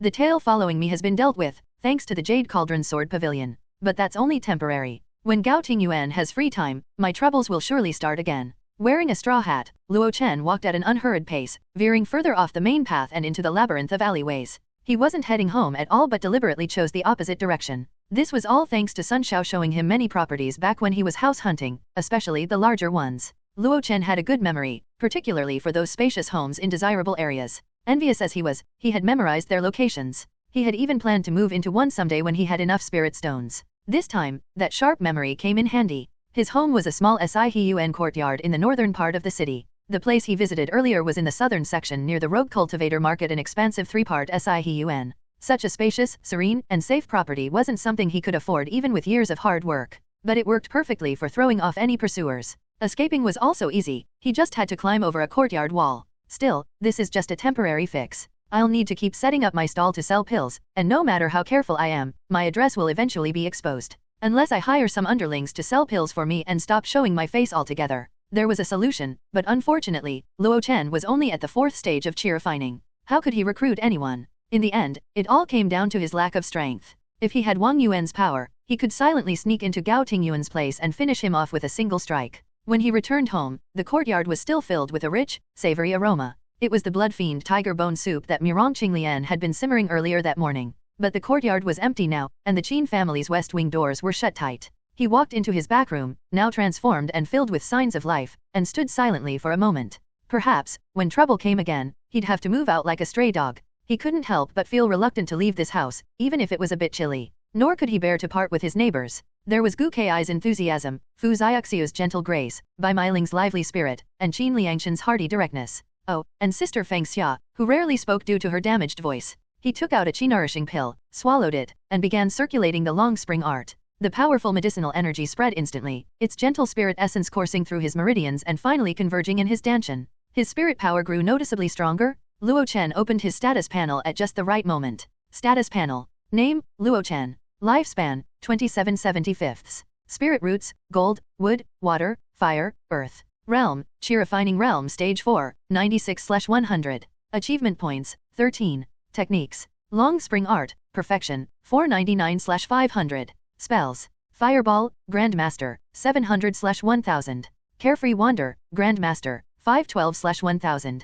Entangle, Proficiency, 291/300. Cleanse, Skilled, 170/200. Traction, Perfection, 427/500. Spirit Eyes, Proficiency, 287/300. Wind Control, Proficient, 230/300. Skills. First Tier Alchemist. Fasting Concoction, Grandmaster, 840/1000. Myriad Wonders Pill, Perfection, 301/500. Another half month had passed. The past 2 weeks had been uneventful. However, the progress in cultivation was remarkable. Perhaps thanks to Qin Liangshan's occasional guidance, his proficiency in techniques like traction, entangle and fireball had all improved significantly. In particular, under the immense pressure of combat, his movement techniques had advanced greatly. Carefree Wander had reached Grandmaster level, and Wind Control had skyrocketed from beginner to proficient level. This progress often left Qin Liangshan, a seasoned 9th stage chi refining cultivator, in awe. These advancements in technique proficiency had earned him 2 more achievement points. Yet, Luo Chen's focus remained on his cultivation realms and techniques. Realm, Chi Refining Realm Stage 4, 96/100. He only needed 4 more points in his progress bar to advance to Stage 5 of Chi Refining. 4 points equivalent to 4 Chi Nourishing pills. Since he could only refine 1 pill per day, he'd need 4 more days of effort. This was the time Luo Chen was willing to wait. By comparison, what prompted him to cultivate unexpectedly that afternoon was his cultivation techniques. Long Spring Art, Perfection, 499/500. Just 1 more step. Luo Chen was eager to find out what changes would come with advancing Long Spring Art to Grandmaster level. As he contemplated, there came a gentle knock at the front door. Luo Chen was puzzled, walked to the living room, and opened the door. Outside stood Mirong Qinglian, holding a small bowl. "Little Luo, come have some soup." Hello, everyone! As we wrap up this video, I want to share a quick note. I have a Patreon account. If you'd like to support me and enjoy on-demand audiobooks, you can become a Patreon member. Alternatively, you can check out my Google Drive link, which has 500+ novel audiobooks available through my Ko-fi or Patreon shop. I appreciate your support.